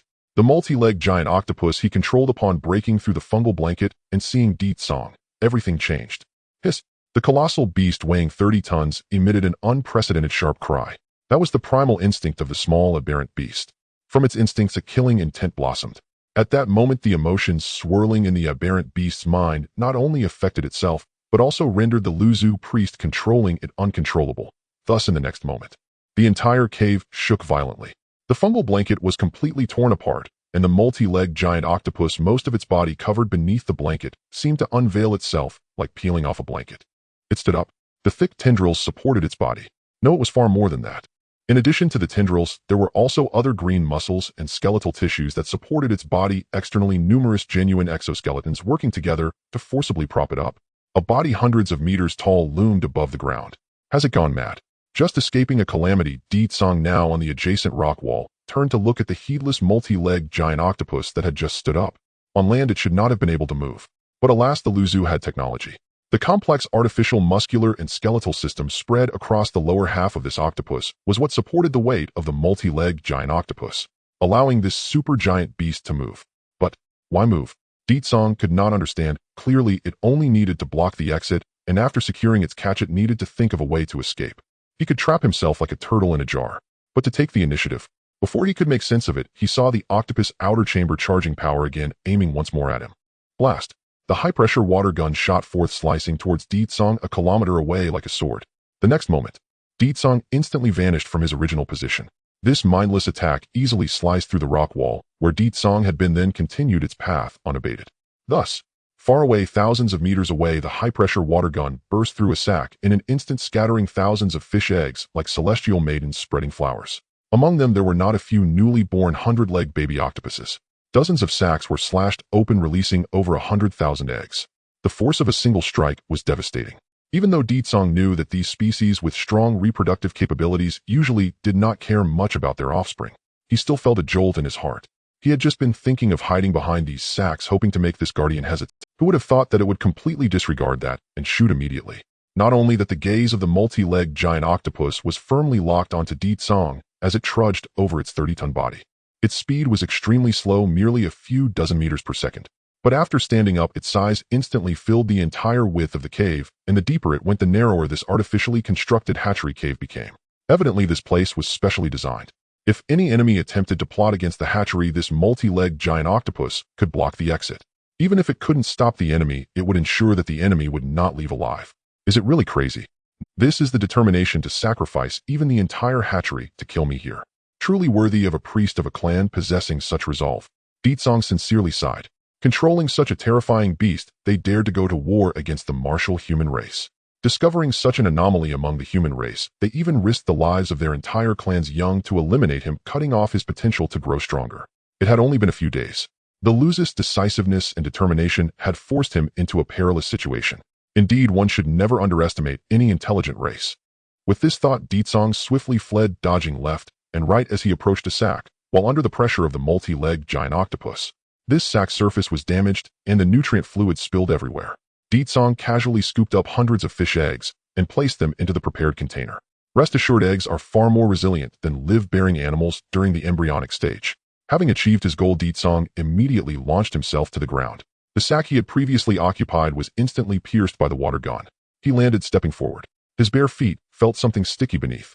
Looking down, he saw a recently hatched Luzu that he had just stepped on and burst. But the system did not respond. Deetsong confirmed his suspicion. Indeed, intelligent life and sentient beings are two different matters. The recently born infants are deemed no different from wild beasts in the system's judgment. Upon understanding this, he instantly shot out, fully unleashing his speed against the rock wall and ground, each step capable of cracking the earth. Before long, he approached the hundreds of meters tall multi-legged giant octopus. The latter was enraged, dozens of tendrils of various shapes wildly curling towards Deetsong, each capable of bursting the air, carrying a force of thousands of tons. In that moment, Deetsong's spirit was taut to the limit. He focused all his attention, alert to the enemy's attacks. Then, he noticed that the incoming tendrils were chaotic compared to before, striking randomly, without any. There was not even a basic level of cooperation left. Like dancing on the tips of knives, his agile movements allowed him to evade the strikes of the tendrils, as if the people around were clapping wildly, while failing to hit the buzzing flies. With a heart full of doubts, Deetsong dodged according to the wind's direction, exerting little effort as he avoided all the attacks. Following that with a leap at the cave's top, taking advantage of the multi-legged giant octopus body, not fully sealing the exit, he propelled himself through the gap. Retreat successful. Without waiting for it to slowly turn around, Deetsong clutched the container under his arm and dashed away. The few thousand meters were crossed in just a minute. As he burst out of the cave, outside with the movement of the hatchery, waves of biological armies were gathering here, with creatures flying in the sky and moving on the ground. Close combat, range, support, control, everything was present. It was like a web of heaven and earth. Less than 100 meters in front of Deetsong, a human-sized mantis rubbed its blade, gazing greedily at Deetsong. With a casual swing of its blade, it sliced through the rock like cutting tofu. This type of mantis numbered in the hundreds and thousands. Furthermore, similar war creatures were thickly packed. As biological weapons of the Luzu, they were just waiting for their master's command to swarm and crush the enemy before them into dust. Yes, all it needed was a single command from its master. Command. Roar.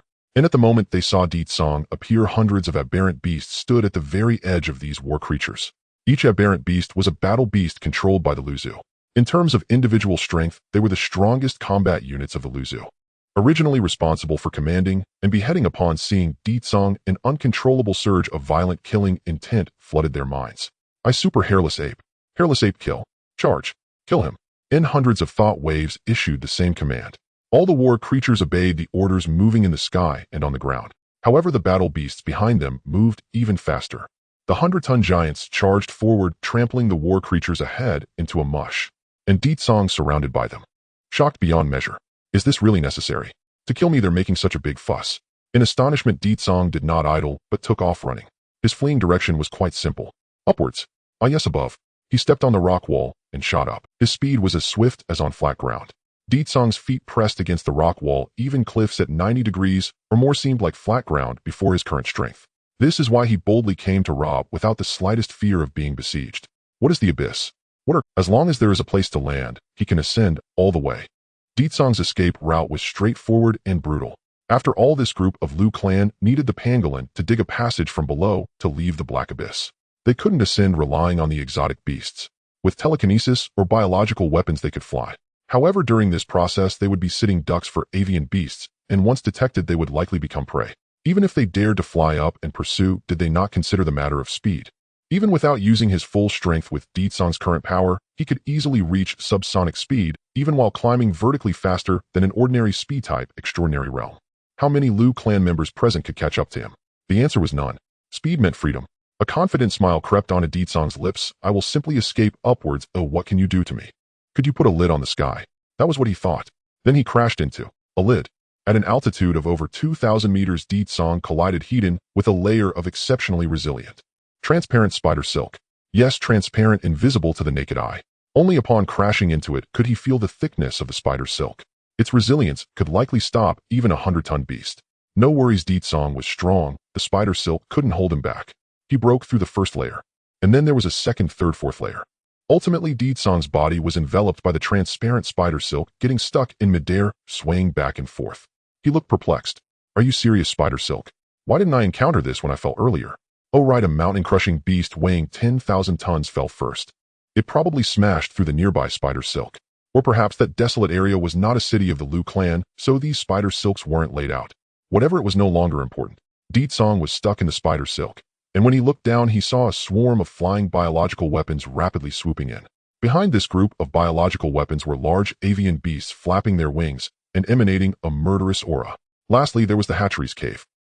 Dozens of thick tentacles violently pushed through the earthen walls, the massive body of a multi-legged giant octopus slowly and steadily emerging. Under immense power, the fragile earth and stone couldn't stop it. At that moment, Ditsong truly fell into a web of heaven and earth. Enemies surrounded him above and below. No place to escape. All right, I have to admit you're impressive. Surrounded as he was, Ditsong did not panic. His gaze grew colder, and the warrior's bloodline awakened within him. The fear of death quickly faded away. Fiery battle intent surged within him.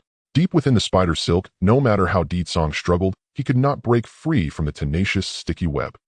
Just raising his hand required overcoming the 100-ton pull of the layers of silk. With their interference, he could only exert about 50% of his strength. Then, Ditsong reached out, pressed against his own body, his fingers forcefully penetrating the spider silk, then delving into his own skin. He tore with all his might. The skin stuck to the spider silk was forcibly ripped away by Ditsong. This was just the beginning. As Ditsong continued to peel with both hands, all the skin and clothing stuck to the spider silk on his body were expertly and forcibly stripped away, like a snake shedding its skin. In just a few seconds, Ditsong freed himself from the sticky spider silk. Then his body fell freely, plummeting down. Ditsong, he remained silent throughout. The flesh beneath his skin began to ooze crimson droplets of blood, but was immediately halted by his great ability, immortal and indestructible, even beginning to heal at a visible rate. The first predicament was escaped. What about the second one? In midair, unable to gain leverage, Ditsong could only watch helplessly as self-exploding fireflies rushed towards him at high speed, their numbers overwhelming, each one on the verge of exploding and shining brightly. If hit head-on, he would likely be severely injured if not killed. However, was it truly impossible to? Without hesitation, Ditsong bent his knee and kicked. Not just a kick, but a furious, powerful, rapid kick. The speed of his legs exceeded that of sound. The air filled with a piercing roar and shriek. Ditsong's legs kicked with a speed that surpassed sound in the air, and at such extreme speed, even the air seemed to become solid. Step. Boom. Air. The sheer power caused Di Tsong's body to instantly pivot in midair. He brushed past the self-exploding fireflies. The next moment, the brightness of the self-exploding fireflies reached its peak, their bodies instantly detonating, a vast expanse of flames shooting up into the sky, the scorching rain of fire spreading hundreds of meters around. In the shockwave, Di Tsong felt as if he had been struck by a heavy punch, his entire body accelerating towards the ground, his skinned body oozing droplets of blood. Ultimately, Di Tsong crashed into a building more than 10 kilometers away from the hatchery. In an instant, the rock wall shattered and his legs carved out trenches over 10 meters long on the floor, shattering everything in his path. Kill intelligent life forms. Power 24 watt. Di Tsong, who had just come to a stop, was taken aback. Looking around, he saw within the building many small creatures with reduced size, large heads, and short tentacles. 100-legged octopuses. Faced with the sudden intrusion of Di Tsong, the many small octopuses trembled in fear. His crash caused substantial casualties among the small octopuses in the room, with blue blood and severed limbs everywhere. Don't kill me. A normal-sized adult Liu clan member collapsed to the ground, sprawled out to demonstrate complete submission. Using telepathy, it communicated anxiously, "I'm just a teacher on a deadened salary. I'm innocent. You should kill the children instead." All right. In the Liu clan, the hatchery, breeding room, and school were not far apart. It could be said that in this branch of the Liu clan, millions of newborn children were concentrated here every year, and in their population calculations, they were virtually non-existent. Only those who passed the assessment were considered true Liu clan members. The rest were merely sacrificed. As a teacher, this Liu clan member thought himself an elite, far more valuable than these little ones who didn't even know if they could pass the assessment. His life was precious. How could he easily die here? Unfortunately, his attempt at communication was in vain. Different races meant Di Tsong couldn't use telepathy, and naturally, he didn't understand what he was saying. All he knew was that for the Liu clan, a 100-legged creature sprawled on the ground meant submission or surrender. And Di Tsong's bottom line was very high. Previously, he had spared an alien captive, and knowing it was likely to inform, he had generously let it go. So facing the surrendering alien teacher, he naturally, "Since it's urgent, I'll borrow your head." Di Tsong lifted his foot and stepped down. The surrendered 100-legged octopus was brutally crushed. Blue juice splattered. Kill an intelligent creature, power 1. After doing this, he surveyed the scene. The surrounding small octopuses trembled violently. However, Di Tsong withdrew his gaze and did not strike. Right, that's it. To be honest, he was a reincarnated individual carrying the bottom line from his past life. How could he kill for power? Boom. The floor was pierced by tremendous force. The hardness comparable to cement in Di Tsong's eyes was no different from tofu. He punched through the floor, delving underground. Indeed, at the bottom of the building, thousands of capsules were filled with the young bodies of the Liu clan. They were all inferior goods that had been eliminated. They would be offered as sacrificial scraps in the future, even used as fuel. So now these eliminated ones soaked in capsules in the most energy-efficient manner, falling into eternal slumber. However, Di Tsong's goal was not them. Rather, seeing these things beneath the Liu clan school surprised him. And then he felt relieved. He had no intention of judging the customs and culture of the alien race. He came here for one purpose: to survey his surroundings. Di Tsong discovered that there were a total of 200 load-bearing pillars in this building. Identifying the target, the action commenced. He stepped forward. A punch weighing 200 tons struck. The concrete pillars exploded instantly, revealing the specially made biologically reinforced skeletons inside. Di Tsong was not surprised. Biological civilizations were like this. He immediately struck again with a super-speed punch. In an instant, one load-bearing pillar snapped, following that the second, third, fourth. Throughout the entire process, Di Tsong's expression didn't change in the slightest, even exuding a hint of familiarity. It was hard to imagine what kind of education the warrior race's children underwent to cultivate such quality talent. On this side, Di Tsong was dismantling the load-bearing pillars of the building. On the other side, the army had already turned their attention elsewhere. The exotic beasts were enraged, and the overflowing desire for slaughter affected the Liu clan, controlling them, leading to even more extreme actions. Stability and peace in the region, no longer a concern. The most pressing matter now was to kill that hairless ape. The ground trembled as the multi-legged giant octopus broke through the rock wall, its massive form exposed, heading towards Di Tsong's location. In front of them were war beasts and biological armies. To surround Di Tsong, most of the security forces in the entire region were dispatched. As for evacuation, the evacuation orders had indeed been issued within a 30-kilometer radius. But alas, Di Tsong's speed was too fast. In a short time, the evacuation work had only just begun when this hairless ape broke out of the military's encirclement and reached the civilian area. The Liu clan, driven by killing intent, did not care about civilians at all. Now the priority was to kill the hairless ape. All who dared to block the way would be trampled to death. The army advanced for several kilometers and soon arrived at the outskirts of the building where Di Tsong had fallen. Just as they were about to break in, stop! A furious roar resonating with rippling telepathy came from the sky. Following that, a massive black dragon flapped its hundreds of meters wide wings, arriving above the army. Indeed, the dragon. In this world, not only birds could fly, there were also dragons. Of course, the Liu clan did not know that dragons were mutated beings resulting from warrior race members who had failed to break through the extraordinary realm, their bloodlines gone awry, mixed with the aura of stellar beasts. They had only discovered this terrifying beast on land, and then found ways to capture and control it. Just like now. Yellow Priest, are you all out of your minds? How important is this city, and you dare to rampantly destroy it? If this delays the sacrifice, the High Priest will hold you accountable. Next time you will be the sacrifices. As soon as these words were spoken, it was as if a bucket of ice water was poured over everyone's heads. Many Liu clan members were stunned, then quickly came to their senses. Wait, what happened? Why were we being... Upon seeing that hairless ape, everyone's rationality was instantly drowned in killing intent, as if they had turned into mindless beasts. What tactics, what formations were all completely forgotten. They only knew to howl and rush forward to kill the enemy. It was simply too terrifying. Purple Priest.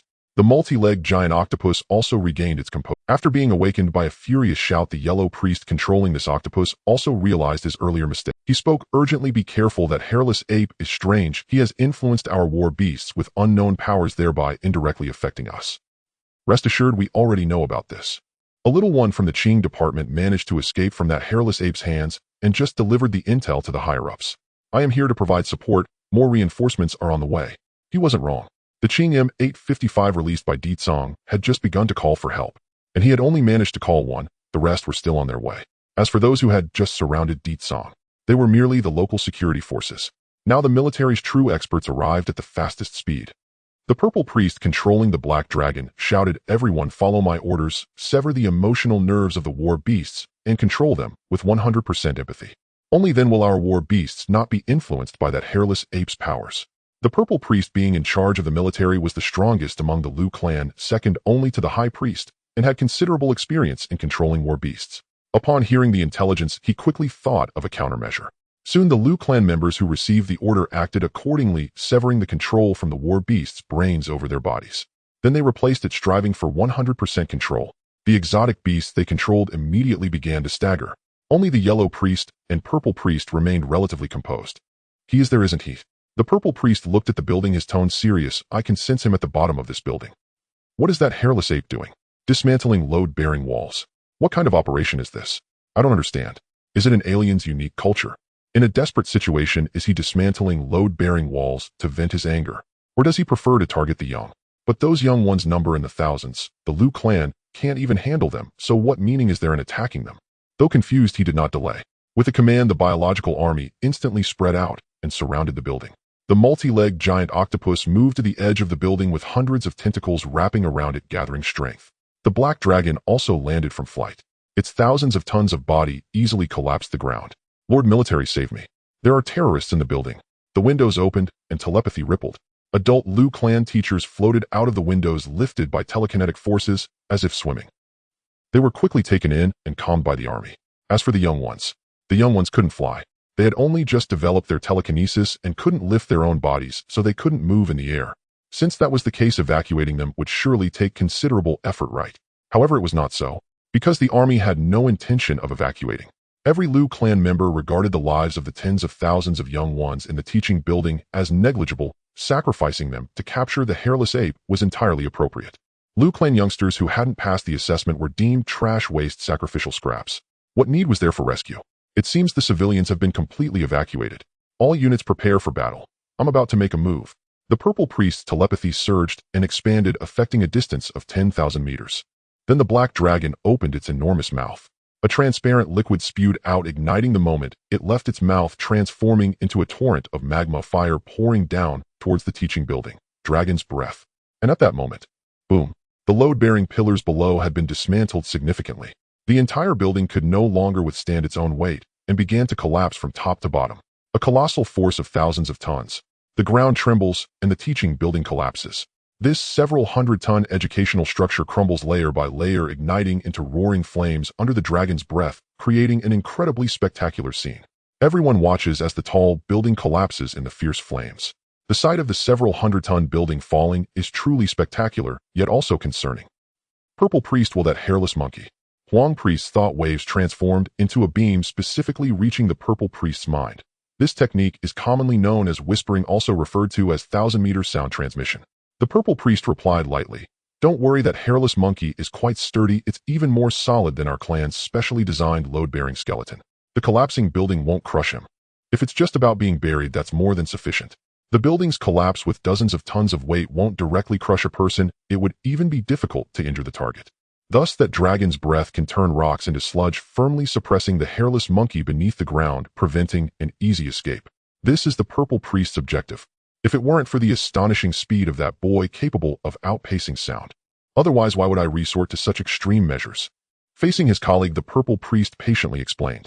In his view, the hairless monkey running into the underground of the teaching building was almost like walking into a trap. After all, someone's speed is so fast that it can surpass sound.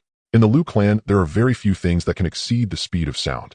If that hairless monkey were to escape, it would be difficult for the Liu clan to capture him unless they set up a military formation to encircle him. Now it's perfect. This boy is dismantling the load-bearing walls below. Taking this opportunity to destroy the building will allow him to be sealed beneath it. After restricting his speed, they can deal with him slowly. Isn't that easy? My plan shouldn't encounter any unexpected issues. To this end, as a priest, he specifically opened his perspective on luck, attempting to gain insights from the ethereal yet real flow of fortune. Thus, as his perspective shifted, everything seemed to transform into various colors of chi, intertwining like threads, where you are in me and I am in you. In his view, the clan's fortune still exists. The octopus stands tall, colored in blue and purple. Only the resentment of thousands of young ones gradually fading away tinges the bottom of the clan's fortune with a hint of black. But this doesn't affect anything. Resentment is only temporary. As long as the Liu clan develops steadily, these black fortunes will dissipate over time. After all, young ones are mostly pure liabilities to the clan, truly of no use. If innocent compatriots who have passed assessments are persecuted, resulting in a negative impact on the entire clan's ethos that could potentially stain the clan's fortune with indelible black. Yet strangely enough, the purple priest looked at the clan's fortune represented by the octopus, seemingly also watching the purple priest. Its gaze was filled with confusion and incomprehension. It seemed to question, "Why are you destroying clan assets?" As the clan's fortune questioned him, the purple priest felt his own luck wobble, a warning that the clan's fortune wished to retract its favor. It seemed to warn the purple priest, "Do not overstep." So, the purple priest was even more confused. "I am doing this for the clan," he explained. "The whole clan knows that a hairless monkey has come to our territory. If we can capture him alive, it will bring countless benefits to the clan. Isn't a little sacrifice allowed?" Yet the clan's fortune was even more confused. It looked around, assessing everything inside and out. In the realm of fortune, everything has its luck, whether it's the Liu clan or biological weapons, whether it's battle beasts or rocks and soil, whether it's bacteria or air. The fortunes of all things are interconnected. But after searching for a long time, it found no trace of the hairless monkey. Liu clan's fortune. Do not misunderstand, actually the fortunes of a clan do not possess true wisdom. It is more like a collection of the clan's consciousness, instinctively helping things that benefit the clan's growth. The purple priest's actions were akin to opening a search bar only to find no entry for hairless monkey. Thus the clan's fortune only issued a warning. The purple priest and Huang priest exchanged glances. "Are you serious? Such a large hairless monkey you cannot see. You are the embodiment of a clan's fortune. Even the slightest detail we cannot discover under the manipulation of fortune can become the key to turning the tide. And you tell me you don't know what a hairless monkey is. But if it isn't there, it simply isn't there." The purple priest could only helplessly withdraw his focus. Returning to reality in the observation of thought waves, the hairless monkey was truly below, gradually moving upwards. Upwards.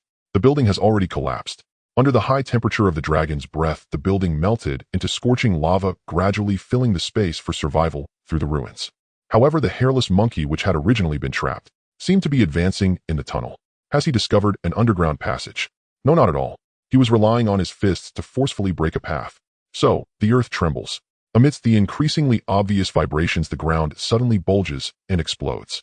Soon after, a figure burst out of the ground, soaring into the sky. He was covered in dust, his scant clothing hanging on him like rags, looking as if he had just emerged from a coal mine, utterly blackened. All eyes were focused on him, shocked, disbelieving, and unable to comprehend. He dug out a passage with bare. What kind of monster is this? Roar. The sound of a dragon's roar reverberated. The purple priest reacted the fastest. The several thousand tons of black dragon suddenly leaped into the air, and in the oncoming fierce wind, the dragon's claws tore through the air. Seemingly to seize the moment he just escaped, catching him off guard to directly capture and suppress him. No, it isn't that simple. This escape by digging broke the purple priest's psychological expectations, raising his level of danger to a frenzied height. To capture him alive. No, there is no absolute confidence. Kill him. Otherwise, for the Liu clan, such an existence is nothing short of a disaster. However, in a critical moment, the figure simply stomped down with great force. The air exploded, and he soared up 10 meters in the air, barely avoiding the grasp of the dragon's claws. Immediately, he exploded again. At the moment he landed on the dragon's claw, immense power erupted. Suddenly, the dragon's scales burst open under the terrifying force, flesh collapsing in an instant, and bones cracked. The figure shot out like a cannonball, breaking through the speed of sound in an instant. He crashed fiercely into the black dragon's head. Bang! An extreme speed signifies extreme power. The immense force erupted. The black dragon cried out in pain, its brain instantly crashing, and then it fell from the sky in a panic. He crashed heavily into the ground. Amidst the loud noise, earth and stone scattered, dust swirling. The building collapsed. The lives of sentient beings lost due to the building's collapse. All of this was accounted to Di Tsong. Hence the system's notifications flooded the screen. The notifications came in so quickly that it was dizzying. Di Tsong clenched his fists tightly, his expression cold. However, despite his seriousness, upon hearing the system's pleasant notification sound, he couldn't help but smile. Killed multiple sentient beings. Power 7855. Resist, don't laugh. After all, slaughtering sentient beings is not something to boast about, especially when they are just a group of young ones. He was forced into it, doing it out of necessity. Illogically and emotionally, he shouldn't be grinning, even though they are all of a different race and the first to be hostile. Uffed. Ha ha ha. Sorry, couldn't hold back. It's hard to resist such a stroke of luck. From the moment the mountain-shaking beast attacked the hunting squad, this has already counted as a war between races, regardless of right or wrong. Even if the god of war knows about his destructive work deep in enemy territory, he still deserves to commend himself for a job well done. I knew it. The human race's production cycle is too long. How can it meet the system's demands? You alien races are better. When sleepiness arrives, a pillow is delivered. With your help, I believe I can survive the apocalypse and even directly slay that supersized alien beast. That's not impossible. Di Tsong was laughing, his grin so wide he couldn't straighten up. The air trembled in a way that the Liu clan couldn't comprehend. What he said wasn't even heard by them. The Liu clan present could only feel shock and fear. The purple priest, head of the military, the strongest figure under the grand priest of this Liu clan branch. Although there were many restrictive conditions, nonetheless, he was still a super strong being among millions of Liu clan members, and the black dragon he controlled was also one of the best battle beasts. However, the black dragon's assured strike not only failed to achieve anything, it was even struck down to the ground by such a small existence as Di Tsong. Simply unscientific. Compared to battle beasts, his tiny frame weighing less than 100 kilograms, how could he unleash such immense power? No, it isn't impossible. Such power that transcends science and logic has been witnessed before. That, the power of the star god. Attack! Huang priest could not contain himself, issuing the command.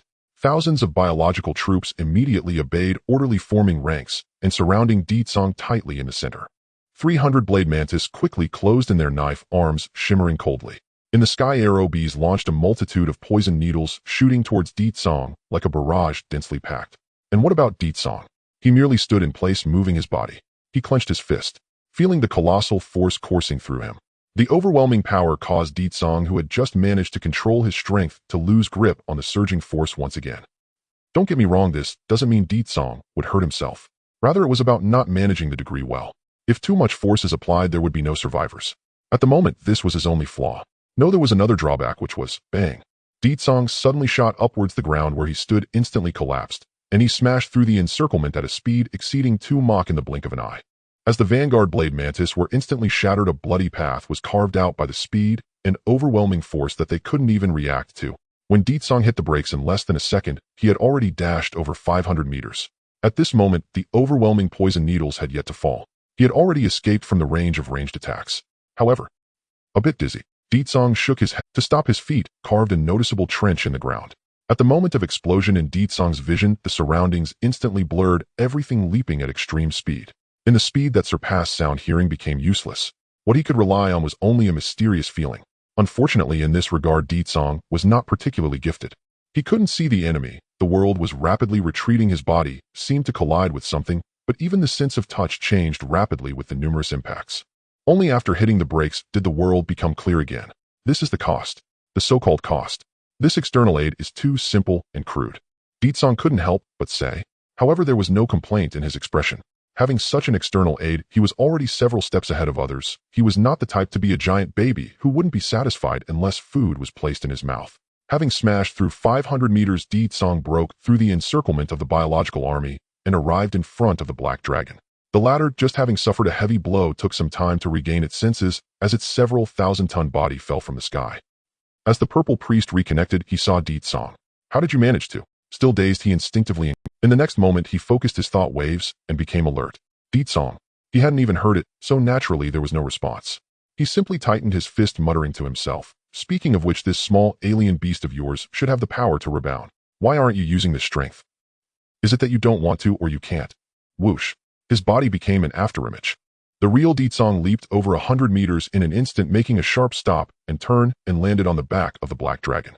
The panel also displayed the information of this Black Dragon. Small alien beast, sacred black flame dragon, strength, speed, agility, reaction, defense abilities. All are powerful among alien beasts with no weaknesses. Contains a special sac-like organ that once the stored liquid is expelled ignites, instantly producing Nerdhausen degree temperatures, and the liquid adheres to objects, accelerating combustion. The information on this Black Dragon was more detailed than that of ordinary alien beasts. This is quite normal. Dragons, phoenixes, cheilans, titans, angels. Such bloodlines belonging to the fantasies of the previous life are usually extremely powerful in battle. Even an extraordinary beast like the enlarged pangolin, the mountain-shaking alien beast, is not something the numerous extraordinary beings would dare hunt when well prepared. However, if encountering a dragon like this, run. Run as far as you can. Even then you might not be able to escape. If in the wilderness encountering such alien beasts, even Di Tsong, believing he has the strength of thousands of tons, would not think to confront it head-on. But this one is different. Standing on the back of the Black Dragon, without the familiar rebounding force, it felt just like stepping on an ordinary alien beast. Then the situation is completely different. Di Tsong gave it his all, his fingers converging into a hand blade, and with one strike he cleaved through the Black Dragon's tough scales, penetrating within. Then he stepped forward and forcefully tore. Slash. A large expanse of flesh and scales was forcibly stripped away. He dragged the skin and scales running towards the Black Dragon's head, splattering blood everywhere along the way. Skin tearing. On the back of the Black Dragon, a large chunk of skin along with dragon scales and flesh was brutally ripped off by Di Tsong. The wound extended from the tail to the dragon's head, and the entire path was drenched in splattered blood. Then Di Tsong heard the Black Dragon's cry of pain. Oh, there was no cry. After all, the purple priest had temporarily severed this Black Dragon's brain nerves, and he himself was controlling it like a puppet. Only a direct attack to the head would cause a temporary disconnection of control. Thus what Di Tsong did on the Black Dragon's back did not even make it howl once. In the next moment, under the lock of the thought wave, the Black Dragon whipped its massive tail, striking fiercely towards Di Tsong's position. At the same time, the Black Dragon flapped its wings and hovered in the air, twisting its claws in an unnatural manner, attacking Di Tsong. 3 strikes combined, each carrying immense force. Knowing he could not confront it, head-on, Di Tsong simply withdrew, leaping straight into the air, then stomped down hard. The air was violently crushed underfoot. 1,000 tons of force erupted beneath him, and the once impossible air beneath his feet became as solid as reality. As everyone knows, it's not actually difficult for a human to levitate in the air. You just need to step on the lift of the air, overcoming gravity and air resistance, and you can stay suspended. And what about Di Tsong? With a single step, he broke the sound barrier, and after a ring of sonic booms, he shot out like an arrow from a bow, exceeding a speed of over 100 meters per second, flashing, turning, then flashing again, shooting straight down. Di Tsong hung diagonally on the giant wing of the Black Dragon. The Black Dragon's wings were incredibly powerful, tough, enormous, and agile, able to support the weight of thousands of tons, soaring freely in the sky, flying at an astonishing speed. If it were the previous Di Tsong, he would have likely been thrown off by the Black Dragon's wings. But now that would not happen. His toes dug deeply into the dragon's scales, the immense force anchoring him to the swaying wing of the Black Dragon. Then he clenched his fist, downward strike. The tremendous force erupted, the dragon's scales and flesh caved in the outrageous pressure, penetrating through flesh and into the bones. Soon the bones cracked under the impact of 1,000 tons of punch.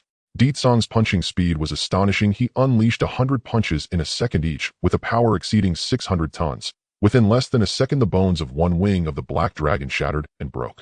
Then one wing's dysfunction caused the entire body to move. With one wing incapacitated, the other could not maintain balance and could only fall from the sky. No, that's not right. It did not fall. With only one wing, the Black Dragon still managed to stay in the air. Despite its movements being comical and its speed greatly reduced, this Black Dragon was incredibly resilient, still managing to hover in the air without crashing.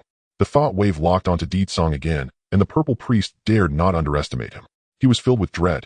In just a few seconds, his precious battle beast had lost a wing. If this continued, would he end up dismantling the entire dragon? The purple priest was filled with frustration. The very thing he feared had happened. It was simple: the enemy's speed was too fast and their strength was incredibly overwhelming. With just these two plain values, he could treat the army of the land race as nothing. Even deploying advanced battle beasts, small exotic beasts, could not do anything to him. Moreover, can this hairless monkey fly? Why didn't he show it before? No, he wasn't flying but walking in the air by exploding the air beneath him. It wasn't even walking. One step exploded the air, achieving a speed exceeding 100 meters per second. The air had become his stage. At this moment, the purple priest observed Deetsong's movements closely through the thought wave, never shifting his focus. Meanwhile, Deetsong himself became increasingly proficient. He moved like a phantom, dodging the black dragon's erratic attacks in seconds. Feeling the gust of wind and the claws brushing against his skin, Deetsong felt an exhilarating thrill. Even the power that had just surged was quickly adapted to in battle, and his aerial maneuvers became increasingly smooth. Is this the feeling of flying? Walking in the air is so comfortable and free. He couldn't help but sigh. If only my strength were sufficient, walking on air would be so simple. But alas, the air density is too low. Even with all my effort, my speed in the air is only 1/5 of what it is on the ground. Moreover, the physical exertion is also immense. After several seconds of maneuvering, Deetsong dodged a strike from the black dragon and suddenly dove toward. This time, seizing the opportunity, he struck hard into the black dragon's nape, the immense force penetrating through scales and flesh, directly entering its body, causing cracks to appear in its skull. With its brain injured, the black dragon let out a howl and convulsed once more, while the purple priest felt his control diminish by at least 80%. In an instant, the black giant dragon flapped its single wing wildly in the air, its tail thrashing about. Deetsong leaped and stood atop the dragon beast. He grasped the single dragon horn tightly. The dragon horn was connected to the skull, sharp and incredibly hard. It served as both a weapon for the black dragon and as a means for Deetsong to control its direction. With his hands gripping the dragon horn, Deetsong became fierce. 1,000 tons of force erupted, directly affecting the black dragon itself, causing it to fall in the direction of Deetsong's exertion. Meanwhile, the purple priest frantically attempted to regain control. Below, the onlookers witnessed the black dragon wildly flapping its single wing, thrashing and convulsing while tilting downward. It didn't look like it was falling. It resembled gliding.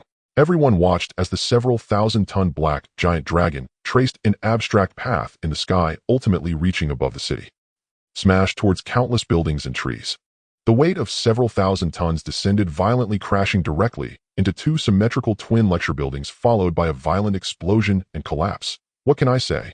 The several thousand-ton black giant dragon was far more powerful than an airplane. At the moment of crashing through the building, Deetsong only heard a wave of notifications. Killed multiple intelligent lives. Power 1448, power 985. As the two buildings collapsed, the notifications poured out. Continue. This surprised Deetsong. Wait, can this all count towards me? Why didn't you say so earlier? He was exhilarated. When he initially demolished that building, there were at least tens of thousands of landrace beings. But the count that could be attributed to him was less than 10,000.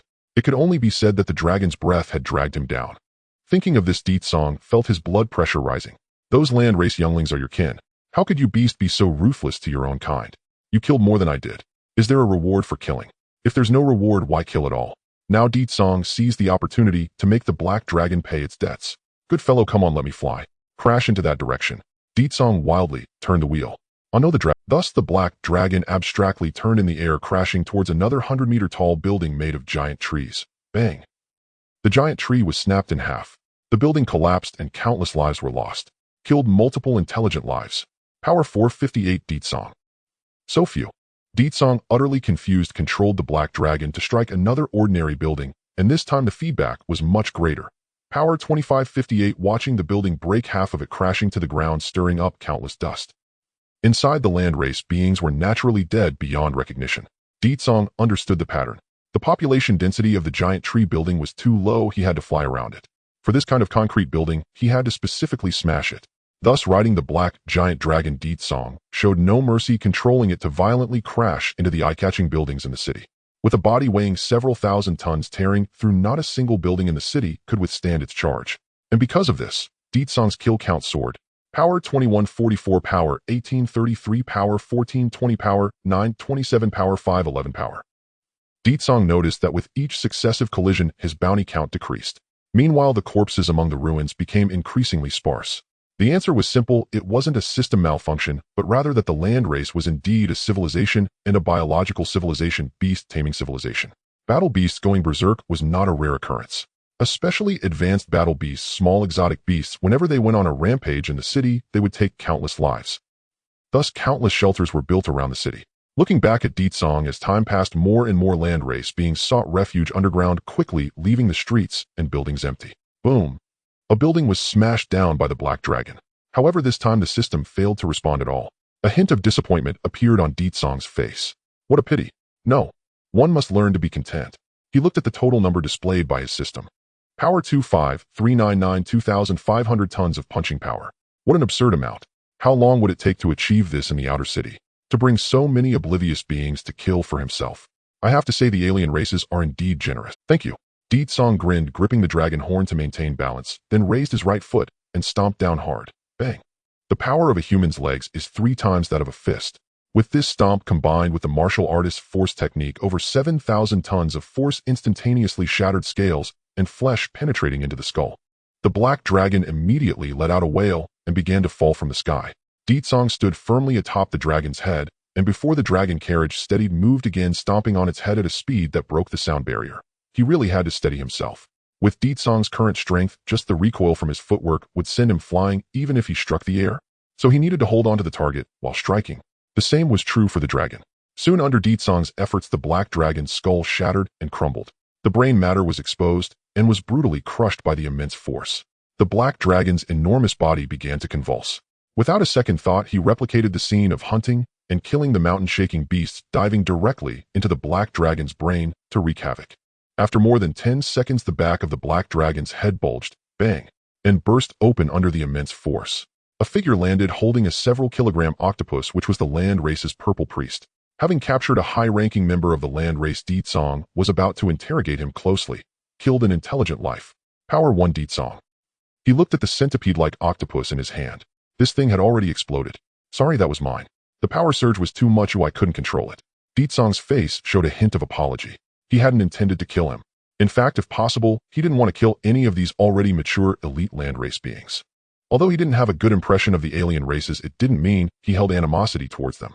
Even if you wanted to attack me, enslave me, or put me to death, I would only feel a little resentment, but I wouldn't hold a grudge. It was like killing a chicken for cooking. If the chicken pecked me in its dying moments, I would just consider it bad luck and wouldn't hate it. Furthermore, the land race was a civilization that could survive under the gaze of exotic beasts. Their biological technology alone had immense value. Of course, this was the case for the outer city. In the outer city, even getting food was a problem, as both the exotic beasts and crops carried pollution, and even nutrient paste had to be imported from the inner city. What pollution? Of course, it was the infection from the breath of the stellar giant beasts. The land race's survival proved that their biological technology had at least developed to the point of evolving against pollution. Just this point was enough for Deetsong to take the risk to befriend them. Well, befriending. The other meaning is not very elegant, so I won't elaborate. In the midst of ruins, Deetsong deeply exhaled. At this moment, he was flushed, and the skin which had just healed was dripping with beads of sweat. This was a relatively prolonged battle. Deetsong at the 5th level of the mortal realm also felt fatigued. Even though his strength had increased, his stamina had not changed. For example, if previously he needed a minute to throw 100 punches with all his might to feel exhausted, now within 2 or 3 seconds he could unleash 100 punches at full power. This meant that the 2 or 3 seconds were equivalent to a minute of his previous consumption. Under the condition that his stamina remained unchanged, feeling unexhausted was absurd. Of course, only fighting at a higher level would drain stamina like this. Usually a casual strike could still yield 1,000 tons of force, easily dispatching small exotic beasts. Thousands or tens of thousands wouldn't be enough. Walking over the corpse of the black giant dragon, Deetsong looked into the distance where the biological army was gradually approaching him. Naturally, Deetsong could go on another killing spree, but engaging in something where the rewards did not match the efforts was something only a fool would do. Without further ado, he stomped hard. Bang! A massive pit appeared on the ground instantly, and Deetsong himself in the blink of an eye shot out from his original position, transforming into a blur in the eyes of the distant crowd. The explosion nearly engulfed half the silence. The kilometer-long behemoth opened its eyes and looked down at the slight corpse of a dragon. Beside the black, great dragon lay the crushed body of the Zjaisai. The behemoth's handler, the Zjaisai of this branch, stared at the latest report presented by his subordinates, and remained. At this moment, as the Zjaisai, he was confronting the racial fortune. You mean that the Zjaisai suddenly lost her mind, made the black dragon slaughter within the city, and then killed herself out of guilt. Is that the truth you propose? The Zong Jiasai stared intently at that lump of racial fortune. As Zong Jiasai, at least within this branch, he was regarded as a child of the fortune. Thus, he could not only observe the fortune, but also by means of observation techniques glean certain related intelligence from the tribe's fortune. What he discovered was this. In his sight, black tendrils had stained the base of the tribe's fortune, a darkness born of the resentment from the wrongful deaths of Luzu hatchlings. It was only a slight contamination. Such petty resentment would ebb and fade with time, and the Zong Jiasai would normally have dismissed it as a trivial matter. After all, when those hatchlings had been offered as fuel sacrifices, the accumulated resentment had been far greater, and yet it had been purged clean. What troubled the Zong Jiasai was this. In a matter of days, 2 senior priests had died, and the tribe's fortune had weakened along with them. Although the apparent scale remained unchanged, a new priest must grow into the role, and during that interval, the race's natural fortune would diminish and contract. It was like an army losing its general. Until a new leader rose, the fighting strength of the force would wane. The tribal fortune acted without thought, almost entirely by instinct, and could not offer the Zong Jiasai any humanized explanation. After a long while, he withdrew from the observation. He turned to the other priests gathered for the council, and said, "You have all seen it. The fortune cannot be relied upon. If we are to break this deadlock, we must rely on ourselves. This is not as before. The invader is not the stubborn old Haizu, nor a mindless beast. It is a creature possessing intelligence like our Luzu and tremendous strength." Thought waves coalesced and were cast with precision. The Zong Jiasai's words sank into the minds of every priest present. The Huang Jiasai then spoke. "You have all read the files, and you know I once faced that Wumao Yuan. Brothers, be extremely cautious. That Wumao Yuan is not merely cunning and ruthless, its racial ability is peculiar and can drive our tamed war beasts into frenzy. When a war beast goes berserk, it also affects the drivers whose minds are linked to them, causing us to lose our reason. Moreover, based on the last battle, we have evaluated that Wumao Yuan's physical metrics. Study them carefully. It is almost unbelievable that such a creature exists." With that, Huang Jiasai's memory images were imprinted outward by Thoughtwave, quickly copied and pasted by the other priests. Not only were the battle scenes shared, but also detailed analyses from researchers. Everyone knew apes well, and physiologically this Wumao Yuan did not seem so different at first glance. At our first encounter, his punching limit exceeded 200 tons, and the limit of his leg strength surpassed 600 tons.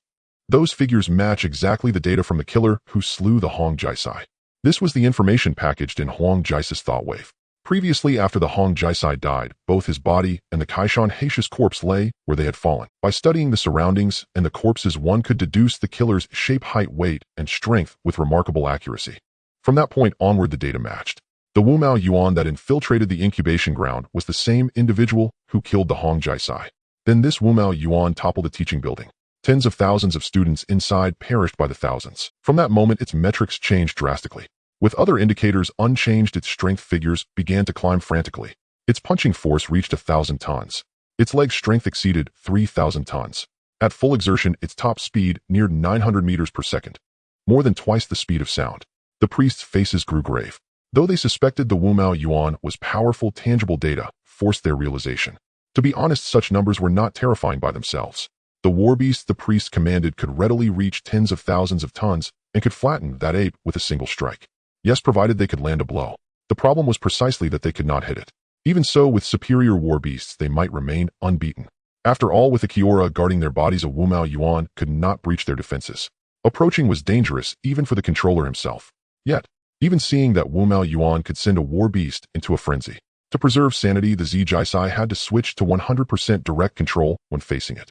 As a price, the war beast's innate chi became beyond their practical use. They could not master or apply it. Because of this, even the astonishingly powerful black great dragon was broken through by the Wumao Yuan and slain. But that was not the most terrifying aspect. What baffled them most was that his growth and strength did not resemble an overlimit burst, but a natural strengthening. They had no idea what transpired, and yet he inexplicably grew stronger. By the time he killed the Zong Jiasai, his punches exceeded 2,500 tons. The power of his legs surpassed 7,500. His top speed could even approach 1,500 meters per second, more than 4 times the speed of sound. The numbers gleamed plainly before them. The more the priests looked, the more incredulous they became. How is this possible? How could he grow so quickly? That gaunt frame bearing such immense force, can it cost him nothing? Their tones carried not only disbelief, but irritation. Fortunately, he still had a weakness. Good news. Despite the increase in strength, the Wumao Yuan's reaction speed remains unchanged and his endurance shows this may be our opportunity. Huang Jiasai closed the dossier, his gaze burning. The other priests looked toward as the only priest present who had faced the Wumao Yuan head-on and survived. His words carried weight. The Zhong Jiasai asked directly, "What shall we do?" Huang Jiasai answered a single word: trap. Far from Luzu territory, many kilometers away, Daikang sat in a cavern bathed in green light and produced his spoils. It was a container packed with hundreds of octopus eggs, or rather Luzu embryos. Such things were priceless, able to produce sentient life en masse. Even the Waigwa coveted them. But when Daikang opened the container, he shut the lid again in silence. Everything had been shaken into a mess. Were Luzu embryos so fragile? After a few supersonic clashes with him, they had turned into a pulp. He patted his face and sighed, "Poor planning. I only thought to seize their genetic eggs and forgot to preserve them properly." Since the plan had failed, he would return and scheme anew. With his newly risen power, leaving this Heian was effortless. He could even stride upon the air. Yet Daikang opened the box again, dipped a finger into the egg fluid, and tasted it. He made a sound of approval. His eyes widened. The substance was surprisingly nutritious. As a martial artist with finely tuned senses, any malady from a single bite would instantly register in his mind. Moreover, the martial human race had been genetically selected by war gods. Their bodies automatically identified poisons. Having passed basic training, Daikang could judge food safety by various means. Even higher-level infections or corruption could not escape his perception. At that moment, his body told him, nutritious and calorically dense, not much worse than nutrient paste. No wonder the Luzu seemed so normal. Oh, at least their unborn young were uncorrupted by any dark god. Daikang's eyes shone. He had not expected the Luzu to be so pure, not merely enviable for their biotech. Even they themselves were remarkably untainted. Well, then he would lack nothing for food. Without hesitation, Daikang drank deeply, swallowing yolk white and shell. The martial human's formidable digestion quickly broke it down into substances and energy his body required. His injuries largely healed. He rose and practiced his martial arts. Soon his mind grew focused and serene. In that ethereal state, the surge of newfound power settled into his techniques through repeated drills. Days passed in the blink of an eye. Turn the gaze now to the Luzu gathering place. The ruined city was being rebuilt. Oversized insects and animals, their bodies sprouting an array of functional limbs, scurried about the streets. Through the labors and coordination of those creatures, the rubble vanished at a visible pace, replaced by rows of technology had changed life, though in just a few days the city was alive with reconstruction. Then a supersonic silhouette streaked in. Where it passed, glass shattered with thunderous blasts and left a piercing keening in the air. The figure charged straight at a soaring tower. A tremendous impact. The tower was pierced through as if a wedge had been driven completely across it. The figure darted among the load-bearing pillars at the tower's base, not pausing to vandalize. Its force was unlike before. When Daikang barreled through directly, any material could be shattered on the spot. After dozens of passes, in under a minute, the tower that sheltered thousands of Luzu collapsed with a roar. The busy construction creatures froze. Working Luzu fell silent. Returning Luzu hatchlings were stunned. The supervising Lon Jiasai watched helplessly. Lon Jiasai and his blue department oversaw infrastructure, ecological layout, maintenance, and food synthesis logistics. As he watched the newly finished tower topple, he bristled with fury and shouted, "Attack enemy." The Wumao, he sounded the alarms. This is not a drill, this is war. Instantly, red warning sirens covered the residents who had trained through multiple drills over the past days, evacuated to underground safety bases with even so, Daikang moved with terrifying velocity, shattering pillar after pillar and watching each succumb to gravity and collapse. As the direct perpetrator, the Waigwa prompts flooded his display. Daikang's strength surged. The system registered that he had killed many sentient beings and awarded raw power. From north, south, east, and west came a flood of biological armies. There were even small war beasts over 100 meters long, each moving tens of thousands of tons of bulk, like a walking hill charging with fierce momentum. They reacted so fast. Daikang muttered. Once the sirens blared, his slaughter efficiency plunged. After demolishing a dozen or so towers, those killed barely numbered 20,000. Keep in mind, this city housed millions of Luzu. Those hatchlings lived densely. A single tower sheltered tens of thousands of students, and beneath, another tens of thousands sealed as fuel after failure. Yet this time the density had been drastically reduced. Even the underground hatchlings meant for fuel were gone. Such efficiency would put any state of his past life to shame. This was a civilization that had learned to survive among beasts. As that tower collapsed, Daikang looked up and saw thousands of large spiders now spread their wings and take. A giant spider over 100 meters long hung above the city, its 8 eyes fixed on Daikang, with white silk condensed into a web as thousands of large spiders spat, threads that fused, covering the heavens and pouring down in sheets.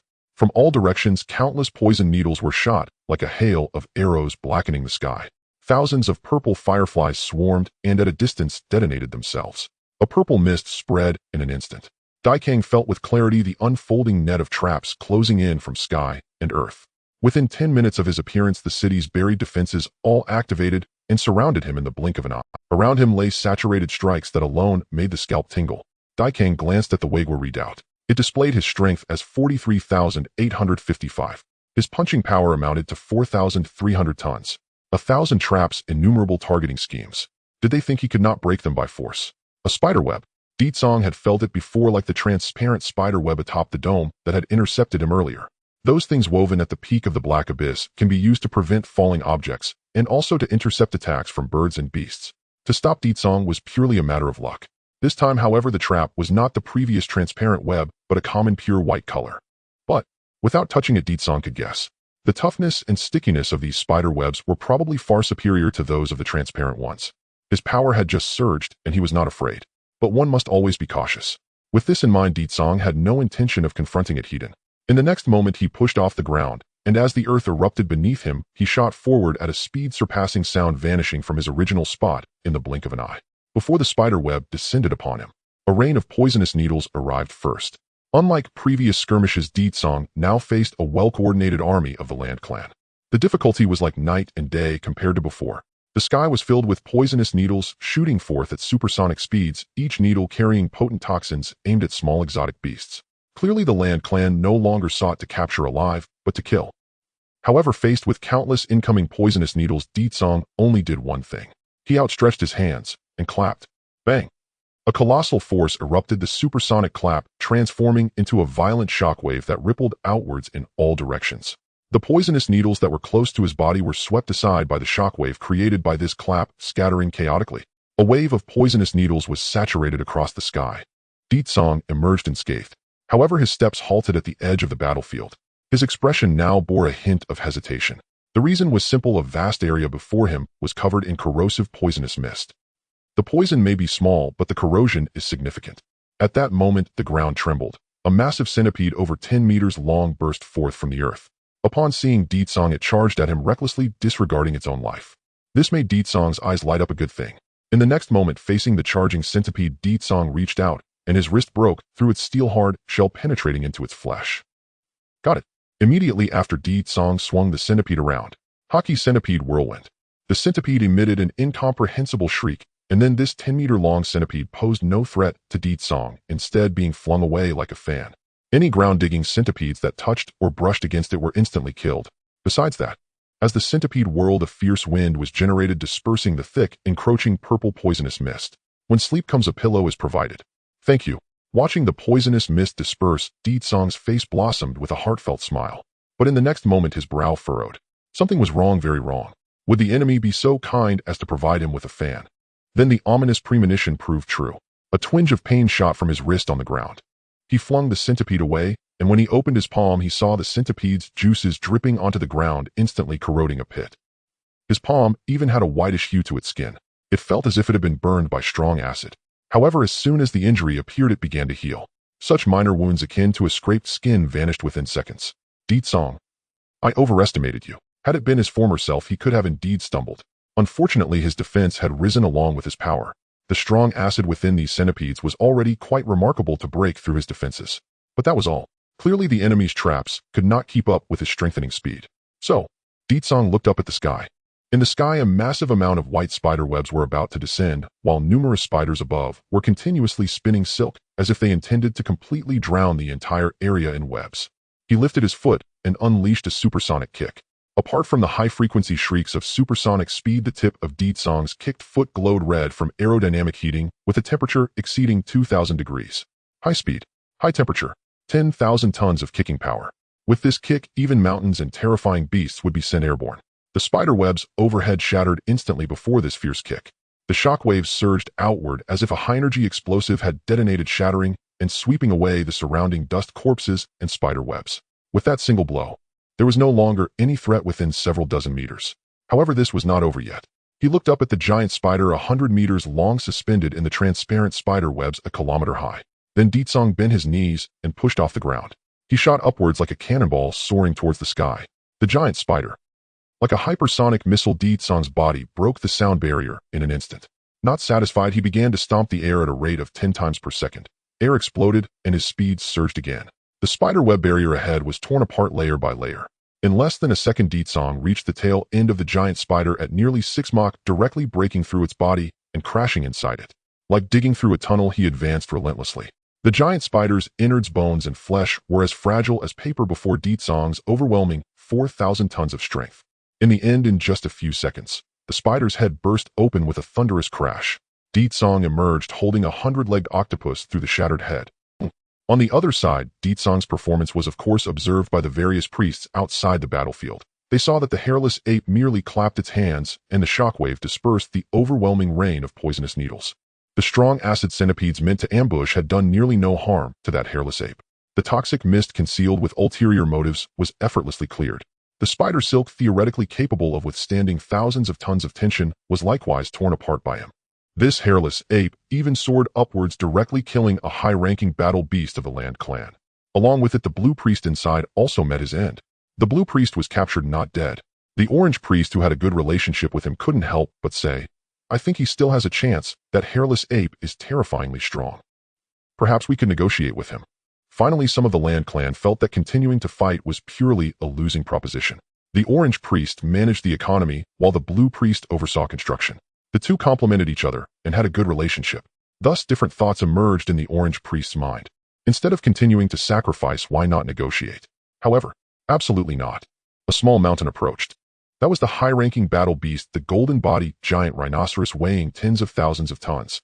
The giant rhino's thoughts echoed with frustration. That hairless ape is just one, yet already so incredibly powerful. One can only imagine how terrifying their entire race must be. If we let him return alive and report our existence, what we will face in the future is thousands upon thousands of... We cannot let him live. Absolutely cannot let him live. Not only must we kill him, but we must also use his flesh and blood to clone more hairless apes, creating an invincible army of hairless apes. Once this was said, the orange priest was also shocked. Upon realizing who the speaker was from the Land clan, he fell silent. The speaker was not any priest from the orange, red, yellow, green, blue, or purple ranks, but rather the darkest-hearted, most ruthless, and willing to do anything for the prosperity of their clan, a special priest known as the Black Priest of the Land clan. With the favor of clan fortune, the Black Priest could control the golden-bodied giant rhinoceros in battle and was on par with the Purple Priest, who could control the divine sacred black flame dragon, perhaps even surpassing it. His words effectively represented the will of the clan and its chosen path.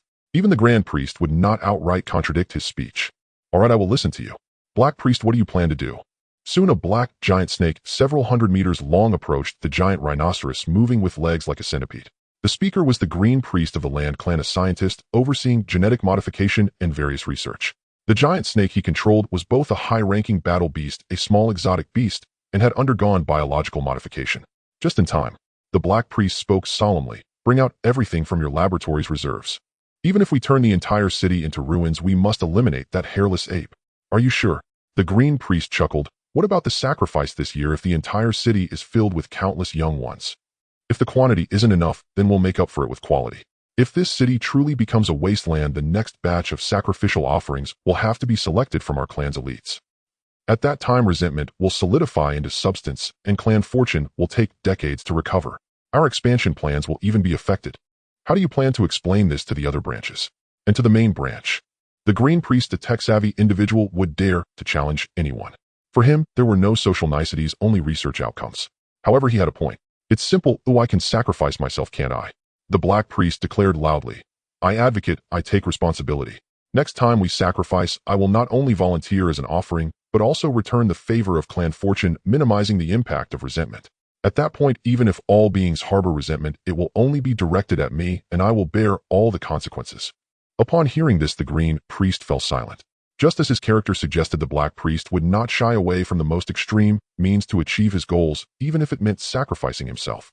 Thus, the order was given. The extermination plan was initiated. Unlike the technology of his past life, the Land clan was a biological civilization, and a rather twisted one at that. After all, their technology was not developed by themselves, but rather elevated in a short period by gifts from an evil god. In terms of mass production, the Land clan could easily pull out a biological army. Even a single razor mandible could slice through rock as if it were tofu, and they could move at a speed of 50 meters per second. In the past life, they would be the ultimate weapon for urban warfare, unbeatable. Additionally, various biological creations suited to their environment allowed the Land clan to easily alter their surroundings and construct buildings. When dealing with micro-exotic beasts or even small exotic beasts, It was as easy as chopping vegetables. However, in terms of area effect lethality, the Land Clan's technology had not ventured into nuclear fission and fusion. They only had one method left to enhance lethality. Piling material. Looking back at the present. Catapult ready. Fire. At the battlefield's edge, an unknown creature weighing several tons with a rounded body and radiating crimson light was launched into the air with tremendous force. In an instant, Deetsong felt his hair stand on end. Following the direction of the impending danger, he saw a bright red mass growing ever brighter, tracing an arc in the air. It was shooting towards him. What is that? His pupils constricted, and he immediately thought of self-destructing fireflies. Those things were only the size of a basin, but upon exploding, the burning biological oil could splatter up to 100 meters away, causing burns that clung to the surface of objects. If a microexotic beast was hit, it would lose half its life. And these? Clearly, they were an upgraded version of self-destructing fireflies. You're dead. In Deetsong's hands, the captured blue priest used telepathy to write in the air, coldly stating, "Our clan has made the decision to spare no cost to eliminate you here. Capturing me serves no purpose. We will not negotiate with terrorists." Yes, the captured blue priest was communicating with Deetsong. Clearly, he had learned from the tale of Cang M855 that Deetsong understood the language of the Land Clan to some extent, and simple communication was not an issue. But it could only be done through text. "All right, I'll give you that much," Deetsong remarked with admiration. Then he crushed the 100-legged octopus, killing an intelligent life. Power 1. Casting aside the corpse, he didn't care about the encroaching purple poisonous mist, holding his breath and retreating swiftly towards the distance. However, in the sky they spread their wings, gliding towards Deetsong for 10,000 meters, ultimately crashing down like missiles. Bang! A blinding light burst forth, an explosion soaring into the sky with scalding biological oil burning and spreading hundreds to thousands of meters away, instantly turning the surrounding area into a sea of flames. The explosion was not one mass, but hundreds. An all-encompassing saturation bombing. Not only that, even the entire area of purple poisonous mist was ignited in an instant. More exaggerated than a dust explosion, the poisonous mist covering thousands of meters exploded, shockwaves and high temperatures radiating outward as if a missile were washing the ground clean. Surrounding buildings were instantly destroyed. Smoke and debris soared into the air. Even the ground turned into scorching magma due to the attached burning oil, with temperatures so high that even steel could melt. Amidst the violent shockwaves and extreme heat, a figure leaped out. It was Deetsong. At this moment, he was completely charred with countless wounds. The explosion nearly engulfed half the city. Not only the ground, but even the sky turned into a sea. The torrential rain of fire descended like heavenly flames as intense explosions rose into vast mushroom clouds, sending immense clouds of smoke soaring into the sky, sweeping across the entire city. Even the glowing moss around was scorched. Visibility plummeted under the cover of smoke. Deetsong fell to the ground, plowing several dozen meters before coming to a stop. Even the glowing moss around was scorched. Visibility plummeted under the cover of smoke. Deetsong's body trembled as he shook off the fuel clinging to his skin and seeping into his body with sparks. Hiss! He gasped for breath, inhaling a mix of cold and hot air. Cough, cough, cough. He almost choked himself. The high-temperature air scorched his lungs, but was pulled back by his self-healing abilities. It was bearable. The key was that with this breath, Deetsong did not feel clarity in his mind. His thoughts became even more muddled. Something was off, extremely off. This was the symptom of oxygen deficiency. It was only then that he realized amidst the swirling smoke the surrounding air was tainted with filth. Even the oxygen was nearly burned away. Injured. Just a trivial matter. With the talent of immortality, these seemingly serious injuries had not affected his fundamentals and were rapidly healing before his eyes. But what Deetsong faced was not just injuries. There was also a lack of oxygen. The ruthless Lu tribe, with a self-destructing insect more ferocious than a bomb in a saturation bombing, even the surrounding oxygen was completely burned away. Simple bombing was merely a feint. The real killing blow lay here. At this moment, Deetsong's desire for slaughter in the city vanished, and he knelt without hesitation. He pushed off the ground. The earth exploded, and the surrounding smoke dispersed.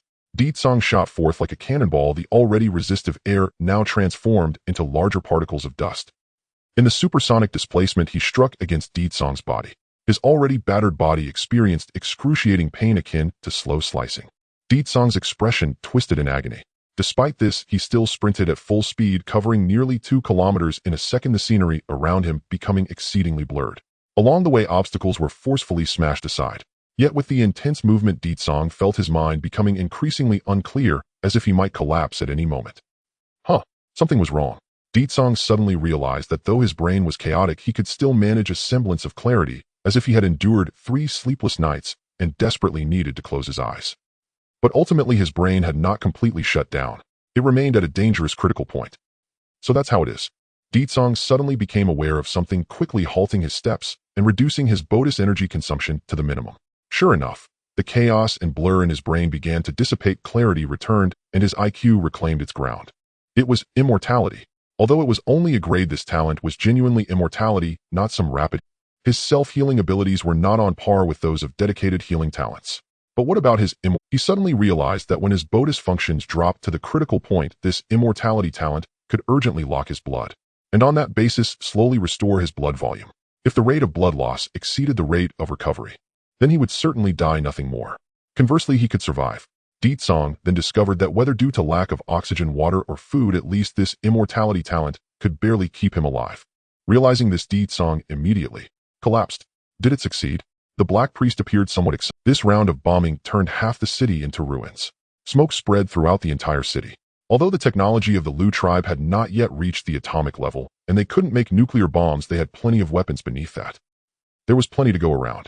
Under saturation bombing, did he still have any hope of survival? The priests waited anxiously. This operation was not concealed well. The key was the willingness to sacrifice. After a round of bombing, who knows how many compatriots would die unjustly? At the cost of half the city, I don't believe you want die. Gradually the smoke began to clear. It is well known that air circulates. The Black Priest mobilized the biological army to scout. Countless biological weapons searched for signs of life among the ruins. However, aside from their own sheltering comrades, there was nothing. Could it be that he has died without a trace? Orange Priest speculated after the explosion of the temperature pressure self-destructing insect, the temperature of the fuel could melt steel. Oh, perhaps even his ashes have been burned away. Where did this illiterate come from? The Green Priest and Black Priest turned in disbelief. Did you pass your assessment? Yes, he won't die so easily. Even if he dies, he can leave a complete corpse. After all, that hairless ape is quite resilient. Orange Priest was furious. I wasn't trying to liven up the atmosphere. In the next moment, his words halted. A noticeable tremor came from a kilometer behind. The next moment, the earth and rocks bulged and broke apart. Deetsong sprang from underground, directly arriving at the rear of the army. Was it worth it for me to dig thousands of meters? Are you the ones throwing bombs? Just emerging from the ground, Deetsong was furious. His injuries had mostly healed, but having just sprung up from the ground, he looked exceedingly disheveled, like a bat. Looking around, Deetsong only saw hundreds of small exotic beasts and the biological logistics troops surround. There were also a pile of equipment whose names he couldn't even recall. Ultimately, what entered Deetsong's sight were the tens of thousands of bare-skinned Lu tribe soldiers scattered around. The orders given by the priests were what they were to execute. By standard, each Lu tribe soldier could command 10 biological soldiers. As for controlling small exotic beasts with mental power, that was something only the elite could achieve. However, in Deetsong's eyes at that moment, no matter what biological army, small exotic beasts, or Lu tribe soldiers, in his view, they were all completely exposed. Kill. Without hesitation, Deetsong took action. He moved like a whirlwind, not deliberately attacking, but merely rampaging through, causing countless lives to perish on the spot. The biological army was instantly shattered, turning into biological fragments. The small exotic beasts were no match for him. With a simple punch, Deetsong could smash them into 2 pieces. As for the Lu tribe themselves, their bodies were even weaker than the biological army. Their innate mental power was virtually non-existent. Wherever Deetsong passed, colorful sprays of blood and severed limbs exploded, and his mind was filled with a barrage of notification sounds. The vision shifted from blur to clarity. Deetsong ceased his sprint. At the moment he stopped, a temperature exceeding 1,000 degrees radiated from his body, incinerating the dirt and grime away. He paused and looked back. All that remained behind him was a scene of devastation. Deetsong's actions were simple. He had pushed the energy consumption to the limit of the undying self-healing ability, then dug a tunnel to the outside world. Next came the eruption from the ground, unleashing a massacre. The result was killing multiple sentient beings. Power 6311 power surged once again. The efficiency was much lower than wantonly destroying a building in the city. The Lu tribe had an army, but it mostly consisted of mindless biological troops. The Lu tribe itself was only a small fraction. Thus, even though the battlefield appeared to be strewn with blood and limbs, in reality the dead Lu tribe members were barely 1,000.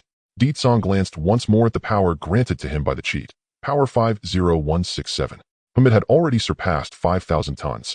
However, unlike before, he did not feel overly excited. Was it the threshold that had risen? Perhaps, but more than that, it was a sense of regret at the destruction of his own assets. You all are elites, talented individuals, he remarked. I don't wish to take your lives. Deetsong sighed, raising his hands in a gesture of resignation. After all, you sacrificed millions of your kin to the evil god each year. Rather than letting the evil god profit, why not sacrifice to me? You must understand that this planet has only a few years left to live, and your evil god may not be able to save you from the apocalypse, but I am different. Submit to me, and I truly can save your lives. The remaining Lu tribe members on the battlefield filled with death looked at the eloquent Deetsong in silence. Oh right, there's a language barrier. What a pity. His expression of persuasion faded away. Then the murderous intent regained dominance. Deetsong was not lying. He genuinely did not wish for the elite members of the Lu tribe to suffer losses. After all, the cheat had no requirements regarding the strength and age of sentient beings. And the Lu tribe's young were as numerous as the stars in the sky. Those who could survive the assessments were the cream of the crop. These elites, after years of training and learning, naturally became the best of the best. Each death was a loss for him. It should be noted that in the martial artist tribe, raising vassals is reasonable and legal. A powerful martial artist always has a group of subordinate alien beings. This group of centipede-like octopuses came equipped with biological technology and had a strong reproductive capability. If he did not take them as vassals, it would be an enormous loss. Yet unfortunately, there was no choice. Unless he exhibited even stronger power, he could not snatch their faith from the evil god, and thus the matter of vassals would be out of the question. Therefore Deetsong knelt once more. In an instant, his hair stood on end, and his entire body felt like being pricked by needles. It was a sense of impending crisis.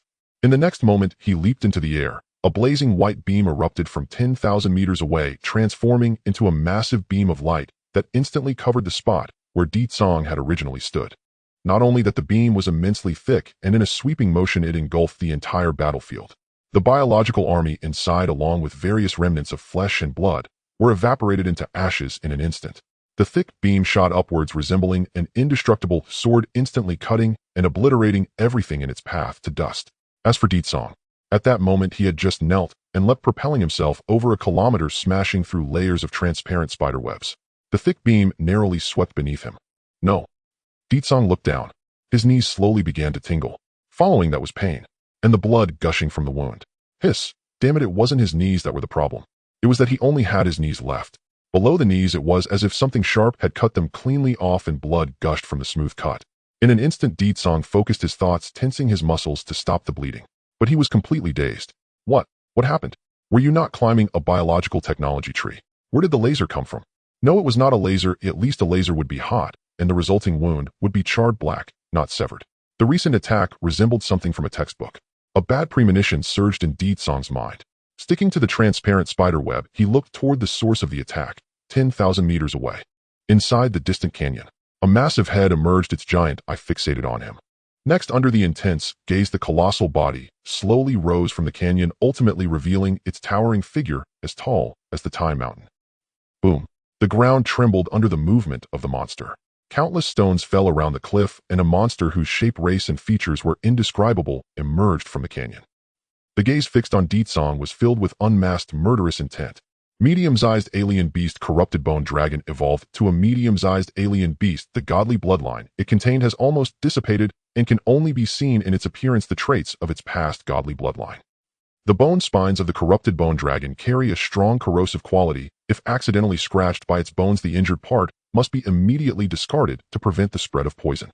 In addition, in the panel there was a plethora of information. Deetsong glanced at it a few times before closing the panel. As expected, medium-sized alien beasts. Just as small-sized alien beasts correspond to the extraordinary realm, medium-sized alien beasts correspond to the transformation realm, and although the two are merely one realm apart, the difference is like heaven and earth. The most significant feature was internal energy. From 10,000 meters away, upon seeing Deetsong, in an instant this medium-sized alien beast activated its killing instinct and charged out of the canyon without hesitation. It was a twisted dragon. Not a Western dragon with wings like a lizard, but an Eastern dragon shaped like a snake with 5 claws on its belly. However, unlike his previous life's impression, this dragon was nearly 2,000 meters long, its body twisted like a wrung towel, with hard greenish-white bone spines growing out from the twisted gaps. Its face was even more ferocious, clearly a dragon-like head, yet it only had one gigantic eye occupying the upper half of its face. The corrupted bone dragon looked at Deetsong, eagerly opening its massive mouth filled with fangs, and then the dazzling beam of light began to gather within its mouth. From the gathered beam of light, Deetsong broke into a cold sweat. He sensed an unparalleled death crisis. That was as a transformation realm, and also as a medium-sized alien beast characteristic, internal energy. Mortal realm circulating blood and chi. And beyond the mortal realm commanding force. In transcendent mortal realm wielding internal chi. Internal chi can project beyond the body with devastating force, akin to sword chi or blade aura from martial cultivation novels of old. It may coalesce into beams or spheres launched as long-range projectiles. Whereas K-Force transforms the entire body into a weapon, it still suffers from the age-old adage, an inch longer, an inch stronger. Internal chi, however, transcends this limitation entirely through its ability to extend beyond the flesh, liberating cultivators from dependence on physical weapons. And for medium-tier aberrants, it is nothing short of a qualitative leap. Take this moment. In AS, the Corrosion Bone Dark Dragon opens its maw. Di Tsang slams his right hand downward with overwhelming force. An immense recoil erupts instantly. Ripping open the translucent spiderweb barrier, he hurtles backward in retreat. The next instant, and no, less than half a second later, and 10,000 meters away, a column of internal chi condensed into a blazing beam strikes, with supersonic fury, over 20 times the speed of sound. It pierces the exact spot Di Tsang had occupied moments before, then surges onward, slanting upward to bore through the cliff face, plunging ever deeper into the mountain's heart, and carving a bottomless tunnel. And this is the hallmark of medium-tier aberrants. And where small-tier aberrants remain hampered by sheer mass, sluggish movement rendering them vulnerable to kiting by martial cultivators. Medium-tier aberrants now equipped with ranged assault capability may launch artillery-like barges from tens of thousands of meters, sniping cultivators from afar. As Di Tsang was, merely grazed by the periphery of that internal chi current, knees, legs below the knees dissolved instantly into mist. And had he hesitated even a heartbeat, not even a single drop of blood would have remained. Now observe Di Tsang. Falling headlong after losing both legs, he wastes no time in bravado. Instead, he plants both palms upon the ground and vaults sideways, and flees without pause. Yet the Corrosion Bone Dark Dragon refuses to relent. And the kilometer-long Leviathan advances toward him, not with haste, but with dreadful inevitability, dragging its 3 million-ton mass across the earth. In Shryak, in AS, it moves. Flat draconic claws erupt from its abdomen like conjured phantoms, striking the ground.